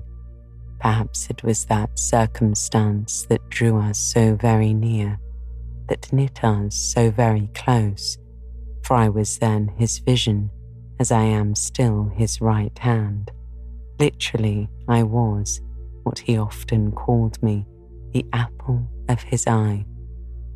He saw nature, he saw books through me, and never did I weary of gazing for his behalf, and of putting into words the effect of field, tree, town, river, cloud, sunbeam, of the landscape before us, of the weather round us, and impressing by sound in his ear what light could no longer stamp on his eye. Never did I weary of reading to him.